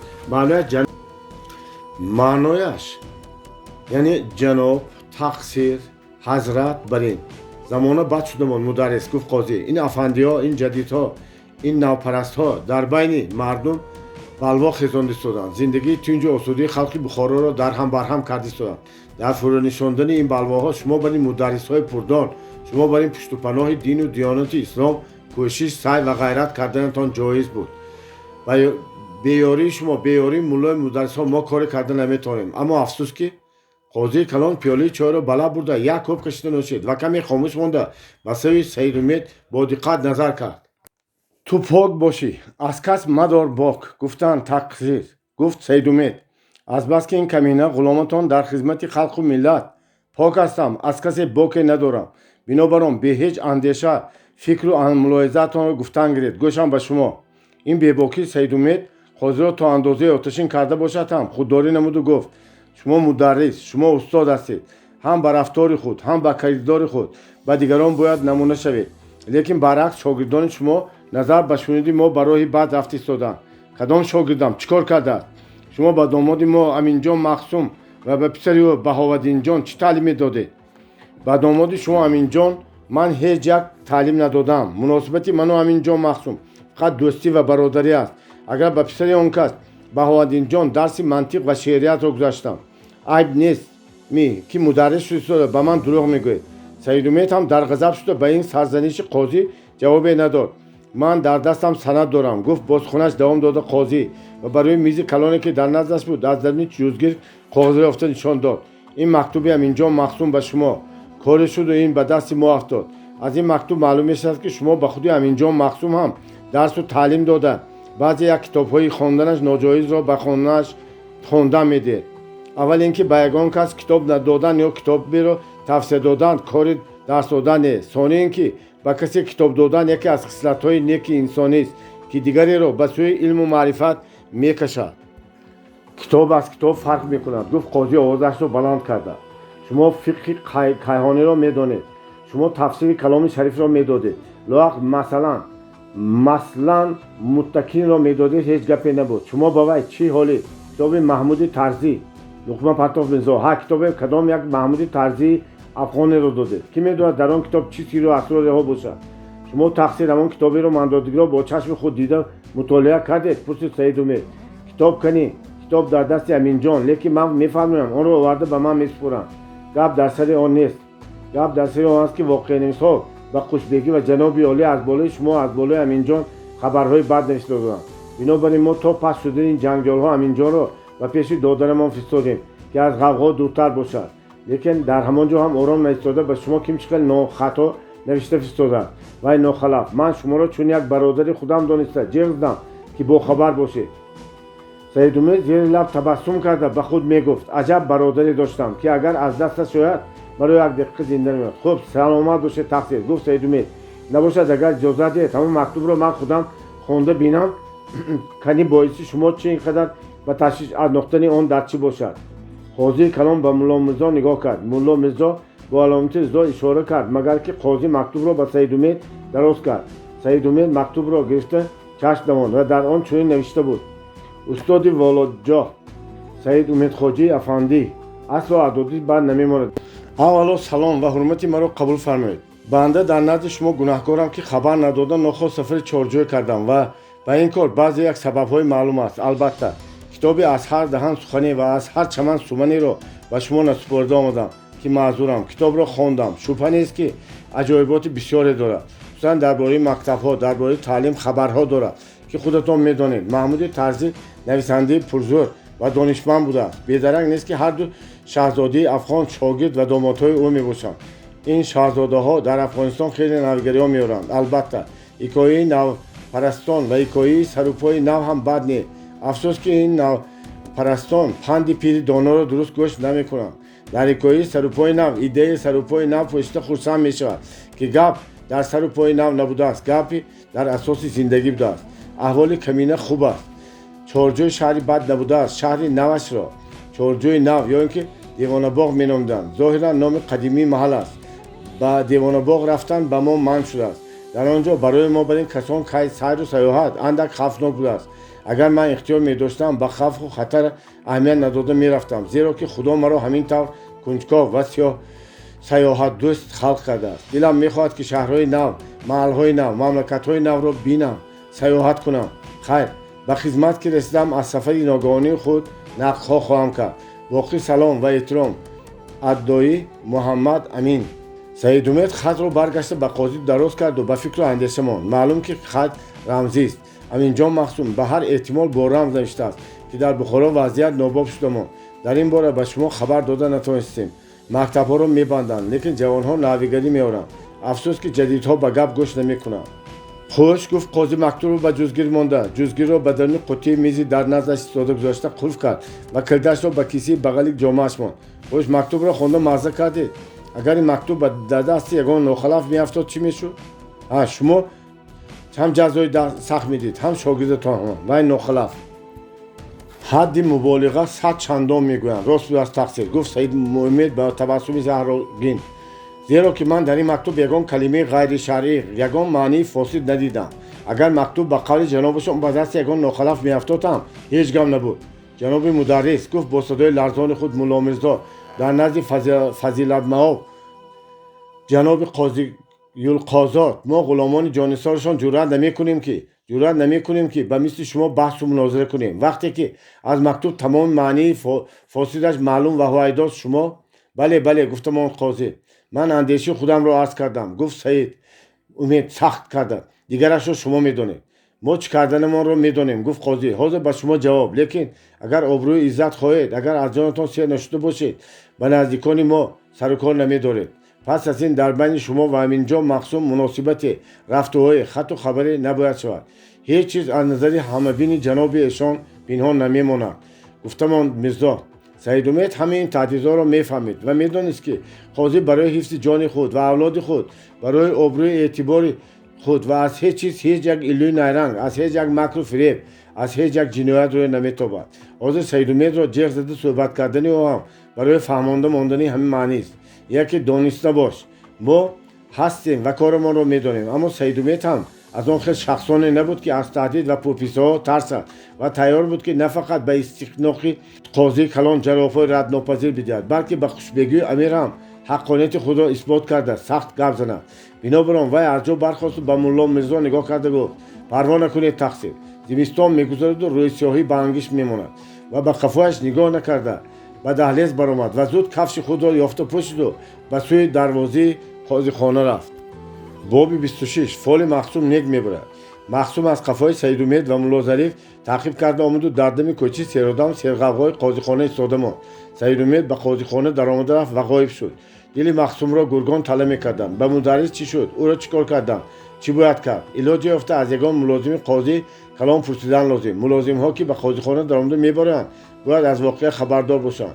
وی در اندیشه ها در سر کوچه نگران ایستاده بود که یکباره چشمش به تیمور لیلاچی پایکی افتاد که از همسایگی قاضی خانه به دست چلیم از در کوچه برآمد. او را دیده مخصوم شاد شد و چند قدم پیشتر مانده به سویش ایما کرد که بیاید. پایکی هوشیار هم مخصوم را دیده زود به طرف او دوید و به سرخانه چلیم تماکوی نگذاشته نوک چلیم را به مخصوم تعارفی کرد. ماندن شب دوستم گفت با وی مخصوم از حالی کی برآمدی؟ در آنجا چی داشتی؟ اینجا حولی قیاس اخسخال. مردک همان حولی بیرونی خودش را برای درآمد علاوگی چایخانه کرده است. مرافعاتیان بسیاری در روی حولی در خانه کلان نشسته چای می‌نوشند و با ملازم ها جنجالشان را یکطرفه کرده به قاضی خانه می‌دارند. خیر تو در اینجا چی میکنی؟ من از قفای سعید امید آمدم. گفت مخصوم مختصر و بیان کرد. نمیدونم به او چی کردن. هر چی کار کرده فهمیدن ضرور که تو شریکانش خبر دیم. یا از اگه ملازم پرسم چی؟ و تو نمیگوید. گفت مخصوم بدتر شبهه کرده از گریبانم میدارد. بهتر این که من در همان چایخانه تو رفته گفته رومال قراپارتوی رو کشویم. ما الکی میدونیم. حاضر گفته میدیم. گفت تیمور به مخصوم بعضی معلومات رو داد و او رو کشاله کرده به چایخانه بود. مخصوم نیستان میکرد. کارم هست وقتم نیست میگفت. اما تیمور او رو کشاله کرده. خدای پیغمبر رو شفیع آورده. میگفت در اینجا حاجت طلبا بسیارند. گویا اینها رو گشتن لازم. خودش چی گفت؟ گفت به نزد سماوار کلان ریاض اقسقال موسیفه سر برآورد. قراپارتوی گذرا دانشمند و حالدان مردم. گفت تیمور با آواز بلند من این کس را یک بار در ریگستان دیده حیران شده بودم. اولیا هم همین قدر می‌سوزید. این طور باشد مرحمت. گفت اقسقال قدم رنجه فرمایید یک پیاله چای. مادام که شما جناب محترم غیاث اقسقال عزیز تکلیف میکنید. گفت مخصوم نه در آمده نمیتوانم. کمینه غلامتان به خدمت شما و خلایق تیار هستیم. هر چی که از دست میاد میکنم. اینجا گفت مخصوم به حولی در آمده از روبروی دروازه و بالای کتی که در آفتابروی بود از شمال هم پنین بود برآمد و رومال قراپارتوی خود که 66 نگارین بود در پیرش کشاد. در این بین تیمور لیلا و همان مرافعاتیان گوتگی خودش را به فال نشان داده تشویق میکرد. شما دادار قیامتی دعوای میراث کرد آمدید یا دعوای چیز چاره از یافتید گفت دعوای میراث اکیتون یا امکتون نقد نکردن نیمی حلو راست نیمی حولی گویم خونی مخصوم رو تصریم میکرد مردن مولا اکلها و اولوی انبیاها مدد میرسانم نصیب باشد به عرض جیوتی و یگان ملازم محرمی نزدیک جناب ایشان این مطلب شما حل میشود مخصوم سنگپاره ها را برای رومال گذاشته گرفت و با کفش بازداران را باز گشته برای مال پرتاب و دیر خیلی ملاحظه کرد استاد بعد از بند دست پرپشی ملازم داشته نبضش را شمرد و چی گویم چیزی هست مخصوم برای ملازم با نظری سوال نگاه کرد و با چشمانی پر از وهم و هراس و حیرت برای مخصوم نگاه کرد هست یک مدرس آمده درآمد بارک الله مدرس آدم به اعتبار دست اگر به صحبت و جناب ایشان در غضب نشوند اگر او را سختگیری نکرده آسوده باشند به تقدیر شما چیزی هست این را بدتر پس از فهمیدن حالت جناب ایشان گفتن دانسته ممکن لازم طاقت نکرد چی به تقدیر من است چی است نیکی یا بدی البته نیکی مخصوم با وقار تمام گفت خدا را شکر ملازم اما چی نیکی باشد گفتم که به حالت جناب ایشان قاضی وابسته است حاضر گفته نمیتوانید ممکن اگر زود دانستان خود یک کار کنید رفته از قاضی خانه خبر گرفته بید یعنی ایشان به مدرس غضب دارند یا ترحم این کاری آسان گفت ملازم من رفته از در دهلیز برای مولا اکرم محرم جنابشان نگاه میکنم در حال چی بودن واقعه را میفهمم زود روید اختیار کنید ملازم دویده رفت از فرصت استفاده بود تیمور به نزد مخصوم نشست و که تقدیر او را بینند مخصوم سنگچه پرتافته گفت تقدیر تو دوستم نیک است و یاری آدمان من در همین قریبی به رسوی باصفا میرسی صاحب زن و بچه میشوی به مرتبه های کلام به مال و ملک میرسی دولت زیاد میشود لیکن از مردمی خدا نیکی را دریغ ندار از دست درماندگان گیر تیمور خرسند شد به مخصوم پول دادن شد مخصوم نگرفت در این بای ملازم گشته آمد و گفت فهمیدم جناب ایشان خرسند هیچ حادثه‌ای نشده است مولا اکرم در نزد مدرس لاله شیرباف درآورد مخصوم دانست که سید امید بی خطر است بنابراین شاد شده گشته ملازم را هم خرسند کردن شد من فال شما را دیدم گفت وای سنگچه ها را گذاشته و روما را قطع کرده اول همین که ایشان قاضی به شما اتفاق میکرده در همین روزهای نزدیک کاری کلام میسپارند ثانی همین که اگر شما در سر انصاف و مروت ایستاده کار کنید در سری ماه دیگر به مرتبه قراربگی میرسید از زبانکتان گرد نمیه گفت ملازم و کیسه بغل خود را کافته 3 تنگه نقره بخارای برآورده داد مخصوم از وی هم پول را گرفته و کیسه انداخت و دعا کرد در این دم تیمور که بیرون برآمد و از پیش دروازه ایما کرد که بیرون برآید مخصوم از به دیگران عرض گفته به کوچه برآمد دید که سید امید یکی تنها به سوی راسته سوزنگران میرود مخصوم هم با تیمور خیر و معذور کرده از پس وی تا باب 27 همین خیلی گپ ها است سید امید از قاضی خانه آتشین برآمد و به کسی نگاه نکرده به چیزی اهمیت نداده به سوی سوزنگران روانه شد در پیش مدرسه که از پروی مسجد گذشته بود مدرس مولا امان خواجه راست داده بود در دست او کتاب بود سید امید را دیده به پیش قدم گذاشت و سلام داد و خودی کرد سید امید به زور به وی دست دراز کرد و به طور رسمی حالپرسی نمود و گذشته رفتنی بود که امان خواجه او را باز داشت جناب مدرس گفت وی آوازش را پسته کرده از چارجوی از شریک ما خبری نداره نه خبر ندارم چی شده است گفت سید امید هیچ واقعی نه گفت مولا امان خواجه همین طور پرسیدم دیر باز خط و خبر ندارم من هم خبر ندارم خیر سلامت باشید انده که فرصت می داشتید یک به حجره کمینه درم در صحبت میکردیم بار دیگر گفت سید امید عذرخواهانه الحال فرصت ندارم خیر سلامت باشید سید امید برایش دوام کرد مولا امان خواجه در حیرت از قفای او نگران ماند و هنوز فکرای خود را جمع نکرده در حجره تق شد سید امید اول جوابی نداد بعد تق شد درآمد گفت وی از بالی سر برداشته از در مخصوم درآمد آمد و زود بالا برآمد با سید امید خواجه تعظیم کرد و گفت من به قاضی خانه رفته بودم از پس شما و واهمه افتادم نه خیرت که گپی نبوده است احوالتان چطور گویا که اندک لاحظ شدید عصبی شدم سرم درد میکند گفت سید امید شما یک چای جوشانید بعد به صندلی یک خاک انداز انگشت اندازید یکی سماور رو به بیرون بروید که غبار انگشت احوالی مرا گنده‌تر نکند بعد باز کار است خوب حاضر مخصوم اول از همه انگشت یک خاک انداز انگشت گرفت و به پیش صندلی آورد خاکستری آن را به گربه‌دوک کشیده انگشت را ریخت و از بالش چوخهای علو را گذاشت بعد سماورچی نه چندان کلانی را که در پایان بود گرفته بیرون برآمد سید امید به فکر و اندیشه غوطه‌ور شد مخصوم چای دم کرد آورد سید امید سر برداشت به کادو که صندلی نشست و یک پیاله چای نوشید و با مخصوم گروه آورد. شما حوالی محمد جان مخصوم رو میدونید. رفته گوید که همراه ناصر جان مخصوم زود به حجره من بیاد. جانم قطی گفت مخصوم و دو دل شدگی بر این کمی ایستاده لوح نمود. من فرمودتان رو به جا آوردنش تو به حوالی امین جان مخصوم رفته بودم. ها واقعا مکتوب کنی. گفت درها سید امید. امین جان مخصوم در چایجوی بودن. گفتن مخصوم کتاب مکتوب رو به سید امید داده ایستاده. اینها رو نداده آوردم. نقص کردید. گفت سید امید و مکتوب رو در آن پرتافت. من از واقعه خبر دارم. دیگرش رو نگویید هم میشود. اکنون زود رفته شریکای ما رو بیارید. یگان طبیب بیارم چی؟ نه با طبیب حاجت نه. این عصبیت میگذارد. گفت سید امید و باز سرش رو به پلیس گذاشت. مخصوم با خواص پریشان برآمده رفت. وقتی که محمد جان مخصوم و ناصر جان همراه مخصوم به حجره آمدند، سید امید سبزی پیاز پاره کرده می‌نشست. خدا را شکر صحت سلامت کو. گفت شکری. مخصوم رفته ما رو ترساندند. اگر نترساندند به این سو قدم نمی‌ماندتون. گفت سید امید با آمدگان واخوردی کرده. یک دو پیاله چای تلخ بعد کمتر معدنونی دوایی داشتم. خودم صحت شدم. کنی مرحمت از من هر چقدر گله کنید حق دارید. گفت ناصر جان روبروی سید امید نشسته. پس از بسته شدنی مکتب تقریبا از حوالی برآمده ماندم. برای چی؟ پرسید سید امید. خودم هم نمیدونم. از ترس بودگیست. گفت با تبسم ناصر جان. لیکن بیشتر از خفگی از دلماغی. برعکس گفت سید امید. اگر خفه شوید دماغتون سوزد باید بیرون برید و دوستانتون واخورده در دل کرده سبک شوید. نمیدونم هیچ حوصله نبود. بر وقت خفه شدید. گفت شکری. حالا همه گپ در پیش. ما باز مقطع میکشیم. باز میبندم. باز به بالا جمع میزنم. باز تعطیل میکنم. ما باز مقطع میکشیم تا که دستی ما بالا شد. ما چشم مردم رو هم میکشیم. گفت سید امید. چشم مردم رو کشاده شد. جنایت و خیانت های درباره امیر فاش میگردد. نظر به شنیدم. گفت ناصر جان به حکومت موقتی عرض کردن تشکیلات های جوان بخاری ها به تاثیر نمانده است. امیر در تردید قبول کردن شرط و شرایطی نبوده است. اصلاحات میکرد. سید امید پیازی پاره کرده شده را به طبق گذاشت به مخصوم داد و فرمود که وزیر دیگه که در آتشدان حجره است هیزم گذاشته درگیرند. اول کمتر آب گرم کنید. برنج رو تر کنید. بعد روغن رو داغ میکنید. مخصوم طبق رو گفته پایان فرامد. این مخصوم نظر به شنیدم آدم خودیه. گفت ناصر جان.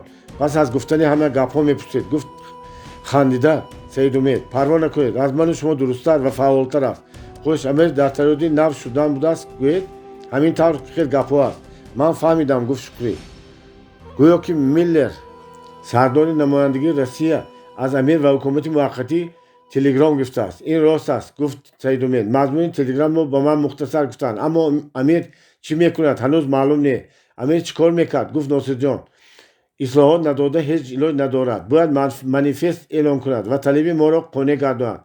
انا در آن حال به هیچ مانع مکتب‌های نو شده کار کردن میگیریم. یک گپ گویم شریک. خطاب کرد سید امید.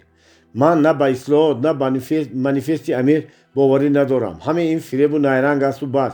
و فکر من نه امیر نه خوشبگی و نه خواجه‌های در مسکو و پترزبورگ بودگی آنها نمیخواهند که خلق بخارا یک کمی خم باشد آزادانه نفس گیرد.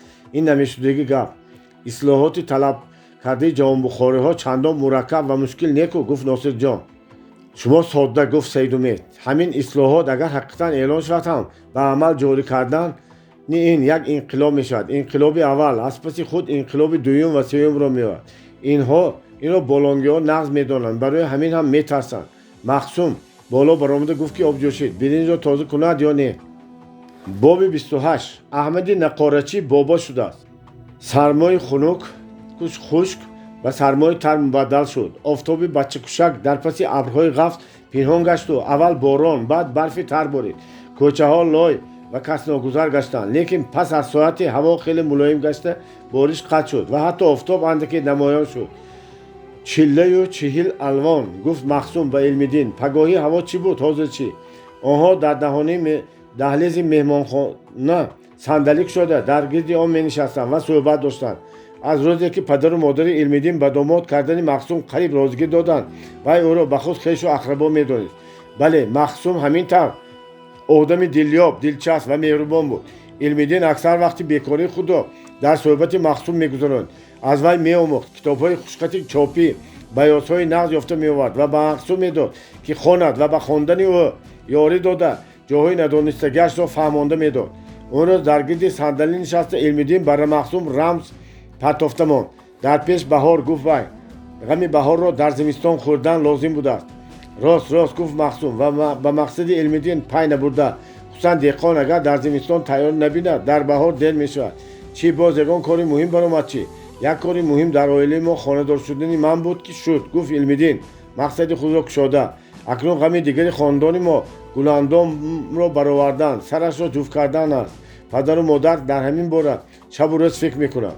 دل معصوم یک باره از خانه‌اش برآمده سخت زدن گرفت و خیال کرد که مبادا به گلاندام خواستگار آمده باشد، مبادا او را به یگان کس فاتحه کرده ماندنی هستند نباشد. چرا علمیدین غم بهار را میخورد؟ مقصدش چیست؟ من خودم را در همه کار دانا و پخته میدانستم. گفت معصوم مجبور شدم، لیکن در همین مسئله من هیچ هستم. من هیچ چیزی گفته مصلحت داده نمیتونم. برای چی؟ با حیرت افتاده پرسید علمیدین. چی گویم؟ آخه در خاطرتان هست. البته یک بار در همین خصوص به من گپ شده بشارت داده بودید. گویا کی؟ گویا گفت تاکید کرده علمیدین. گپی من در همان خصوص بود. آدمی طالب باید حرکت کند، باید هیچ نباشد خواستگار فرستاند، سری دختر را بند کرده ماند. اما شما خب گشته.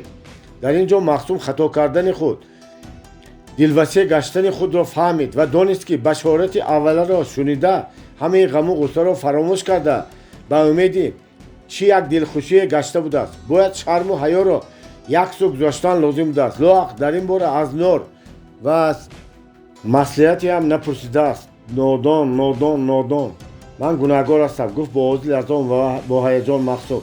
در حقیقت از بشارت اول سرگرم شده چیکار کردن خود را ندانسته گشته بودم. نقص کردید که گفتید من تردد میکنم. من با دوستانم مصلحت کرده در بین همین یک دو روز به خواستگاری میرسیم. همین طور کنید. گفت علمیدین. لیکن یک روز پیشتر من را خبردار کرده باید که قبلگاه در خانه باشند، نباشد پگاه پس از پیشین و ما منتظر باشید. مایل است. گفت علمیدین و با تبسم برای معصوم نگاه کرده اضافه کرد خراجات بسیار لازم نیست. برای رسمیت یک چیز باشد و با دو سه نفر از پیش قبلگاه میگذارید. جانم قطعی. گفت معصوم و در حقیقت از هیجان و خرسندی چی گفتنش را نمیدانید. بنابراین علمیدین گپ را به دیگر سو تافتنی شده پرسید. جناب مدرس سید امید خواجه صحت باشند؟ ناتاب شده گفته بوده. شکر صحت شدند. گفت معصوم این پگاه شیر و قیماق برده دادم، شیر چای کردم، نقص خوردم، بعد پوستین پشته و خانه ناصر جان رفتم. ناصر جان کی باشد؟ پرسید علمیدین. ناصر جان معصوم تخلصش نظمی، شاعر، عالم و در حوالی خودشان مکتبی نو شده بودند. آدمی خوشبگی آمده بستند. وضعیت روز به روز سخت‌تر شده است. سخت شدن گرد آخر میترک کرد. علاج ندارد که نترک کرد. در این دم از بیرون آوازی پا شنیده شد و پایان سفره روزی خواستکش نمایان شد. اکا معصوم گفت وای بالا نبرامده، من گرفته بردن شما آمدم. باز چه خبر؟ پرسید معصوم. در این برف و باران میمون بچه زاید مگر؟ از وای هم قیزیق‌تر گفت روزی احمدبای بابا شدن. خیر وای بابا شد بود که نه اکنون بابای حقیقی شده آمدند و یک ضیافتچه میدیند شما رو خبر کردند.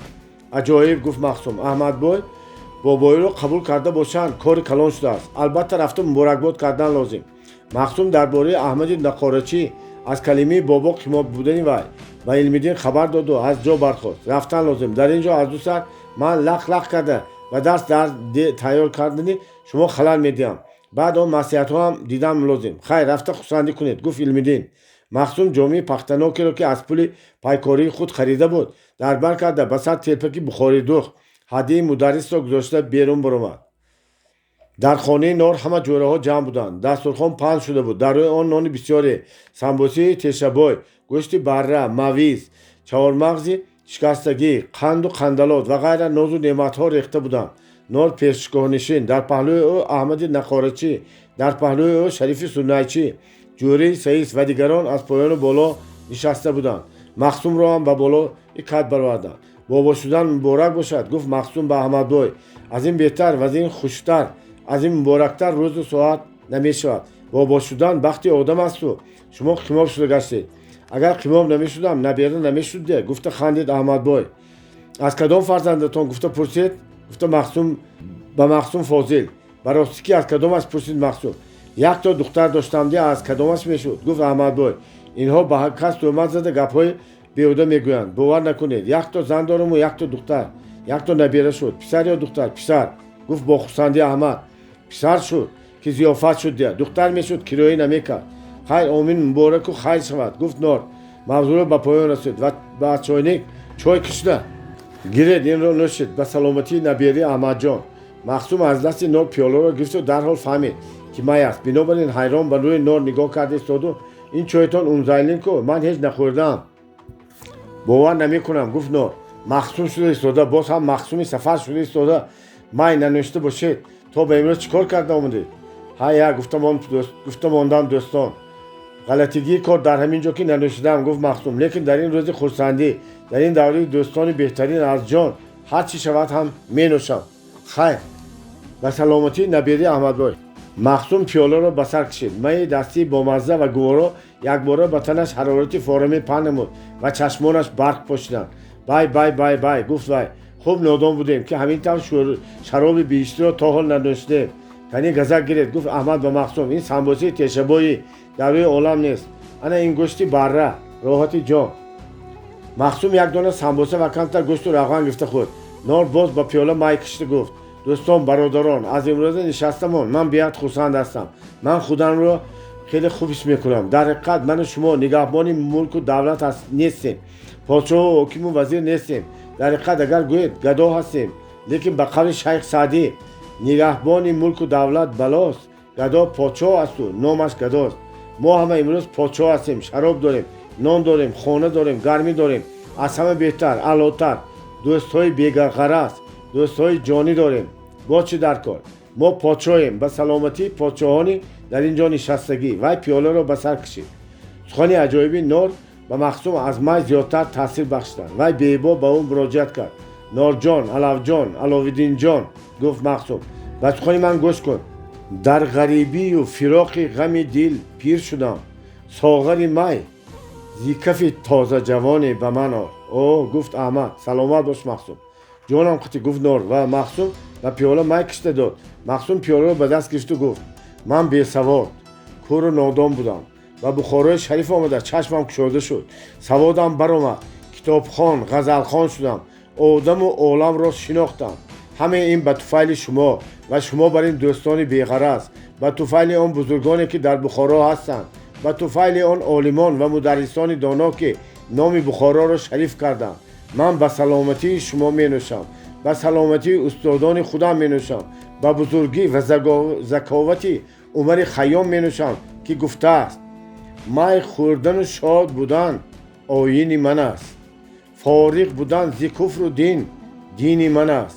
гуфтам ки ба арӯси даҳр кобини ту чист? гуфто дили хуррами ту кобини ман аст. саломат бош. ин намуред махсум. балота гирам махсум. гӯён дӯстҳо фиғон бардоштанд. махсум нӯшид. дигарон нӯшиданд ва суҳбат хеле тасвида рафт. он ҷавонҳо ки камбағалоне ки дар гӯлахи ҳамом дар сари дастархони оддии нори гӯлахи худро шоҳ гумон карда хурсандӣ мекарданд, аз дилу ҷон шод буданд. дар байнашон ғараз, кина ва адоват набуд. аз чизе наметарсиданд, воҳимае надоштанд ва бинобар он як чойник майи дастӣ ҳамаи онҳоро сархуш кард. ҳамаи онҳо ширкайф шуда буданд. ниҳоят дӯстони беғараз бо як овоз қарор доданд ки ба кӯча буранд. растӯи бозорҳоро дав зада ба регистон раванд. ба маркази шаҳри бухоро ба назди арки олии ҷаноби олӣ раванд ки машқи сарбозҳоро ки ба муносибати тӯи писари хушбегӣ бояд барпо шавад тамошо кунанд. дар ҳақиқат кайфи онҳо чунон баланд, димоғашон чунон чоқ буд ки он кулба, он хонаи нори гӯлахӣ ба онҳо тағдим мекард. рафтем, гуфт нор, машқи сарбозҳои амирро тамошо мекунем. ҳоло ҳаво ҳам гарм шудамон. гуфт кадоме? мо аз хунукии ҳаво наметарсем. гуфт ҷӯрии саиз. тарси мо аз тарси ҳамин мардуми бухоро баландтар аст. вақто ки аз гӯлах мебиромдам, вирди забони махсум ҳамин рубоии умари хайём буд. онон ки кӯҳан шуданду онон инҳо ки наванд, ҳар кас ба муроди хеш як ба як бидаванд. ин кӯҳна ҷаҳон ба кас намонад боқӣ, рафтанду равему боз оянду раванд. дар берун ҳаво мӯътадил буд. кӯчаҳо лой шуда бошанд ҳам таки рӯстаҳо хушк шуданд. дӯстони гӯлахӣ бо растоҳои сӯзангарон аз назди тими Абдуллохон гузашта ба тарафи тоқи заргарон равона шуданд. дар таи тоқи заргарон аз дӯкони балазнахӯдипазӣ буғ баромада ба шифти рост мерасид ва бӯи иштиҳои шӯрбои нахӯд обидаҳони касро мевард. ман дар як ҷо хондам ки гуфт махсум ба ёрон, машоми одам аз ҳайвон сустар аст ولی در بو کشیدن از آنها میگذرند. اینه بینید که بوی شوربای نخود رو بو نکنم گویم هم دماغم به اختیار بو میکشد. همه خندیدن. شوربا نخود میخوریم. پرسید نور. گشته آمده گفت مخصوم. تا با اون وقت اشتها کنار میشود. راست گفتن دیگران. و از نزد دکان نخودپزی گذشته به سوی راسته پس مدرسه میر عرب روانه شدند که یک قسم بالایش گشاده بود. جوره ها به ریگستان رسیده دیدند که زمین کفیده است و آدم برآمده است. مخصوم و دوستانش از سه دیواری مسجد پاینده آمدند. ملا بچه ها سوداگرزاده های رنگ پریده را فشرده برای خود در صف پیش تماشابینان جا گرفتند. آنها ذوق کرده تماشا میکردند و گویا هیچ غمی نداشتند و از عالم بیخبر بودند. اما عالم در پی آنها بود. به آنها حسد میبود. در بین تماشابینانی که جوره ها فشرده به خود از صف پیش جا گرفتند، آقالق قرشی نیست با آدمانش راست ساده بود. و مخصوم را دید، اما مخصوم که اندک سرخوش بود او را ندید. غرق تماشا و خرسندی خود بود. آقالق خود را پنهان داشته ایستاده به آدمی خاصش فخفور اشاره کرد که مخصوم را بیند. و هم دید. بعد هر دو از بین مردم برآمد و به قفا گذاشتند. شناختی؟ پرسید آقالق. شناختم گفت فخفور. پایکی از زندان ریختگی. بله اکنون و تو سپارشم این که به خودت یک نفر را نه 2 نفر را گفته از پس آنها گرد. رویت را پنهان کن که دیدن مانده نشناسد. نامعلوم رفته باشگاه و جایش را دیده بیا. من در قوشخانه میشم. چی گفتم؟ احتیاط کن. جایش را پخته دانسته گیر. بعد آمده به من معلوم میکنی. حاضر بندی کرده گیریم چی؟ نادان احمق. گفت او را سرزنش کرد. آخالق در بین مردم رسوا شدن میخواهی؟ اینجاش قرشینه، اینجا بخارای شریف است. اول با خوشبگی کارو پختن لازم. بعد خودشان علاجش رو میکنند. تو فقط جایش رو نشانش رو فهمی میشود. مبادا خودت یا آدمانت رو دیده ماند که سعید از دست میرود. فهمیدم خوجین فهمیدم گفت فخفور. و 2 نفر پیش خدمت خود را جغزده از دور مخصوم را نشان داد و در بین مردم به وی نگران ایستاد. آقالقی قرشی باشد از ازدحام دور شده رفت. باب 29 در پایگاه بخت مخصوم شوربخت. مخصوم سحر وقتی از حوله برآمده به نزد رفیقانش رفته بود. علم‌الدین میخواست که همراه پدرش با مسجد به ادا کردن نماز پیشین رود، لیکن میرزا بحرالدین آمد و رفته نتوانست. ما هر دو پیشین را در خانه میخوانیم. گفت وی به پدرش و میرزا بحرالدین را به مهمانخانه دعوت کرد. چی صحت سلامت هستید؟ اینقدر کم نمو خوجه آمدگی کار مول. گفت میرزا بحرالدین مولهای درسی ماندگی همه دفترها تکرار کردن لازم. کارهای شما چطور؟ بعد نه همفکران نه پیداشتی شدن. بسیاری ها جوان ها بسیار نقد. یکی هوشیار باشه که هم فکر و هم فکر گفته تشکیلات رو داده نمونید. نه ما تشکیلات رو از زبان به زبان نمیگیریم. مخصوم نمینمونم. پیکارمی نه ترددی داماد شدن قطعی آواره نخواد. همون نقشه گفتگیتون شد و خودتون داماد میکنید. ولی امروز خواستگار آمدید. میرزا بحرالدین خاموش ما و به قدرت و تاباوری مدرس حیران شده تم میداد. آخر این کاری که مولا نیاز مدرس کرده ایستاده است، یعنی یگانه دختری خود را به پسری ایشان نه و پسری قاضی نه و پسری بای و دکاندار نه و یک مسافر حصاری و یک آدمی بینام نشان و یک بیخانمان با یک کاسه آب نکاح کرده دادنی. این از همه عنعنه و عرف و عادت‌های 1000 ساله پشت پا زدن است. این به همکسبان خود و مولای ایشان و مدرسان بخارا یک شطرانه آبدار است. البته گپ و گپچه ها بسیار می شود، لیکن مدرس و همه آنها باید تاب بیارد. کاری عجایب می شود. گفتم نهایت میرزا بحرالدین راست گفت علم‌الدین، لیکن کاری نقص کاری سره می شود. مخصوم بسیار آدمی نقص گلندام خوشبخت می شود. پس از این علم‌الدین از حوله درون چای دسترخوان برآورد. پیش از چای خوردن نماز پیشین را ادا کردند و اکنون چای نوشیده نشسته بودند که مدرس از مسجد آمد. خواستگارها نآمدند. پرسید وی با تبسم باید آمده مانند. گفت علم‌الدین و به پیشواز پدر از جا برخاست. میرزا بحرالدین هم از جا برخاسته بود. مدرس از پیشگاه در نزد خان تخته به جای مقرر خود گشته نشست و آمین گفت. تو تماشاها شود. همه به مراد و مقصدش رسید. یک غم آخرین ما به شوهر دادن دختر بود که این هم خود به خود حل شد. مخصوم را خاندامان میکنیم. بچه نقص هوشیار و بخت بسیار کار نقص کاری خیر میکنید. گفتمان میرزا بحرالدین. مدرس محترم سید امید خواجه گفت مولا نیاز هم از این کارا تقویه کرده و جا میشمورم بسیار نقص. خیر مردمی بعد آن هرچی گویم گفتن گیرم ما کار نداریم. گفت مولا نیاز لیکن همین را آوازه میکنیم که مخصوم حقیقتا علمازاده است و از اولادی که کبار است. چی گفته؟ دروغی به مصلحت بهتر از راه راستی فتنه انگیز است گفتن. بیشوپا گفت میرزا بحریدین من به همین طور میگویم. در این دم در بیرون آوازی پشت شنیده شد و بر روی حوله سراب آدمان نمایان گشت. علمیدین و میرزا بحریدین به پیشواز برآمدند. در پایان سفره در دستهایشان دو لاله دسترخوان، نور، احمدی نقارچی، شریف سودنچی، فاضل و از همان خفا خودی مقسومی سفر میایستادند. السلام علیکم گفت نور که سردار آمدگان بود. مهمان قبول میکنید؟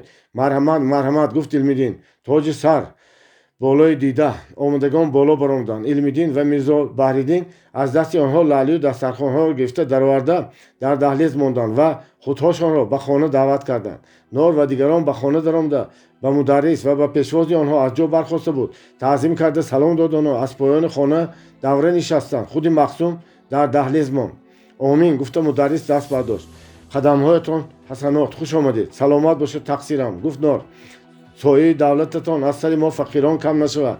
آمدیم که خاک درگاه شما را و چشمان ما مالیده در حقتان دعاها نموده کار خیر را به انجام رسونیم. بسیار نقد گفت مدرس. من خدمت‌های شما را هیچ فراموش نمی‌کنم. اگر شما نمی‌شدید توی علمیدین جان را ویران کردنی بودم. خیریت که شما را خدا رسانید و همه کارها به مراد ما شد. خوش آمدید. کنی علمیدین چای دسترخوان بیار. علمیدین و میرزا بحریدین به دهلیز برآمدند. خودی سفر مقسوم دویده بر راهروی حوله درون رفت و چاینک چای و دسترخوان را گرفته آورد. و نزد مهمانها دسترخوان کشیدند. لاله شیروار گذاشتند. چای کشیده دادند. من احمدی نقارچی میشوم گفته به گپ سر کرد نقارچی. در بین همین بچه‌ها بابا شده گشتیم.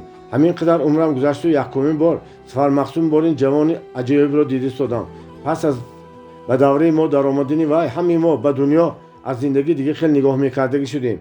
وای سینه‌اش خود باشد هم زندگی را از ما زیادتر میداند و ما عقل میشود. بله گفت مدرس. این به ما عیان است. سفر مقسوم جوانی ارزنده است. لیکن افسوس که وای بیچاره کمبغل و مسافر است. گفت نور. بیچارگی و مسافری عیب نیست گفت مدرس. این به سر هر کس آمدن است ممکن. مرد آن است که در بدبختی و نادارمی قدر خودش را داشته تواند. سفر مقسوم به این اقتدار دارد. بنابراین ما خواستیم که او را به خودمان پسر خوانیم، خانه داماد کنیم. الهو سلامت باشید تقصیر. گفتمان شریف بای. از بس که پناهگاه اساسی مقسوم درگاه شماست گفت نور. مقسوم نمیدانست که امر خیر را چطور سر کند و چطور به انجام رساند. وقتی که به ما نصیحت کرد ما گفتیم که خواستگار شده رفتن و تمام مراسم را به تنتنه دبدبه گذراندن از ما رسد. بله گفت احمد بای. اگر روزگی جنابشان باشد اگر امروز فاتحه دهید ما تردد کرده در وقت تعیین کرده شما فاتحه و توی نکاح را برپا میکنیم. مدرس زود جواب نداد. همه بعدین لرزان سخنی گفته مدرس را نگران ماندند. نهایت مدرس به علمیدین نگاه کرده گفت خودی مقسوم را جیغ زن. علمیدین مقسوم را به خانه جیغ زده در آورد و با صدیق هم در کنجک پایانی مهمانخانه نشست. چشم بالا نمیکرد. این خواستگاری گفت مدرس. ولی این صحبت تا به حال در بخارا دیده نشده است. زمان ما زمان عجایب، زمان واقعه و حادثه های دیده نشده، زمان ویران شدنی قاعده و رسم های قدیمی شده است. مادام که چنین است بیایید این کار را ما سر کنیم. در خواستگاری خودی داماد شونده هم بگذار باشد. همه با علامت تصدیق سر جنباندند. هر پدر و مادر وقتی فرزندش را میخواهد.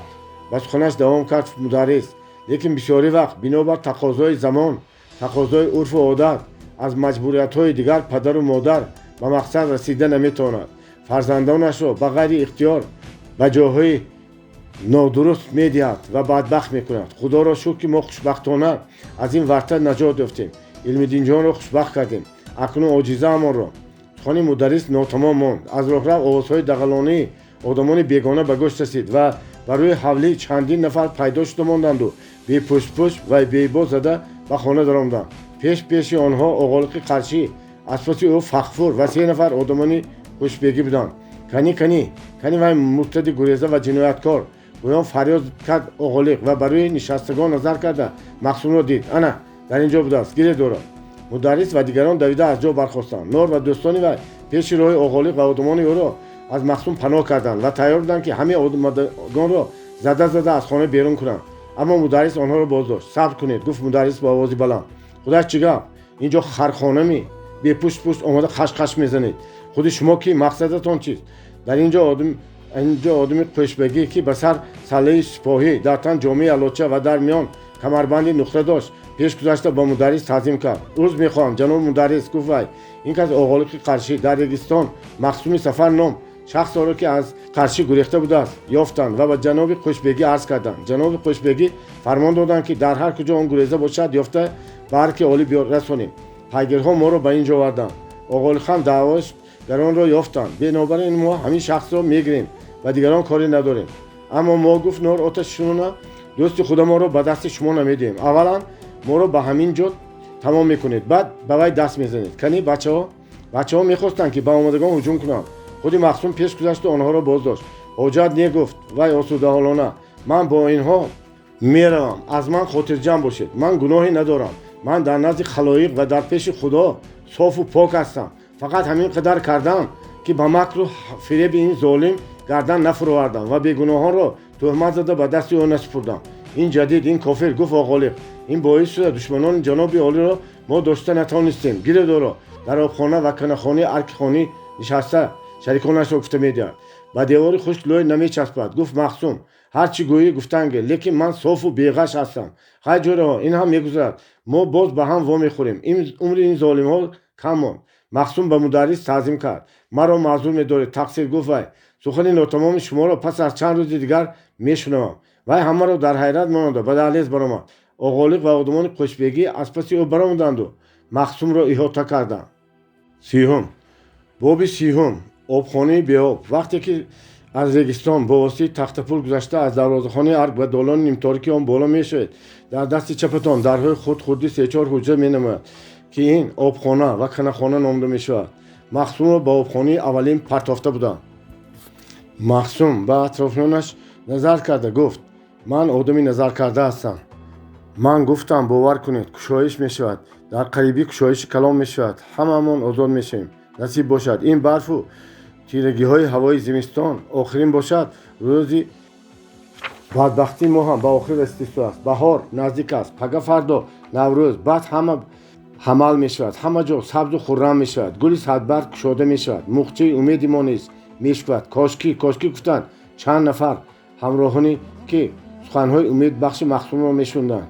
ای واقعا، گفت مخصوم، برف کلان را دیده یک حکایت به یادم رسید که میگویم.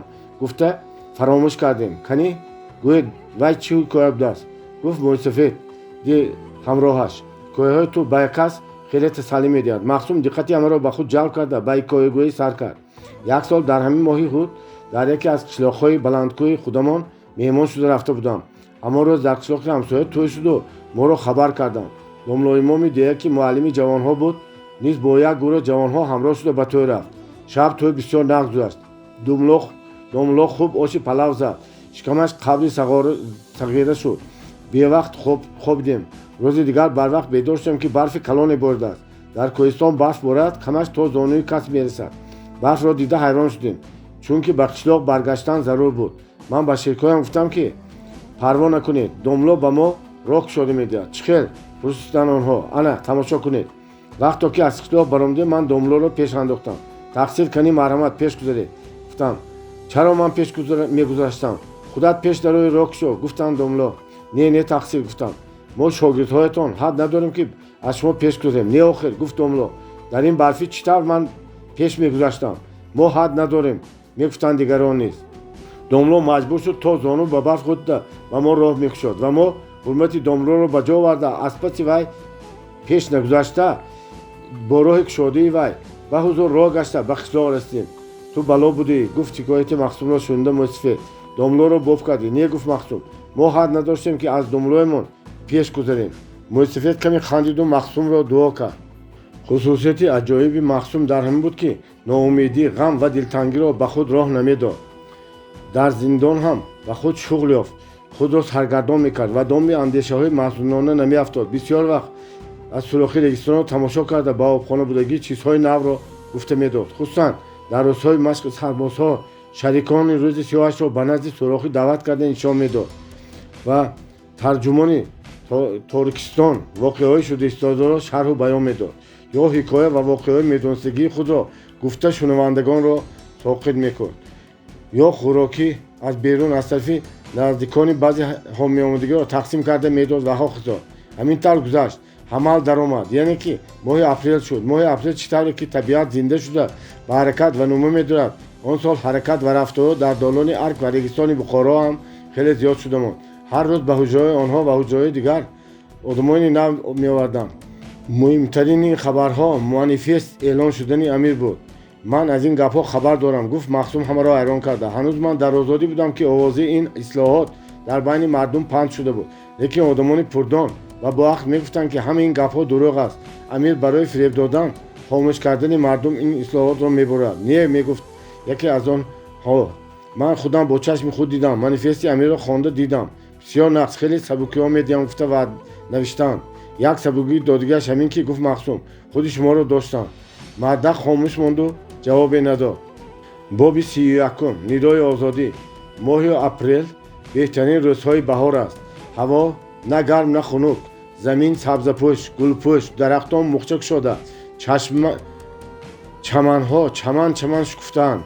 هر درخت هر میوه برنگ دیگر گل شده، برنگ دیگر خود آراسته است. در زمستان گمان میکنید که در درون شهر بخارا درختی نیست، سبزه و گل و ارغوان وجود ندارد. اما در ماه اپریل و یگان بلندی برآمده نگاه کنید. در بسیاری حوله های بخارا درختان میوه‌دار، گیلاس، شفتالو، زردالو و غیره گل کردند. خصوصا در طرف غرب و شرقی شمالی شهر باغ‌ها، چهارباغ‌های بسیاری به نظر می‌نمایند که حالا غرق گلند. خوشبخت است گدای این شهر.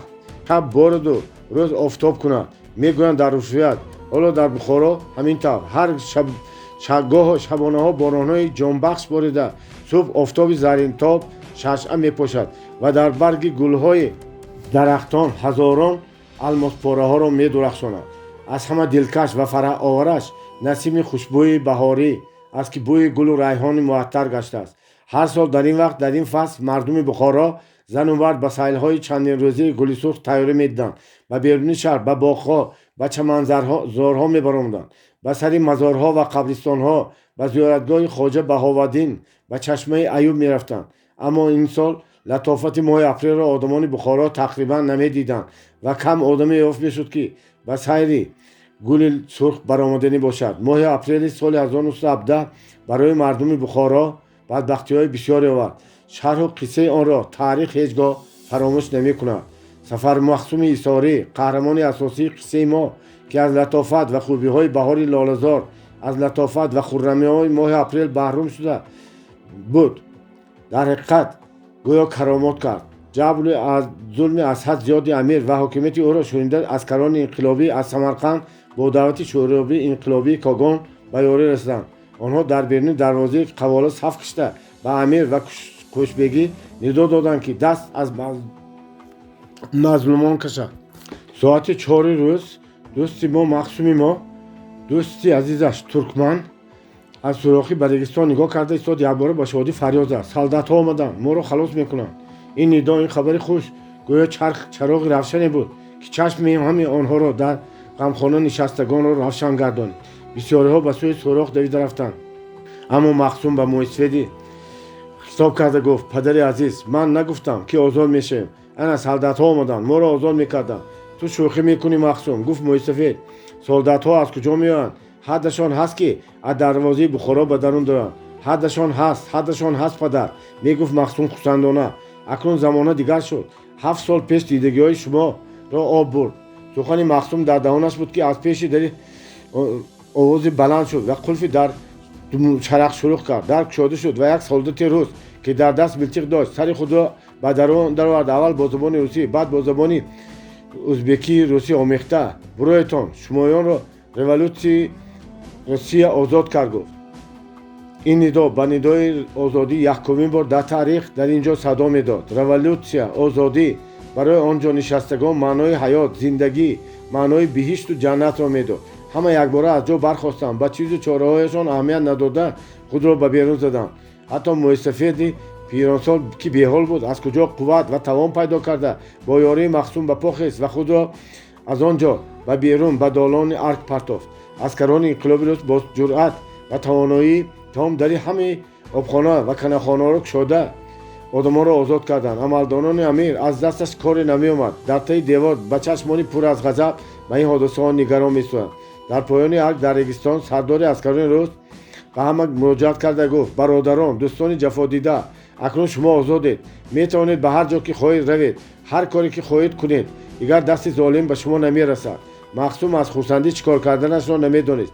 вай хост ки мӯйсафедро то ба хонааш бурда монад. мӯйсафед розӣ шуд.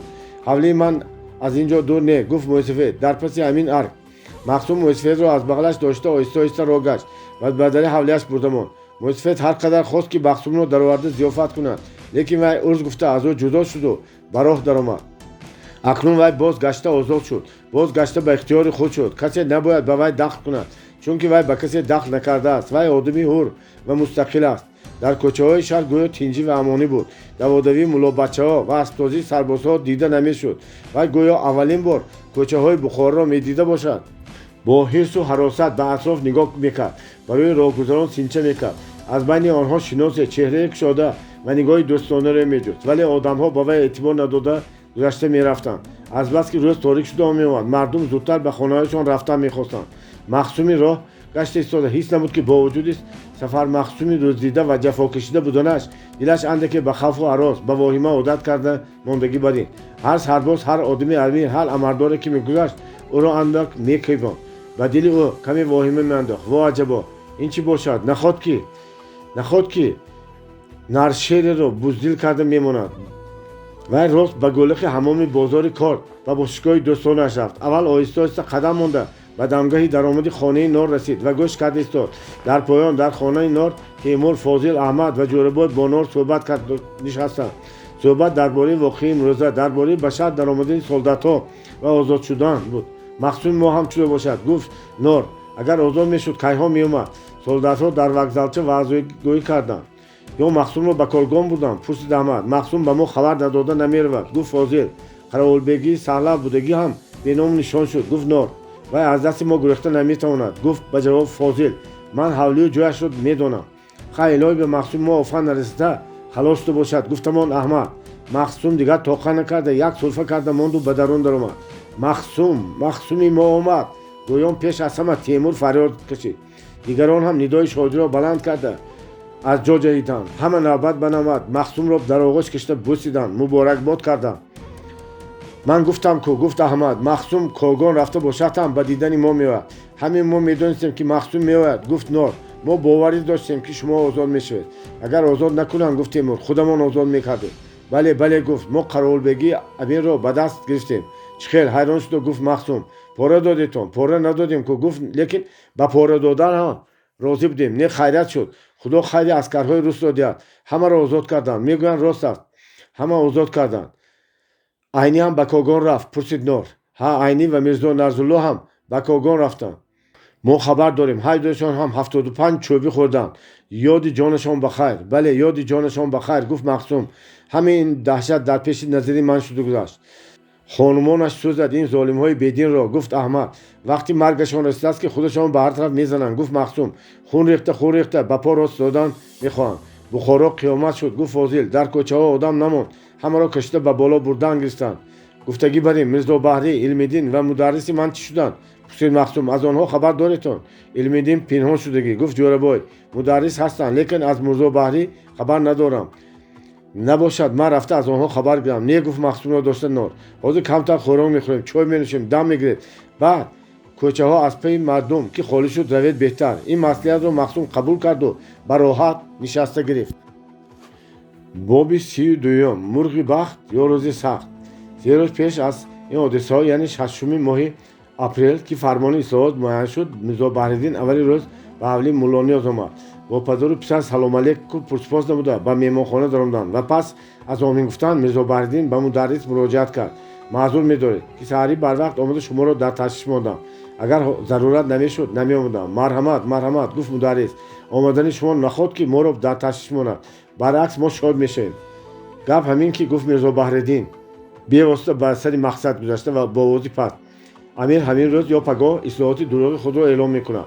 ин ислоҳотро ҷадидҳо ғалабии худ гумон карда намоиш барпо кардани буданд. ба ман одамоне медонистгӣ хабар доданд ки иртиҷо сар шуда рафтанаш муқаррар аст.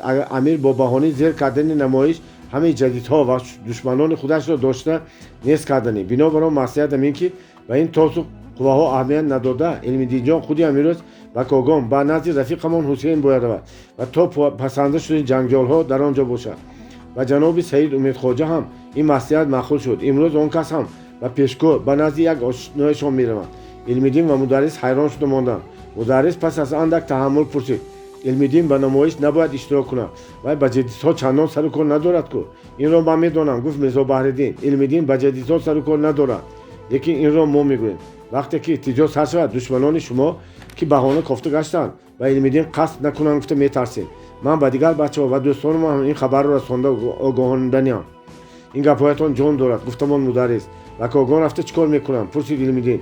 در آنجا پدر و مادر در اینجا پدر و مادر همسرم خواهرم بی‌پرستار بی‌پناه میمونند. اول اینکه گفت میرزا بحرالدین با مدرس و حوالی بودگان کاردار نمیشوند. ثانیاً شما دادرم چقدر پناه شده میتوانید بدتر در دست دشمن ها افتاده پدر و مادر پیرتان را به تشویش ناندازید. اینها دانند که شما صحت و سلامت به کاگان زندگی کرده گشتید دولت کلام بعد در کاگان بیکار نمیمانید. در زواد پخته برای شما کار افتادیم. این طور باشد راه پسرم. گفت مدرس از ما خواطر نشو، تو سلامت باشی ما آسوده میشیم. اگر امکان باشد همسرت رو هم با خودت بر. ما آواز پهن میکنیم که تو با همسرت به کانیمیخ و اولی خویشاوندان زن رفتگی. تشکر به شما تقصیر. گفت میرزا بحرالدین این مصلحت بسیار نقص شد. پس از این صحبت خودی امروز فایتون آورد علمیدین با زنش و وگزلچه رفته از آنجا همراه خود میرزا بحرالدین با پاییز و کاگان سفر کردند. وقتی که احتجاج سر شد رفت ملا نیاز مدرس در حق میرزا بحرالدین دعای خیر میکرد که چی در سری وقت فرزند دلبندی او را به تهلکه نجات داد. لیکن روز 8 اپریل بیگاه قادر قلبای اقساقال دروازه را تق تق کرد و گشاده آمد و با مدرس سپاس نمود و گفت ایشان مدرس هرچند که در وقتش جنابشون با کمینه چندان اخلاص نداشتند لیکن باز نه و این روزی بعد به شما یاری من رسید. منت دارم گفتم مدرس و برای اقساقال به نظری سوال نگاه کرد که چی یاری داده باشد. اقساقال پیاله چای را خالی کرد و گفت آدمان خوشبگی و جناب قاضی کلام به سراغ علمیدین جان آمده بودند. میخواستند که در قطار دیگرها جدیدها کشاره کرده و بالا برند. لیکن من شهادت داده گفتم که علمیدین کیها با کانیمیخ همراه زنش به مراسمی توی اولادشان رفتگی در خانه نیست. گپی من به آنها حکم فرمان رو دارد. البته خیر گفتند و رفتند. لیکن تقصیر خوب آدمی دوربین و دانا بودید که در سری وقت فرزندتان را گریزاندید. من نگریزاندم. گفت مدرس سخت کرده. برای چی گناهش میگریزم؟ شما راست گفتید که به کانیمیخ رفته است به توی اولاد زنش. تقصیر گفت اقساقال من دارن. این گپ‌ها در بین خدا ماند. من اون نمی‌کنم شما را بسیار خودی و باز امیدم که خدمت کنم. مدرس دانست که جیلدان اقساقال خارجی شده است و در حال از قوطی میز یک دسته پول‌های کرینسکی را برآورده به اقساقال دراز کرد و گفت من نمیدانم چیکار کرده قصور نیکی‌های شما را برارم. از کمینه حالا همین را گفته است کرای مانده شده آمدنتان. من باز از شما قرضدار هستم. اقساقال نیستان کرد و پول را باز گشت مدرس را امین کرد که صحبت در بین هر دو پنهان ماند. علمیدین در کانیمیخ. پس از رفتن اقساقال مدرس به حوالی درون درآمد و از کمال هیجان خود را داشته نتوانسته آمدن اقساقال و اخبار او را به زنش گفت. مادر علمیدین که تا این دم از پسرش خاطرجمع بود این خبر را شنیده به واهمه افتاد. معلوم میشود که علمیدین را هم آنها از پیش افتادند. پس کاگان آنقدر دونست که نخود که به دست چیکنشان افتاد، نخود که برای قصد بد آدم فرستاد علمیدان را بندی نکنند. این چی روز و چی کلفت است؟ پسری کلام پسری تا خود رواقی او را گیرند. این چی ظلم، این چی بدادی. مادر دادفقان را برداشت. مدرس صد پشیمان شد. دلتنگی کرد از گپی اقساقال را خبر داد و هرچند تسلی میداد میگفت که پسری او در جای بهتر است. دستی عملداران امیر به آن نمیرسد. مادر باور نمیکرد. نهایت به خاطر مدرس چیزی رسید و گفت ایستا زنک. درست پیش این طرف از میرزا بحرالدین هم خبر نگرفتم. من حاضر به سراغ وی میرم. شما بچه بچه دروازه را بسته آسوده شدین. میرزا بحرالدین البته سلامتی پسرت و احوال او را خبر میدهد. نصیب باشد آمده تو را خرسند میکنم. این را شنیده مادر اندکی تسلی یافت و خاموش گشت. نیم ساعت گذشته بود که کسی زنگوله آنها را کشید. جدید آمدند. گفت مادر دویده رفته دروازه گشا. گلندان به حوالی بیرون براند و به ته ایوان نگاه کرد و آهی پردرد کشید. در همین جا که مخصوم سفر می نشست امید و آرزوی وی بود. حالا او هم دروازه را کیست نگفته شد و از این باعث اول اینکه باور داشت پدرش آمده، ثانیاً خیالش در مخصوم و تقدیری او بود. دروازه شد در دمی در یک زنی که فرنجیناک را دید و حیران شد. شما کیستید؟ گفت به اختیار. زنک چشماندش برداشت سلام داد و میانسین چیرک شد حولی جناب مولا نیازی مدرس همین پرسید وای شما دخترشون میشوید ها دروید مرحمت گفت گلاندوم دادیتون بیبی جانتون در خانه پرسید زنک از پس گلاندوم به سوی حولی در افتاد بیبی جانم در خانه گفت گلاندوم و نمیدونست که زنکی بیگانه کی باشد مادر دلتنگانه از خانه برآمد به سوی راهروی حولی بیرون آمد زنی ناشناسی فرنگی بسر را دیده حیران شد و پرسید و علیکم السلام گفت با سلامی زنک بیاد مرحمت در خانه کسی بیگانه نیست فرنگیتان را گرید همیشه نه سلامت باشید بیبی جان گفت زنک و قدو بسی گلاندوم با دقت از نظر خریداری نگاه کرد ایستاده گفت من بالای راه درآمدم چند وقت این طرف آمدنی بودم هیچ دستم نمیرسید امروز در گذری مولانا شریف کارم بود و آنجا رفتی ایستاده از پیش دروازه‌تون گذاشتم یک دوستی شما درک داده بود یک سلام داده گذرم گفتم نفس کرده در چای تیار یک بار دیگر به فرصت‌تر میایم من گلشن هستم شنیدی تو آدم پاشا بیبی گلشن گفت تو چشمانش ماتو محبوب گشته برای زنک نگاه کرده مادر ها گلشن گفت زنک آوازی گلاندام را شنیده گشته بودم لیکن ندیده بودم حقیقتا بالازیب بوده من اگر من زنده باشم این دختر را خوشبخت ها میکنم نه گلشن جان گفت مادر به حق خدا به حق پیغمبران خدا ما رو بدبخت نکنید ما رو رسوا نکنید دیدگیتان رو ندیده گمان کنید هر چی خواهید از ما گیرید گلاندام این رنگ گرفتن گفتگوی مادر و گلشن را دیده حیران شد گلشن خودش کیست چرا وای مادر گلاندام رو بدبخت یا خوشبخت میکرده چرا مادر به وی اینقدر تولا میکنه گلشن بیغمانه خنده گفت و مهربانی هاتون رحمت بیبی جان من از مال و ملک دنیا بینیاز هستم و من بغیر از خرمی خاطر جناب عالی دیگر چیزی لازم نیست خیر به موی سفیدی من به حال تباهی من رحم کنید گفت مادر گریسته یک تا یگانه دختری ما را بدبخت نکنید ای بی چی با شرمنده رسوا میشده است گفت سر کرده گلشن مگر به نظر مرحمتی جناب عالی رسد رسوا میشود این گپتان رو یک بار گفته دیگر بار نگویید که به گوش واقعی نسا میرسد من به حرمت جناب مدرس این سخنی شما رو به هیچ کس نمیگویم لیکن آمده رفتنی مرا در خاطر دارتون مبادا از این آستانه پای خواستگار گذرد خوب نمیشود این را گفت و زنک دست مادر و دختر را مثل هیکلی بیجان در جای ایستادهشان شخ کرده ماند و چشماند داشت و برایش پرتافته برآمده رفت وی رفت و مدرس در آمده آمد و زن و دختر خود را گرنگ و مات و بود دیده حیران شد و پرسید خودش چی گفت وی زنی که برآمده رفتگی کی بود گلشن بود گفت مادر و به پا ایستاده نتوانسته به زمین بر روی خشت فرش نشسته ماند گلاندام و مدرس در حال خم شده از بغل او داشتند و آهسته به خانه درآورده برای جوگه خواباندند با رویش آب خنک پاشته و پیاله قند و گلاب انداخته دادند گلاندام که هم اکنون دختریابی امیر بودنی گلشن را فهمیده بود درق می‌لرزید و رنگ رویش سفید کنده بود مدرس هم گلشن را می‌دانست و سبب آمدن او را نگفته هم فهمید که دلش سیب سیاه شد و غم ماند جولید در خانه چند دقیقه خاموشی حکمران نهایت مدرس خود را به دست گرفت و گفت واقعا چیکار شد گلشن چیا گفت گلاندام مختصر گفته داد و اعلام نمود دادا جان بیبی جان از من پروا نکنید من شرمنده نمیشم من به ظلم ستم تن نمیدیم من علاج خودم را خودم مییابم نگوی گفت مدرس خدا نگه داره تا آمدن تبر کنده استاد است میگن حالا وقت و فرصت است یگان فکر میکنیم چی خیلی وقت و فرصت گفت مادر عادت گلشن این بود است که هر روز دخترهای افتگی خودش را به بالا برآمده به پاشا بیبی خبر میدادند پاشا بیبی هم به خوشبگی گوینده شبانه یا بعد دو سه روز عربه فرستاده دختر را گسته میبردند امروز رفت اگر تواند همین شب نباشد شب دیگر آمده میگیرم نه گفت به طور قطعی مدرس از بلوای بیرون خبر نداری حاضر نه امیر نه خوشبگی و نه دیگران به فکر سربری به فکر عیش و اشتر نیستند در بخارا بوی خون و آتش پنج شدگی میگویند که عینی و چندین کسان را در بالای تخت پل ارک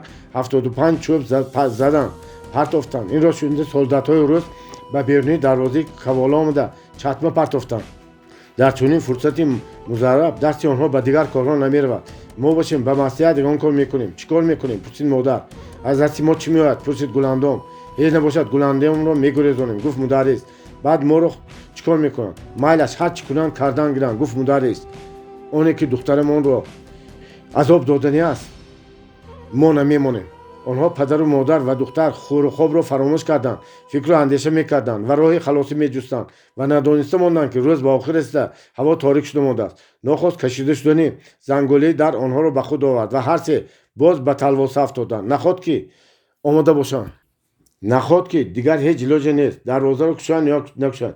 گلاندام خیز به شبگاه برو. گفت یک بار مادر از جا جایده. فرنجو چشمند رو به خودت گیر. من رفته از دروازه خبر میگیرم. اگر آدمان امیر باشن دو فریاد میکنم. آوازی مرا که شوندی خودت رو به بالای بام گیر و ما به طهارت خانه مسجد رفته پایان فرا و خودت رو به کوچگی رو راست به خانه دوگانت آفتابخان رفت. این مسئله درست گفت مدرسم. در این بین زنگوله در چند بار کشیده شد. مادر و پدر به حوله بیرون برآمدند. گلاندام فرنجو چشماندش رو به دست گرفته به شبگاه برآمد.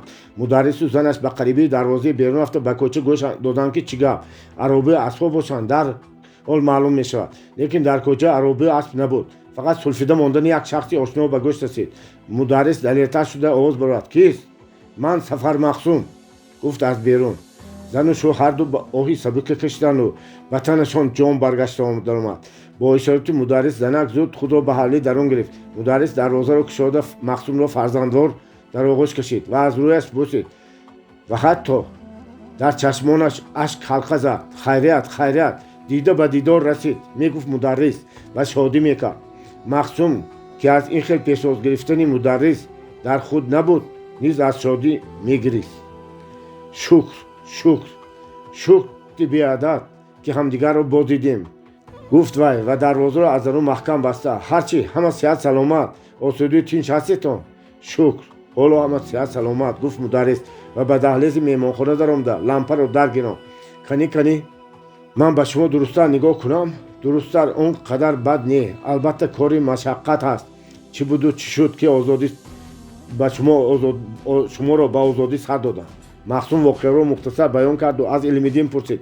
مدرس هم حادثه ها را همین خیل دو سه روزه یک بیان کرده اضافه کرد. خدا را شکر.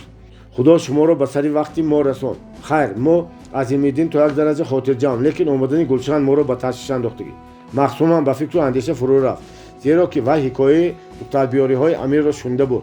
مادام که برای اختی دختریاب در آمده دیگر علاج نیست. تا خود امیر رخصت ندهد پدر و مادر دختر حق ندارد که دخترشان را به کسی نامزد کنند. اگر نامزد کرده باشند هم به نکاح درآوردن حق ندارند.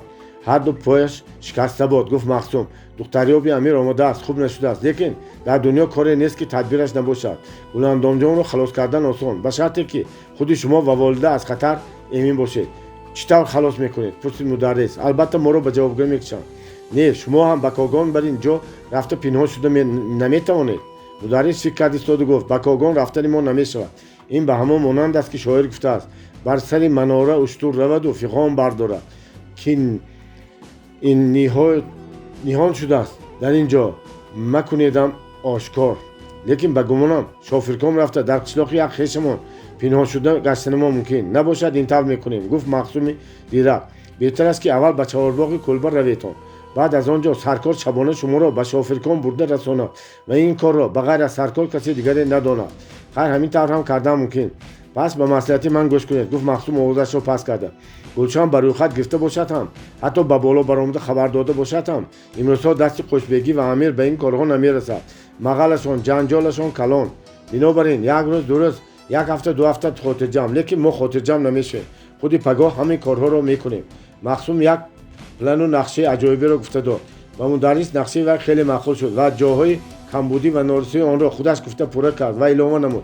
نباشد این مصلحت رو من به حوله بودگان گویم که آنها چی میگویند بعد به همان نگاه کرده کار میکنیم.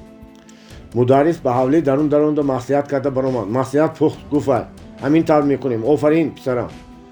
نباشد من به نزد جوراهایم رفته با تردد کار شوم. گفت مقسوم و از جا برخاست. ای آخر گفت مدرس به خاطر آورده یک چای نان هم نکردیم. حاجت من سیر گفت مقسوم و خیر خوش کرده برآمده رفت. مدرس خیلی آسوده شده دروازه کوچه را از درون زنجیر کرد و به حوله درون درآمد. باب 33 باز میگردیم. آن روز عید طبیعت بهار دلربا با تمام هستی خود جلوه میکرد. در آسمان نیلگون جرمی نبود. آفتاب خرمانه نور میپاشید. هوا فارم نسیم روح انگیز و معطر. اطراف سبز و خرم بود. در آسمان صاف پرستارک ها بازی کرده میگشتند. در روی حولی کوکوکونی موسیقی ها طنین انداز بود. مدرس مولا نیاز در خانه همراه زن و فرزندش قیماق چای خورد و بیرون برآمدنی شد. من گفت به زنش به حوله آقسقال میروم. گویا که درد دل کرده مصلحت میپرسند و البته به من تسلی داده درون شادی میکنند و این گپ را در بین نیم ساعت به اهل گذر آوازه پهن میسازد. مردم فهمند خوب نمیشد. گفت مادر سری ما همه به ما چی خیلی نگاه میکنم، پس چی باید کرد؟ گفت مدرس برگشته به جایش نشسته. من این کار را بنابر مصلحت مخصوم کردنی هستم. من گفته بودم وای گفته بود که همسایه ها دانند خوب میشود و کاری ما یاری میشود. مخصوم بیدرنگ نگفتگیست. گفت گلندام و گمانم به حوالی ما آمده رفتن گلشن را الکی یک تا دو تا دیده در بین مردم آوازه هم کردگیند. این گپاتون هم راست. گفت مادر خیر ددیش خودتون میدونید. اقساقال فهمید. گفت مدرس منتظر گرفته برده شدن گلندام هم میشود، بلکه به حوالی ما دیدبان هم میگذارد. این نغز می گفت پرسید مادر به گپ درست پای نرفته. نغز گفت مدرس و به قرار قطعی آمده از جا برخاست. روز به پایان نرسیده همه همسایه گرد و اطراف از آمدن گلشن خبردار شدند. حتی یک تا دو تا دورق طلب ها به بهانه تسلی دادن به حوالی آنها آمده به مادر گلندام صحبت هم کردند و گویا همدردی هم بیان کردند. بعضی‌ها میگفتند که آمده رفتن گلشن نه همیشه بدبختی میارد. بسیار وقت جناب عالی مرحمت کرده اجازه میدهند که دختر را به دلخواهتان بدهید. بعضی‌ها میگفتند که پای قدم گلشن گم باد به حوالی که در آمد نقد نمیشود. به همین تشویش‌ها و گفتگوها روز خرم بهار به آخر رسید و در عائله مدرس ندانستند که روز چیکار بود. بیگاهی یک دمی گرمی شوربای کرده خوردند و گوشت به خیمار نشستند. گلندام در خانه خود بود و چیزی چهاره‌اش را میخونداد و جا به جا میکرد. دلش بیس میزد، دست و پایش سرد گشته بودند. نمیدانست که این شب تاریک بهار این ماه شام خورده بود به وی چی میرساند، بخت یا بدبختی.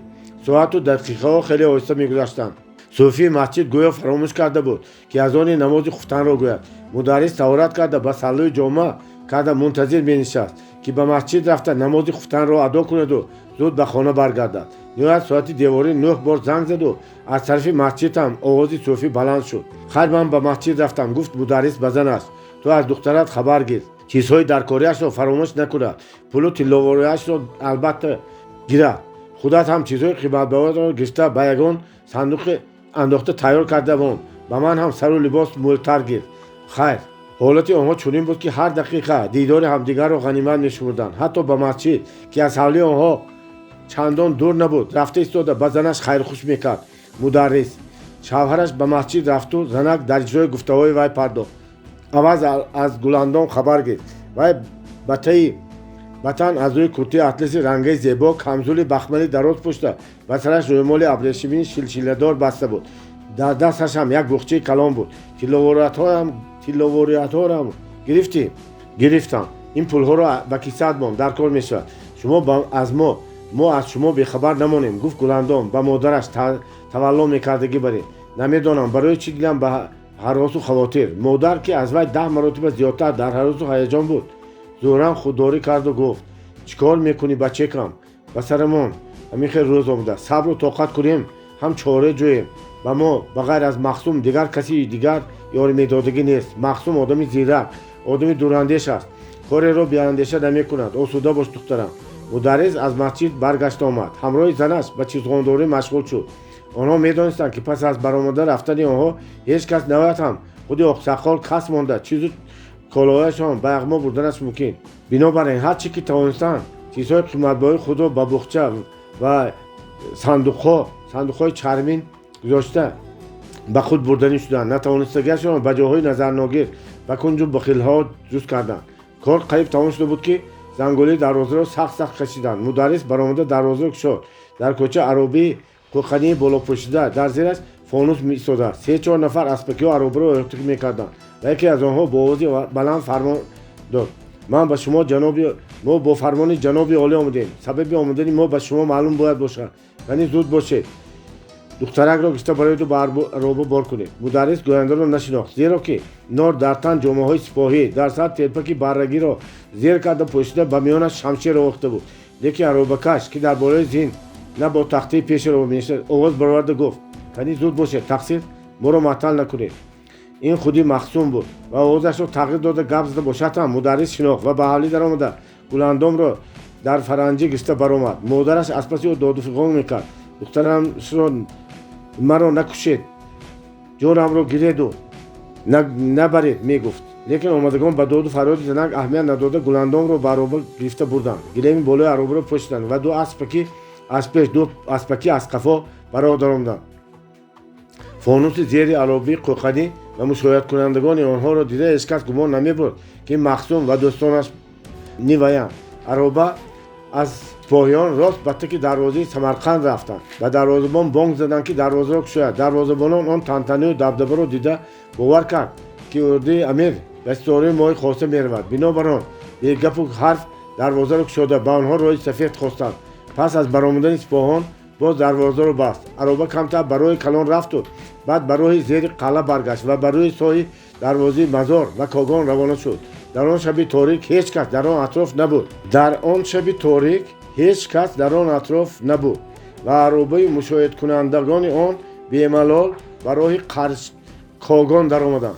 پس از آن که آنها به کوی شغالان گذشتند، مخصوم لجام اسب عروبه را به دست تیمور لیلا که یکی از سپاهیان پیشرو بود داده خودش به درون عروبه قوقدی در آمد. السلام علیکم افتابی من، گفت وی به گلندام که فرنگی و چشمبند را اثر گرفته خود را با رومال باد کرده می نشست. صحت سلامت هستید؟ نترسیدید؟ نه، گفت گلندام با رومال سر و رومالش را پنه‌تر کرده. بسیار گرم بود، هوا نمی رسد. ما حاضر لبی گلیم را برداشته میمانیم ده، گفت مخصوم و برای گلیم را از پیش عروبه بالا برداشت و ماند. به درون عروبه هوای سلقینی بیرون، هوای فارم و معطر صحرا در آمد و گلندام راحت کرده نفس کشید. یک سال پیش از این، گفت مخصوم، من همراه برادرتان علمیدین به بخارا پیاده آمده در آمده بودیم. اکنون با شما با خواهر علمیدین سواره برآمده رفت ایستادم. غریب بودم، بینوا بودم، مسافر بودم. اکنون خوشبخت به دولت و در بین دوستان و برادرانم هستم. آفتاب بختم در پهلویم نشسته است و من باوری دارم که پس از اندک فرصت ما 5 نفر شده به بخارا برمیگردیم. 5 نفر کیها؟ پرسید گلندام. من و شما، برادرتان و همسرش و از پس انقلاب که اولین و پنجمین است به بخارا برمیگردیم. گلندام خوشبختانه خندید. آخر رامان کیفت گذشتی